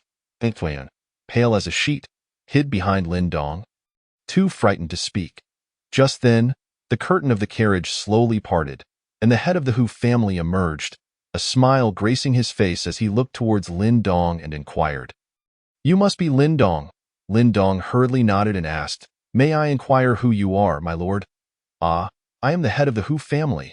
The Hu family head replied nonchalantly. "What?" Lin Dong and Ma Sueyun's faces paled, their incredulity palpable. They were aware that the visitor hailed from the inner city, but they had never anticipated such a high-ranking individual, the head of the Hu family. He is the patriarch of one of the 4 prominent families in the inner city. For them, he was a figure of immense power, capable of striking fear into their very souls with a mere gesture. Furthermore, with the recent downfall of the Bai family at the hands of the court, and the Zhou family aligning with the Hu family has ascended to unprecedented heights in Yunzhou City. At the very least, on the surface, the Hu family is poised to become the de facto rulers of Yunzhou City in the future. "Lin Dong, will you not invite me to sit?" the Hu family head asked with a warm smile. "Please, please, please." Lin Dong hurriedly gestured for him to enter. Mei Tuan followed closely behind, too intimidated to utter a sound. However, both were riddled with anxiety, utterly perplexed as to why such a prominent figure would seek them out. With trepidation in their hearts, Lin Dong and his wife led the Hu family head into their humble abode.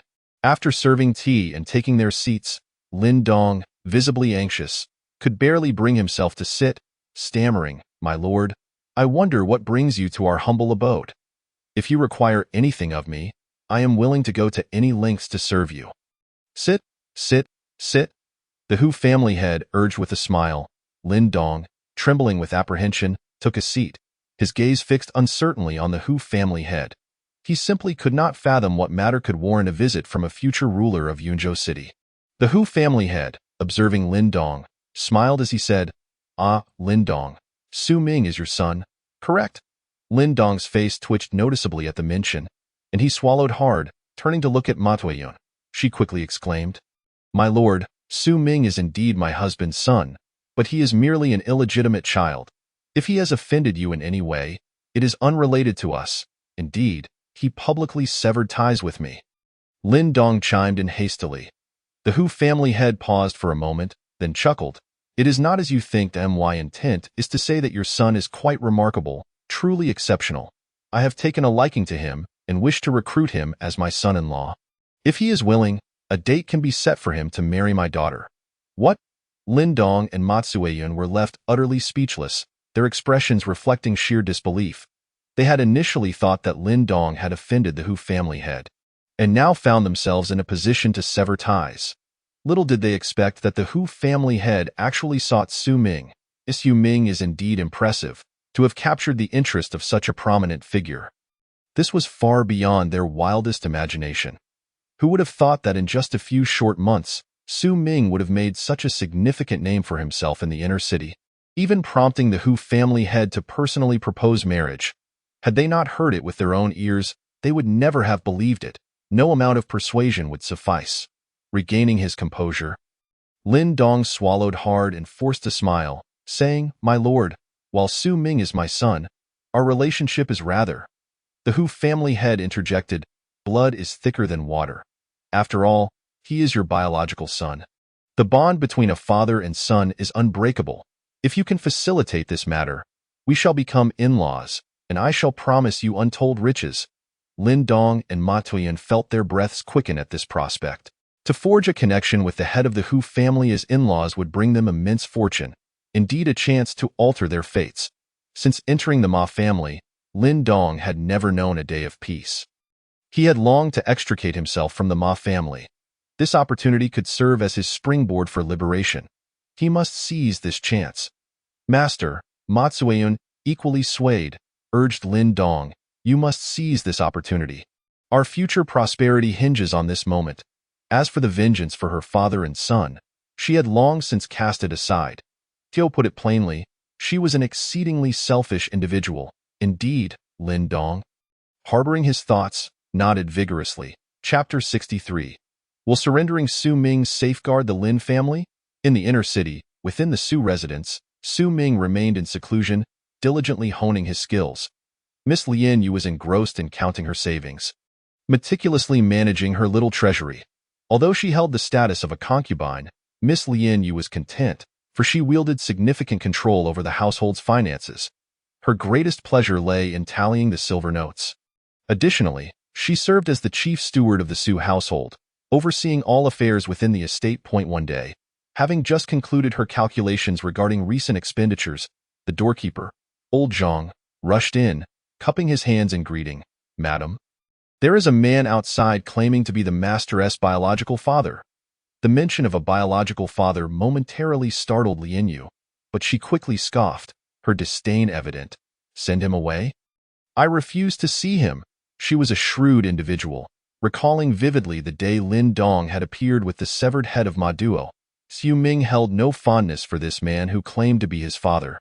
"Send him away?" Old Zhang was perplexed. "I said to send him away." "Then send him away." Lien Yu insisted sternly. "Yes, madam." Old Zhang dared not delay and hurried off. Lien Yu dismissed the matter from her mind. As night fell, after enjoying her tea and snacks, Lien Yu intended to take a stroll in the garden. Just then, Old Zhang rushed in again, bowing. "Madam, the master's biological father refuses to leave." "He still lingers at the entrance?" Lien Yu exclaimed, astonished. "Indeed, he has not budged." Old Zhang replied hastily.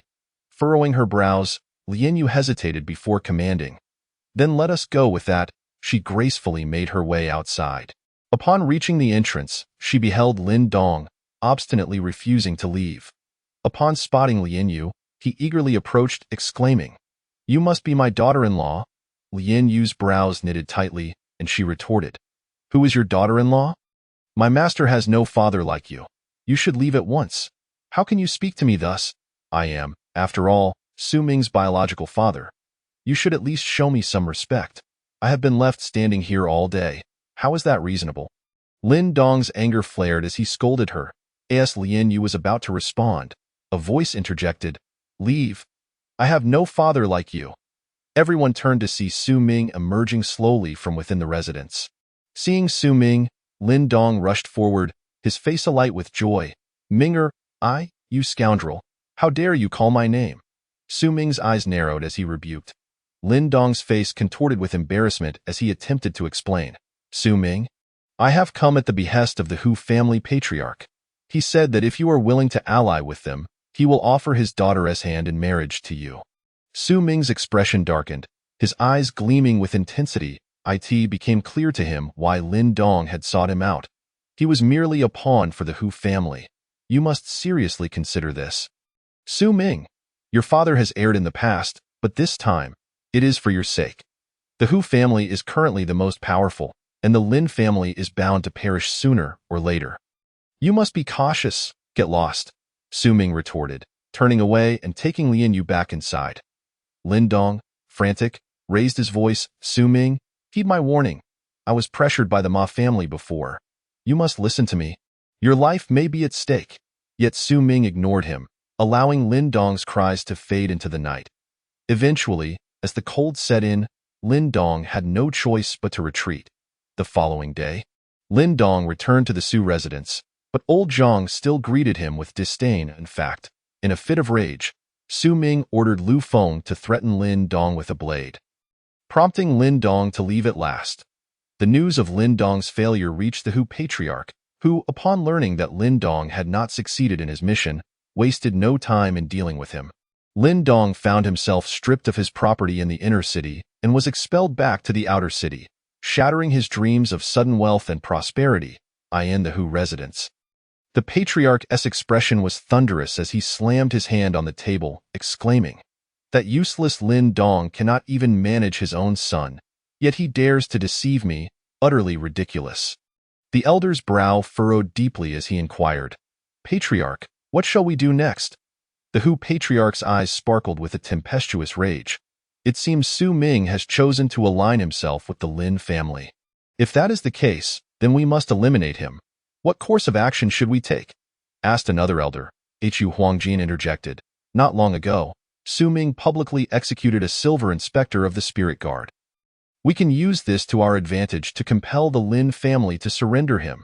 The Hu Patriarch's eyes lit up at this suggestion, and he clapped his thighs in delight. Laughing heartily, Hu Huangjin, this is an excellent idea. Forcing the Lin family to hand over Su Ming will either yield him to us or fracture their unity, making it far easier to deal with them later. Let us proceed. The Hu family then, under the guise of the spirit guard, demanded that the Lin family capture Su Ming and deliver him to them. After all, Su Ming's act of slaughtering an officer of the spirit guard was no trivial matter. As anticipated, the news reached the Lin family, resulting in a division into two factions, one led by Lin Jun, advocating for war, and the other by the elder advocating for peace. The Lin family was thrown into disarray. In the grand hall of the Lin family, Elder Lin Yuan rose to argue vehemently. "Oh, Patriarch, do not be foolish. Are you aware of the strength of the Hu family, with the spirit guard backing them? How can we possibly contend with them? Indeed, Patriarch, Su Ming is merely an outsider. What connection does he have to our Lin family? Even if he is engaged to Wan Qing, it is merely an engagement. There is no marriage yet. Surrendering him could secure the Lin family's legacy for centuries to come. Why not embrace this opportunity?" The second elder added, shaking his head. "Precisely, Patriarch. Su Ming has no ties to us. Do not risk our family's future for an outsider." Listening to the arguments, Lin Jun's brow furrowed deeply as he addressed the elders. "Consider this, my esteemed elders. Who was it that bestowed upon the Lin family 12 pieces of the Xian Tai order? If we betray Su Ming, how will the world perceive the Lin family? Furthermore, do you truly believe that surrendering Su Ming will spare us from the Hu family's wrath, despite the elder and second elder's insistence on surrendering Su Ming?" In light of Lin Jian and Lin Wanqing's compelling arguments, the Lin family ultimately chose to fight. The Hu family, aware of this resolution, once again utilized the Spirit Guard's authority to launch a massive offensive against the Lin family. With this day destined to be etched in the annals of Yunzhou's history, outside the Lin residence, a confrontation ensued between the Lin family, a large contingent of the Spirit Guard, and members of the Hu and Zhou families. Hu Huangjin led the charge, coldly addressing Lin Jun. "Patriarch Lin, your future son-in-law, Su Ming, has committed an unforgivable crime by killing a silver inspector of the Spirit Guard. I advise you to hand him over, or we shall raze your family to the ground." Lin Jun's face hardened, and he replied with a steely resolve. "Who you? You presume we are unaware. Your family has taken the city lord and the supreme commander hostage. Your crimes are egregious, and divine retribution will come." Hu Yu's brow furrowed as he retorted, "Nonsense. Here is the decree from the supreme commander, complete with his seal. You Lin family not only harbor criminals but also slander the Hu family. This is a double transgression. I urge you to surrender Su Ming to avoid further bloodshed." Lin Jun gritted his teeth in rage. "Nonsense. My Lin family can discern right from wrong in matters of great importance. You Hu family conspire with the Blood Demon sect to harm the citizens of Yunzhou. We shall not allow it today. We prefer to be shattered than to yield." Hu Yu's expression darkened, and he coldly declared, "You seek death. Since you are so obstinate, do not blame me for being merciless. Men, storm the Lin residence. Any who dare obstruct us shall be executed on the spot." The Su residence lay just behind the Lin family. Thus, to reach it, one must first pass through the Lin family's defenses. Following Hu Huangjin's command, the forces advanced steadily towards the Lin family. Charge! Lin Jin bellowed, brandishing his sword as he charged at the oncoming tide. The Lin family members rallied to resist, but the combined might of the Spirit Guard, along with the Hu and Zhou families, overwhelmed them. After all, the Lin family was the weakest among the four great families of the inner city. How could they withstand such an onslaught? In less than an hour's time, the Lin family suffered grievous casualties. They were barely able to withstand the onslaught, relying solely on a few senior members of the Lin clan. Humph! Seeking death, with a thunderous shout, Hu Huangjin urged his steed forward, charging directly at Lin Zhan, and with the momentum, he swung his blade towards him. Lin Zhan was taken aback, hastily raising his long knife to block. A resounding crash echoed as Lin Zhan was forcefully knocked back several meters. At that moment, the patriarch of the Zhou family also rushed at Lin Zhan, wielding his long knife with ferocity. Lin Zhan, alarmed once more, quickly defended himself. With a sharp sound, a deep gash was carved into Lin Zhan's left arm, causing him to retreat in agony. Die! Hu Huangjin bellowed, leaping off his horse like a ferocious tiger pouncing upon its prey. He swung his blade at Lin Zhan again. Lin Zhan, terrified, desperately raised his weapon to block once more. He was sent flying, crashing down onto the steps nearby, which exploded under the force. The Hu patriarch, Hu Huangjin, and the Zhou family elder slowly approached Lin Zhan. Lin Zhan, I shall grant you another chance. If you lead the Lin family to pledge allegiance to the Hu clan, I shall spare your kin this time. The Hu patriarch squinted coldly at the bloodied and heavily wounded Lin Zhan. Father! Lin Wanqing rushed forward, positioning herself protectively in front of Lin Zhan. Daughter, you must flee. Leave some lineage for the Lin family. Lin Zhan urged, attempting to push Lin Wanqing away. Yet, she remained resolute, refusing to budge, steadfastly blocking her father's path. Hu patriarch, we surrender. We surrender. Spare us. Let the Lin family have a chance to continue, Lin Yuan. The elder of the Lin family gazed at the countless fallen Lin disciples and finally broke down, kneeling on the ground in tears. I implore you, patriarch, at that time. We advocated for peace, and now, look, for the sake of an outsider. We risked the entire Lin family. Do you think it worth it? The second elder cried out in desperation. Lin Zhan spat out 2 mouthfuls of blood again, looking up with rage at the first and second elders, exclaiming, Elders, you are mistaken. Even if we were to hand over Su Ming, do you think the Hu clan would truly spare the Lin family? The first and second elders fell silent. The Hu patriarch sneered, his voice low. Humph, Lin Zhan, even now, are you still stubbornly clinging to your delusions? Has not the Zhou clan also allied with the Hu clan, and are they not thriving? The Zhou clan? Ha ha ha, Lin Zhan laughed heartily, retorting, spineless cowards. They forced their own patriarch to death. How can you face the ancestors of the Zhou clan after such disgrace? You spineless wretches. The Zhou family elder's expression shifted, his anger palpable. However, Lin Zhan spoke the truth, and he could not help but feel a flush of shame. Humph, why waste words on him? Let us kill this scoundrel quickly, and hang his head at the gate for all the citizens of Yunjiao City to see the fate of those who resist the Hu clan.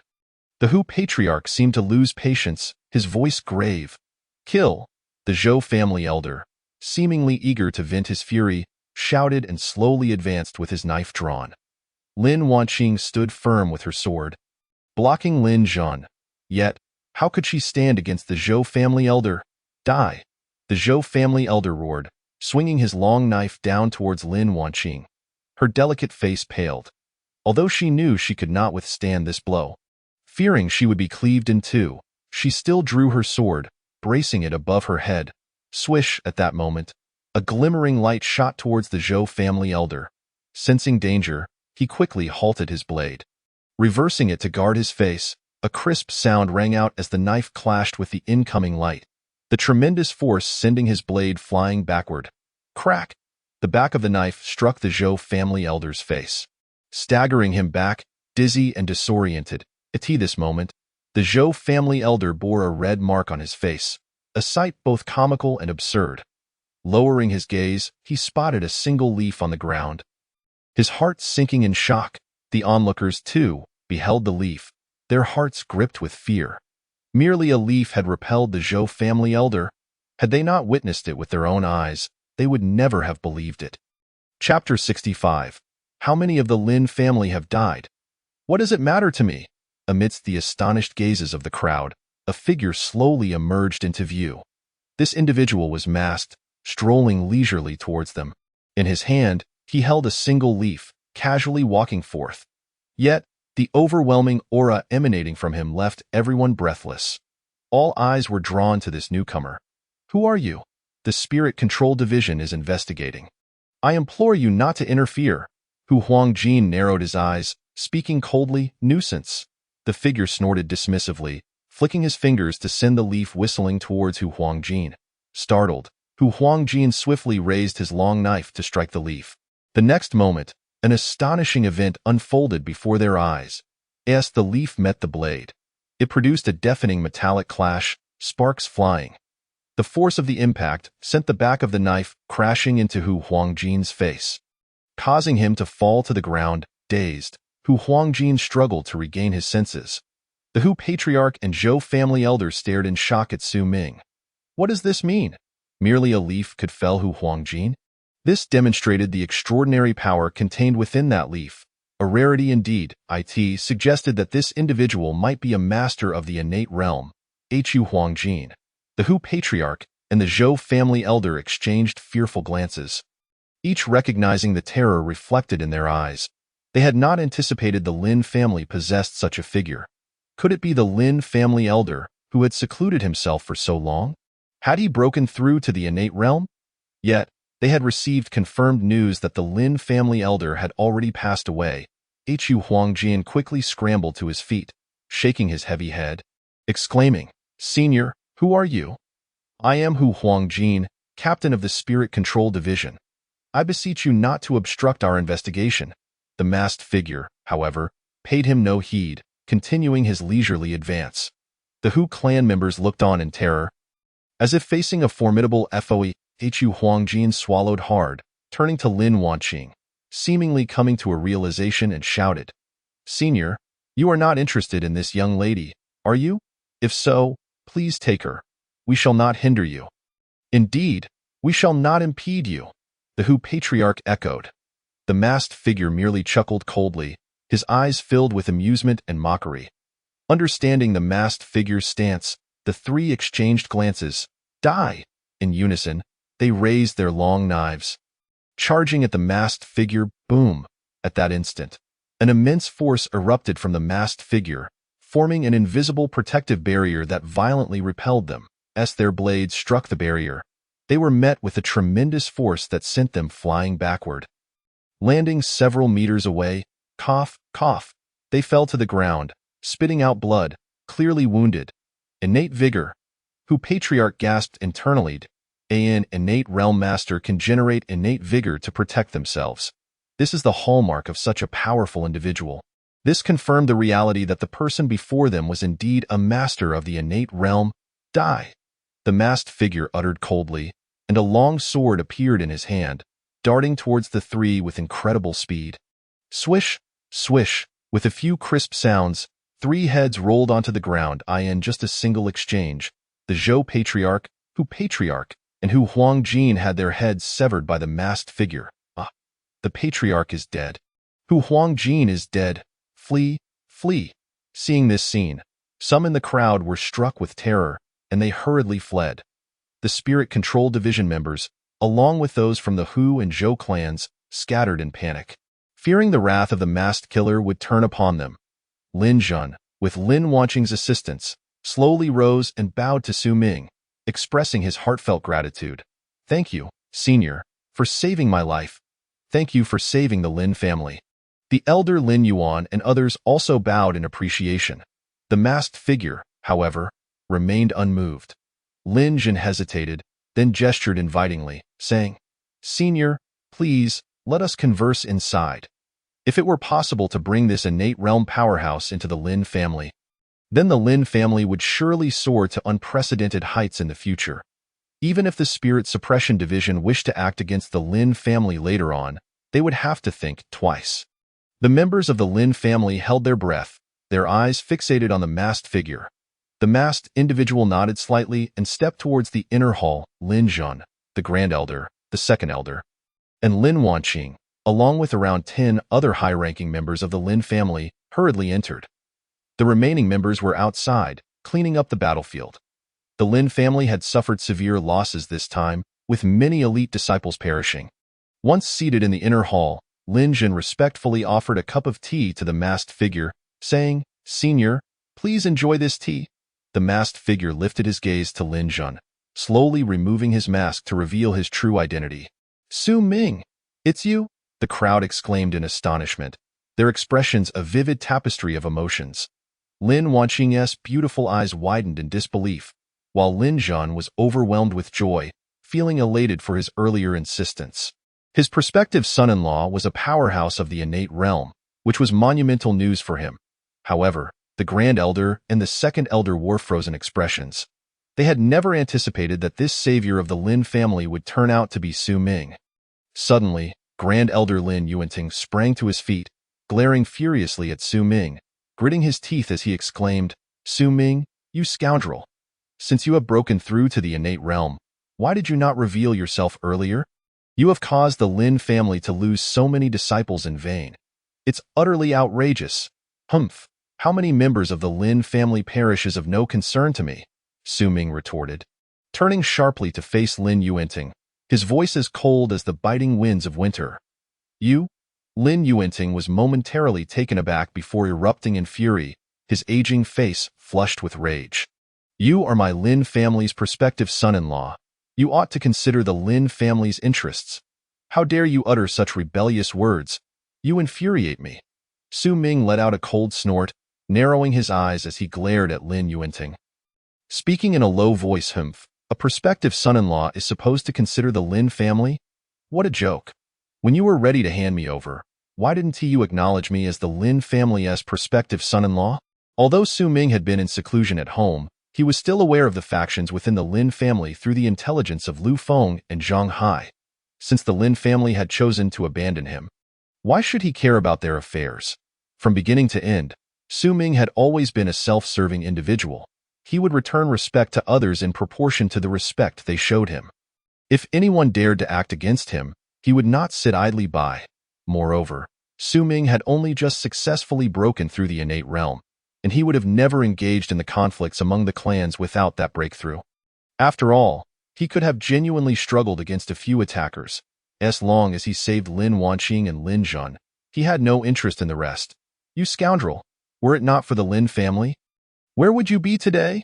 Lin Yuanting shouted, his face flushed with anger, eyes reddened. Su Ming narrowed his gaze, looking coldly at Lin Yuanting, and spoke in a deep voice, "Old fool, if you dare to speak disrespectfully again, don't blame me for being unkind. Moreover, I owe nothing to the Lin family. 12 pieces of profound iron tokens are worth more than your flimsy letter of introduction. In fact, it is the Lin family that owes me." Lin Yuanting trembled with rage but dared not speak further. After all, Su Ming was now a powerhouse of the innate realm. If he dared to say too much, Su Ming might very well retaliate. The intensity of Su Ming's gaze made him shudder, and he understood he could not afford to be reckless any longer. Seeing that Su Ming was genuinely angry, Lin Zhan hurried to mediate. Forcing a smile as he said, "Grand Elder, let us not speak further on this matter. After all, it was the Lin family that wronged Su Ming first." Lin Yuanting slowly sat back down, an overwhelming sense of regret swelling within him. If only he had upheld his principles like Lin Zhan and insisted on not handing over Su Ming, perhaps Su Ming would have had a stronger sense of belonging to the Lin family. Perhaps he would have acted sooner, and many lives within the Lin family could have been spared. Of course, Lin Zhan felt fortunate for his earlier steadfastness. Su Ming gradually rose, looking at Lin Zhan, and said, "Lin family head, I do not wish for my identity to be exposed." With that, Su Ming donned his mask once more and walked outside. "Su Ming, where are you going?" Lin Wanqing hurriedly asked. "To the Spirit Suppression Division," Su Ming replied nonchalantly. Without looking back, he exited the Grand Hall, vanishing in a few swift movements, We bid farewell to the esteemed senior. The members of the Lin family hurriedly bowed as they witnessed Su Ming's rapid departure. After all, Su Ming had saved the Lin family at their most critical moment. Without him, the Lin family could have faced annihilation. The disciples of the Lin family held a deep respect for this mysterious senior. Unaware that the enigmatic figure they revered was none other than Su Ming, someone they interacted with daily in the Spirit Suppression Division. Within the inner hall, the Grand Commander and the City Lord found themselves trapped by 3 members of the Blood Demon sect. Unable to move, the 3 from the Blood Demon sect were formidable, consisting of a protector and 2 direct disciples. The protector was an innate realm powerhouse and was overseeing the entire Yunjiao City operation for the Blood Demon sect. Damn it, these useless members of the Hu family can't even eradicate a mere Lin family. One of the disciples exclaimed, I heard that the Lin family has produced an innate realm powerhouse. The other disciple replied, An innate realm powerhouse? That could pose quite a problem. How could such a figure emerge in Yunjiao City? The protector frowned at that moment. Shouldn't the 4 major sects be busy undermining each other rather than concerning themselves with Yunjiao City? Suddenly, a streak of light shot towards them at breakneck speed. One of the Blood Demon sect disciples didn't have time to react before letting out a scream and collapsing to the ground. The protector gasped, looking down to see a blood mark on the fallen disciple's forehead. He had seen clearly that it was a leaf. A single leaf had pierced through a disciple's head. Could it be that the innate realm powerhouse had arrived? The protector roared in anger. Who dares to act recklessly in the Spirit Suppression Division? In the next moment, a figure slowly entered the grand hall. It was none other than Su Ming. The protector and the Blood Demon sect disciples looked at Su Ming with fear and trepidation. Su Ming also noticed the City Lord and the Grand Commander, both bound to pillars, their faces pale and clearly poisoned. Who are you? The Blood Demon sect protector demanded in a deep voice. The one who will kill you. Su Ming replied coldly. As he spoke, he prepared to strike. Wait. The protector shouted urgently. Su Ming halted, coldly regarding the protector. The protector took a deep breath and said, My friend, you are neither from the Lin family nor one of the 4 major sects, correct? Su Ming did not respond, which implied his tacit agreement. The protector hurriedly added, Friend, if you assist the Blood Demon sect in regaining power, the City Lord of Yunjiao City can offer you the position. Humph. Su Ming sneered derisively, Do I need to collaborate with your Blood Demon sect to become the City Lord of Yunjiao City? You. The Blood Demon sect protector narrowed his eyes, speaking coldly, Don't think my Blood Demon sect is easy to bully. Su Ming nodded heavily, saying, That's exactly what I think. All he wanted was to lead a normal life. If the Blood Demon sect were to seize control of Yunjiao City, it would turn into a hell on earth, making it impossible for him and his family to live normally. You seek death? The protector seemed enraged, coldly snorting as he produced a blood-red bell from his robe and shook it violently. Boom! The grand hall shook violently, and suddenly, a massive blood-red serpent burst forth from the ground. Lunging directly at Su Ming firmly planted his feet and sprang into the air. The serpent snapped its jaws but missed in midair. Su Ming had already summoned a long knife, shouting, Flying Dragon Slash. With that, he swung the knife down, but a brilliant light erupted from the long knife, transforming into a terrifying blade aura. The immense blade aura descended from the heavens, cleaving downwards. Boom! The blade aura sliced the blood-red serpent cleanly in two. Thud! The serpent's carcass crashed to the ground, sending up a cloud of dust. This is impossible. How could this happen? The protector was filled with disbelief, spitting out a mouthful of blood due to the backlash of his own chi. Utterly astonished, the giant serpent he had painstakingly nurtured for many years had been effortlessly severed by Su Ming in one stroke. Divine power. Before them stood an individual who had attained a profound mastery of mystical abilities. A formidable being of innate strength. The guardian, filled with trepidation, rushed forward, brandishing a short blade and pressing it against the throats of both the city lord and the chief commander, exclaiming, Do not approach. At that moment, a throng of personnel from the Spirit Regulation Division burst into the scene. Upon witnessing the fallen blood-red serpent, they too were engulfed in uncertainty. Chapter 67. You killed the city lord. What concern is that of mine? The principal combat strength of the remnants of the Blood Demon sect stemmed from the beasts they had tamed, and with their blood serpent now slain by Su Ming's blade, he had become a mere lamb awaiting slaughter. Nevertheless, Su Ming continued his slow advance. "Do not approach. If you take another step, I shall slay him." The guardian seethed with rage, the blade in his grasp having already grazed the city lord's neck. Blood gushing forth in a vivid display. Ah! The city lord, struck with terror, felt as though his very soul had fled. "You killed him. What concern is that of mine?" Su Ming retorted disdainfully, persisting in his forward motion. "You, the guardian of the Blood Demon sect," his visage pale with fear, declared in anger, "Very well. I shall take a life to accompany my own." With that, he swiftly slit the city lord's throat. Ugh! The city lord emitted a series of ghastly sounds from his throat before ultimately collapsing in defeat. Su Ming merely chuckled, continuing his unyielding stride. At that moment, the two remnants of the Blood Demon sect stood frozen in shock. They had not anticipated that Su Ming would be utterly indifferent to the fate of the city lord. In truth, Su Ming harbored no concern for their lives either. Their existence held no relevance to him.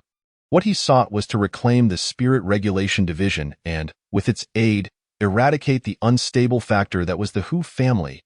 Do not approach. Do not approach. The guardian stood aghast, while the Blood Demon sect disciple behind him appeared utterly paralyzed with fear, unsure of how to proceed. Even if they were to kill the Chief Commander Wei Du of the Spirit Regulation Division, they could not halt the advance of the individual before them. In that moment, they were enveloped in the shadow of death, terror coursing through their veins. Die. Suddenly, Su Ming flicked his finger, and a streak of light shot forth. The guardian instinctively evaded, but the light pierced through the neck of the Blood Demon sect disciple beside him. Only then did he realize it was a short blade. Damn! The guardian cursed under his breath. In the next instant, a long knife pierced through his own neck, blood erupting forth. "You, the guardian of the Blood Demon sect, fell." Unwilling to accept his fate, Su Ming sheathed his blade and turned to leave. "Senior, please wait." At that moment, Chief Commander Wei Du called out urgently. Su Ming halted. Standing poised with his weapon, Wei Du bowed deeply, expressing, "Thank you, Senior, for saving my life." However, by the time he raised his gaze, Su Ming had vanished without a trace. The chief commander and the personnel of the Spirit Regulation Division hurriedly approached. Wei Du glanced at the fallen city lord, his brow furrowing slightly, and then he slowly lifted his gaze, a distinct coldness in his eyes, and solemnly commanded, "Send word to recall all personnel dispatched from the Spirit Regulation Division." "Yes, Chief Commander." A subordinate promptly acknowledged the order. It soon became evident to all that the Spirit Regulation Division was preparing to take action against the Hu family. The Hu family had conspired with the remnants of the Blood Demon sect to seize control of Yunzhou City, a fact that had been substantiated. Now, the family head, Hu Huangjin, and others had been exterminated. The remaining members of the Hu family were nothing more than lambs awaiting slaughter. Naturally, they had refrained from immediate action out of fear of potential Blood Demon sect remnants hiding within the Hu family. Subsequently, Chief Commander Wei Du reviewed the recent events. He learned that the mysterious innate strength expert was from the Lin family, possibly the legendary ancestor of that clan. Quickly, prepare lavish gifts and head to the Lin family. Wei Du instructed hastily. Yes, Chief Commander. Others were dispatched to prepare the offerings. Subsequently, Wei Du personally arrived at the Lin family with the gifts in TOW.AT that moment. The Lin family members were busy tidying up the aftermath when someone came to report. Family head, the chief commander of the Spirit Regulation Division has arrived. Quickly, extend a warm welcome. Lin Zhan's expression shifted slightly upon hearing this, and he said, "No, I shall go out to greet him personally." With that, Lin Zhan hurriedly made his way outside. Upon reaching the entrance, Lin Zhan spotted Chief Commander Wei Du and quickly approached, clasping his hands in greeting.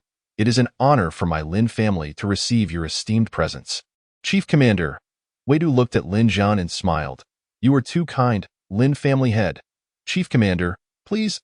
Lin Zhan gestured for him to enter. Wei Du reciprocated with a similar gesture, saying, "Lin family head, please." The two walked side by side into the interior. Lin Jun understood that Wei Du's courtesy stemmed from the fact that the legendary ancestor of the Lin family had saved him. He also realized that they were benefiting from Su Ming's influence. Once seated in the inner hall and exchanging pleasantries, Wei Du turned to Lin Jun with a smile, inquiring, "Lin family head, may I ask where the Lin family ancestor is? Might I have the honor of meeting him and expressing my gratitude in person?" Lin Jun smiled wryly, "Chief Commander, it is not that I wish to prevent you from meeting the ancestor, but rather that the ancestor." Wei Du raised his hand, smiling, "I understand. I was indeed too presumptuous." Lin Jun glanced intentionally at Su Ming, who was not far from Wei Du, silently reflecting that the ancestor was both far away and right before their eyes, yet he still inquired about him. After exchanging a few more pleasantries, Wei Du took his leave. In the following days, Lin Jun frequently visited Su Mansion, bringing gold, silver, and even maidservants as gifts. As time passed, personnel dispatched from the Spirit Regulation Division gradually returned to Yunzhou City. The 7 Golden Commanders also made their way back. Upon learning of the significant upheaval in Yunzhou City, their expressions shifted dramatically. Spirit Regulation Division, Wei Du addressed the gathered crowd with a solemn tone. "It is truly abhorrent that the Hu family, in their nefarious ambitions, has colluded with the remnants of the Blood Demon sect to attempt to overthrow Yunzhou City. We must act for the sake of the citizens and eradicate this villain. Exterminate the Hu family. Exterminate the Hu family." The members of the Spirit Regulation Division shouted in unison. Su Ming was among them, now a silver officer, having been elevated by Wei Du after publicly slaying a commander from the Hu family. Revealing his prowess, beside him, Lin Wanqing regarded Su Ming with a gaze filled with intrigue. Though she was unaware of Su Ming's reasons for maintaining a low profile and concealing his strength, she was nonetheless awestruck by his terrifying martial talent. Though she had known Su Ming for only a short time, he had already left a remarkable impression, yet he was now even more formidable. In such a brief span, Su Ming had grown to such a degree that there were few who could threaten him in all of Yunzhou City. Of course, Su Ming concealed his strength because he understood that in this chaotic era, one must remain low-key and patient in order to survive. He had become invincible within Yunzhou City, yet there were even more expansive territories beyond its borders, not to mention the disciples of the 4 major sects, as well as the experts among the elders, guardians, and officers. Even in the county and state cities, there were numerous innate-level masters. With the support of the Golden Palace in his mind, he required little external aid to cultivate. Thus the path of low-key endurance was the true way to thrive, secretly honing his skills and ultimately astonishing everyone. Chapter 68. Eradication of the Hu family, the demonized Hu family with a command from Chief Commander Wei Du.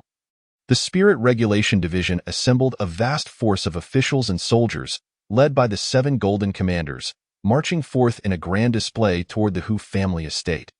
Indeed, aside from the guards maintaining the city, nearly all available officials and soldiers had been mobilized, intent on dismantling the Hu family in one fell swoop. This time, the Hu family had genuinely enraged Wei Du, thus, he personally led the charge against them. Before long, the army surrounded the Hu family, sealing off all avenues of escape. Attack? Wei Du's countenance was grim as he commanded. With a resounding crash, the leading Golden Commander Wang Baojie kicked open the gates of the Hu family estate. At that moment, defenders within the estate brandished blades to resist. "Annihilate them," Wang Baojie declared nonchalantly. The personnel of the Spirit Regulation Division surged forth, weapons drawn, toward the Hu family members, eager to seize this opportunity for merit. In mere moments, the resisting Hu family members were reduced to mere pulp. Su Ming was among them, showing no mercy as he dispatched a Hu family member without hesitation. Wang Baojie approached Wei Du, clasping his hands in salute. "My lord, these ruffians are merely the outer circle of the Hu family. The true lineage does not reside here."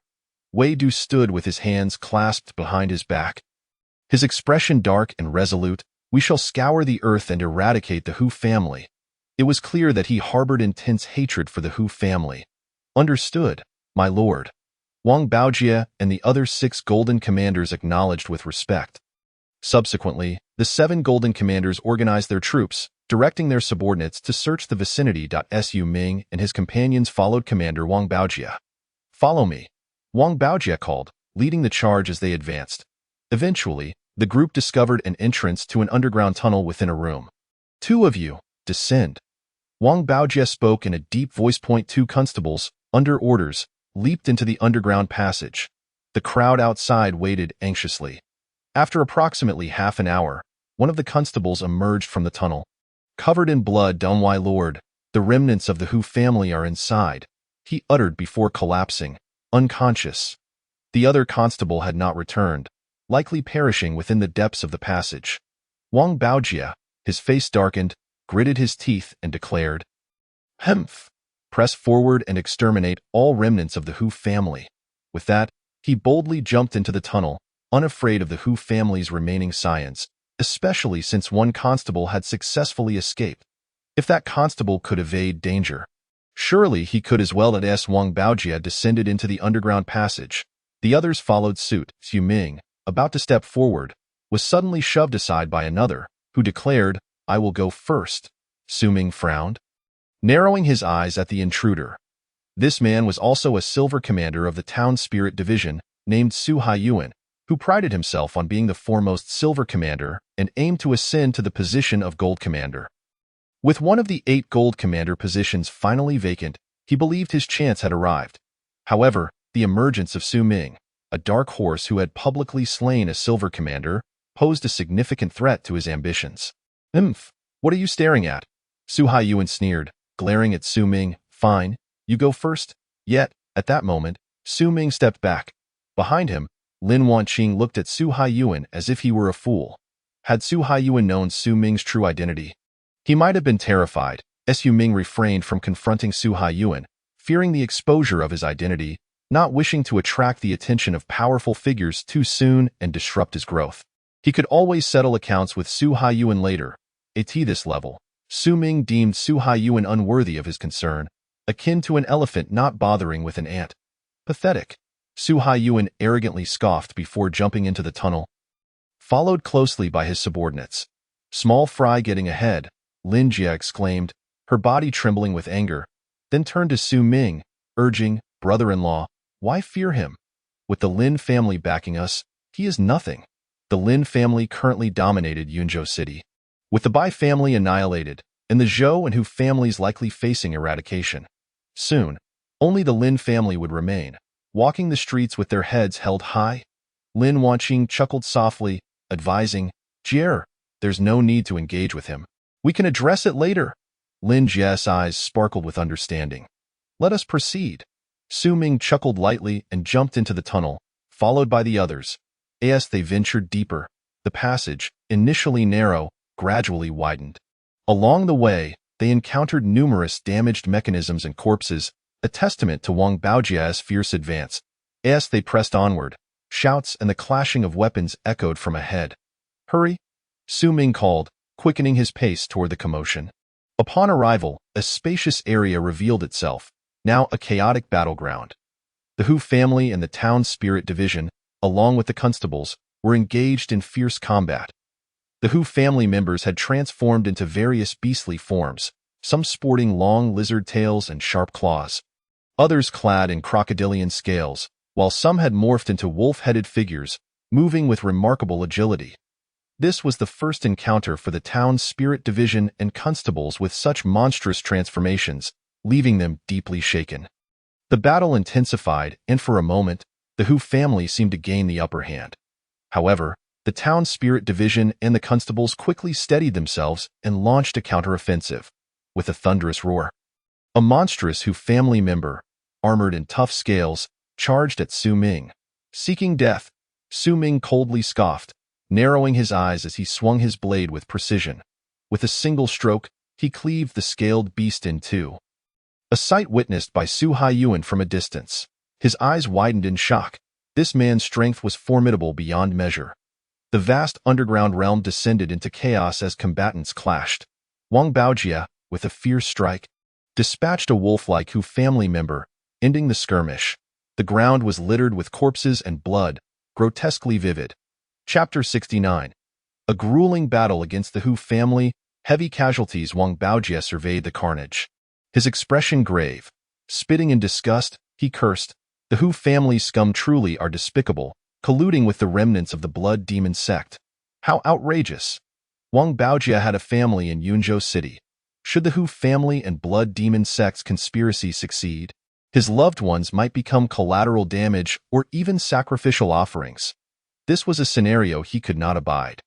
Thus, he harbored profound hatred for the Hu family, attacking with lethal intent, leaving no room for mercy. All present shared Wang Baojia's sentiments, united in their loathing for the Hu family and relieved that their coup had failed. Otherwise, they would have been haunted by regret for eternity. Wang Baojia turned his gaze around.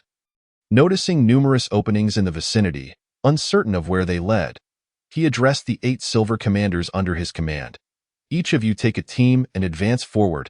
If you encounter Hu family members, no need for orders, simply eliminate them. Yes, my lord, they responded in unison. Wang Baojia then turned to Lin Wanqing and Lin Jie of the Lin family, asking, Miss Lin, would you care to accompany me? His intentions were not ill. After all, only the Lin family remained among the 4 great families. Future relations with the Lin family seemed inevitable, especially with the likelihood that the next ruler of Yunzhou City might emerge from their ranks. This was the perfect moment to foster good relations. Lin Wanqing found it amusing. Su Ming was rumored to be the ancestral figure of the Lin family, possessing innate cultivation far surpassing Wang Baojia's. Naturally, following him would ensure greater safety. However, outwardly she remained composed. Shaking her head, thank you for your kind offer, but I shall follow Su Baiyin instead. Very well then. Let us split up. Wang Baojia did not press further, calling for action as he charged toward the central opening. The remaining individuals began to carry out their tasks. Su Ming led Lin Wanqing, Lin Jie, and others onward. As they proceeded, they arrived at another spacious area filled with multiple openings. Su Ming frowned, surveying everyone before commanding, split up. Yes, my lord, they replied, each taking their teams into the passages. Su Ming also advanced into one of the tunnels. Meanwhile, Wang Baojia, relying on his superior cultivation, strode confidently ahead. However, as he progressed, several Hu family members suddenly surged forth. Hu family fiends. Wang Baojia bellowed, drawing his blade. Just then, the Hu family members raised their heads and consumed an unknown substance. Their bodies began to contort and change. Wang Baojia was taken aback and rushed forward, but 2 individuals jumped down to block his path, engaging him in combat. The narrow confines of the tunnel rendered assistance from his comrades impossible, forcing Wang Baojia to confront the 2 alone. After dispatching his adversaries, he looked ahead to see the Hu family members had transformed into half-human, half-snake beings, their bodies covered in green scales, eyes with vertical pupils, tongues flicking like serpents, and long tails trailing behind, completely transformed into monstrous forms. Wang Baojia could hardly fathom whether these beings could still be considered human. Seeking death, he roared. Just as Wang Baojia advanced to slay several individuals, they suddenly opened their mouths and expelled a thick, dark green smoke. In unison, they unleashed this noxious vapor, which swiftly filled the narrow passage. Wang Baojia was taken aback. Swiftly gathering his composure, he wielded his long knife with remarkable precision. However, the number of poisonous fumes emitted by these fiends only increased. Even Wang Baojia found it impossible to withstand such an overwhelming cloud of toxic smoke. In but a moment, he felt dizzy and disoriented. Alas, a substantial number of his comrades collapsed behind him. Startled by the scene, Wang Baojia's heart surged with fury. He let out a fierce roar, mustered his strength, and charged forward with his blade. Within mere moments, he managed to dispatch the fiends. However, he found himself struggling to remain upright, kneeling on one knee as he hastily regulated his breathing. Behind him, more than half of his followers had succumbed, frothing at the mouth as they perished. Damn it! Wang Baojia slowly rose, his complexion darkening considerably. Yet, burdened with his mission, he gritted his teeth and bellowed, "Where are the others? Carry the injured outside. The rest follow me onward." "Yes, my lord." The group responded promptly, dispersing to carry out his orders. Wang Baojia gritted his teeth, continuing to lead the charge deeper into the fray. As they advanced, a series of tumultuous roars echoed from ahead. The expressions of the group shifted dramatically upon hearing the sounds. As they drew nearer, they discovered that those few individuals had consumed strange potions and begun to morph into monstrous forms. In an instant, their bodies swelled, transforming into raging black bears. The bears' eyes glowed a blood-red hue, their roars reverberating through the air. The onlookers' faces drained of color. Wang Baojia clenched his jaw and shouted, "Kill!" He then lunged forward with his blade. The others, filled with resolve, followed suit, charging towards the transformed black bears. These monstrous entities possessed astonishing strength. Each swipe of their massive paws sent a person flying. Wang Baojia struck down one of the black bear fiends with a powerful swing. Yet, just then, another bear lunged at him with a ferocious slap.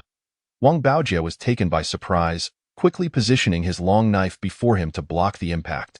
The sound of a colossal crash echoed as the bear's paw struck the blade, sending Wang Baojia hurtling backward, crashing violently against the wall. He coughed up a mouthful of blood, his energy waning. When he regained his senses, the bear was charging at him once more. Enraged, Wang Baojia grasped his long knife and struck down fiercely. Being a master of dual realms of intent, his blow cleaved the bear in two, and it reverted to its human form upon death. Injured from the battle, he was acutely aware of the toll it had taken on his comrades, most of whom were gravely wounded, with a significant number already dead. Wang Baojia let out a thunderous roar, rushing forward to behead another bear fiend, finally bringing the fight to an end. Gazing down at the multitude of corpses strewn about, his heart sank, so many of his followers had perished. What fate awaited the others? Su Ming and the silver rank officers must have suffered a similar fate.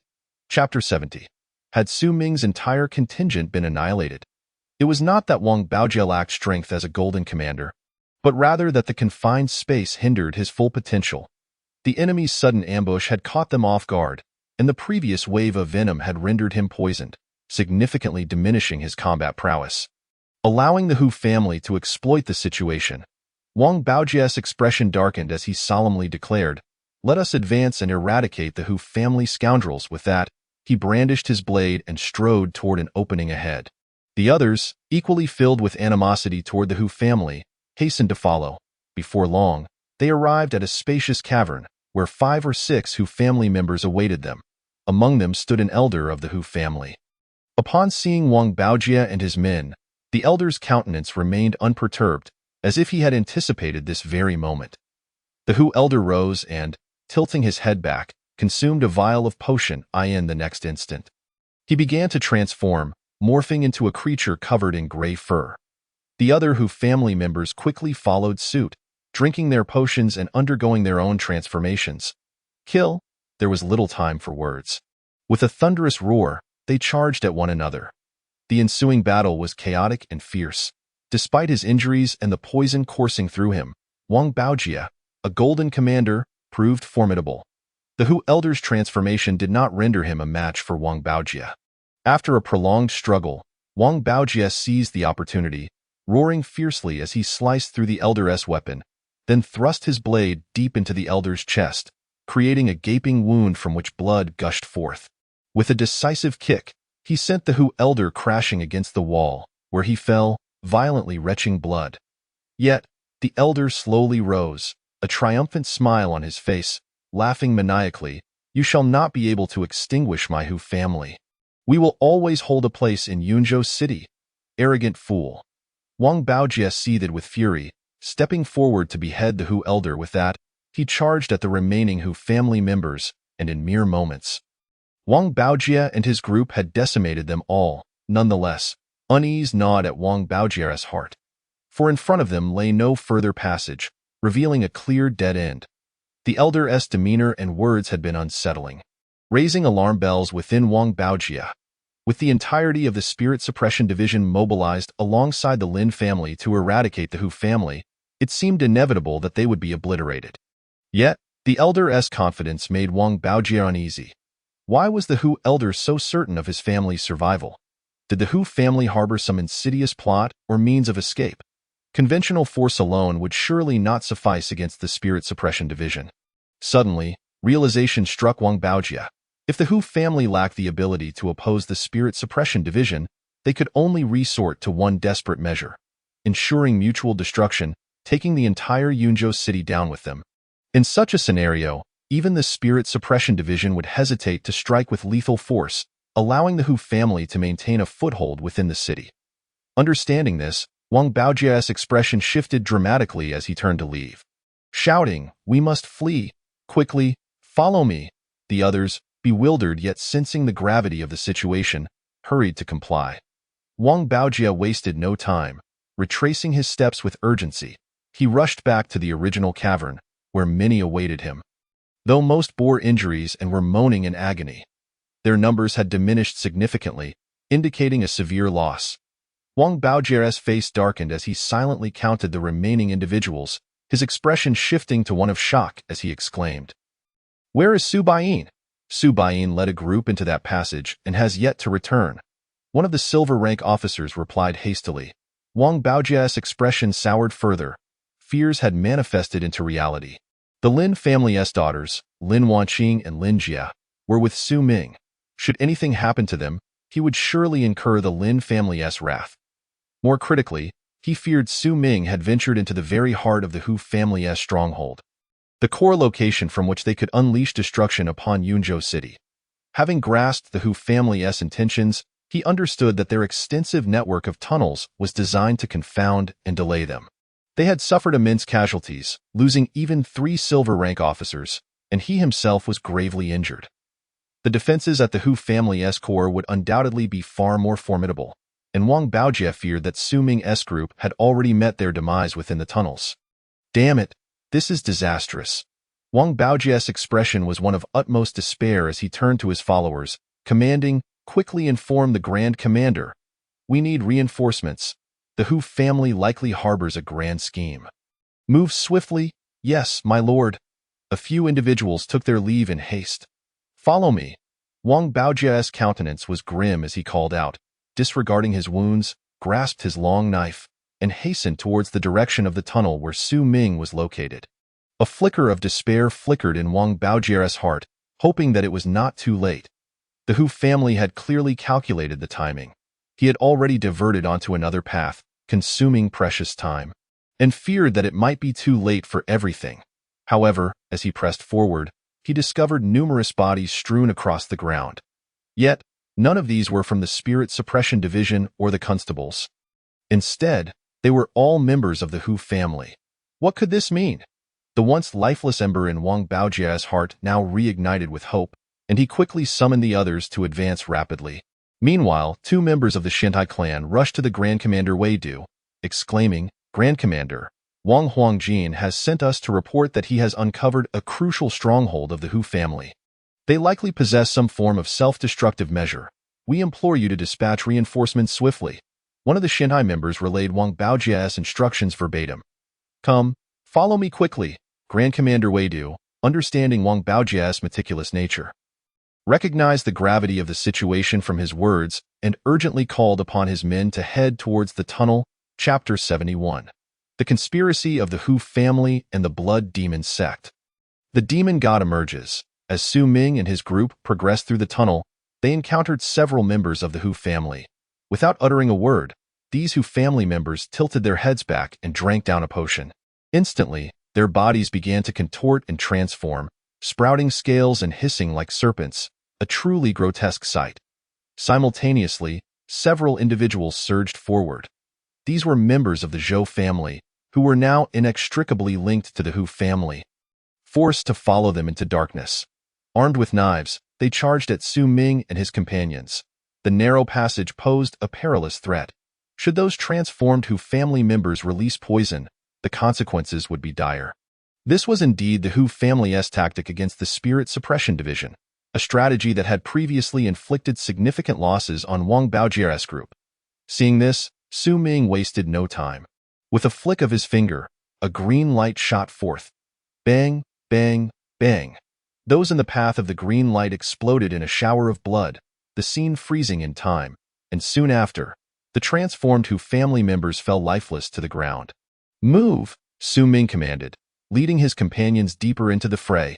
Upon entering, he discovered that the elders of both the Hu and Zhou families were almost entirely barricaded here. Su Ming realized that they had inadvertently stumbled upon a critical location of the Hu family. It seemed the Hu family was scheming something. Otherwise, it was inconceivable for so many elders to be gathered in one place. Clearly, they were stalling for time. "What should we do, school commandant?" one individual asked. His face etched with concern. The presence of so many elders from the Hu and Zhou families suggested they might not be able to confront them.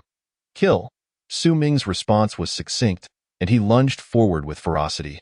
Before he even arrived, his long knife had been flung outward, slicing a Zhou family elder cleanly in two. Yet, Su Ming did not halt.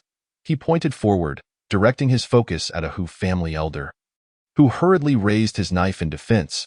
But to his astonishment, Su Ming's finger pierced through the blade effortlessly, as if it were mere tofu. The force of his strike surged forth, puncturing the elder's throat. As the remaining elders began their transformation, lunging towards the group, Su Ming propelled himself forward once more, withdrawing his long knife and swiftly cleaving another elder, now transformed into a black bear demon. Entombed with his long knife in hand, he navigated through the throng, striking left and right, causing a tempest of bloodshed. In mere moments, the elders from the Zhou and Hu families suffered catastrophic losses. Witnessing this, the onlookers were left astounded, their expressions a mix of disbelief. They had not anticipated Su Ming's overwhelming strength, which seemed to rival even that of Commander Huangjin in scarcely the blink of an eye. The battle within the cave reached its conclusion. With one final swing, Su Ming decapitated a Hu family elder, signifying the end of the conflict. At that moment, the members of the Spirit Suppression Division gazed upon Su Ming with profound reverence. Yet, Su Ming and his companions had emerged unscathed. "Let us go." Su Ming turned and pressed onward. As they advanced, an acrid stench wafted through the air, heavy with the scent of blood. Gritting their teeth against the discomfort, Su Ming and his group ventured deeper until they arrived at a spacious area filled with a monstrous blood pool. The pool was brimming with crimson liquid, and nearby, a pen contained numerous individuals, their faces pale and emaciated, clearly suffering from severe blood loss. Most among them were already lifeless, consisting of impoverished souls and beggars. Before the blood pool stood a figure shrouded in a black robe, unmistakably a remnant of the Blood Demon sect. Accompanying him were several elders of the Hu family. Upon seeing Su Ming and his companions intrude, the remnant's expression shifted drastically, and he shouted, "Quickly, stop them! The demon god is about to emerge. With it, our Blood Demon sect shall seize control of Yunzhou City." At the mention of the demon god, Su Ming and his companions' hearts sank. It was apparent that this so-called demon god was part of the insidious plot between the Hu family and the Blood Demon sect. As for what the demon god truly was, they could only speculate. The Hu family elders, upon hearing that the demon god was imminent, revealed their excitement, swiftly drawing their knives and consuming potions before charging at Su Ming and his group. "Kill!" Su Ming's gaze turned icy as he lunged toward the Hu family elders. His loved ones remained in Yunzhou City, and he could not allow this so-called demon god to wreak havoc upon it. Thus, Su Ming's strikes were even more ruthless and decisive. His long knife transformed into the scythe of death, each swing resulting in the demise of a Hu family elder in mere moments. He had dispatched several of them. With a grim expression, Su Ming advanced directly toward the remnant of the Blood Demon sect. Realizing the gravity of the situation, the remnant gritted his teeth and bellowed, "Demon god, reveal yourself." Suddenly, a blood-soaked, nearly calf-sized, hairless crimson rat emerged from the blood pool. Was this the so-called demon god they spoke of, cultivated from human blood? Su Ming realized that this creature's destructive potential far surpassed that of any ordinary beast. This blood rat could undoubtedly spread a plague. If an outbreak occurred, the entire populace of Yunzhou City would suffer dire consequences. This was the trump card of the Hu family and the Blood Demon sect. In such a scenario, they would have leverage in negotiations with the city's upper echelons and even the four great sects. After all, if pushed too hard, they could retaliate with a scorched earth policy. A perilous threat indeed. The destructive power of this blood rat was astounding. It could not be allowed to escape. Otherwise, the entirety of Yunzhou City would be in jeopardy. Recognizing the imminent threat, Su Ming rushed forward to slay the blood rat. However, the remnant of the blood demon sect suddenly lunged in front of him, shouting, "Demon God, flee! Let Yunzhou City perish alongside my blood demon sect." The faces of Su Ming and his companions changed drastically. Without hesitation, Su Ming hurled his long knife. Clang! A sharp sound rang out as the blood rat was pinned to the ground by Su Ming's strike. Demon God! The remnant of the blood demon sect panicked. His eyes reddening as he lunged at Su Ming, with a pointed finger, unleashed an invisible force that pierced through the remnant's skull. As everyone regained their composure, they rushed toward the blood rat, striking it down and reducing it to a bloody pulp. Chapter 72. Promotion to Golden Commander. Victory for the Seven Xian sect. Wang Baojie and his group pressed onward. Contrary to their expectations of a fierce battle, they encountered no signs of a struggle, nor did they find any corpses of the Spirit Suppression Division or the constables. This bewildered Wang Baojie and his companions. They moved forward without obstruction. Advancing deeper into the stronghold, upon reaching a certain point, they heard footsteps. "Stand guard," Wang Baojie shouted. "Wang Huangjin, it's us." A voice from within called out. "Su Ming, it's us." Wang Baojie quickly responded. The voice of Su Ming resounded once more. In the next moment, Su Ming and his companions came into view. What astonished Wang Baojie and the others was that not a single one among them bore a wound. None were injured. However, when they had arrived earlier, they had seen the elders of the Hu and Zhou families lying lifeless on the ground, which clearly indicated the ferocity of the battle. Wang Baojie furrowed his brow and inquired, "Su Baiyin, what transpired inside? What were the Hu family and the remnants of the blood demon sect plotting?" "Oh, it was the demon god." Su Ming recounted the events. Wang Baojie and the others sighed in relief. Had that so-called demon god emerged, the consequences would have been unimaginable, likely resulting in the demise of the entire populace of Yunzhou City, including their own families. It could be said that Su Ming and his companions had saved millions of citizens in Yunzhou City. Wang Baojie, astonished, asked, "How did you manage to enter?" This put Su Ming in a somewhat awkward position, for to boast about his own prowess in cutting his way through would indeed be somewhat embarrassing. One of the companions hastily responded, "To report to you, Wang Huangjin, it was Su Baiyin's exceptional strength that led us through."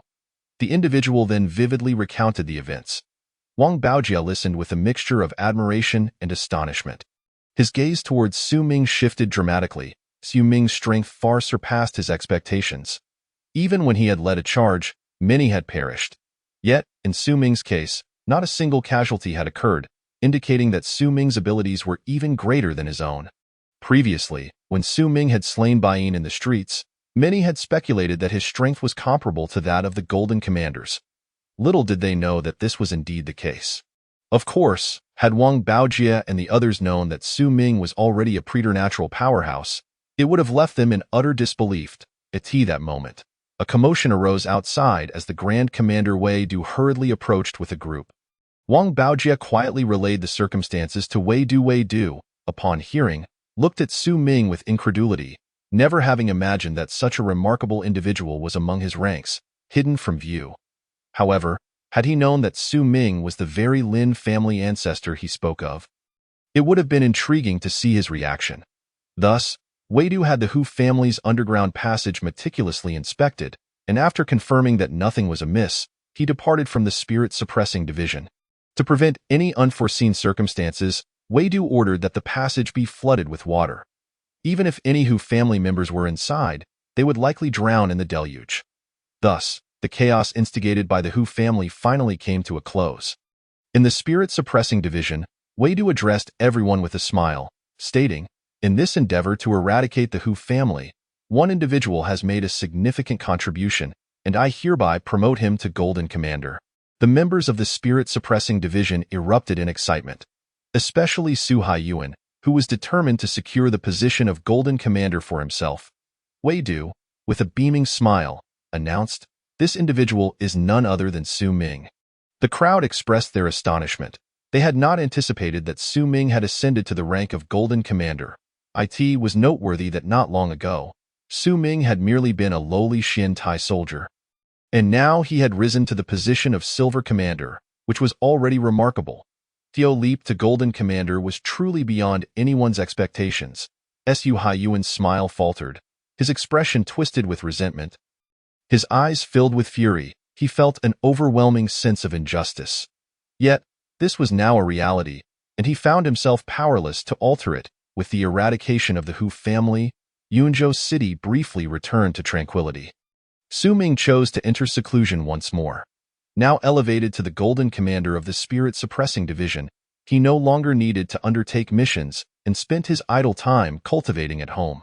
One day, after finishing his training, he exited his room and made his way to the front courtyard, only to find Lin Wanqing appearing somewhat flustered.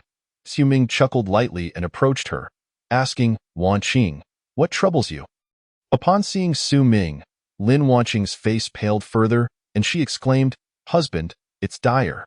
The decision of the 4 major sects has been announced. Yunzhou City now belongs to the 7 Xian sect, and our Lin family has chosen the wrong side."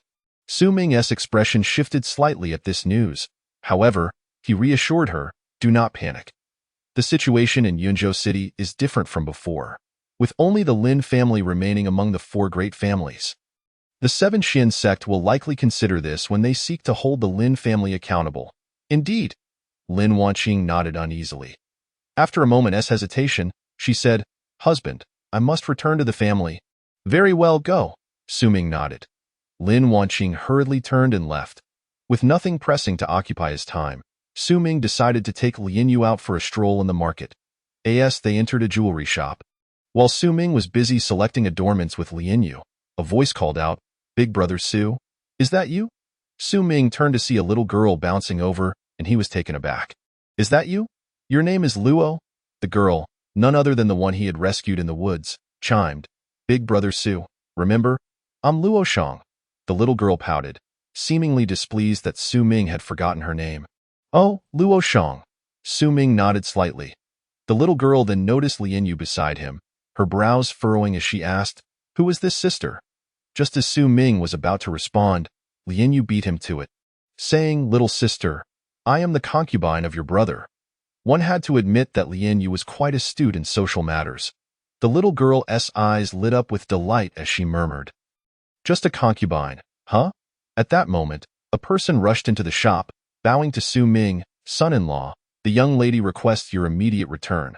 The people from the 7 Xian sect have gone to the Lin family." "The 7 Xian sect?" Su Ming raised an eyebrow, glancing at Su Zhan beside him. "Su Zhan, take the lady home. I will head to the Lin family."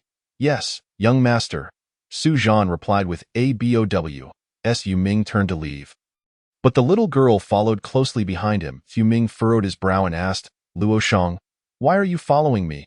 "Hee, I'm going to the Lin family too," Luo Shang replied with a mischievous tilt of her head. Su Ming found himself at a loss for words, but did not bother with her, hastening his pace. Meanwhile, Luo Shang trailed behind, peppering him with questions along the way. "Big brother Su, how many concubines do you have? I heard you have a close relationship with that Lin family young lady." Chapter 73. The change of times in Yunzhou City. The era of chaos begins at the Lin family. The members were gathered together. Yet anxiety gripped their hearts, especially those led by the family head Lin Jian and the elder Lin Yuan. Once lofty in their stature, they now dared not lift their heads. Before them stood 3 individuals. Though there were only 3, they emanated a formidable aura. This was due to their identity as members of the 7 Xian sect. In the fierce competition within Yunzhou City, the 7 Xian sect had ultimately triumphed. Now, their representatives had come to Yunzhou City, evidently for retribution. The leader, with elongated eyes, coldly scrutinized Lin Jian and stated, "Humph, Lin Jian. I have heard you initially chose the Baiyun sect. Very well, I now offer you 2 options. 1. Take your own life as an apology, and the Lin family may be spared. 2. Resist, and I will annihilate your Lin family." Lin Jian's face paled dramatically, and with a bitter sigh, he raised his head to the emissary of the 7 Xian sect and said, "Lin Jian acknowledges his grave sins. This choice of allegiance by the Lin family is entirely my decision and has nothing to do with the family." As he spoke, Lin Jian drew his sword and prepared to end his own life. Though the Lin family was a formidable force in Yunzhou City, they were but a small entity compared to the colossal presence of the 7 Xian sect. Lin Jian had no choice but to take his own life. Wait! Just then, a voice interrupted. Everyone turned to see Lin Wanqing rushing over, her expression one of urgency as she bowed to the emissary. Sir, our Lin family is willing to serve the Seven Xian sect. Please grant us another chance. The emissary raised an eyebrow, looking at Lin Wanqing with disdain. You think I would give your Lin family another chance? Lin Wanqing was frantic, about to speak, when Lin Jin firmly grasped her arm and shook his head. The emissary scoffed dismissively. Lin Jin, resolved, lifted his sword to take his life. But once again, a voice rang out, Wait! The crowd turned to the source of the voice, where Su Ming strode in, his sword at his side. Approaching with determined steps. Himph, and who are you? Dare to meddle in the affairs of the Seven Xian sect? Are you seeking death? The emissary of the Seven Xian sect, clearly losing patience after repeated interruptions, swiftly drew his sword, ready to strike Wu Shixiang. Are you in such a rage? At that moment, a crisp sound echoed through the air once more. Upon hearing it, the envoy Wu turned his gaze towards the source of the sound, only to see a young girl skipping joyfully towards him. This girl was none other than Luo Shang. Sister Luo, the envoy Wu exclaimed hurriedly. Luo Shang approached Su Ming, patted him on the shoulder, and smiled. He is my friend indeed, my savior. I kindly ask Brother Wu to grant me this favor. Brother Wu, were you not wishing to become my grandfather's disciple? Allow me to handle this matter, if you please. The envoy Wu's eyes sparkled with excitement as he replied, Since he is Sister Luo's savior, how could I not grant her this courtesy? However, I fear that Lin Zhan cannot continue as the head of the Lin family. The envoy Wu, accompanied by two others from the Seven Xian sect, had come to balance the powers within Yunzhou City. As for how to proceed, it was left to the envoy Wu and his companions to determine, with the fundamental principle being that Lin Zhan, who had previously supported the Baiyun sect, could no longer hold the position of head of the Lin family. That is easily arranged. Luo Shang turned to the members of the Lin family, her gaze finally resting on Lin Wanqing. I believe Sister Lin would be an excellent choice. Let her take on the role of head of the Lin family, shall we? Moreover, Yunzhou City cannot remain without a leader for even a day. Appointing Sister Lin as the city lord would also suffice. I am at Sister Luo's service. The envoy Wu promptly agreed. Luo Shang, her smile radiant as a flower, turned to Su Ming and cheerfully inquired, Brother Su, what do you think of my decision? Luo Shang was well aware of the engagement between Su Ming and Lin Wanqing, yet she was a magnanimous woman who not only refrained from undermining Lin Wanqing but actively promoted her. Such generosity was indeed rare. Of course, Luo Shang harbored her own motives. She believed that by elevating Lin Wanqing to a high position, both as the head of the Lin family and the city lord, Lin Wanqing would become so preoccupied with her responsibilities that she would have little time to cultivate her relationship with Su Ming, thus providing Luo Shang with an opportunity point. One cannot deny that her calculations were rather astute. This absolutely cannot be, Lin Wanqing exclaimed in shock. Sister Lin, I am only promoting you out of respect for Brother Su. So there is no need for modesty, Luo Shang replied, her tone light-hearted. Wanqing, do not refuse such goodwill from the young lady, Lin Yuan urged anxiously. If Lin Wanqing could truly become the city lord of Yunzhou, then why not take on the role of head of the Lin family as well? He was fully supportive of any endeavors that would benefit the Lin family. Lin Wanqing opened her mouth to protest but ultimately could only nod in agreement. Thus, with Luo Shang's intervention, the Lin family not only escaped peril but Lin Wanqing also ascended to the position of city lord. Subsequently, the Seven Xian sect indeed approved Lin Wanqing's appointment as city lord. The primary reason for their acceptance was her youth, which made her seem easier to manage. Regardless, it was undeniable that the Lin family's fortunate turn of events was largely due to one person, Su Ming. Initially, the Lin family had thought that Su Ming was merely seeking to elevate himself by associating with them. However, it turned out that he had connections with the granddaughter of the Grand Elder of the Seven Xian sect, which meant that the Lin family had, in fact, climbed up the social ladder due to their association with Su Ming. Consequently, Su Ming became an influential figure within the Lin family, earning the utmost respect from the venerable Grand Elder Lin Yuan, who recognized Su Ming's significance. However, being the city lord was not an easy task for Lin Wanqing. Although she held the title of city lord, the actual authority in Yunzhou City lay with Wei Du. the commander of the Spirit Suppression Division. After all, the Spirit Suppression Division under Wei Du was composed of exceptionally skilled individuals. In particular, the 8 golden commanders under his command represented the pinnacle of combat strength in Yunzhou City, all having reached the pinnacle of the body refinement stage. Nevertheless, due to Wei Du's gratitude for the life-saving intervention of the Lin family's ancestor, he maintained a friendly facade towards Lin Wanqing, which also aligned with the intentions of the Seven Xian sect.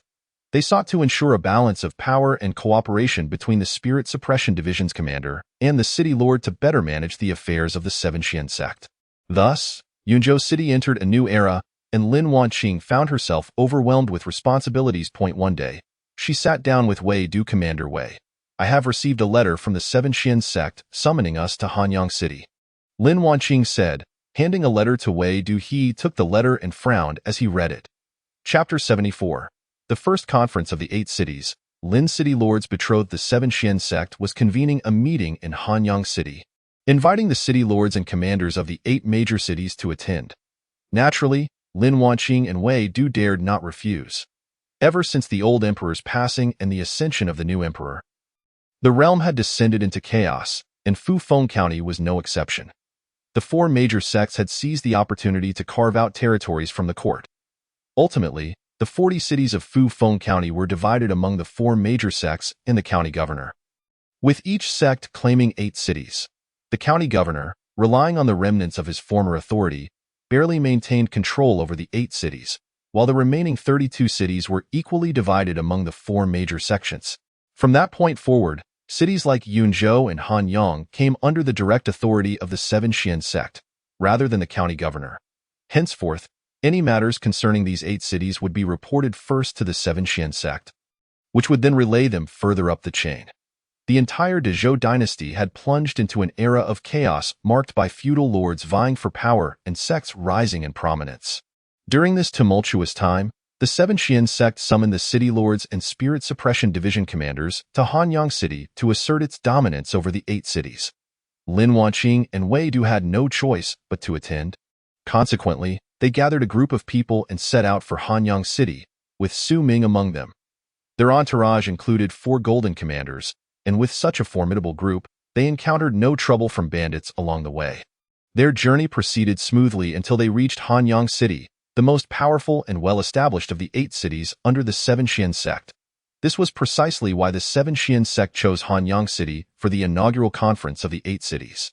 Upon their arrival, Lin Wanqing and her companions settled into an inn. 7 days later, a soldier arrived to inform them that they were to proceed to the city lord's mansion, as the envoy from the Seven Xian sect had arrived. Lin Wanqing and Wei Du wasted no time, hastily making their way to the city lord's mansion. Upon arrival, they were escorted by a designated guide to a grand hall already filled with representatives from the other 7 cities. In the hall, the attendees from the 8 cities were seated in an orderly fashion. In the front were the city lords and the commanders of the Spirit Suppression Division, while their attendants sat behind them. It was already well known that the newly appointed city lord of Yunzhou, Lin Wanqing, was a rare beauty, and upon seeing her, the rumors proved true. At this moment, a rotund figure in fine robes seated in the front row on the left stroked his small mustache and grinned widely. This individual was none other than the city lord of Hanyang, Du Gulan.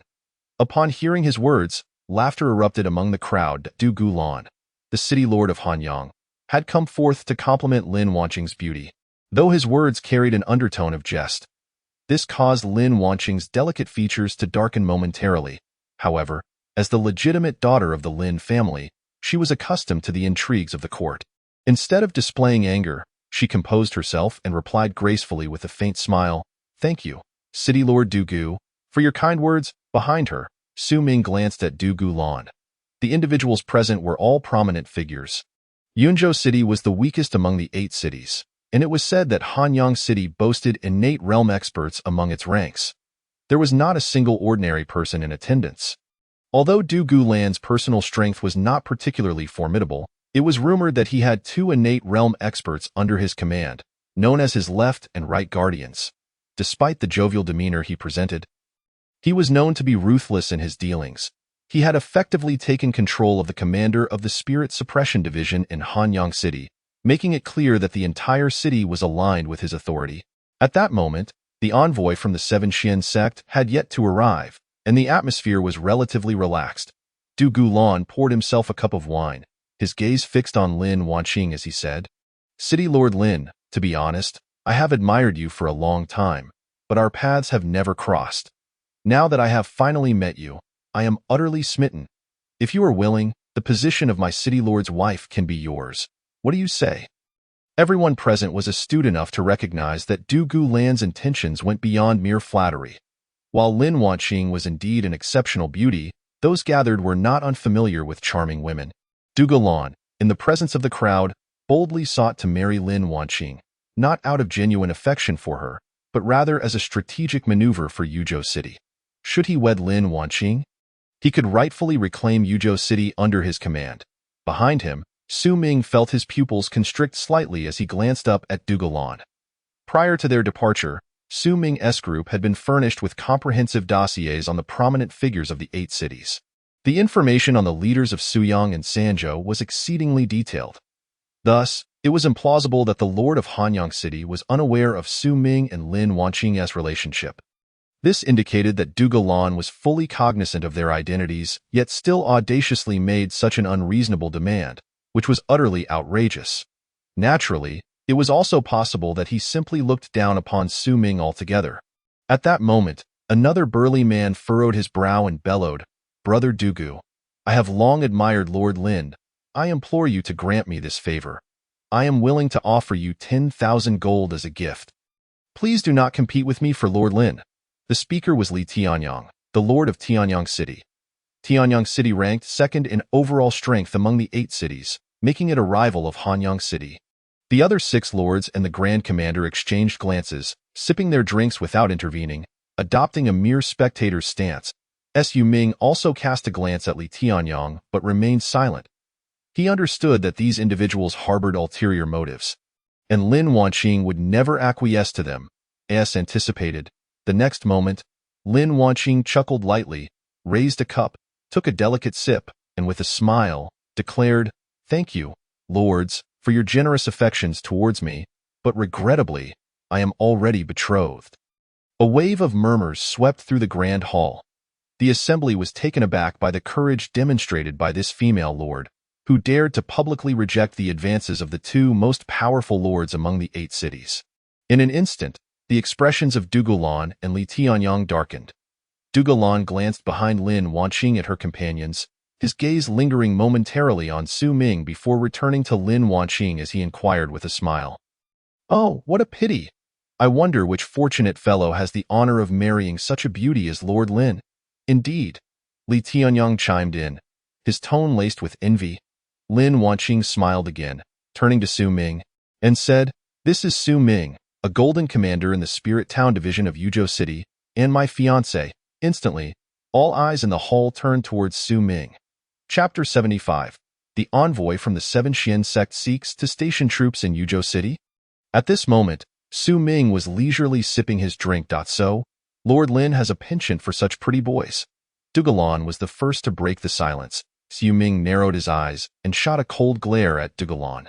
However, Lin Wanqing's expression darkened as she retorted, "Humph, Lord Dugu, do not jest. My husband has risen from humble beginnings, having single-handedly achieved the rank of Golden Commander in the Spirit Town division. How can he be merely a pretty boy? He is handsome and capable, a true hero whom I admire." Seeing Lin Wanqing defend Su Ming so staunchly, Du Gulan could only begrudgingly set down his cup. "An envoy has arrived." At that moment, a voice rang out. The crowd turned to see an elderly man clad in a black robe, with graying hair, entering the grand hall. He was followed by 2 imposing figures. "Greetings, envoy." The assembly rose and clasped their hands in respect. The elder, with his hands behind his back, strode to the main seat and sat down with a thud. The 2 accompanying him took their places beside him. "Be seated," the elder said indifferently. The crowd hastily complied. Despite the presence of many lords and grand commanders, they dared not utter a sound.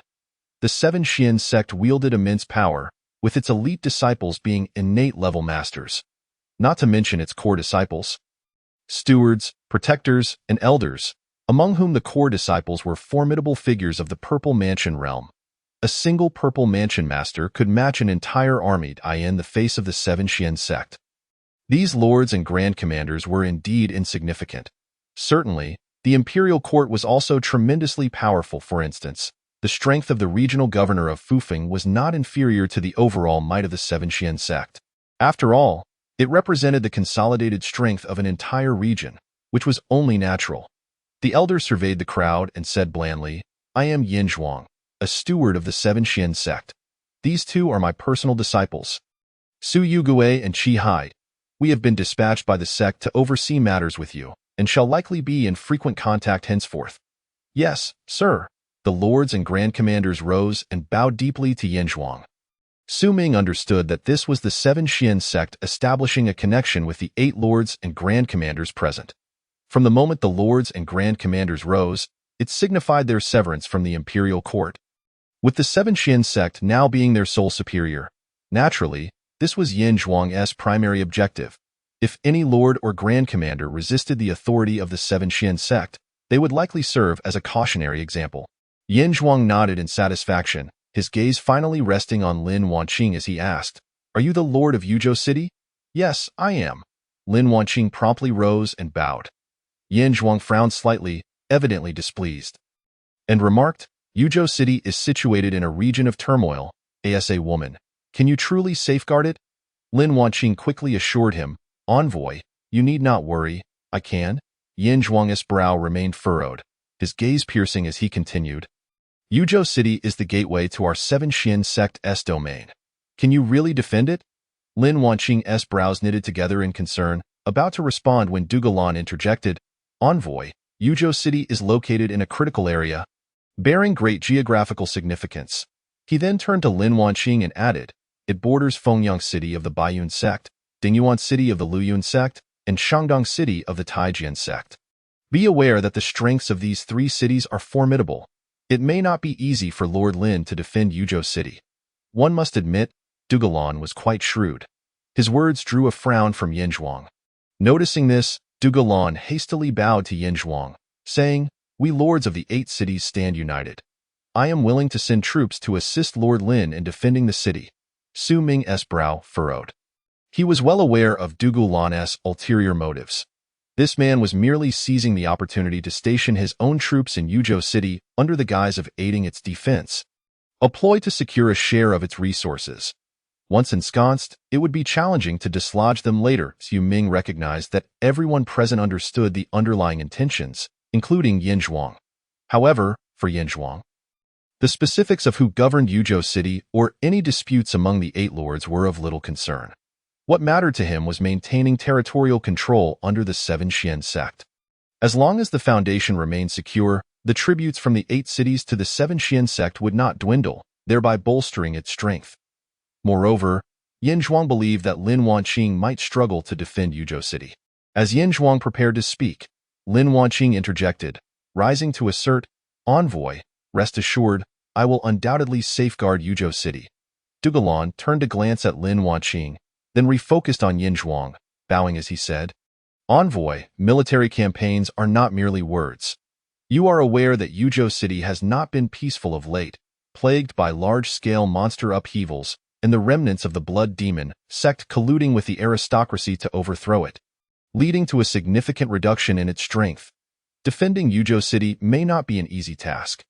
Yin Zhuang frowned deeply, slightly nodding, about to respond when Lin Wanqing, gritting her teeth, declared, "Envoy, though Yuzhou City has faced 2 trials, it has only emerged stronger, and I assure you that we can hold our ground." Du Galan scoffed, a look of disdain on his face, and retorted, "Lord Lin, defending a city is not as simple as it seems." Lin Wanqing narrowed her eyes, fixing a cold stare on Du Galan as she demanded, "What must I do to prove the strength of Yuzhou City to you?" "That's easy. Our great Zhou dynasty is founded on martial prowess. Let us hold a competition between our 2 cities. If a warrior from Yuzhou City can defeat any of my inept subordinates, I shall believe in your strength," Du Galan replied with a smile, though it was laced with a sinister undertone. As his words fell, a formidable figure strode out from behind Du Galan. This man was exceptionally tall, resembling a dark iron tower, exuding an intense aura of oppression. Friends of Yuzhou City, please enlighten me. The man from the Black Tower cupped his hands in greeting towards Su Ming and his companions, his voice deep and resonant. Wei Du observed with narrowed pupils and quietly remarked, "This individual is named Gao Yang, one of the 12 golden commanders of the Spirit Guardians in Hanyang City. His martial prowess is truly formidable. He is impervious to blades and bullets, resistant to both fire and water. In Hanyang City, he would surely rank among the top 3. Chapter 76. To strike you, this will suffice. The only ones capable of contending with a golden commander are other golden commanders. This implies that only Su Ming and the 3 other golden commanders, Wang Baojia, and the others, stand a chance against Gao Yang." Wang Baojia and his companions were acutely aware of Gao Yang's strength, their expressions darkening as they understood the stakes of this battle, which would determine the future direction of Yunzhou City. A victory would be fortunate, but a loss would likely solidify Hanyang City's military presence in Yunzhou, further draining the already weakened city and dividing what was rightfully theirs. In contrast, Su Ming remained remarkably composed, leisurely sipping his wine. Meanwhile, Lin Wanqing's previously furious expression morphed into one of intrigue. She had been fretting over how to address Dugalan's demands, yet now Dugalan had come to her doorstep. This golden commander, Gao Yang, was indeed impressive, but no matter how formidable he was merely a master of the muscle transformation realm. Could he truly surpass Su Ming, a master of the innate realm? Seeing that no one from Yunzhou City was stepping forward to duel, Gao Yang couldn't help but smirk disdainfully. He turned to Dugalan to seek his opinion. Dugalan, with a smile, looked at Lin Wanqing and finally fixed his gaze on Su Ming, saying, "Earlier, Lord Lin mentioned that Su Jin is exceptionally strong. Why not let Gao Yang experience Su Jin's prowess firsthand?" "Su Jin, if you please." Gao Yang's eyes gleamed fiercely as he turned to Su Ming. Clasping his hands in a gesture of respect, Su Ming slowly set down his wine cup and turned to Lin Wanqing. Lin Wanqing smiled gently and then directed her gaze back at Dugalan, cheerfully suggesting, "Lord Dugu, perhaps we should choose someone else? My husband is the greatest master in Yunzhou, and if he were to battle Gao Jin, it might be somewhat unfair to Gao Jin." Dugalan was momentarily taken aback. Rolling his eyes in response, Gao Yang, perceiving Lin Wanqing's disdain, let out a cold snort, declaring, "Rest assured, Lord Lin, I won't kill your pretty boy husband." Lin Wanqing maintained her serene smile, replying, "Gao Jin, you're jesting. I fear my husband might just defeat you." Furious, Gao Yang's eyes seemed to blaze with fire as he retorted, "We can sign a life-and-death contract in this battle.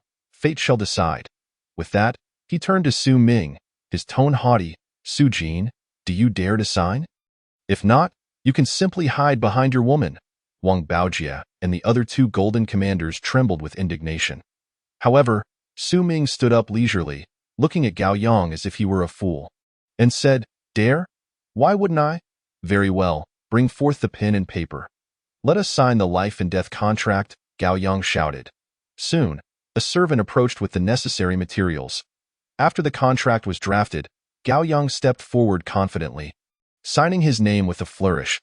He then turned to Su Ming, a mocking smile on his face, warning, "Su Jin, you can still back out. I advise against any needless sacrifice." Su Ming merely glanced at Gao Yang again, then approached the contract, effortlessly signing his name with swift strokes. Gao Yang scoffed, narrowing his eyes as he coldly stated, "Su Jin, I will not hold back. Should you die or become incapacitated, do not blame me for being too ruthless. Rest assured, just take care of yourself," Su Ming retorted, turning toward the exit. Gao Yang glanced at Dugalan, who nodded slightly in acknowledgement. Gao Yang then strode out with purpose. Lin Wanqing observed everything with a smirk of amusement. Clearly, Dugalan was scheming. He intended for Gao Yang to eliminate Su Ming, thereby leaving Lin Wanqing without a fiancé. This would allow Dugalan to openly pursue her and subsequently bring his army into Yunzhou, claiming a piece of the pie for himself. "Esteemed lords, please," Dugalan said with a smile, gesturing for them to proceed. Yan Zhuang rose and walked out, followed closely by his 2 disciples, and then the various city lords, grand commanders, and golden commanders trailed behind. Upon exiting the grand hall, they arrived at a vast courtyard, where both Su Ming and Gao Yang stood. Gao Yang bellowed, "Bring forth my wolf-tooth club." After a moment, 8 soldiers approached, carrying an exceedingly heavy wolf-tooth club. Gao Yang seized it with a powerful grip, glaring at Su Ming with disdain, sneering, "Su Jin, what weapon will you use?" Su Ming surveyed the surroundings before walking to a large willow tree. Snapping off a branch and returning, cheerfully stating, "I shall use this." The crowd looked on in utter bewilderment. Wang Baojia and the other two golden commanders' expressions shifted dramatically. Wang Baojia exclaimed, "Alas, Su Jin is being overly bold. How can a mere twig stand against him? This, indeed, Su Jin is far too presumptuous. Commander, Lord, please stop him," urged another golden commander, while the last merely shook his head in disbelief. Grand Commander Wei Du frowned deeply, glancing at Lin Wanqing, who wore a confident smile, completely unfazed. Suddenly, Wei Du seemed to have an epiphany, his expression shifting to one of incredulity as he regarded Su Ming. Could it be that Su Ming was the legendary ancestor of the Lin family? The one who had once saved him, a master of the innate realm? If this were true, Yunzhou's fate might just be secure. However, those around him remained oblivious to this revelation. Yin Zhuang frowned, while Dugalan's expression darkened. Turning to Lin Wanqing with a serious tone, "Lord Lin, do you think you can win against Gao Jin by resorting to such tactics?" Lin Wanqing chuckled softly, her voice firm. "Lord Dugu, just watch with your own eyes." "Humph," Dugalan huffed, turning away. Yet, it was Gao Yang who was most infuriated. Seeing Su Ming approaching with a mere willow branch, he seethed, "Boy, what do you mean by this?" "Nothing much, just that this is sufficient to defeat you," Su Ming replied, wearing an innocent smile. Chapter 77. A leaf shatters the golden body, astonishing all enraged. Gao Yang gritted his teeth. "Are you seeking death?" Su Ming scoffed, dismissively stating, "You must be able to kill me first." "You seek death?" Gao Yang, completely incensed by Su Ming's provocations, roared as he swung the wolf-tooth club high, launching himself into the air to bring it crashing down upon Su Ming. Indeed, Gao Yang was immensely powerful, and the ferocity of that wolf-tooth club, if it landed, would surely reduce a man to pulp. Be careful. As Gao Yang raised the club to strike, Su Ming stood frozen in place, not flinching nor dodging, causing Wang Baojia and the others to panic and shout warnings. Yet, Lin Wanqing remained utterly unperturbed. The massive wolf-tooth club descended with tremendous force, but as it drew near, Su Ming simply flicked the willow branch as if it were a delicate reed in the wind. Brushing past the club, however, Gao Yang felt an overwhelming force that sent him hurtling backward. Boom! Gao Yang crashed to the ground, the impact shattering the tiles beneath him. The suddenness of this event left everyone in the vicinity utterly dumbfounded. Indeed, Grand Commander Wei Du swallowed hard, realization dawning upon him. Dugalan's eyes widened in disbelief, exclaiming, "How is this possible?" Gao Yang was tossed aside by a mere willow branch. Had he not witnessed this with his own eyes, he would have never believed it. Yin Zhuang seemed to have caught on to something, his brows furrowing slightly as he turned to Su Ming, his eyes sparkling with intrigue. The other city lords remained speechless, their expressions a mix of shock and incredulity. Wang Baojia and the other two golden commanders stared wide-eyed, unable to fathom the situation. "How can this be?" Wang Baojia exclaimed in astonishment. He believed that, in the face of Gao Yang's terrifying strike with that fearsome wolf-tooth club, it was inconceivable for him to simply use a slender willow branch to send his opponent flying. They found it hard to fathom that this colleague was so formidable. Initially, they had harbored concerns that Su Ming might not be a match for Gao Yang, fearing that Su Ming would be defeated and lose the coveted territory of Yunzhou City. Yet, it now appeared that Su Ming's prowess far exceeded their expectations. Gao Yang rose from the ground, spitting out 3 mouthfuls of saliva, and looked at Su Ming with a face full of disbelief, exclaiming angrily, "You rascal! You indeed possess some skill, but I am eager to see how you will breach my golden body defense." With that, Gao Yang suddenly stepped forward, exerting force with his arms and letting out a thunderous roar. Boom! His garments exploded apart, revealing his powerful, sinewy muscles, while his skin shimmered with a golden radiance. Su Ming raised an eyebrow, a sly smile gracing his lips, and replied, "Breaking your golden body? That would be exceedingly simple." Saying this, Su Ming plucked a slender willow leaf and flicked it with his finger. The terrifying true energy enveloped the willow leaf, transforming it into an incredibly sharp blade that whistled as it shot towards Gao Yang. In the stunned gaze of the onlookers, the willow leaf pierced directly through Gao Yang's chest, continuing its trajectory and soaring behind him. Boom! With a resounding crash, the willow leaf collapsed a nearby rockery. Gao Yang stared at the blood-filled hole in his chest, his eyes widening in disbelief as he exclaimed, "Innate realm. How is this possible? You,